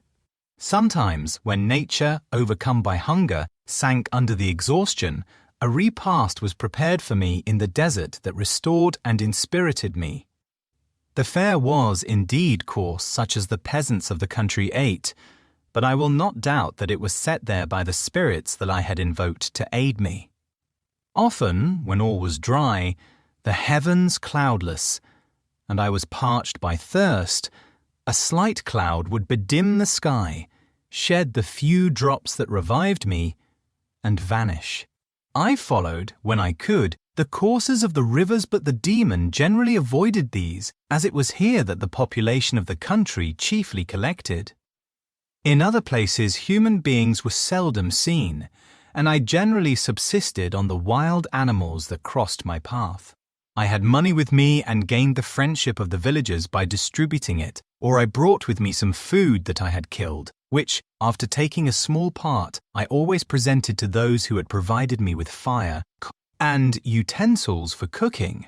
My life, as it passed thus, was indeed hateful to me, and it was during sleep alone that I could taste joy. Oh, blessed sleep! Often, when most miserable, I sank to repose, and my dreams lulled me even to rapture. The spirits that guarded me had provided these moments, or rather hours, of happiness that I might retain strength to fulfill my pilgrimage. Deprived of this respite, I should have sunk under my hardships. During the day I was sustained and inspirited by the hope of night, for in sleep I saw my friends, my wife, and my beloved country. Again I saw the benevolent countenance of my father, heard the silver tones of my Elizabeth's voice, and beheld Clerval enjoying health and youth. Often, when wearied by a toilsome march, I persuaded myself that I was dreaming until night should come, and that I should then enjoy reality in the arms of my dearest friends. What agonizing fondness did I feel for them? How did I cling to their dear forms, as sometimes they haunted even my waking hours, and persuade myself that they still lived. At such moments vengeance, that burned within me, died in my heart, and I pursued my path towards the destruction of the demon more as a task enjoined by heaven, as the mechanical impulse of some power of which I was unconscious, than as the ardent desire of my soul. What his feelings were whom I pursued, I cannot know. Sometimes, indeed, he left marks in writing on the barks of the trees, or cut in stone that guided me and instigated my fury. My reign is not yet over. These words were legible in one of these inscriptions you live, and my power is complete. Follow me. I seek the everlasting ices of the north, where you will feel the misery of cold and frost, to which I am impassive. You will find near this place, if you follow not too tardily, a dead hare eat and be refreshed. Come on, my stabler. Enemy, we have yet to wrestle for our lives, but many hard and miserable hours must you endure until that period shall arrive. Scoffing devil! Again do I vow vengeance again. Do I devote thee, miserable fiend, to torture and death. Never will I give up my search until he or I perish, and then with what ecstasy shall I join my Elizabeth and my departed friends, who even now prepare for me the reward of my tedious toil and horrible pilgrimage. As I still pursued my journey to the northward, the snows thickened and the cold increased in a degree almost too severe to support. The peasants were shut up in their hovels, and only a few of the most hardy ventured forth to seize the animals whom starvation had forced from their hiding places to seek for prey. The rivers were covered with ice, and no fish could be procured, and thus I was cut off from my chief article of maintenance. The triumph of my enemy increased with the difficulty of my labours. One inscription that he left was in these words, "Prepare. Your toils only begin, wrap yourself in furs and provide food, for we shall soon enter upon a journey where your sufferings will satisfy my everlasting hatred." My courage and perseverance were invigorated by these scoffing words. I resolved not to fail in my purpose, and calling on heaven to support me, I continued with unabated fervour to traverse immense deserts, until the ocean appeared at a distance and formed the utmost boundary of the Anquo horizon. Oh, how unlike it was to the blue seasons of the south! Covered with ice, it was only to be distinguished from land by its superior wildness and ruggedness. The Greeks wept for joy when they beheld the Mediterranean from the hills of Asia, and hailed with rapture the boundary of their toils. I did not weep, but I knelt down and with a full heart thanked my guiding spirit for conducting me in safety to the place where I hoped, notwithstanding my adversary's jibe, to meet and grapple with him. Some weeks before this period, I had procured a sledge and dogs, and thus traversed the snows with inconceivable speed. I know not whether the fiend possessed the same advantages, but I found that, as before I had daily lost ground in the pursuit, I now gained on him, quote, so much so that when I first saw the ocean, he was but 1 day's journey in advance, and I hoped to intercept him before he should reach the beach. With new courage, therefore, I pressed on, and in 2 days arrived at a wretched hamlet on the seashore. I inquired of the inhabitants concerning the fiend and gained accurate information. A gigantic monster, they said, had arrived the night before, armed with a gun and many pistols, putting to flight the inhabitants of a solitary cottage through fear of his terrific appearance. He had carried off their store of winter food, and placing it in a sledge, to draw which he had seized on a numerous drove of trained dogs, he had harnessed them, and the same night, to the joy of the horror-struck villagers, had pursued his journey across the sea in a direction that led to no land, and they conjectured that he must speedily be destroyed by the breaking of the ice or frozen by the eternal frosts. On hearing this information, I suffered a temporary access of despair. He had escaped me, and I must commence a destructive and almost endless journey across the mountainous ices of the ocean. Amidst cold that few of the inhabitants could long endure, and which I, the native of a genial and sunny climate, could not hope to survive.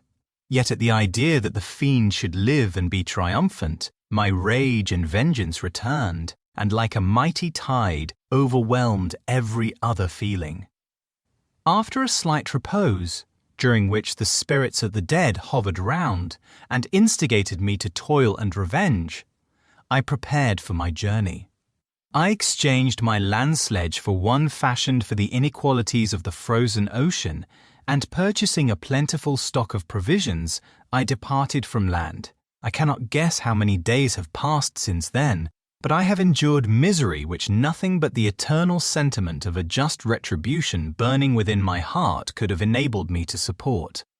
Immense and rugged mountains of ice often barred up my passage, and I often heard the thunder of the ground sea, which threatened my distraction. But again the frost came and made the paths of the sea secure.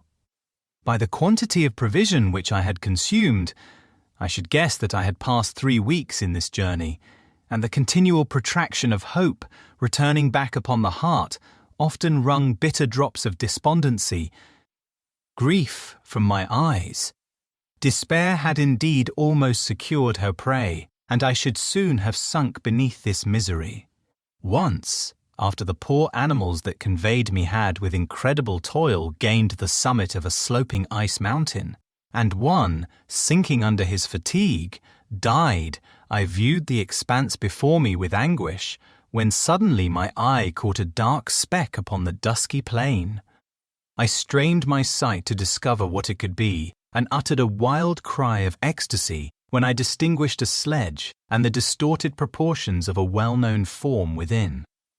Oh, with what a burning gush did hope revisit my heart! Warm tears filled my eyes, which I hastily wiped away, that they might not intercept the view I had of the demon, but still my sight was dimmed by the burning drops, until, giving way to the emotions that oppressed me, I wept aloud.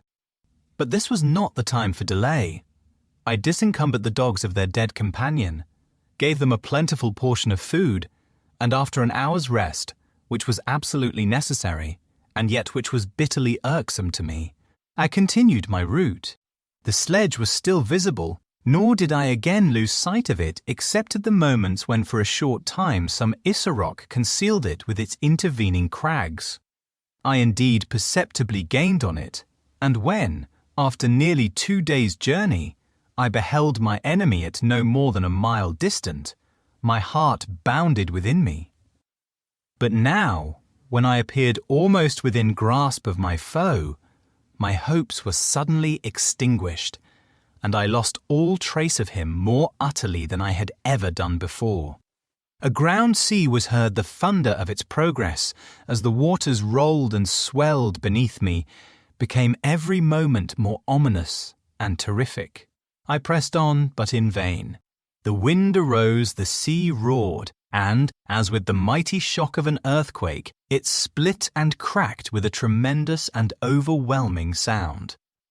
The work was soon finished in a few minutes. A tumultuous sea rolled between me and my enemy, and I was left drifting on a scattered piece of ice that was continually lessening and thus preparing for me a hideous death.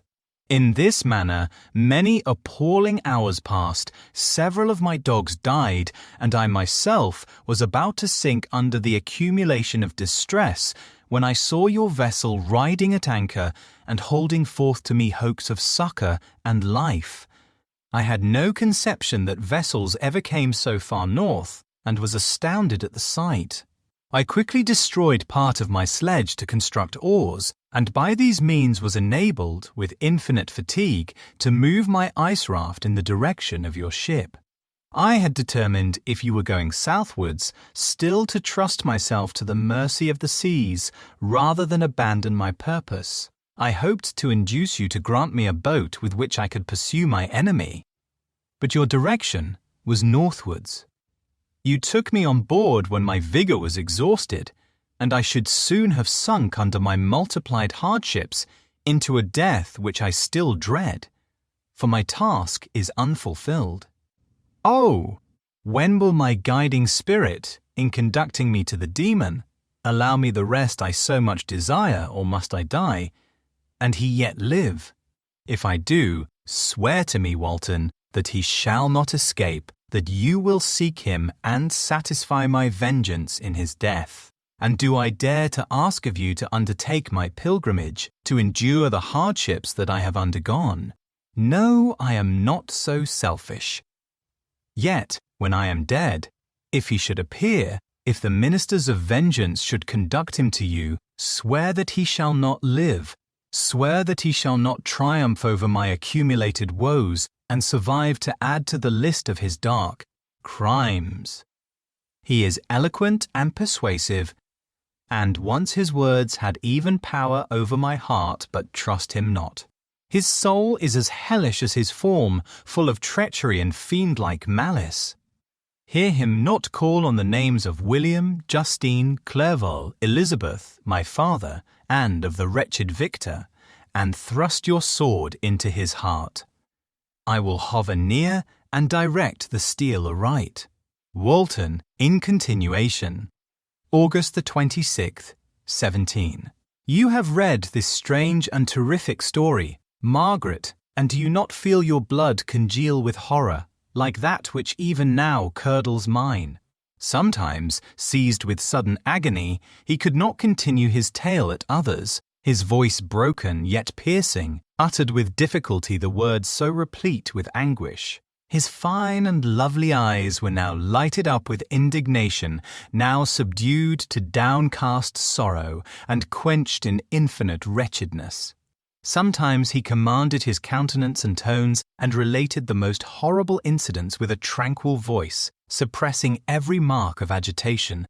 Then, like a volcano bursting forth, his face would suddenly change to an expression of the wildest rage, as he shrieked out imprecations on his persecutor.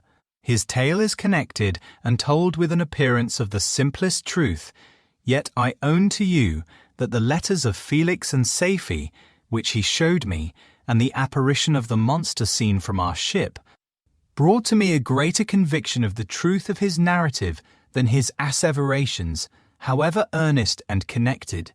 Such a monster has, then, really existence. I cannot doubt it, yet I am lost in surprise and admiration. Sometimes I endeavoured to gain from Frankenstein the particulars of his creature's formation, but on this point he was impenetrable. "Are you mad, my friend?" said he. "Or whither does your senseless curiosity lead you? Would you also create for yourself and the world a demoniacal enemy? Peace, peace! Learn my miseries and do not seek to increase your own." Frankenstein discovered that I made notes concerning his history. He asked to see them and then himself corrected and augmented them in many places, but principally in giving the life and spirit to the conversations he held with his enemy. "Since you have preserved my narration," said he, "I would not that a mutilated one should go down to posterity. Thus has a week passed away, while I have listened to the strangest tale that ever imagination formed. My thoughts and every feeling of my soul have been drunk up by the interest for my guest which this tale and his own elevated and gentle manners have created. I wish to soothe him, yet can I counsel one so infinitely miserable, so destitute of every hope of consolation, to live? Oh, no! The only joy that he can now know will be when he composes his shattered spirit to peace and death. Yet he enjoys one comfort, the offspring of solitude and delirium. He believes that when in dreams he holds converse with his friends and derives from that communion consolation for his miseries or excitements to his vengeance, that they are not the creations of his fancy, but the beings themselves who visit him from the regions of a remote world.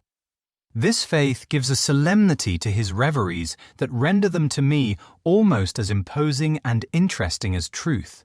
Our conversations are not always confined to his own history and misfortunes. On every point of general literature, he displays unbounded knowledge and a quick and piercing apprehension. His eloquence is forcible and touching, nor can I hear him, when he relates a pathetic incident or endeavors to move the passions of pity or love, without tears. What a glorious creature must he have been in the days of his prosperity, when he is thus noble and godlike in ruin. He seems to feel his own worth and the greatness of his fall. "When younger," said he, "I believed myself destined for some great enterprise. My feelings are profound, but I possessed a coolness of judgment that fitted me for illustrious achievements.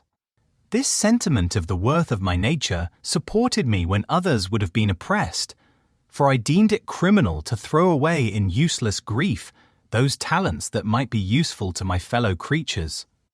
When I reflected on the work I had completed, no less a one than the creation of a sensitive and rational animal, I could not rank myself with the herd of common projectors. But this thought, which supported me in the commencement of my career, now serves only to plunge me lower in the dust. All my speculations and hopes are as nothing, and like the archangel who aspired to omnipotence, I am chained in an eternal hell. My imagination was vivid, yet my powers of analysis and application were intense. By the union of these qualities I conceived the idea and executed the creation of a man. Even now I cannot recollect without passion my reveries while the work was incomplete. I trod heaven in my thoughts, now exulting in my powers, now burning with the idea of their effects. From my infancy I was imbued with high hopes and a lofty ambition. But how am I sunk? Oh! My friend, if you had known me as I once was, you would not recognize me in this state of degradation. Despondency rarely visited my heart. A high destiny seemed to bear me on, until I fell, never, never again to rise. Must I then lose this admirable being? I have longed for a friend, I have sought one who would sympathize with and love me. Behold, on these desert seas I have found such a one, but I fear I have gained him only to know his value and lose him. I would reconcile him to life, but he repulses the idea. "I thank you, Walton," he said, "for your kind intentions towards so miserable a wretch, but when you speak of new ties and fresh affections, think you that any can replace those who are gone? Can any man be to me as Clerval was, or any woman another Elizabeth? Even where the affections are not strongly moved by any superior excellence, the companions of our childhood always possess a certain power over our minds, which hardly any later friend can obtain. They know our infantine dispositions, which, however they may be afterwards modified, never eradicated, and they can judge of our actions with more certain conclusions as to the integrity of our motives. A sister or a brother can never, unless indeed such symptoms have been shown early, suspect the other of fraud or false dealing, when another friend, however strongly he may be attached, may, in spite of himself, be contemplated with suspicion. But I far enjoyed friends, due not only through habit and association, but from their own merits, and, wherever I am, the soothing voice of my Elizabeth and the conversation of Clerval will be ever whispered in my ear. They are dead, and but one feeling in such a solitude can persuade me to preserve my life. If I were engaged in any high undertaking or design, fraught with extensive utility to my fellow creatures, then could I live to fulfill it. But such is not my destiny. I must pursue and destroy the being to whom I gave existence, then my lot on earth will be fulfilled, and I may die. My beloved sister, September 2d. I write to you, encompassed by peril and ignorant, whether I am ever doomed to see again dear England and the dearer friends that inhabit it. I am surrounded by mountains of ice which admit of no escape and threaten every moment to crush my vessel. The brave fellows whom I have persuaded to be my companions look towards me for aid, but I have none to bestow. There is something terribly appalling in our situation, yet my courage and hopes do not desert me. Yet it is terrible to reflect, but the lives of all these men are endangered through me. If we are lost, my mad schemes are the cause. And what, Margaret, will be the state of your mind? You will not hear of my destruction, and you will anxiously await my return. Years will pass, and you will have visitings of despair, and yet be tortured by hope. Oh, my beloved sister, the sickening failing of your heartfelt expectations is, in prospect, more terrible to me than my own death. But you have a husband and lovely children, you may be happy. Heaven bless you and make you so. My unfortunate guest regards me with the tenderest compassion. He endeavours to fill me with hope, and talks as if life were a possession which he valued. He reminds me how often the same accidents have happened to other navigators who have attempted this sea, and in spite of myself, he fills me with cheerful auguries. Even the sailors feel the power of his eloquence when he speaks. They no longer despair, he rouses their energies, and while they hear his voice, they believe these vast mountains of ice are molehills which will vanish before the resolutions of man. These feelings are transitory. Each day of expectation delayed fills them with fear, and I almost dread a mutiny caused by this despair. September 5th. A scene has just passed of such uncommon interest that, although it is highly probable that these papers may never reach you, yet I cannot forbear recording it. We are still surrounded by mountains of ice, still in imminent danger of being crushed in their conflict. The cold is excessive, and many of my unfortunate comrades have already found a grave amidst this scene of desolation. Frankenstein has daily declined in health. A feverish fire still glimmers in his eyes, but he is exhausted, and when suddenly roused to any exertion, he speedily sinks again into apparent lifelessness. I mentioned in my last letter the fears I entertained of a mutiny.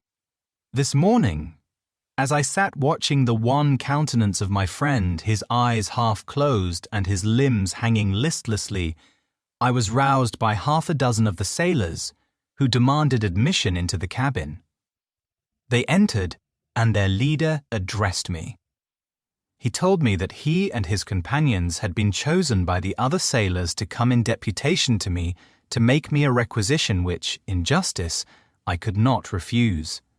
We were immured in ice and should probably never escape, but they feared that if, as was possible, the ice should dissipate and a free passage be opened, I should be rash enough to continue my voyage and lead them into fresh dangers, after they might happily have surmounted this. They insisted, therefore, that I should engage with a solemn promise that if the vessel should be freed, I would instantly direct my course southwards. This speech troubled me. I had not despaired, nor had I yet conceived the idea of returning if set free. Yet could I, in justice or even impossibility, refuse this demand? I hesitated before I answered, when Frankenstein, who had at first been silent, and indeed appeared hardly to have force enough to attend, now roused himself. His eyes sparkled, and his cheeks flushed with momentary vigor. Turning towards the men, he said, "What do you mean? What do you demand of your captain? Are you, then, so easily turned from your design? Did you not call this a glorious expedition? And wherefore was it glorious? Not because the way was smooth and placid as a southern sea, but because it was full of dangers and terror, because at every new incident your fortitude was to be called forth, and your courage exhibited, because danger and death surrounded it, and these you were to brave and overcome. For this was it an honourable undertaking.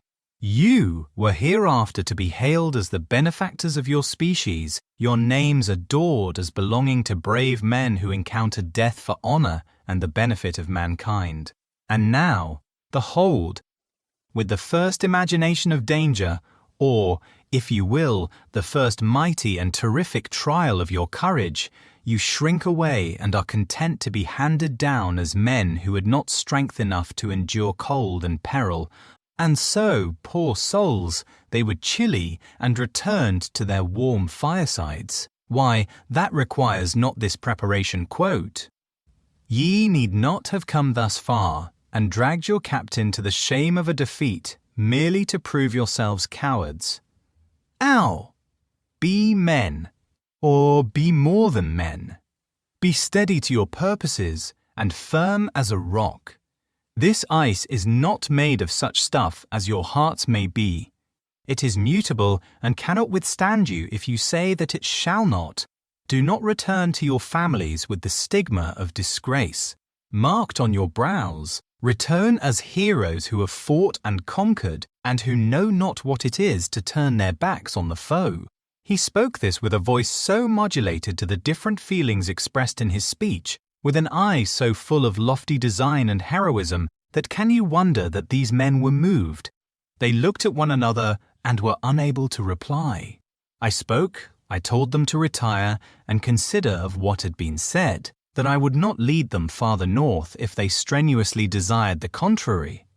But then I hoped that, with reflection, their courage would return. They retired, and I turned towards my friend, but he was sunk in languor and almost deprived of life. How all this will terminate I know not, but I had rather die than return shamefully, my purpose unfulfilled. Yet I fear such will be my fate. The men, unsupported by ideas of glory and honour, can never willingly continue to endure their present hardships. September 7th. The die is cast. I have consented to return if we are not destroyed. Thus are my hopes blasted by cowardice and indecision. I come back ignorant and disappointed. It requires more philosophy than I possess to bear this injustice with patience. September 12th. It is past. I am returning to England. I have lost my hopes of utility and glory. I have lost my friend. But I will endeavour to detail these bitter circumstances to you, my dear sister, and while I am wafted towards England and towards you, I will not despond. September 9th. The ice began to move, and roarings like thunder were heard at a distance as the islands split and cracked in every direction. We were in the most imminent peril, but as we could only remain passive, my chief attention was occupied by my unfortunate guest, whose illness increased in such a degree that he was entirely confined to his bed. The ice cracked behind us, and was driven with force towards the north. A breeze sprang from the west, and on the 11th, the passage towards the south became perfectly free. When the sailors saw this, and that their return to their native country was apparently assured, a shout of tumultuous joy broke from them, loud and long continued. Frankenstein, who was dozing, awoke and asked the cause of the tumult. They shout, "I said, because they will soon return to England." "Do you then really return?" "Really return?" "Alas, yes, I cannot withstand their demands. I cannot lead them unwillingly to danger, and I must return. Do so, if you so, if you, sir." "Will? But I will not. You may give up your purpose, but mine is assigned to me by heaven, and I dare not. I am weak, but surely the spirits who assist my vengeance will endow me with sufficient strength." Saying this, he endeavored to spring from the bed, but the exertion was too great for him. He fell back and fainted. It was long before he was restored, and I often thought that life was entirely extinct. At length he opened his eyes, he breathed with difficulty, and was unable to speak. The surgeon gave him a composing draught and ordered us to leave him undisturbed. In the meantime, he told me that my friend had certainly not many hours to live. His sentence was pronounced, and I could only grieve and be patient. I sat by his bed, watching him. His eyes were closed, and I thought he slept. But presently he called to me in a feeble voice, and bidding me come near, said, "Alas, the strength I relied on is gone. I feel that I shall soon die, and he, my enemy and persecutor, may still be in being. Think not, Walton, that in the last moments of my existence I feel that burning hatred and ardent desire of revenge I once expressed, but I feel myself justified in desiring the death of my adversary. During these last days I have been occupied in examining my past conduct, nor do I find it blamable. In a fit of enthusiastic madness I created a rational creature and was bound towards him to assure, as far as was in my power, his happiness and well-being. This was my duty. But there was another still paramount to that. My duties towards the beings of my own species had greater claims to my attention because they included a greater proportion of happiness or misery. Urged by this view, refused, and I did right in refusing, to create a companion for the first creature. He showed unparalleled malignity and selfishness in evil. He destroyed my friends he devoted to destruction beings who possessed exquisite sensations, happiness, and wisdom. Nor do I know where this thirst for vengeance may end. Miserable himself, that he may render no other wretched. He ought to die. The task of his destruction was mine, but I have failed. When actuated by selfish and vicious motives, I asked you to undertake my unfinished work, and I renew this request now, when I am only induced by reason and virtue. Yet I cannot ask you to renounce your country and friends to fulfill this task. And now that you are returning to England, you will have little chance of meeting with him. But the consideration of these points, and the well-balancing of what you may esteem your duties, I leave to you. My judgment and ideas are already disturbed by the near approach of death. I dare not ask you to do what I think right, for I may still be misled by passion. That he should live to be an instrument of mischief disturbs me. In other respects, this hour, when I momentarily expect my release, is the only happy one which I have enjoyed for several years. The forms of the beloved dead flit before me, and I hasten to their arms. Farewell, Walton. Seek happiness in tranquility, and avoid ambition. Even if it be only the apparently innocent one of distinguishing yourself in science and discoveries. Yet why do I say this? I have myself been blasted in these hopes. Yet another may succeed. His voice became fainter as he spoke, and at length, exhausted by his effort, he sank into silence. About half an hour afterwards, he attempted again to speak but was unable. He pressed my hand feebly, and his eyes closed forever, while the irradiation of a gentle smile passed away from his lips. Margaret, what comment can I make on the untimely extinction of this glorious spirit? What can I say that will enable you to understand the depth of my sorrow? All that I should express would be inadequate and feeble. My tears flow. My mind is overshadowed by a cloud of disappointment. But I journey towards England, and I may there find consolation. I am interrupted. What do these sounds portend? It is midnight, the breeze blows fairly, and the watch on deck scarcely stir. Again there is a sound as of a human voice, but hoarser. It comes from the cabin where the remains of Frankenstein still lie. I must arise and examine. Good night, my sister. Great God! What a scene has just taken place! I am yet dizzy with the remembrance of it. I hardly know whether I shall have the power to detail it, yet the tale which I have recorded would be incomplete without this final and wonderful catastrophe. I entered the cabin where lay the remains of my ill-fated and admirable friend. Over him hung a form which I cannot find words to describe, gigantic in stature, yet uncouth and distorted in its proportions.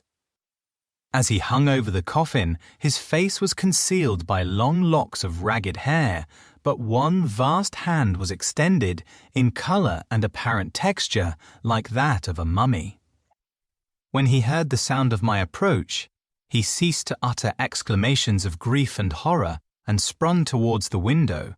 Never did I behold a vision so horrible as his face, of such loathsome yet appalling hideousness. I shut my eyes involuntarily, and endeavoured to recollect what were my duties with regard to this destroyer. I called on him to stay. He paused, looking on me with wonder, and again turning towards the lifeless form of his creator, he seemed to forget my presence, and every feature and gesture seemed instigated by the wildest rage of some uncontrollable passion. That is also my victim, he exclaimed. In his murder, my crimes are consummated. The miserable series of my being is wound to its close. O Frankenstein, generous and self-devoted being, what does it avail that I now ask thee to pardon me? I, who irretrievably destroyed thee by destroying all thou lovedst. Alas, he is cold, he cannot answer me.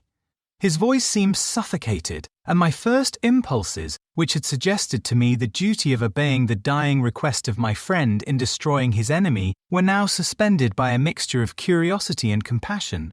I approached this tremendous being. I dared not again raise my eyes to his face. There was something so scaring and unearthly in his ugliness. I attempted to speak, but the words died away on my lips. The monster continued to utter wild and incoherent self-reproaches. At length I gathered resolution to address him in a pause of the tempest of his passion. Your repentance, I said, is now superfluous.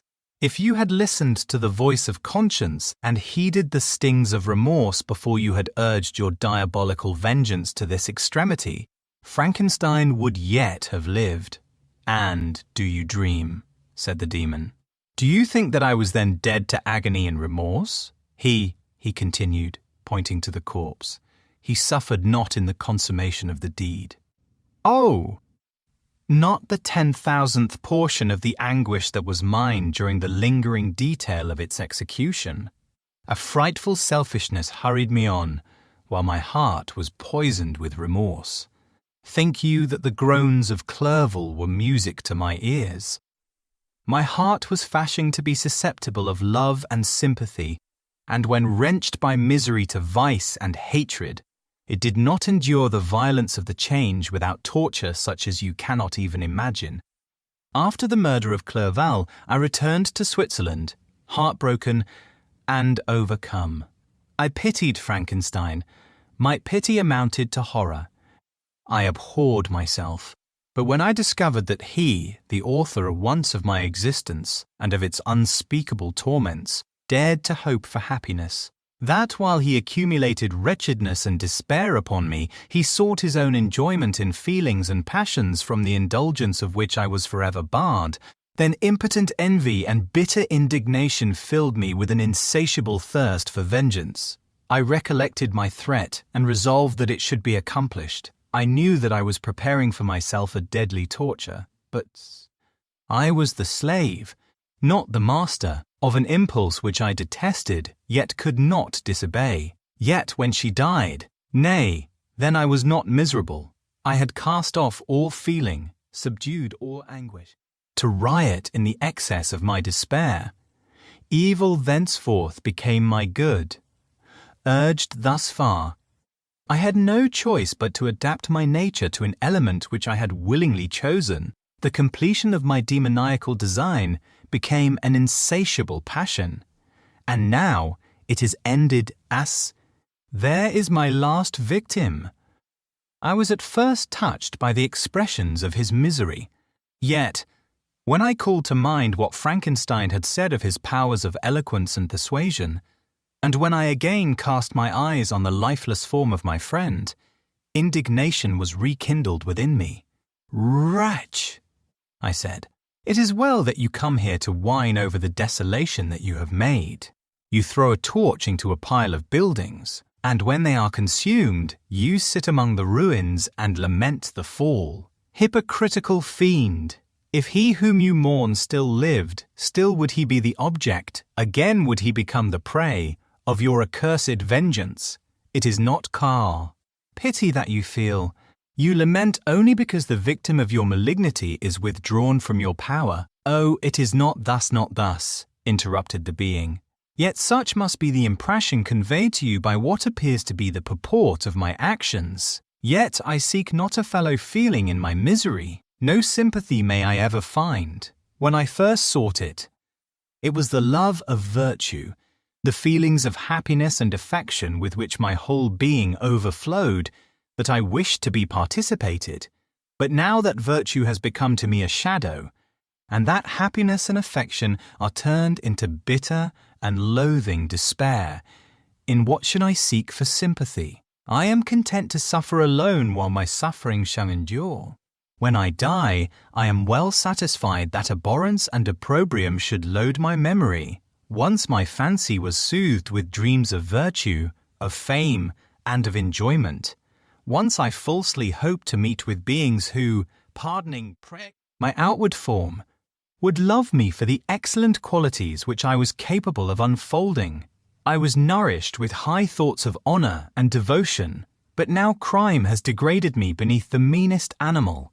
No guilt, no mischief, no me, malignity, no misery, can be found comparable to mine.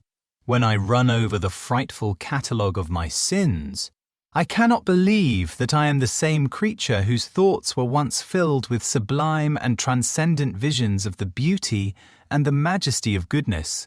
But it is even so. The fallen angel becomes a malignant devil. Yet even that enemy of God and man had friends and associates in his desolation. I am alone. You, who call Frankenstein your friend, seem to have a knowledge of my crimes and his misfortunes, but in the detail which he gave you of them, he could not sum up the hours and months of misery which I endured wasting in impotent passions. For while I destroyed his hopes, I did not satisfy my own desires. They were forever ardent and craving. Still I desired love and fellowship, and I was still spurned. Was there no injustice in this? Am I to be thought the only criminal when all humankind sinned against me? Why do you not hate Felix, who drove his friend from his door with contumely? Why do you not execrate the rustic who sought to destroy the saviour of his child? Nay, these are virtuous and immaculate beings. I, the miserable and the abandoned, am an abortion to be spurned at and kicked and trampled on. Even now my blood boils at the recollection of this injustice. But it is true that I am a wretch. I have murdered the lovely and the helpless. I have strangled the innocent as they slept, and grasped to death his throat, who never injured me or any other living thing. I have devoted my Creator, the select specimen of all that is worthy of love and admiration among men, to misery. I have pursued him even to that irremediable ruin. There he lies, white and cold in death. You hate me, but your abhorrence cannot equal that with which I regard myself. I look on the hands which executed the deed. I think on the heart in which the imagination of it was conceived, and long for the moment when these hands will meet my eyes, when that imagination will haunt my thoughts no more. Fear not that I shall be the instrument of future mischief. My work is nearly complete. Neither yours nor any man's death is needed to consummate the series of my being and accomplish that which must be done, but it requires my own. Do not think that I shall be slow to perform this sacrifice. I shall quit your vessel on the ice raft which brought me thither, and shall seek the most northern extremity of the globe. I shall collect my funeral pile and consume to ashes this miserable frame, that its remains may afford no light to any curious and unhallowed wretch who would create such another as I have been. I shall die. I shall no longer feel the agonies which now consume me, or be the prey of feelings unsatisfied, yet unquenched. He is dead who called me into being, and when I shall be no more, the very remembrance of us both will speedily vanish. I shall no longer see the sun or stars, or feel the winds play on my cheeks. Light, feeling, and sense will pass away, and in this condition must I find my happiness. Some years ago, when the images which this world affords first opened upon me, when I felt the cheering warmth of summer and heard the rustling of the leaves and the warbling of the birds, and these were all to me, I should have wept to die. Now it is my only consolation, polluted by crimes and torn by the bitterest remorse. Where can I find rest but in death? Farewell, I leave you, and in you the last of humankind, whom these eyes will ever behold. Farewell. Frankenstein, if thou wert yet alive, and yet cherished a desire of revenge against me, it would be better satiated in my life than in my destruction, but it was not so prayeth. Thou didst seek my extinction, that I might not cause greater wretchedness, and if yet, in some mode unknown to me, thou hadst not ceased to think and feel, thou wouldst not desire against me a vengeance greater than that which I feel. Blasted as thou wert, my agony was still superior to thine. For the bitter sting of remorse will not cease to rankle in my wounds until death shall close them for ever. But soon, he cried with sad and solemn enthusiasm, I shall die, and what I now feel be no longer felt. Soon these burning miseries will be extinct. I shall ascend my funeral pile triumphantly, and exult in the agony of the torturing flames. The light of that conflagration will fade, and away! My ashes will be swept into the sea by the winds. My spirit will sleep in peace, or if it thinks, it will not surely think thus. Farewell. He sprang from the cabin window as he said this, upon the ice raft which lay close to the vessel. He was soon borne away by the waves and lost in darkness and distance. The end!